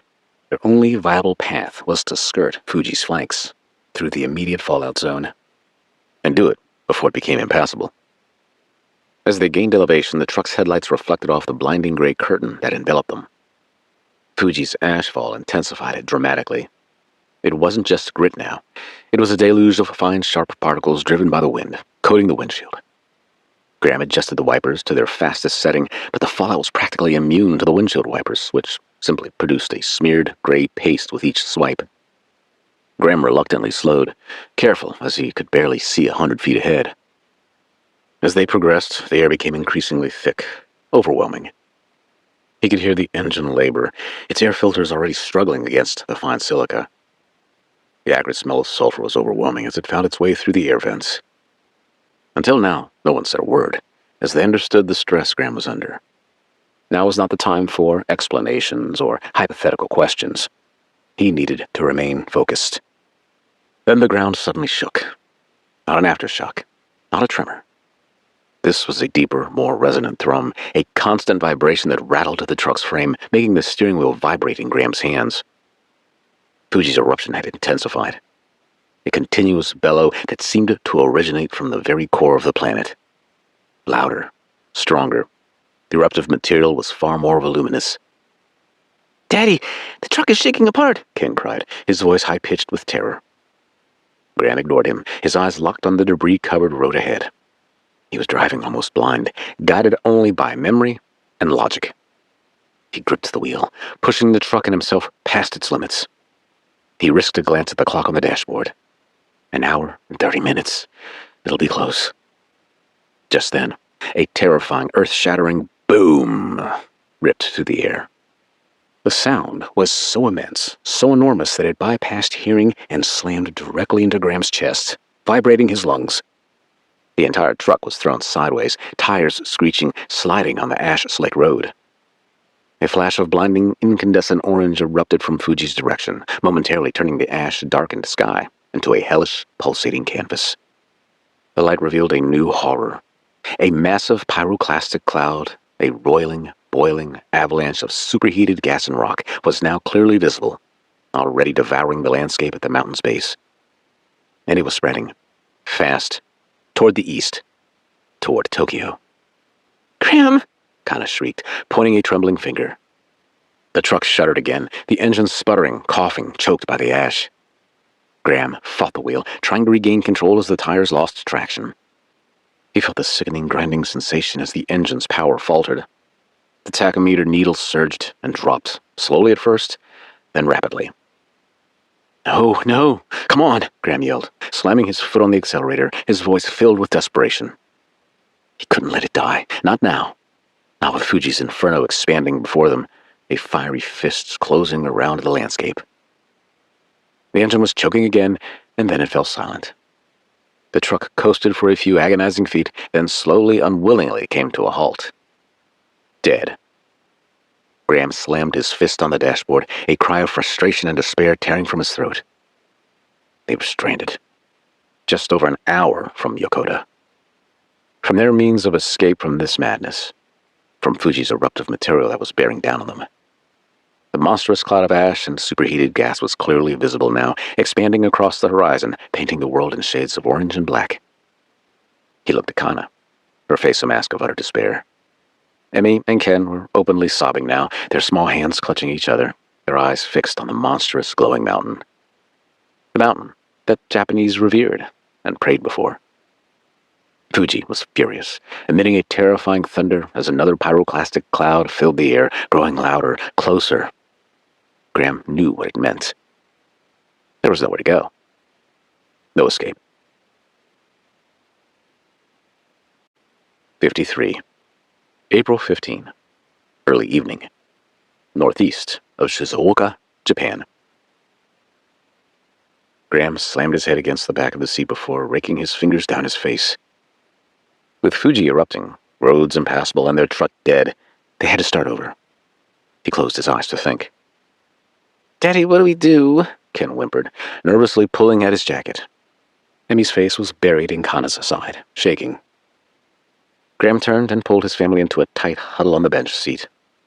The monstrous cloud from Fuji, now a colossal incandescent tower of ash and gas, boiled higher, blotting out the last vestiges of afternoon sun. The air was thick with gritty, searing ash, stinging their eyes, coating their tongues. He could feel the fine silica already coating the inside of his lungs, a burning reminder of the time they didn't have. "We're going to make that flight, but first we have to find another car," said Graham. Kana's eyes, wide with a terror that mirrored his own, swept the desolate road, then Fuji's raging peak. But how, Graham? The roads, they're full of broken down vehicles. Where are the people? I don't see anybody. He looked at the dead truck, then at the impossible landscape. "Well, first we walk," Graham said, pushing himself up in his seat. "As we do, we'll find another vehicle, I'm sure of it. I'll bet most people just left their cars on the road and looked for a house or building to hide in." Kana nodded. Makes sense. We need to get started. Kids, you need to keep your shirts pulled up over your mouth and nose all the time. Do you understand? Like this? Asked Ken, who created a perfectly executed t-shirt mask. Graham managed a smile. That's right, big guy. Just like that. Everyone followed suit and gave Graham a thumbs up. He left the truck first and was immediately struck by how hot the winds blowing off the mountain were. He could only imagine what the temperatures were like at the crater. They moved like specters through the thick, billowing ash, their breaths ragged. The wind, growing hotter and corrosive as they approached the eastern flank of Fuji, whipped around them, carrying smaller, razor-sharp particles that stung their skin. The sound of Fuji's eruption was intense, a continuous, throaty roar punctuated by deep, percussive blasts that vibrated through the ground. The road ahead was a nightmare. Cars, crushed and abandoned, lay at drunken angles, some half buried in fresh mudflows. Trees, stripped of their leaves, leaned precariously or lay toppled across the asphalt, their branches shattered. Graham scanned frantically, his eyes darting through the blinding gray, searching for any sign of a functional vehicle that could give them a chance to catch that flight. Daddy, look! Emmy shrieked, pointing a small trembling finger. Ahead, just past a cluster of flattened roadside kiosks, a dark SUV sat at an odd angle, its rear tires half submerged in a shallow, oily pool. It looked like a Toyota Land Cruiser, robust, elevated. It was battered, its side window shattered, but it appeared mostly intact. There was no sign of a driver. "Stay here, please," Graham ordered, his voice tight. He pushed through the thick ash, his heart hammering with a desperate, unfamiliar resolve. He was a scientist, an engineer, a man who believed in order and law. He had never taken anything that wasn't his, but this wasn't order. This was survival. He reached the SUV, the acrid smell of burnt plastic and ash thick in his nostrils. The driver's side door was ajar, a small, dark stain on the seat. No keys. He pulled his multi-tool, his hands, bleeding freely now from his earlier falls, fumbling with the ignition panel. He worked with a frantic, desperate precision, remembering diagrams from a long-ago lecture on Japanese auto electronics. Wires, connections, a quick spark. The engine coughed, sputtered, then miraculously roared to life. He'd not just stolen the Land Cruiser. He'd hotwired it, and was somewhat proud of himself. He suspected Reed would get a kick out of the story if he could make it home. He exited the idling SUV and waved to Kana. "Get in, quickly!" Kana, clutching the children, ran towards the vehicle, stumbling on the uneven ground. Ken whimpered, his small body shaking. Emmy climbed into the back seat first, pulling her brother after her. Kana slid into the back as well to help protect the children in the event of an unexpected accident, her eyes wide with fear and grim appreciation of the threats they might face in this final hour of travel to the airbase. Graham slammed the truck into gear. The heavy tires churned, spitting ash and mud before finding a grip on the asphalt. The SUV lurched forward, pushing through the debris-choked road. He knew the secondary roads, the winding back routes that cut through the foothills of Fuji toward Tokyo. When the kids were younger, and sometimes rebelled against falling asleep, he and Kana would take a long drive until they were blissfully resting.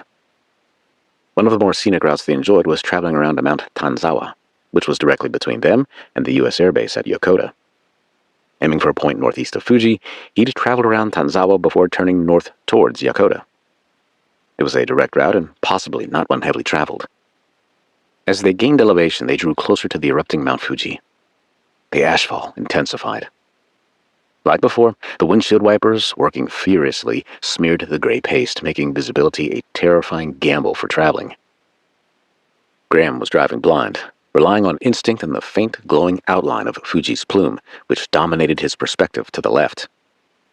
The air inside the Land Cruiser grew thick due to the cracked driver's side window. Ken began to cough, a small wet sound. "Mama, my throat hurts," Emmy cried, tears streaking her ash-dusted cheeks. "Hold on, sweetheart," Kana murmured, trying to comfort them, her own throat raw.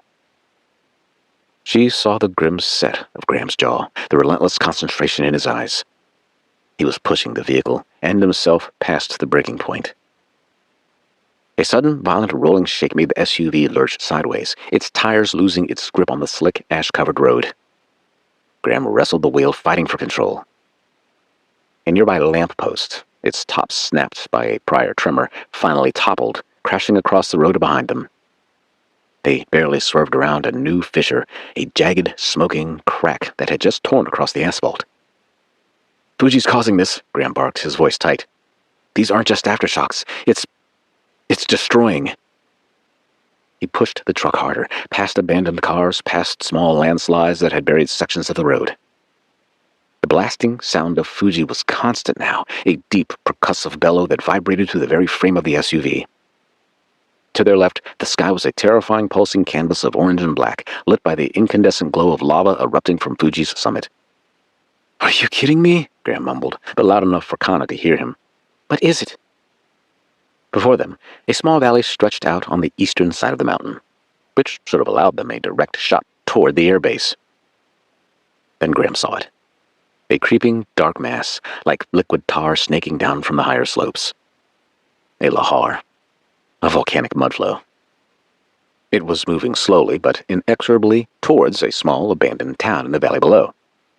The Land Cruiser's tires churned, spitting mud and gravel as Graham sped up to beat the mudflow before it crossed the road and blocked their progress. The mountain blasted again, a deeper, more resonant boom. The very air around them seemed to shimmer, superheated. The ashfall turned from grit to a heavy, stinging deluge of small, hot particles. Graham shielded his eyes with one hand, battling the blinding conditions. The lahar was approaching the two-lane road. "They're getting too close," Kana shrieked, her voice cracking. "Graham, it's going to block us." He slammed his foot down on the accelerator, causing Emmy to shriek. The SUV struggled up the steep, debris-strewn road. "Time. I need more time." He risked a glance at the dashboard clock. 07:35 JST. 25 minutes. It would be close. He drove into a shallow valley and crested the next hill. Then the road vanished. 54. April 15. Early evening. East of Mount Fuji, Japan. A muddy river filled a dip in the road, a mud flow of churning debris resulting from a fresh, massive rock slide. A section of the hillside, unstable from the quakes and saturated by ashfall, had simply slumped away, taking the road with it. Beyond it, the desolate highway was gone. Graham slammed on the brakes. The SUV skidded, its tires locking on the slick surface, sliding terrifyingly towards the abyss. Kana screamed, pulling the children into her chest. The Land Cruiser stopped just in time, its front bumper inches from the ragged edge of the lahar. Graham's heart hammered against his ribs, his breath ragged. Stranded. Again. "We need to find a way around," Graham muttered as he surveyed the collapsed trail. The ashfall was thickening, reducing visibility to mere feet. The eruption of Fuji was a relentless, percussive bellow that seemed to vibrate through the very air, shaking the truck's frame. He could feel the heat radiating from the east, a scorching wind from the inferno. He slammed the SUV into reverse, backing slowly away from the lahar, the tires churning the thick mud and ash. Kana and the children were silent, huddled in the back seat, their eyes wide with terror, fixed on the glowing, monstrous cloud of ash and superheated gas that dominated the sky to their left. It was expanding, menacingly, relentlessly. Graham scanned the dense, ash-coated forest down the hill from where they'd stopped.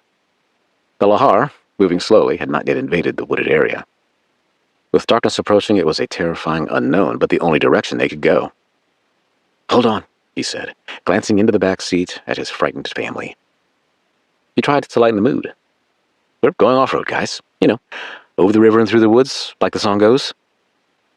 He turned the Land Cruiser sharply toward the right, plowing through the tangled undergrowth, scraping against the truck's sides until they reached the open pasture. Up ahead, trees already partially covered by ash showed evidence of their branches snapping with sharp cracks under the weight of the fallout. The tires struggled at times in the deepening ash and volcanic grit, the engine whining in protest. Hurried, his eyes constantly darted to the rearview mirror as if Fuji were chasing them. The vehicle bounced roughly over unseen roots and rocks, the children crying out in the back. Graham pushed the Land Cruiser harder, driving towards the forest. He risked a glance at the clock. 07:45 JST. 15 minutes left. Dakota. An impossible dream. He saw it then, through a momentary thinning in the ashfall. A faint, almost imperceptible break in the dense tree line ahead. A narrow field trail, barely visible, possibly a long-abandoned logging road or used by farm machinery to move about. It was their only hope. He veered sharply left, the SUV skidding wildly, its tires throwing up chunks of grass and mud. The ruts were deep, and the center hump was tall, a real challenge for the Land Cruiser. They had led them deeper into the forest, but due north, directly towards Yokota Air Base. The overpowering noise of the volcano was evidence of its constant physical assault on everything around it. The ground beneath them began to shake violently, not with the rolling motion of an earthquake, but with a rapid, convulsive tremor. It's a harmonic tremor," Graham gasped, repeating the knowledge he'd learned from his dad and Sloan. He immediately recognized the telltale vibration of magma moving rapidly towards the surface. "Fuji's plumbing.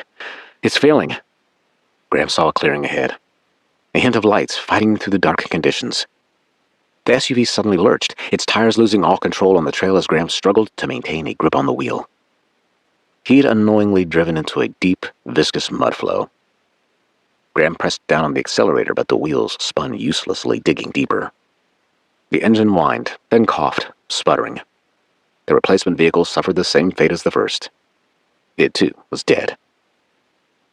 Graham almost smacked his hand on the dashboard, wanting desperately to release his frustration, but catching himself before he allowed the despair he felt to be torn from his throat. His family needed him, and now was not the time to fail them. They were stranded. Again. And ahead, through a momentary parting in the ash cloud, he saw it. The incandescent glow from the temporary lighting at Yokota Air Base. They could make it if they ran. Suddenly, the dark sky above Fuji ripped open. A new, terrifying sound. Not a roar, but more like a shriek, like 1,000 banshees escaping from the planet's core. Harbingers or omens of death emitting their chilling wail. The air crackled with volcanic lightning, strobing through the black plume, illuminating circular eddies of incandescent gas. Then a blast wave poured down Fuji toward the east. It crushed the forest, rolling over the young family. It wasn't sonic, but intensely hot nonetheless as it slammed the Land Cruiser's shattered side window inward, showering the cab with hundreds of bits of safety glass accompanied by superheated ash. Kana screamed, instinctively shielding the children, allowing her back to take the brunt of the blast. Graham covered his head and face, his mind reeling. Fuji was escalating, and they were directly in its path. Stranded. The very ground beneath them began to rumble with a new terrifying frequency. The volcano was about to unleash its full potential, and he realized they were out of time. But were they? 55. April 15. Evening. West of Tokyo, Japan. Kana's eyes were wide with utter terror. "Graham, what do we do?" Emmy and Ken were openly sobbing now, their small hands clutching each other, their eyes fixed on the monstrous, glowing mountain. Ken's small body trembled and Emmy whimpered, a thin, desperate sound. "We can still make it," Graham rasped, shoving the door open. The acrid stench of sulfur and burnt earth slammed into the cab, making them all break out into coughing fits.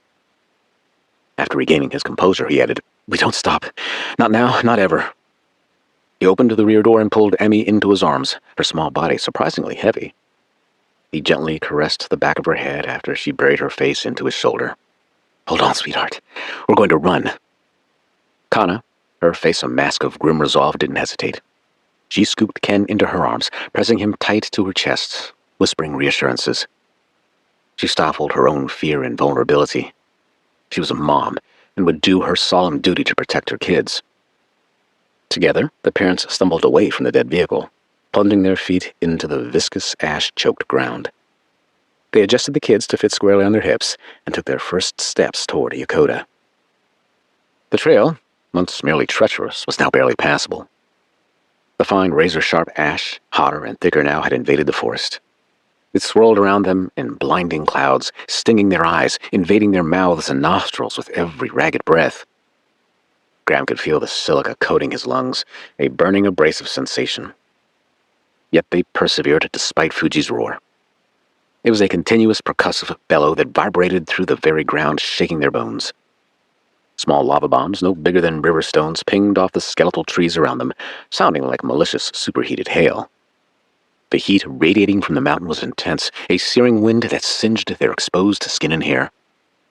"Tandy, it hurts!" Emmy cried, coughing, her small hands clutching his neck. The lights of the airbase gave him optimism. "Just a little farther, Princess," Graham gasped, his own throat raw, his shins screaming with every forced step. His injuries from Hamaoka flared, hot spikes of pain shooting up his legs and arms, but he pushed past it, fueled by a raw instinct to protect his family. Kana, struggling just behind him, tripped over an unseen root buried in the ash. She fell, Ken tumbling from her arms, landing with a soft thud in the ash-sprinkled pine needles. "Mama!" Ken shrieked, tears streaking his face. Graham spun, his heart seizing. "Kana!" He was there in an instant, hauling her up, his free hand grabbing Ken. "Are you okay?" Just shaken." Kana coughed, caught her breath, and scrambled to her feet. After pulling Ken back into her arms, she regained her confidence. "Go! Don't stop!" They pushed on, a desperate limping dash through the chaos. Graham checked his watch, the time a physical weight crushing him. 1948 JST. 12 minutes until departure. Escape. Safety. Yokota. Near. yet impossibly far. The ashfall increased as they approached a clearing, decreasing visibility to a few feet. Graham had to feel his way forward, guiding them by the distinctive loud and low hum of the transport aircraft waiting to take off on the Yokota tarmac. Behind them, Mount Fuji's eruption was now less a sound and more a physical vibration, a deep, resonant hum that seemed to rattle the air around them. "I see it!" he exclaimed joyously. They burst into a clearing, leaving the trail's ruts and undulations obscured by the falling ash. Before them, the 1,700-acre military installation was mostly dark, as the power grid had failed. Large temporary lighting had been erected at the entry checkpoints and near the newly built hangar to support the Osprey aircraft assigned to Yokota. What puzzled Graham was the fact he could hear the rumble of the C-17 as well as an indication that it was refueling. Graham had witnessed the ground refueling of a C-17 in the past. The pressure relief vents made an interesting sound that resembled the call of a female moose in heat, which led to the aircraft being nicknamed the Moose. The cow moan, agonizing, almost exhausted sounding, was oddly comforting to Graham. The plane was still refueling. It wasn't going anywhere just yet. They rushed toward the 12-foot-high security fence which protected the perimeter of the base.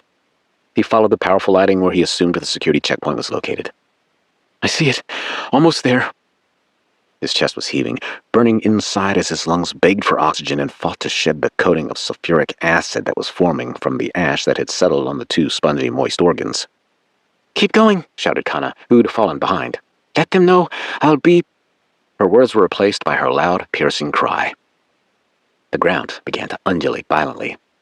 Not the steady tremor of an earthquake, but a sickening, rolling heave, like a giant serpent twisting beneath the earth. Trees around them, already stripped of their life, groaned and then splintered, some toppling directly across their path, forcing Graham to scramble to avoid the fresh obstacles. "What was that?" Kana yelled, stumbling into the back of Graham. Deep seismic activity," Graham gasped, recognizing the telltale vibration. "Fuji's plumbing. It's failing. Magma. It's reaching the surface." He glanced at his watch. 4 minutes. Several trees blocked their path to the checkpoint. Loud voices could be heard, and one of the temporary lighting structures had toppled over. The air crackled with a terrifying new intensity. Volcanic lightning, once distant, now forked wildly through the colossal ash plume floating towards them. Each flash was followed by a sharp, percussive crack that felt like a whip against their eardrums. The heat had become scorching, a tangible, crushing grip that stole their breath. Graham led them around the fallen, shattered trees. Then, with horrifying clarity, Graham saw it. Graham could just make out faint, blinking lights through the blinding ashfall. The entrance gate, the guards, and what seemed like 1,000 people trying to demand entry. 56. April 15. Evening. Yokota Air Base, west of Tokyo, Japan. Graham had bought time for Japan, for the Northern Hemisphere, for humanity. He'd gambled everything on this impossible dash to Yokota, and the faint hope of that C-17 transport to safety. And now, at the final, impossible moment, he sensed failure, as the massive crowd of would-be refugees, like his family, awaited access to the base and a seat on the aircraft. Graham pulled Kana and the children closer, burying them against his chest. His body a desperate, pathetic shield against the full, overwhelming intensity of the volcano. The air was unbreathable, the heat searing, the noise intense. Ash rained down in thick, suffocating layers, threatening to bury them. The world was ending. Here. Now. And he was utterly powerless. Mount Fuji, a titan of fire and ash, unleashed its full VEI-6 potential. The very ground beneath them convulsed violently, not with an earthquake, but with a deep, primitive shudder from the mountain's tormented core, sending new fissures snaking through the earth around them, hissing steam and glowing faintly. Volcanic lightning forked continuously, a blinding apocalyptic strobe through the boiling black plume. The violent eruption of the mountain consumed the region as it let out a screaming, tearing sound that overwhelmed all other sensations. Graham squeezed his eyes shut, pulling his family tighter, their small bodies trembling against his. He could feel the incandescent heat rising, the air growing thinner, more acrid. The sound of Fuji's ferociousness was the last thing he heard, a final, world-ending scream that swallowed everything. Then absolute darkness surrounded them. And during the pandemonium and turmoil, he heard the powerful reverberation of the engines of the C-17 transport aircraft spool up, generating thrust during takeoff. Graham looked to the sky. The fine abrasive dust covering his face be damned. His mouth fell open, defeated. He wanted to believe it was a soft snow. He wanted to believe God was listening to his pleas. He demanded to know why, of all times to be on time, did it have to be now? Then his chin hit his chest before he turned to his loving wife and children. Tears streamed down his cheeks as their life so full of promise and joy flashed through his mind. With a heavy sigh, he asked, "Is this our end?" 57. April 15, almost midnight Pacific Daylight Time, aboard the National Guard NH-90 helicopter, over Central Oregon. After the NH-90 lifted off, its rotors screaming, battling the ash-laden winds that tore at its fuselage, the rescued passengers had taken one final look at the ground below before passing out from exhaustion. They'd pressed their faces against the grimy windows, watching their world disappear. The steady thumping of the helicopter's rotors, coupled with the constant vibration, was the start of their new reality. The smell and taste of ash was a reminder of what they'd endured. The exhausted CVO team, Betsy, Reed, and Gigi, slumped in their seats, having quickly succumbed to sleep, their bodies too racked with adrenaline and fatigue to remain conscious. But Duke and Sloan couldn't. Their minds raced, consumed by an oppressive sense of dread and uncertainty that transcended physical exhaustion. A grim, relentless truth washed over them both. Their personal lives, whether it be the home the family shared for decades, their acquaintances made through their careers, or the collectible items recognizing their achievements, personal and through work, were destined to be covered in ash and mud. Duke watched the ghostly silhouette of the Columbia Gorge vanish behind them.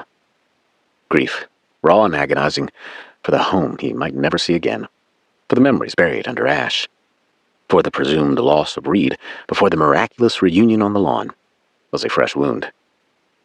Yet his focus, even in this profound sorrow, was already shifting. The global picture, the terrifying confirmation of his grand solar minimum theories. Cascadia, St. Helens, Fuji. The list could grow to volcanic systems far more dangerous than those that were on the cusp of erupting. The sheer, overwhelming weight of responsibility for a world unraveling threatened to crush the 65-year-old scientist. Duke felt compelled to reach across Betsy's lap and take Sloan's hand.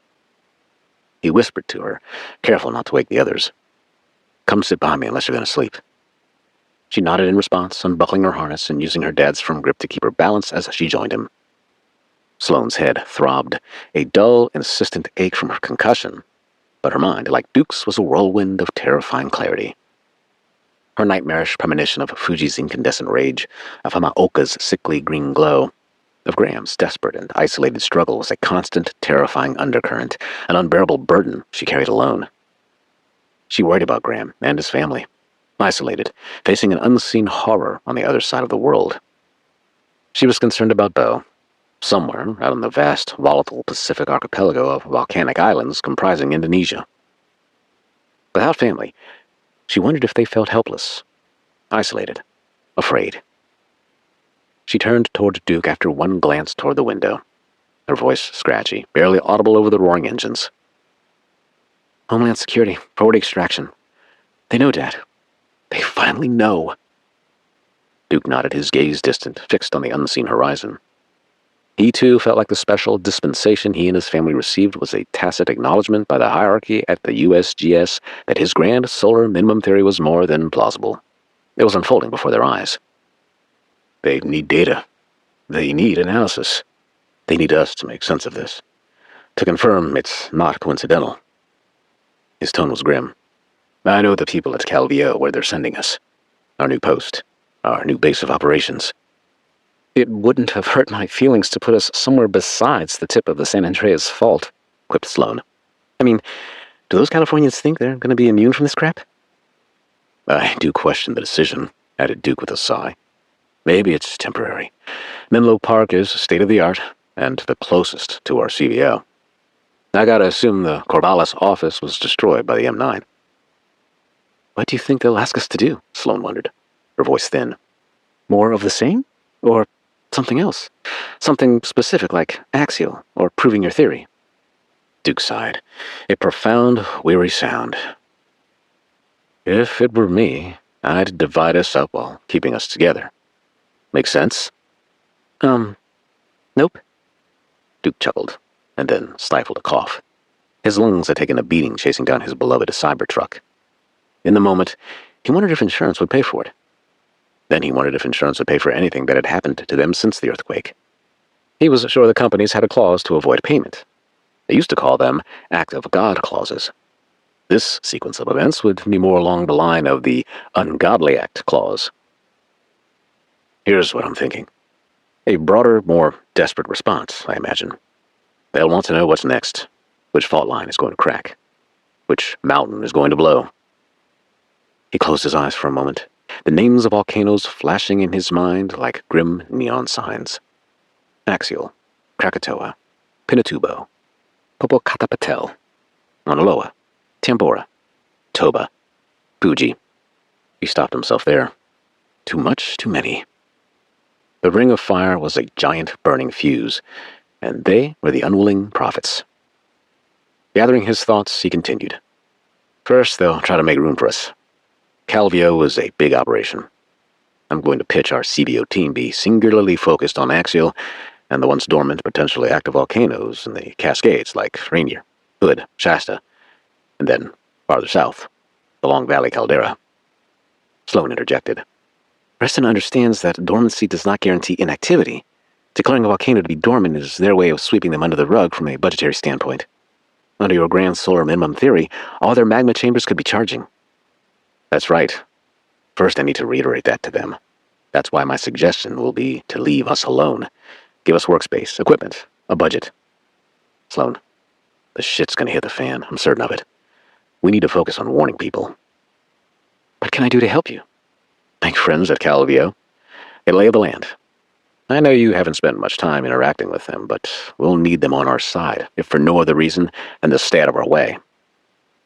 Dad, while you're working on the administrative side with Reston and Homeland Security, why don't I start educating them as to the details of your theory? In the past, scientists spend more time fighting us and trying to understand why it is valid. This is our moment, don't you think? Duke thought for a moment and smiled. Sloan was a born leader. I'll speak to their scientists in charge. We've had a good working relationship in the past. I'm sure your offer will be well received. They paused their conversation, neither willing to address the elephant in the room. Or chopper, as it were. 58. April 15. After midnight. Aboard the National Guard NH-90 helicopter. Approaching San Francisco, California. The powerful rotors of the NH-90 chopping through the air provided a deep, rhythmic thrumming accompanied by the occasional blade slap, an impulsive noise caused by interactions with wind currents. The steady whomp of the rotors was soothing and sleep-inducing. The blade slap had the effect of rattling Sloan's nerves. The status of Fuji and the fate of Graham and his family gnawed at them both, but they were told by Captain Kavanaugh they could not have access to outside comms during the crisis. The journey stretched into hours, a monotonous drone of engines, a constant, subtle turbulence that rocked the heavy aircraft. The air in the cabin was cold, sterile, contrasting sharply with the volcanic inferno they had just escaped. Through the small, grimy windows, the view slowly changed. They left the immediate ash cloud of St. Helens behind, flying over a patchwork of cloud and clear skies, a fleeting illusion of normalcy. Sloan had packed her phone. She rummaged through her duffel to futilely check for a signal. No bars. The global communication network was still in shambles. She longed for a single text, a desperate, fragmented voice from Japan. Her heart ached with a raw, agonizing worry for Graham's family. Had her premonition been real? Was Hamaoka burning? Were Emmy and Ken safe? She loved Kana like the sister she never had. The questions tore at her, a constant, silent torment. Duke, sensing her anxiety, placed a hand on her arm. No news, kiddo. They're probably still cut off. It's a long way. His voice was gruff, but his gaze was filled with his own unspoken dread. He also thought of Bo, somewhere in the vast, unpredictable Pacific, facing Chinese aggression and a grumbling Krakatoa. His sons, both of whom could be in mortal danger. He, the man who had dedicated his life to understanding these forces, was utterly powerless to protect them. The weight of being the so-called expert, the one who was supposed to see it coming yet couldn't prevent it, was a bitter existential burden. Time blurred. Exhaustion pressed down, heavy as the ash. They drifted in and out of fitful sleep, their minds replaying fragments of the day's horrors, punctuated by the relentless thrum of the engines. Then the helicopter began its descent. The change in air pressure, the gradual decrease in altitude pulled them back to full awareness. Sloan peered out the window, her breath catching. Still night. Below them, a sprawling urban center. But it was not the glittering tapestry of light a major city should be. It was a patchwork of darkness and dimness. Power outages painted vast sections in black, punctuated by isolated clusters of emergency lights. A grim, muted landscape that immediately conveyed the disaster's reach was continent-wide. This wasn't just a local crisis. This was a national wound. The helicopter banked, and Sloan saw it. The iconic silhouette of the Golden Gate Bridge, eerily lit by a few distant, struggling streetlights, its towers piercing a haze that might have been fog or lingering ash. Only aircraft warning lights could be seen atop the iconic skyscrapers like the Coit Tower and the Transamerica Pyramid. In the distance was Alcatraz, dark and unseen, a lonely sentinel in the bay. Fisherman's Wharf, a once bustling hub like Sloan's favorite hangout, Pike Place Market, was dark. Its evening activities canceled due to the mayor's early curfew. San Francisco, transformed, a symbol of resilience but scarred by the new reality. The NH-90 made a controlled yet jarring landing at the Oakland Army Terminal, a decommissioned base now repurposed for emergency operations. The industrial feel was immediate. Temporary floodlights cut harsh swaths through the darkness, the distant hum of generators, the smell of diesel and cold steel. Ground crew in high-visibility vests moved with practiced efficiency, directing the aircraft. The side door hissed open, and a blast of cool, humid, clean air rushed in. Duke gasped, drinking it in. No ash, no sulfur. A profound, almost overwhelming relief. The cargo hold slowly emptied. Tired, bewildered faces emerged into the stark light. Around the Army terminal, families clutching meager belongings, military personnel looking grim, and government staff looking official at the late hour wandered about. A shared trauma hung in the air, a silent testament to the world the Mercers now inhabited. An Army officer, a grim-faced lieutenant with a weary but professional demeanor, immediately met them. "Dr. Mercer, Dr. Sloan, welcome to Oakland. We have transportation and accommodations waiting for all of you." He led them quickly away from the main disembarkation chaos. A military van, surprisingly comfortable, drove them through the desolate, partially functioning nighttime landscape of the Bay Area, through Oakland, then across the bridge to San Francisco's depressingly dimmed skyline towards Menlo Park. The tech hub, once a beacon of innovation, was now a silent, somber patchwork of darkness, its streets largely deserted. The transformation was stark, a chilling reminder of the disaster's far-reaching hand.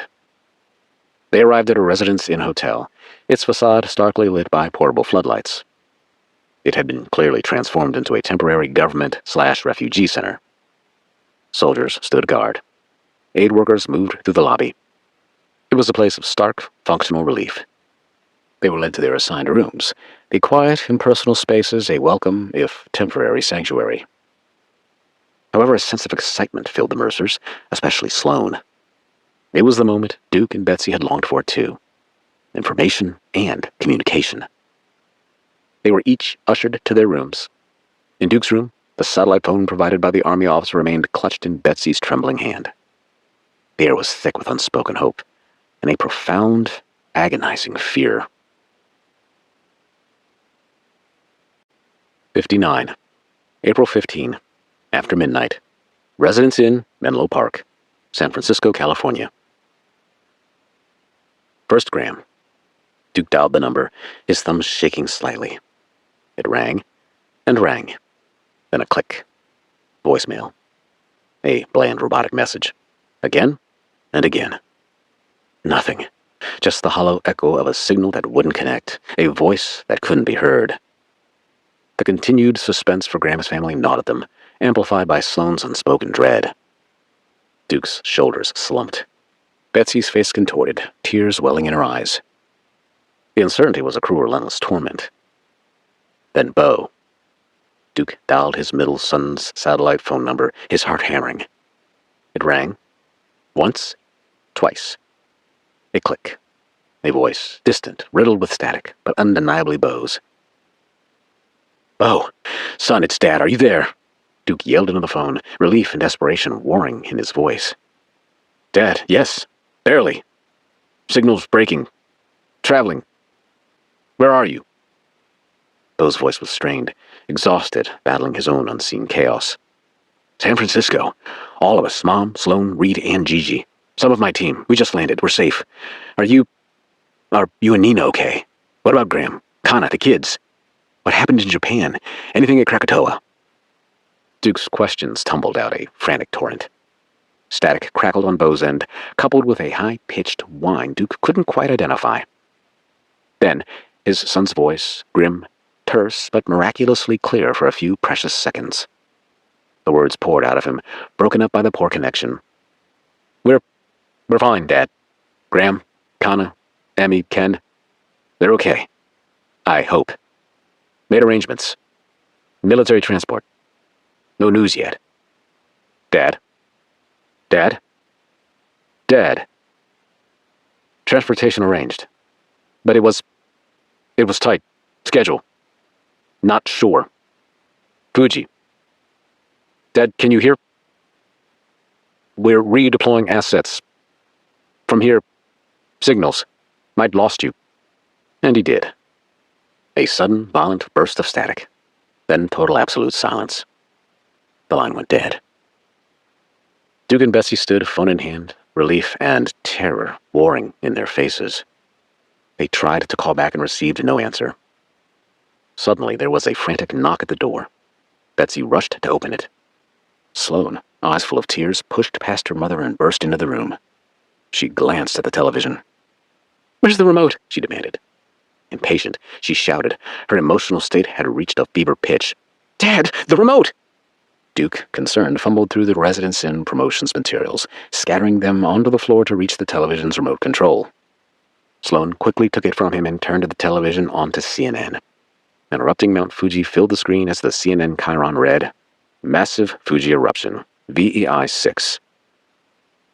"Duke, my God!" Betsy gasped, as she slowly sat on the bed next to her husband. He quickly took her hand and squeezed it.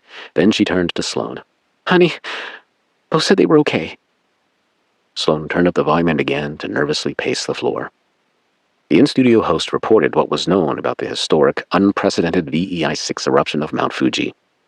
Then the scene shifted to a helicopter view of the flooded Hamaoka nuclear power plant where the seawall had been breached by the tsunami. The chyron quickly shifted to read, "Nuclear meltdown feared." Hamaoka. God help them, Duke muttered. "We have to reach Graham," exclaimed Sloan, her emotions heightened because of lack of information and out of concern for her brother. She studied the screen, searching for evidence of radiation leaks and, to fulfill her, the visions of her nightmares. Melted corpses. There were none. Not that this fact satisfied her. "We tried," her dad replied. Sloan seemingly didn't comprehend his answer in her frantic state. "That's great. They're alive. When did he talk to them last? But where are they? In a shelter?" Sloan's eyes were wild as she feared for their safety. The words spilled out of her mouth. "They can't stay at home. They'll be caught in the crosshairs. Fuji, Hamaoka, both devastating." "We spoke to Bo. The connection was poor, but he told us Graham, Kana, and the kids were okay. He seemed to say he'd arranged transportation. I guess he meant a military evacuation of some kind." Sloan stopped, glanced at the TV, and back to her parents. Good. We need details. I need, what time is it?" She searched the room for the obligatory LED alarm clock for the time. It was almost 1 a.m. "Honey, please sit down," her mother begged. She wandered to the chest of drawers and retrieved a bottle of water. She unscrewed the cap and handed it to Sloan, who took a sip. She set it down and continued pacing the floor. "I can't, Mom. I need to go to the office. Did they give us keys or anything with the information packet? How do we rent a car? Maybe the hotel has a transport." She felt her pockets for money, realizing she didn't have any. She moved quickly across the room toward a small sofa where a duffel bag sat containing toiletries, a manila envelope, and some clothing. She rifled through the bag to search for a key to the Calvio offices. It took several minutes, but finally Duke successfully forced Sloan to sit on the edge of the bed between her parents. Betsy turned off the television, leaving them in the dim light of a single lamp. Sloan broke down in fits of sobs and wails, crying uncontrollably as days of stress and anxiety poured out of her. Her own pain was replaced with her fear for Graham and his family's safety. Yet Bo was alive, and he'd relayed that Graham was okay, too. But they were scattered across a world engulfed in chaos. Indonesia, Japan, part of the entire Pacific Rim potentially ready to erupt. The scale of the global disaster was becoming terrifyingly clear, its tendrils reaching out, pulling them all into an unimaginable fight. They were now in San Francisco, recruited to continue their work at Calvio, a new base of operations to continue the war against an increasingly angry, hostile planet. Their arrival in San Francisco and the staticky connection with Bo left the Mercers with both fragile hope and overwhelming uncertainty for their family, and the future of a world that would soon be fundamentally, irrevocably changed. 60. April 15. Evening. Yokota Army Air Base, near Tokyo, Japan.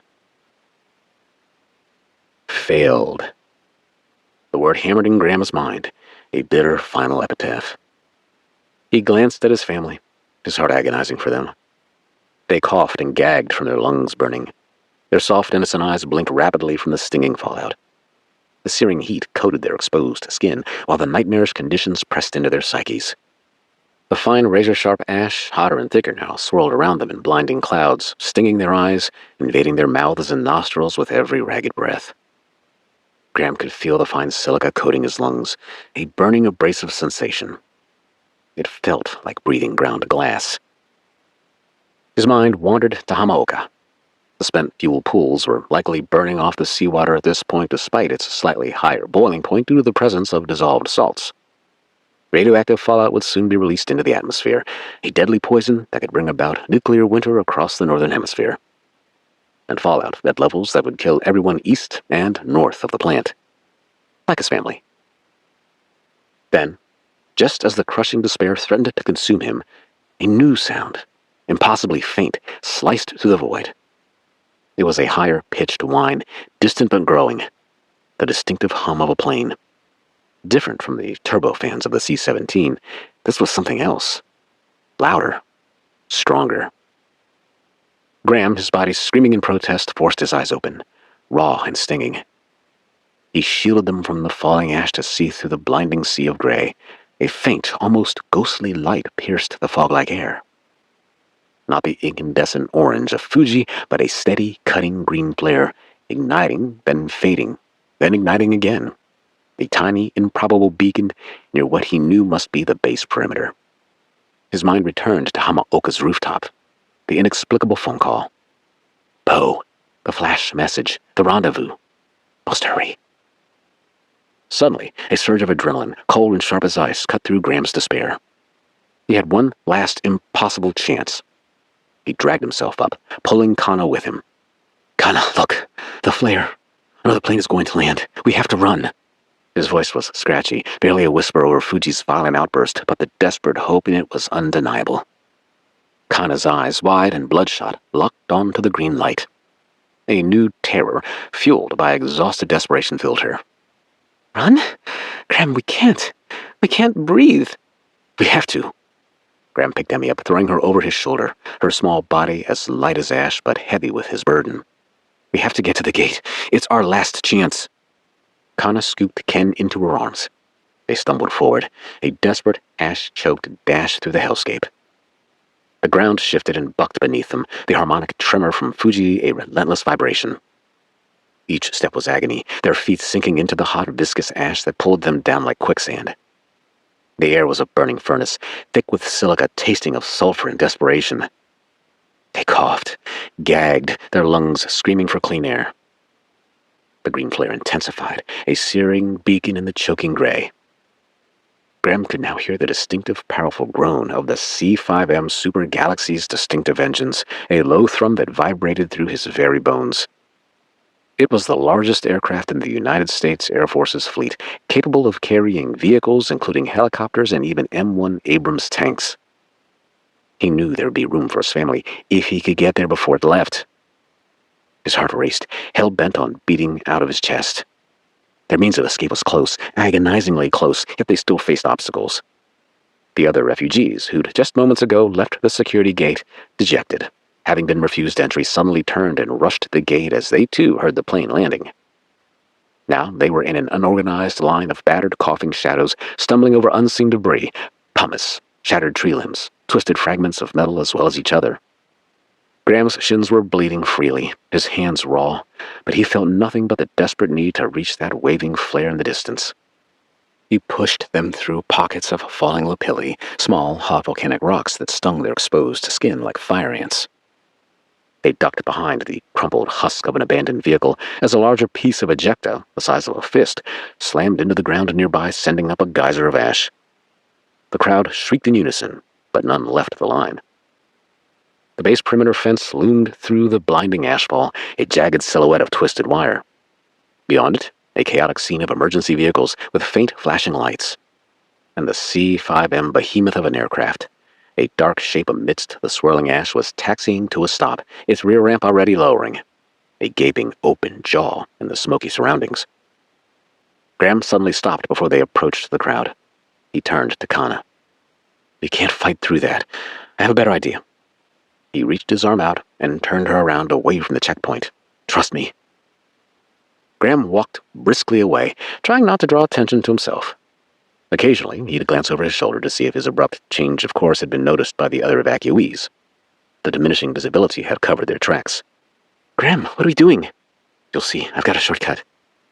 He hoisted Emmy higher on his hip and planted a kiss on her cheek. He glanced over her head to relocate the airmen waving the green flare. Just as he came upon the fallen trees from earlier, he spotted the flare again. "This way." They burst through a section of shattered fence, staggering onto a flat, ash-covered strip of tarmac. Hundreds of people, a desperate, panicked mob, were already there, pushing, shoving, clawing their way towards the open ramp. Soldiers, their faces grim, tried to maintain a semblance of order, waving green flares, shouting commands lost in the chaotic environment. "Move! Move!" Graham screamed, pushing his way through the desperate crush of bodies. He felt the sharp jabs of elbows, the desperate shoves, the press of bodies. He shielded Emmy. Kana shielded Ken, their battered bodies forming a desperate wedge. They stumbled, fell, were shoved, but they never gave in to the desperation of others. They never gave up on their need to escape what had chased them for hours. A certain death. The C-5M's turbofan engines whined into a rising crescendo. The ramp was flush at ground level. A soldier, his face smeared with ash, extended a hand, his eyes wide with urgency. "Hurry, this is the last one. Move, go. Find a place to sit anywhere, hurry." Graham mustered his last reserves of strength, a visceral growl tearing from his chest. He pushed Kana forward, practically throwing Emmy towards the ramp. Kana, with a desperate cry, shoved Ken up behind Emmy. They scrambled upward, sliding on the light layer of ash that was already accumulated. Eventually, they were in, shoved by those behind them until they fell onto the cold, vibrating metal floor of the cargo hold, collapsing in a gasping, coughing heap. Graham was separated and had been pushed backwards into the crowd. A final, violent ground convulsion, a deep shudder from Fuji's core, slammed through the tarmac as he regained his footing. He fought the others to reach the ramp. He was thrown forward, his body slamming against the metal ramp. Hands reached out, pulling him. He felt the cold, hard grip of a soldier's hand dragging him upward. "Kana! Over here! Left side!" Graham moved forward, shoving past several people as the massive rear ramp slowly began to rise, a grinding metallic groan that slowly sealed him inside the vibrating, ash-coated belly of the aircraft. Graham lay gasping, his lungs burning, his body racked with tremors. Kana was beside him, clutching the children, their small bodies trembling. He could hear their ragged breaths, their soft sobs. His eyes, stinging and raw, locked on Kana's. They'd escaped the deadly clutches of Mount Fuji's wrath and the imminent nuclear meltdown of Hamaoka. They were safe. For now. But the physical and emotional scars were deep, and the fate of the world they left behind was hanging heavy in the air. Graham studied the faces of his fellow evacuees who'd been lucky enough to evade a certain death. The looks on their faces spoke volumes. His mind wandered to the powerful iconic photograph titled Migrant Mother, depicting a mother and her 3 children huddled together in utter despair during the Great Depression. Within the dim light of the C5M, hundreds of men, women, and children reflected the migrant mother's look of uncertainty and emotional pain. Connor reached out to take Graham's hands as their children, exhausted, passed out. She managed a smile, one that was a reminder of their love for one another, and how fortunate they were compared to others who would be left behind in Japan. The C5M's 4 powerful engines rose to a crescendo in a continuous high-pitched groan that vibrated through the airframe, rattling Graham's bones. He'd pulled Kana and the children tighter, burying their faces against his ash-stained jacket, trying to shield them from the emotional effects of the mountain's wrath. The aircraft shuddered, a violent lurch as it began to lumber down the makeshift runway, picking up speed. Every bump sent a fresh spike of pain through Graham's shins and hands, but he welcomed it. It was real. It was movement. They were leaving. Escaping. Then, a sudden, violent lurch, a dizzying tilt, and the undeniable sensation of ascension. They were airborne. The ground fell away as the C5M rose into the ash-choked abyss, fleeing one global catastrophe for an uncertain future, leaving behind the screaming, burning heart of Japan. 61. April 15. Night. Aboard a C5M Super Galaxy aircraft. Over the Pacific Ocean. The air in the cargo hold was thick with the smell of exhaust, fear, and the lingering acrid tang of Fuji's ash. I tried, he thought, although nothing he could say would console him as his guilt was overwhelming. I tried. The words were a silent scream in his mind, a desperate plea for absolution.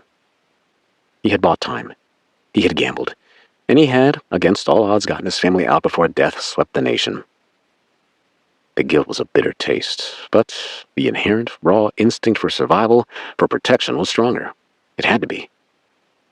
He felt the plane bank sharply, racing away from the inferno, heading east, out over the vast, indifferent Pacific. The plane shook, its powerful engines roaring to a fever pitch as it climbed to its cruising altitude of 34,000 feet. The flight was arduous. The cargo hold, dimly lit by emergency lights, was filled with the sound of raw emotion pouring out of the evacuees. The relentless drone of the engines became a monotonous reverberation, a physical presence that vibrated through the aluminum floor and into their bones. The air was cold, sterile, a stark contrast to the superheated nightmare they'd left behind. Ash, fine and pervasive, continued to sift down from unseen crevices of the aircraft, coating everything in a thin gray film. Hundreds of people were crammed into the cavernous space. Families huddled together, faces streaked with soot and tears, some quietly sobbing, others staring blankly into the dimness, too exhausted for emotion. Infants whimpered, their cries thin and lost in the throbbing sound of the turbofan engines. Children, like Emmy and Ken, eventually succumbed to sheer exhaustion, falling into a fitful, ash-choked sleep in their parents' arms, their small bodies trembling with residual shock. Graham held his daughter, feeling her small rhythmic breaths against his chest, a fragile, precious counterpoint to the rumbling sounds of the plane. Kana, her eyes wide and haunted, cradled Ken, her face a mask of profound weariness and relief. Graham's mind wandered mid-flight, unable to sleep despite his exhaustion.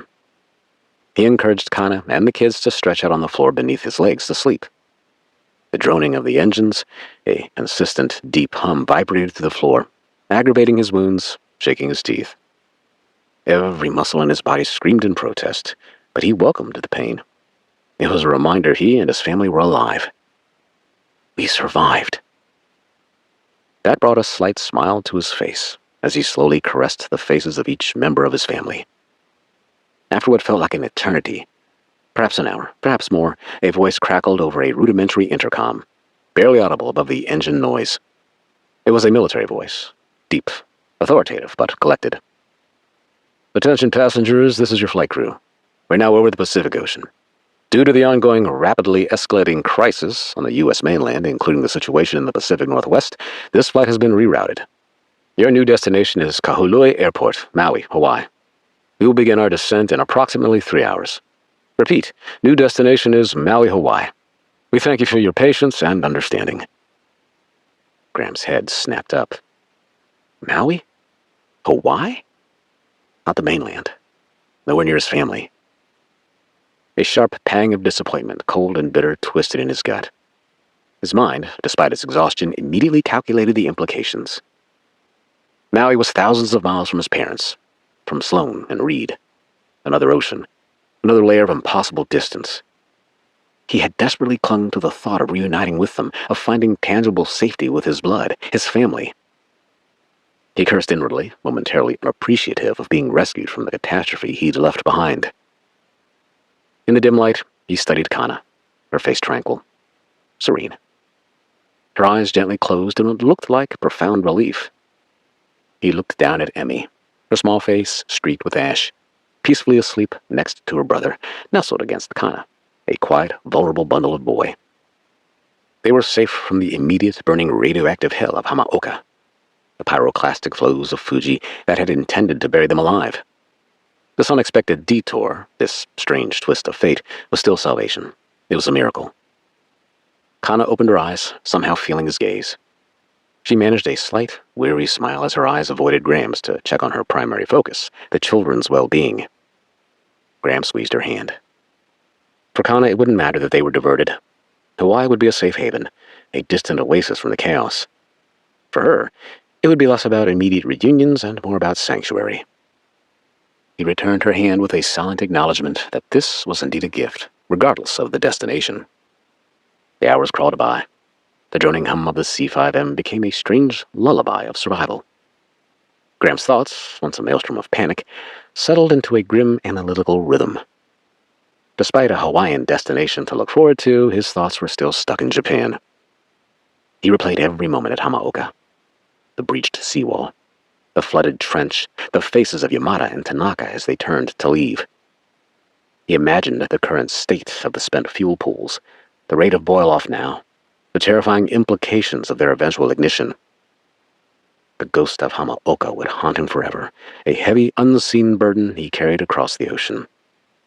And then his mind wandered to his family, fighting for their lives against St. Helens. He pictured the ash-fallen Washougal, the lahars, the destruction.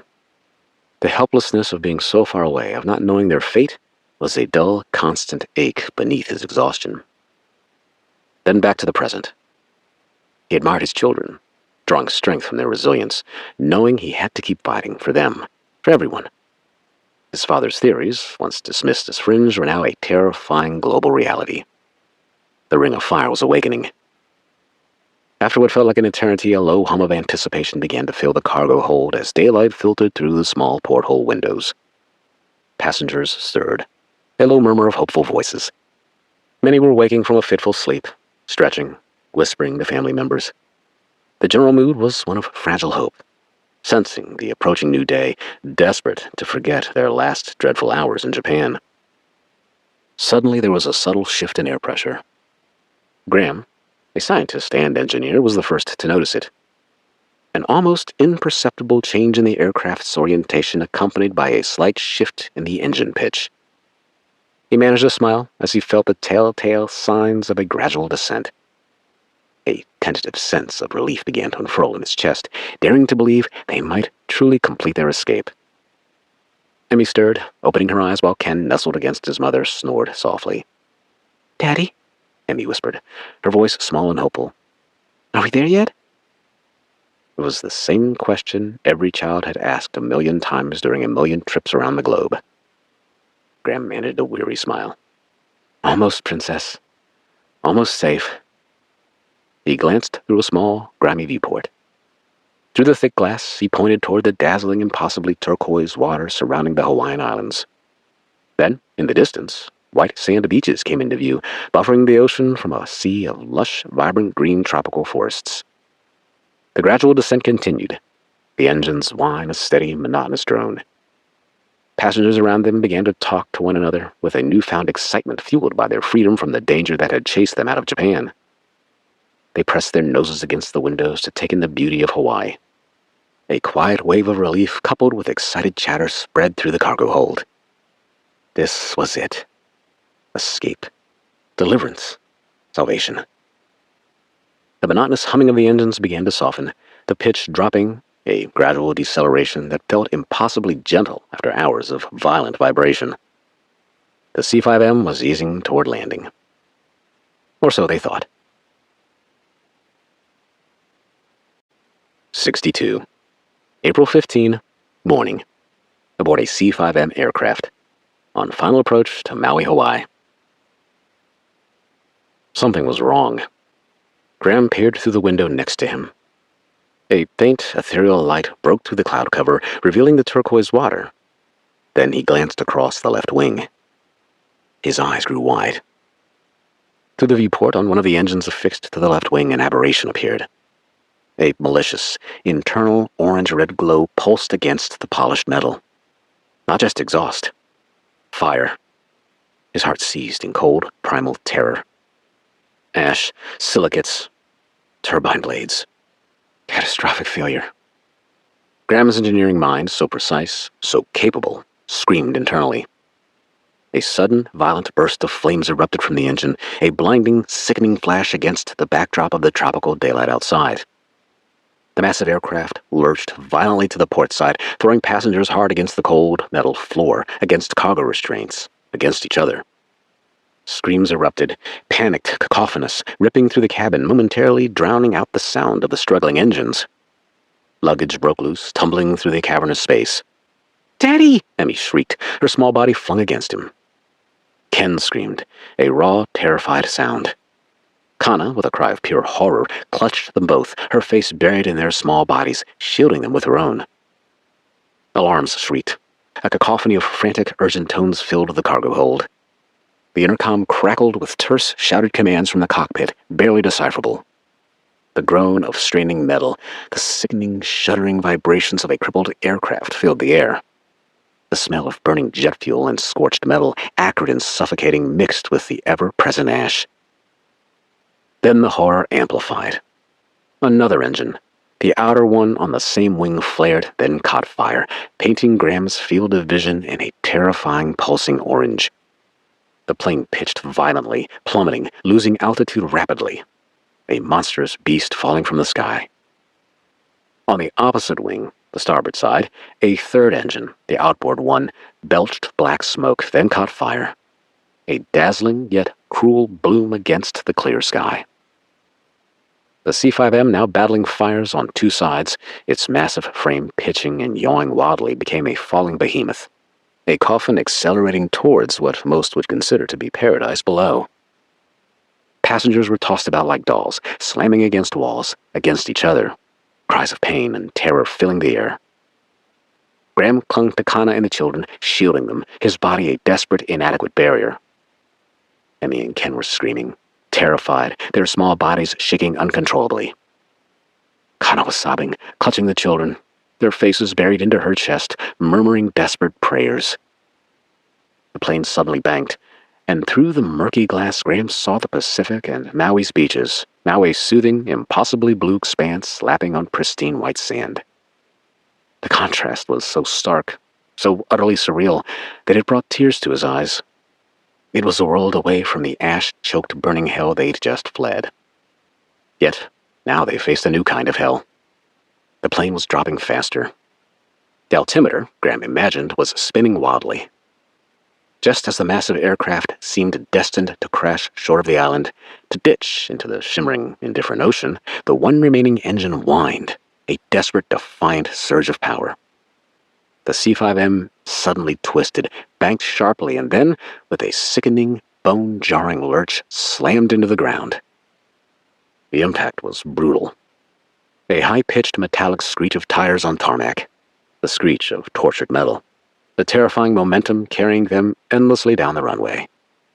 The plane skidded, twisting and veering wildly from side to side before a final, violent shudder to a grinding halt, and for a brief moment, silence. A ringing, deafening silence, broken only by the ragged gasps of hundreds of survivors, the whimpers of children, and the distant wail of emergency sirens already converging. The smells of burning rubber and scorched fuel hung heavy in the air. The C-5M had touched down with a long, squealing screech of tires, a final jarring shudder as it hit solid ground. Emergency vehicles, fire trucks, ambulances, and military personnel surrounded the smoking C-5M. Passengers, dazed, battered, many slumped, breathing raggedly, began to stir. A wave of profound shock and overwhelming relief washed over them. Cheers erupted in the cargo hold, a near-simultaneous display of joyful shouts, relieved sobs, and gasps of pure, unfiltered gratitude. Strangers embraced, some collapsed to the floor, weeping openly.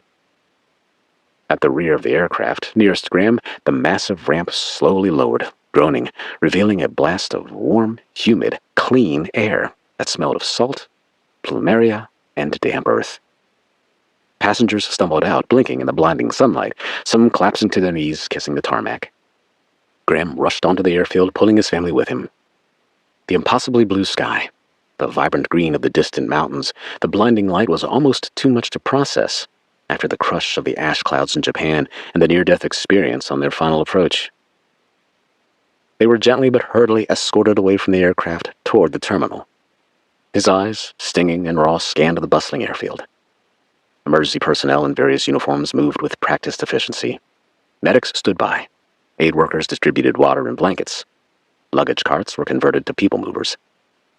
Seemingly every available transportation bus had arrived on scene to quickly remove the passengers safely to the terminal and medical triage. Mentally and physically exhausted and facing uncertainty, Graham and Kana led the children across the tarmac toward a reception area designed to get the refugees situated. He scanned the airport's tarmac through tear-filled eyes, thankful to be alive, regardless of what happened next. And then he saw them. Standing slightly apart from the throng, near a waiting military SUV, were two figures waving their arms frantically. Bo, tall and resolute in his Marine Corps fatigues, his face tired but etched with fierce relief, and beside him Nina, her face awash with tears of pure joy. "Uncle Bo!" Emmy yelled.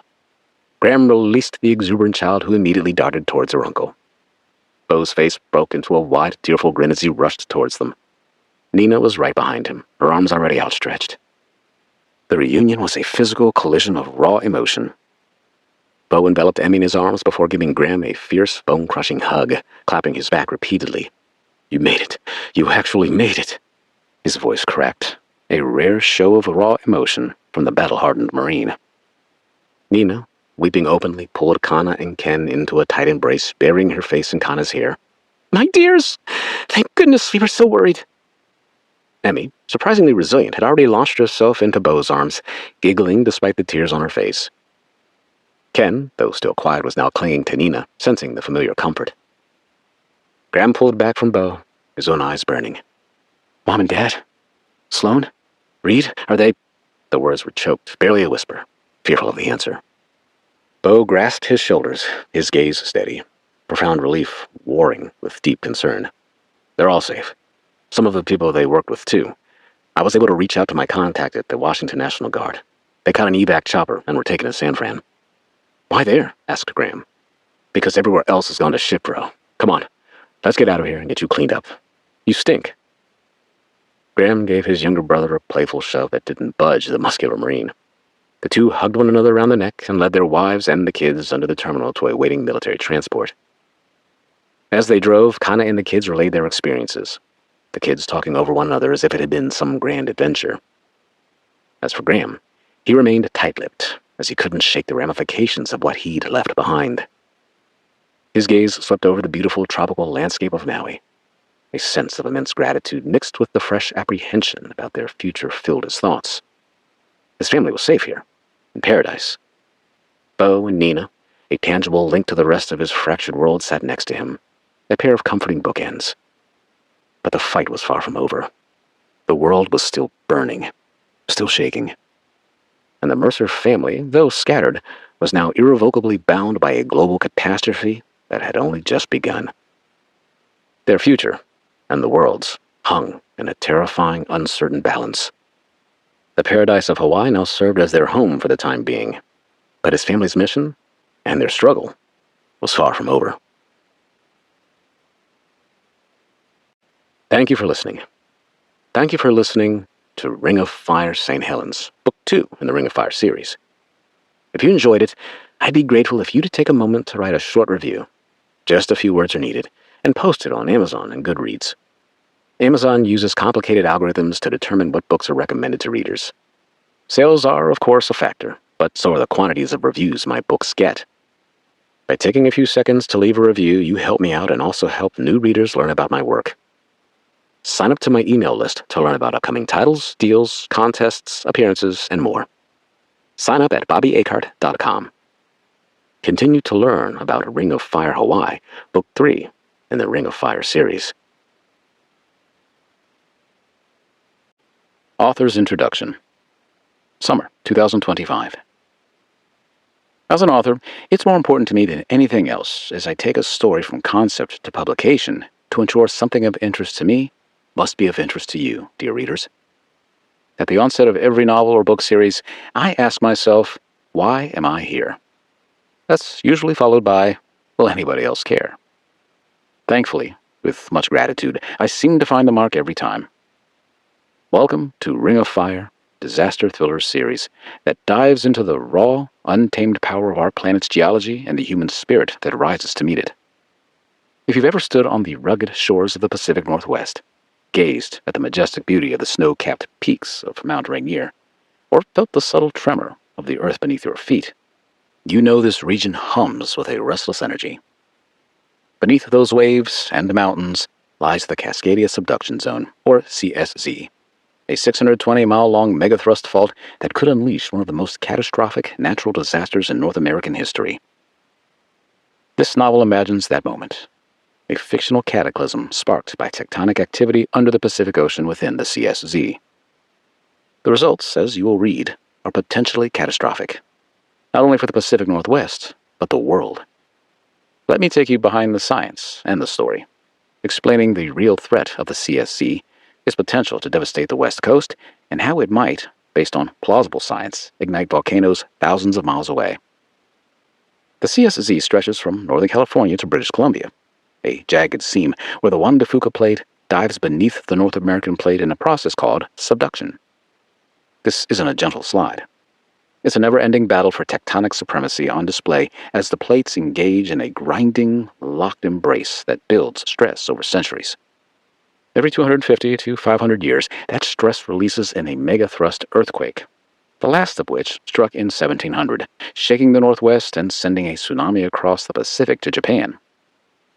Geologists estimate the next one could hit any time, with a 37% chance of a magnitude 8.0 to 9.2 quake in the next 50 years, according to the United States Geological Survey, USGS.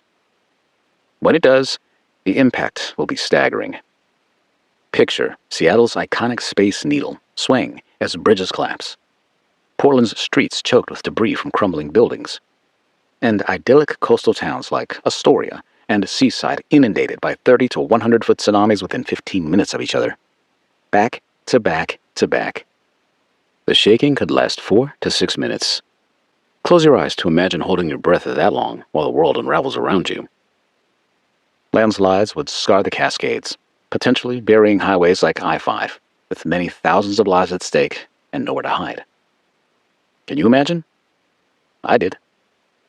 In Cascadia, I amplify this threat with a fictional twist based on scientific plausibility. The potential VEI 6+ eruption at Axial Seamount, an underwater volcano 480 kilometers off Oregon's coast, part of the Juan de Fuca Ridge. Axial is real, although largely unknown. It is, in fact, one of the Pacific's most active volcanoes, erupting in 1998, 2011, and 2015 with gentle lava flows, VEI 1 to 2. Scientists often point to its deep-sea location, roughly a mile down, that typically suppresses explosive eruptions as the weight of the Pacific Ocean's pressure tamps down the gas-driven blasts that make land volcanoes like Mount St. Helens so deadly. To create a VEI 6 event, 100 cubic kilometers of ash and lava, rivaling the 1883 Krakatoa eruption, I needed a bold mechanism. Enter the Grand Solar Minimum, GSM. A period of reduced solar activity that, in our story, triggers core crust interactions to unleash the Earth's fury. This is where science meets imagination, and I owe you an explanation of how it works and why it's plausible, if not probable. Core-crust interactions are a frontier in geophysics. The idea that dynamics in Earth's liquid outer core, a couple of thousand miles deep, could influence the crusts where volcanoes and faults reside. Soon, in 2030, our novel posits a GSM with a 70% weakened magnetic field. Think auroras dancing over Seattle, allowing a 20% surge in galactic cosmic rays to bombard Earth. This solar matter, per several scientific studies I've reviewed, can microheat magma chambers, lowering viscosity and priming eruptions. Meanwhile, the weakened field disrupts core convection, causing a geomagnetic excursion impacting the planet. This core surge sends low-frequency seismic waves through the mantle. Ordinary seismic activity becomes extraordinary earthquake events. When associated with a coastal region like the Pacific Northwest, Japan, Indonesia, and Hawaii, incredible tsunamis are generated.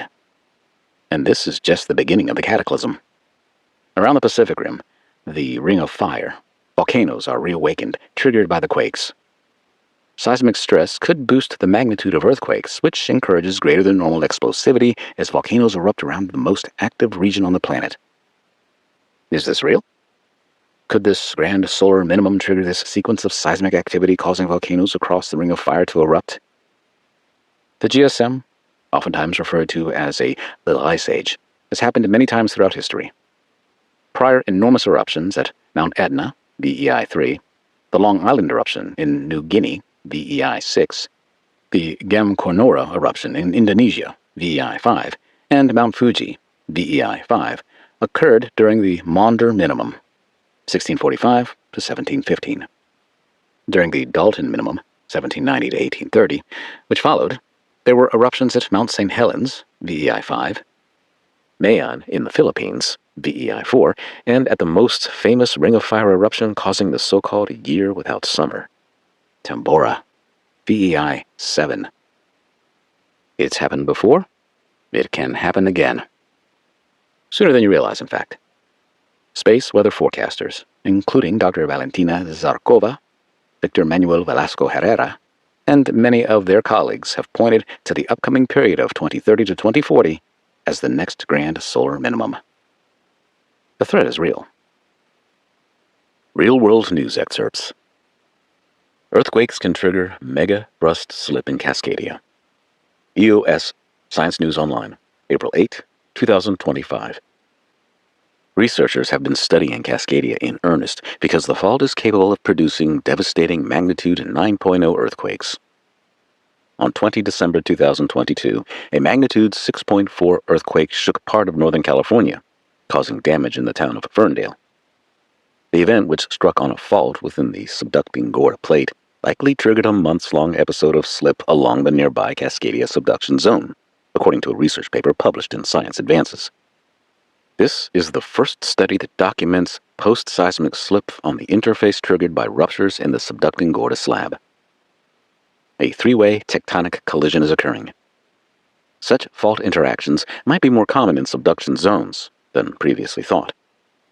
Within the Cascadia subduction zone, the Juan de Fuca, Gorda, and Explorer plates subduct under the larger North American plate along a 1,100-kilometer, 700-mile stretch off the west coast of North America between British Columbia and Northern California.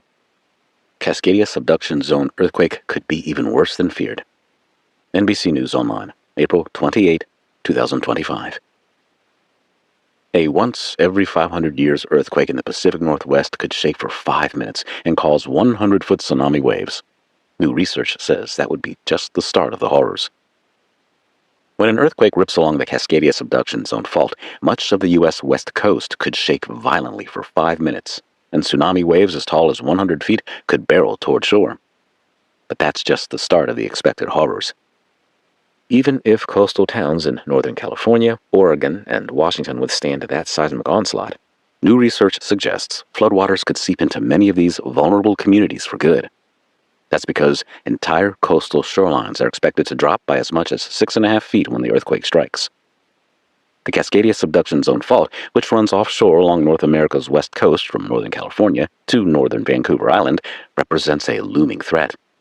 The fault has the capability to produce a magnitude 9.0 earthquake, and a large tremor is expected there at least once every 450 to 500 years on average.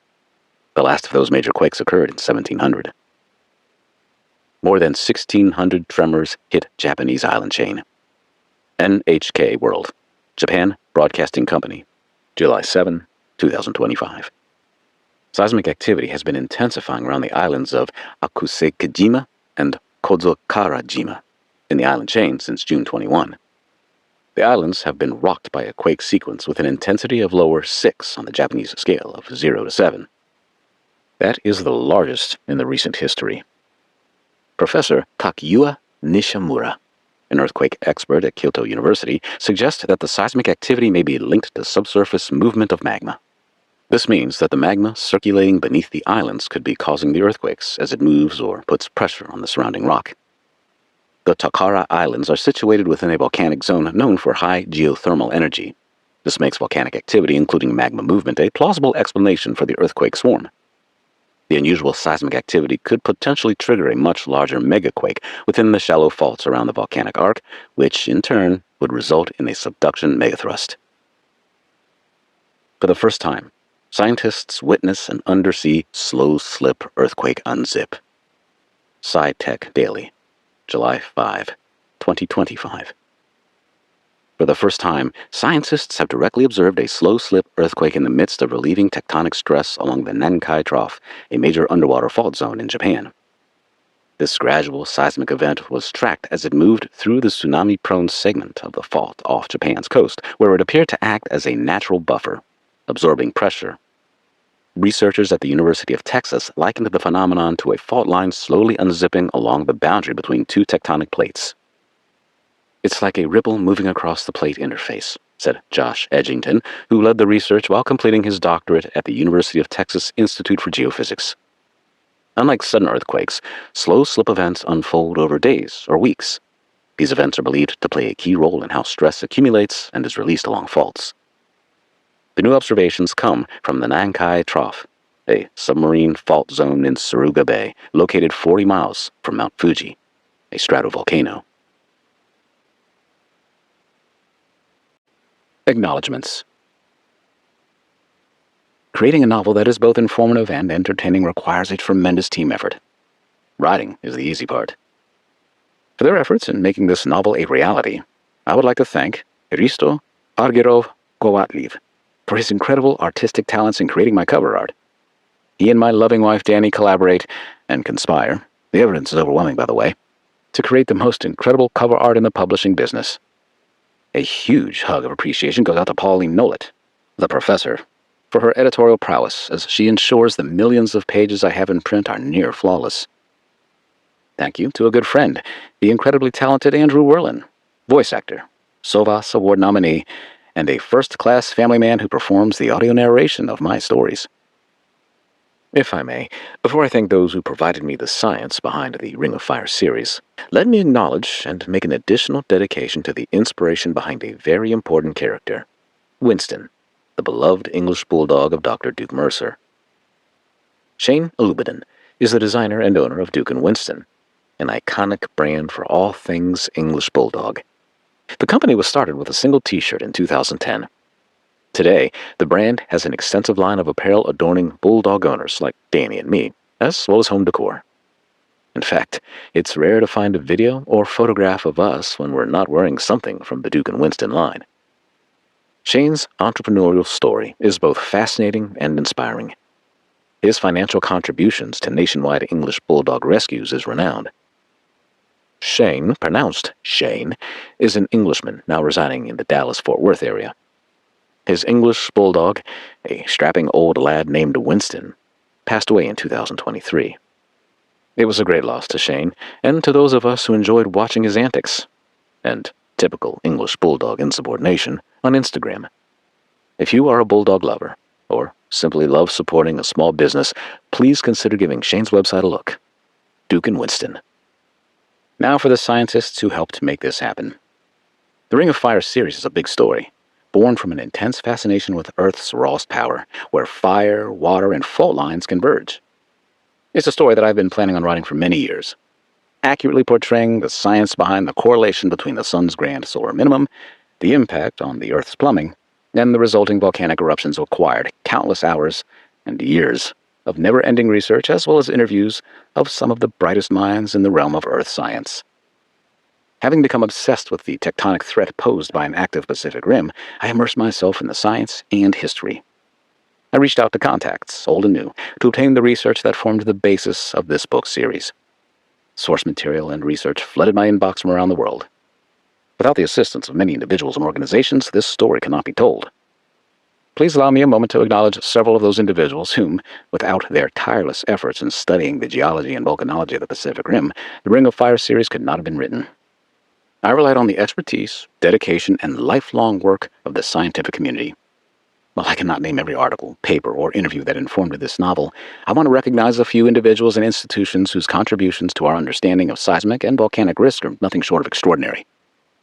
Many thanks to the preeminent researchers and engineers at the Pacific Northwest Seismic Network, PNSN, at the University of Washington in Seattle. The PNSN is a leading research facility for monitoring earthquakes and volcanic activity in the Pacific Northwest, particularly along the Cascadia subduction zone. Their real-time seismic data and research on megathrust earthquakes and volcanic unrest provided a wealth of information to create the realism associated with the tectonic chaos along the Ring of Fire. At the University of Southern California, Dr. John Vidale is renowned for his work on earthquake detection and the Cascadia subduction zone. As a former director of PNSN, he has extensively studied the seismic risks in the Pacific Northwest. If I could turn back time, I would have enjoyed his classes as professor of earth sciences at USC. Through his research work, Dr. Brian Atwater of the U.S. Geological Survey and the University of Washington helped unlock the secrets of the Cascadia subduction zone. His treatise on the 1700 megathrust quake and the orphan tsunami that struck Japan laid the foundation for much of the science in this book. The world-renowned Dr. Lucy Jones, a seismologist and science communicator, has long been a voice of clarity and urgency on earthquake preparedness. Her ability to translate complex science into actionable insight has inspired both experts and everyday citizens. I have relied upon Dr. Jones's work more times than I can count. Dr. Jackie Kaplan Auerbach of Western Washington University has made significant contributions to our understanding of submarine volcanism and the seismology of seamounts, such as the axial caldera. Her work resonates deeply through the character of Sloan Mercer. Now for the premise of the story. I applied my investigative techniques learned as a practicing attorney many moons ago. I conjured up a theory and set about to prove it. When I learned that not only was my premise plausible, but it could also potentially manifest itself in just a few years, my eyes grew wide. I began to frantically outline the Ring of Fire series before it was too late. While the idea that a grand solar minimum, GSM, correlates with increased tectonic and volcanic activity is still considered an emerging hypothesis in mainstream geophysics, in exploring the broader thesis that solar cycles, especially periods of grand solar minimum, may influence seismic and volcanic behavior, I also drew upon the work of pioneering scientists and researchers whose work has been considered out of the mainstream. Keep in mind, they once chastised and flogged anyone who dared say the Earth was not flat. Dr. Valentina Zarkova, professor at Northumbria University in Newcastle, England, for her leading research on long-term solar cycles and their planetary impact. Dr. Alexander Rusmakin, one of the world's leading astrophysicists and solar scientists of NASA's Jet Propulsion Laboratory in Pasadena for exploring solar-terrestrial links. Professor Sergei Avakian of the Lebedev Physical Institute in Moscow for their work on ionospheric-magnetospheric coupling during solar minima. Ben Davidson, an independent researcher whose theories on electromagnetic forcing and crustal stress offer provocative insight into disaster forecasting. His treatise, The Relationship Between M8 plus Earthquake Occurrences and the Solar Polar Magnetic Fields, was instrumental in jumpstarting my research. The International Earthquake and Volcano Prediction Center, IEVPC, headquartered in Orlando, Florida, for its mission to integrate solar behavior into geophysical risk models. The Space and Science Research Center, SSRC, in Florida, among the first U.S. organizations to seriously explore the effects of declining solar activity on Earth's geodynamics. Their research found a strong correlation between solar activity, major earthquakes, and volcanic eruptions globally. to these individuals and to the thousands of unnamed geologists, volcanologists, seismologists, emergency planners, and public servants who work to keep us safe from Earth's fury, thank you. Any errors in interpretation or dramatization are entirely my own. Finally, thanks to all my many readers worldwide who've enabled me to sell 2 million copies of my novels in all formats. You've honored me in more ways than words can express. Thank you for joining us at Afterworld Audio.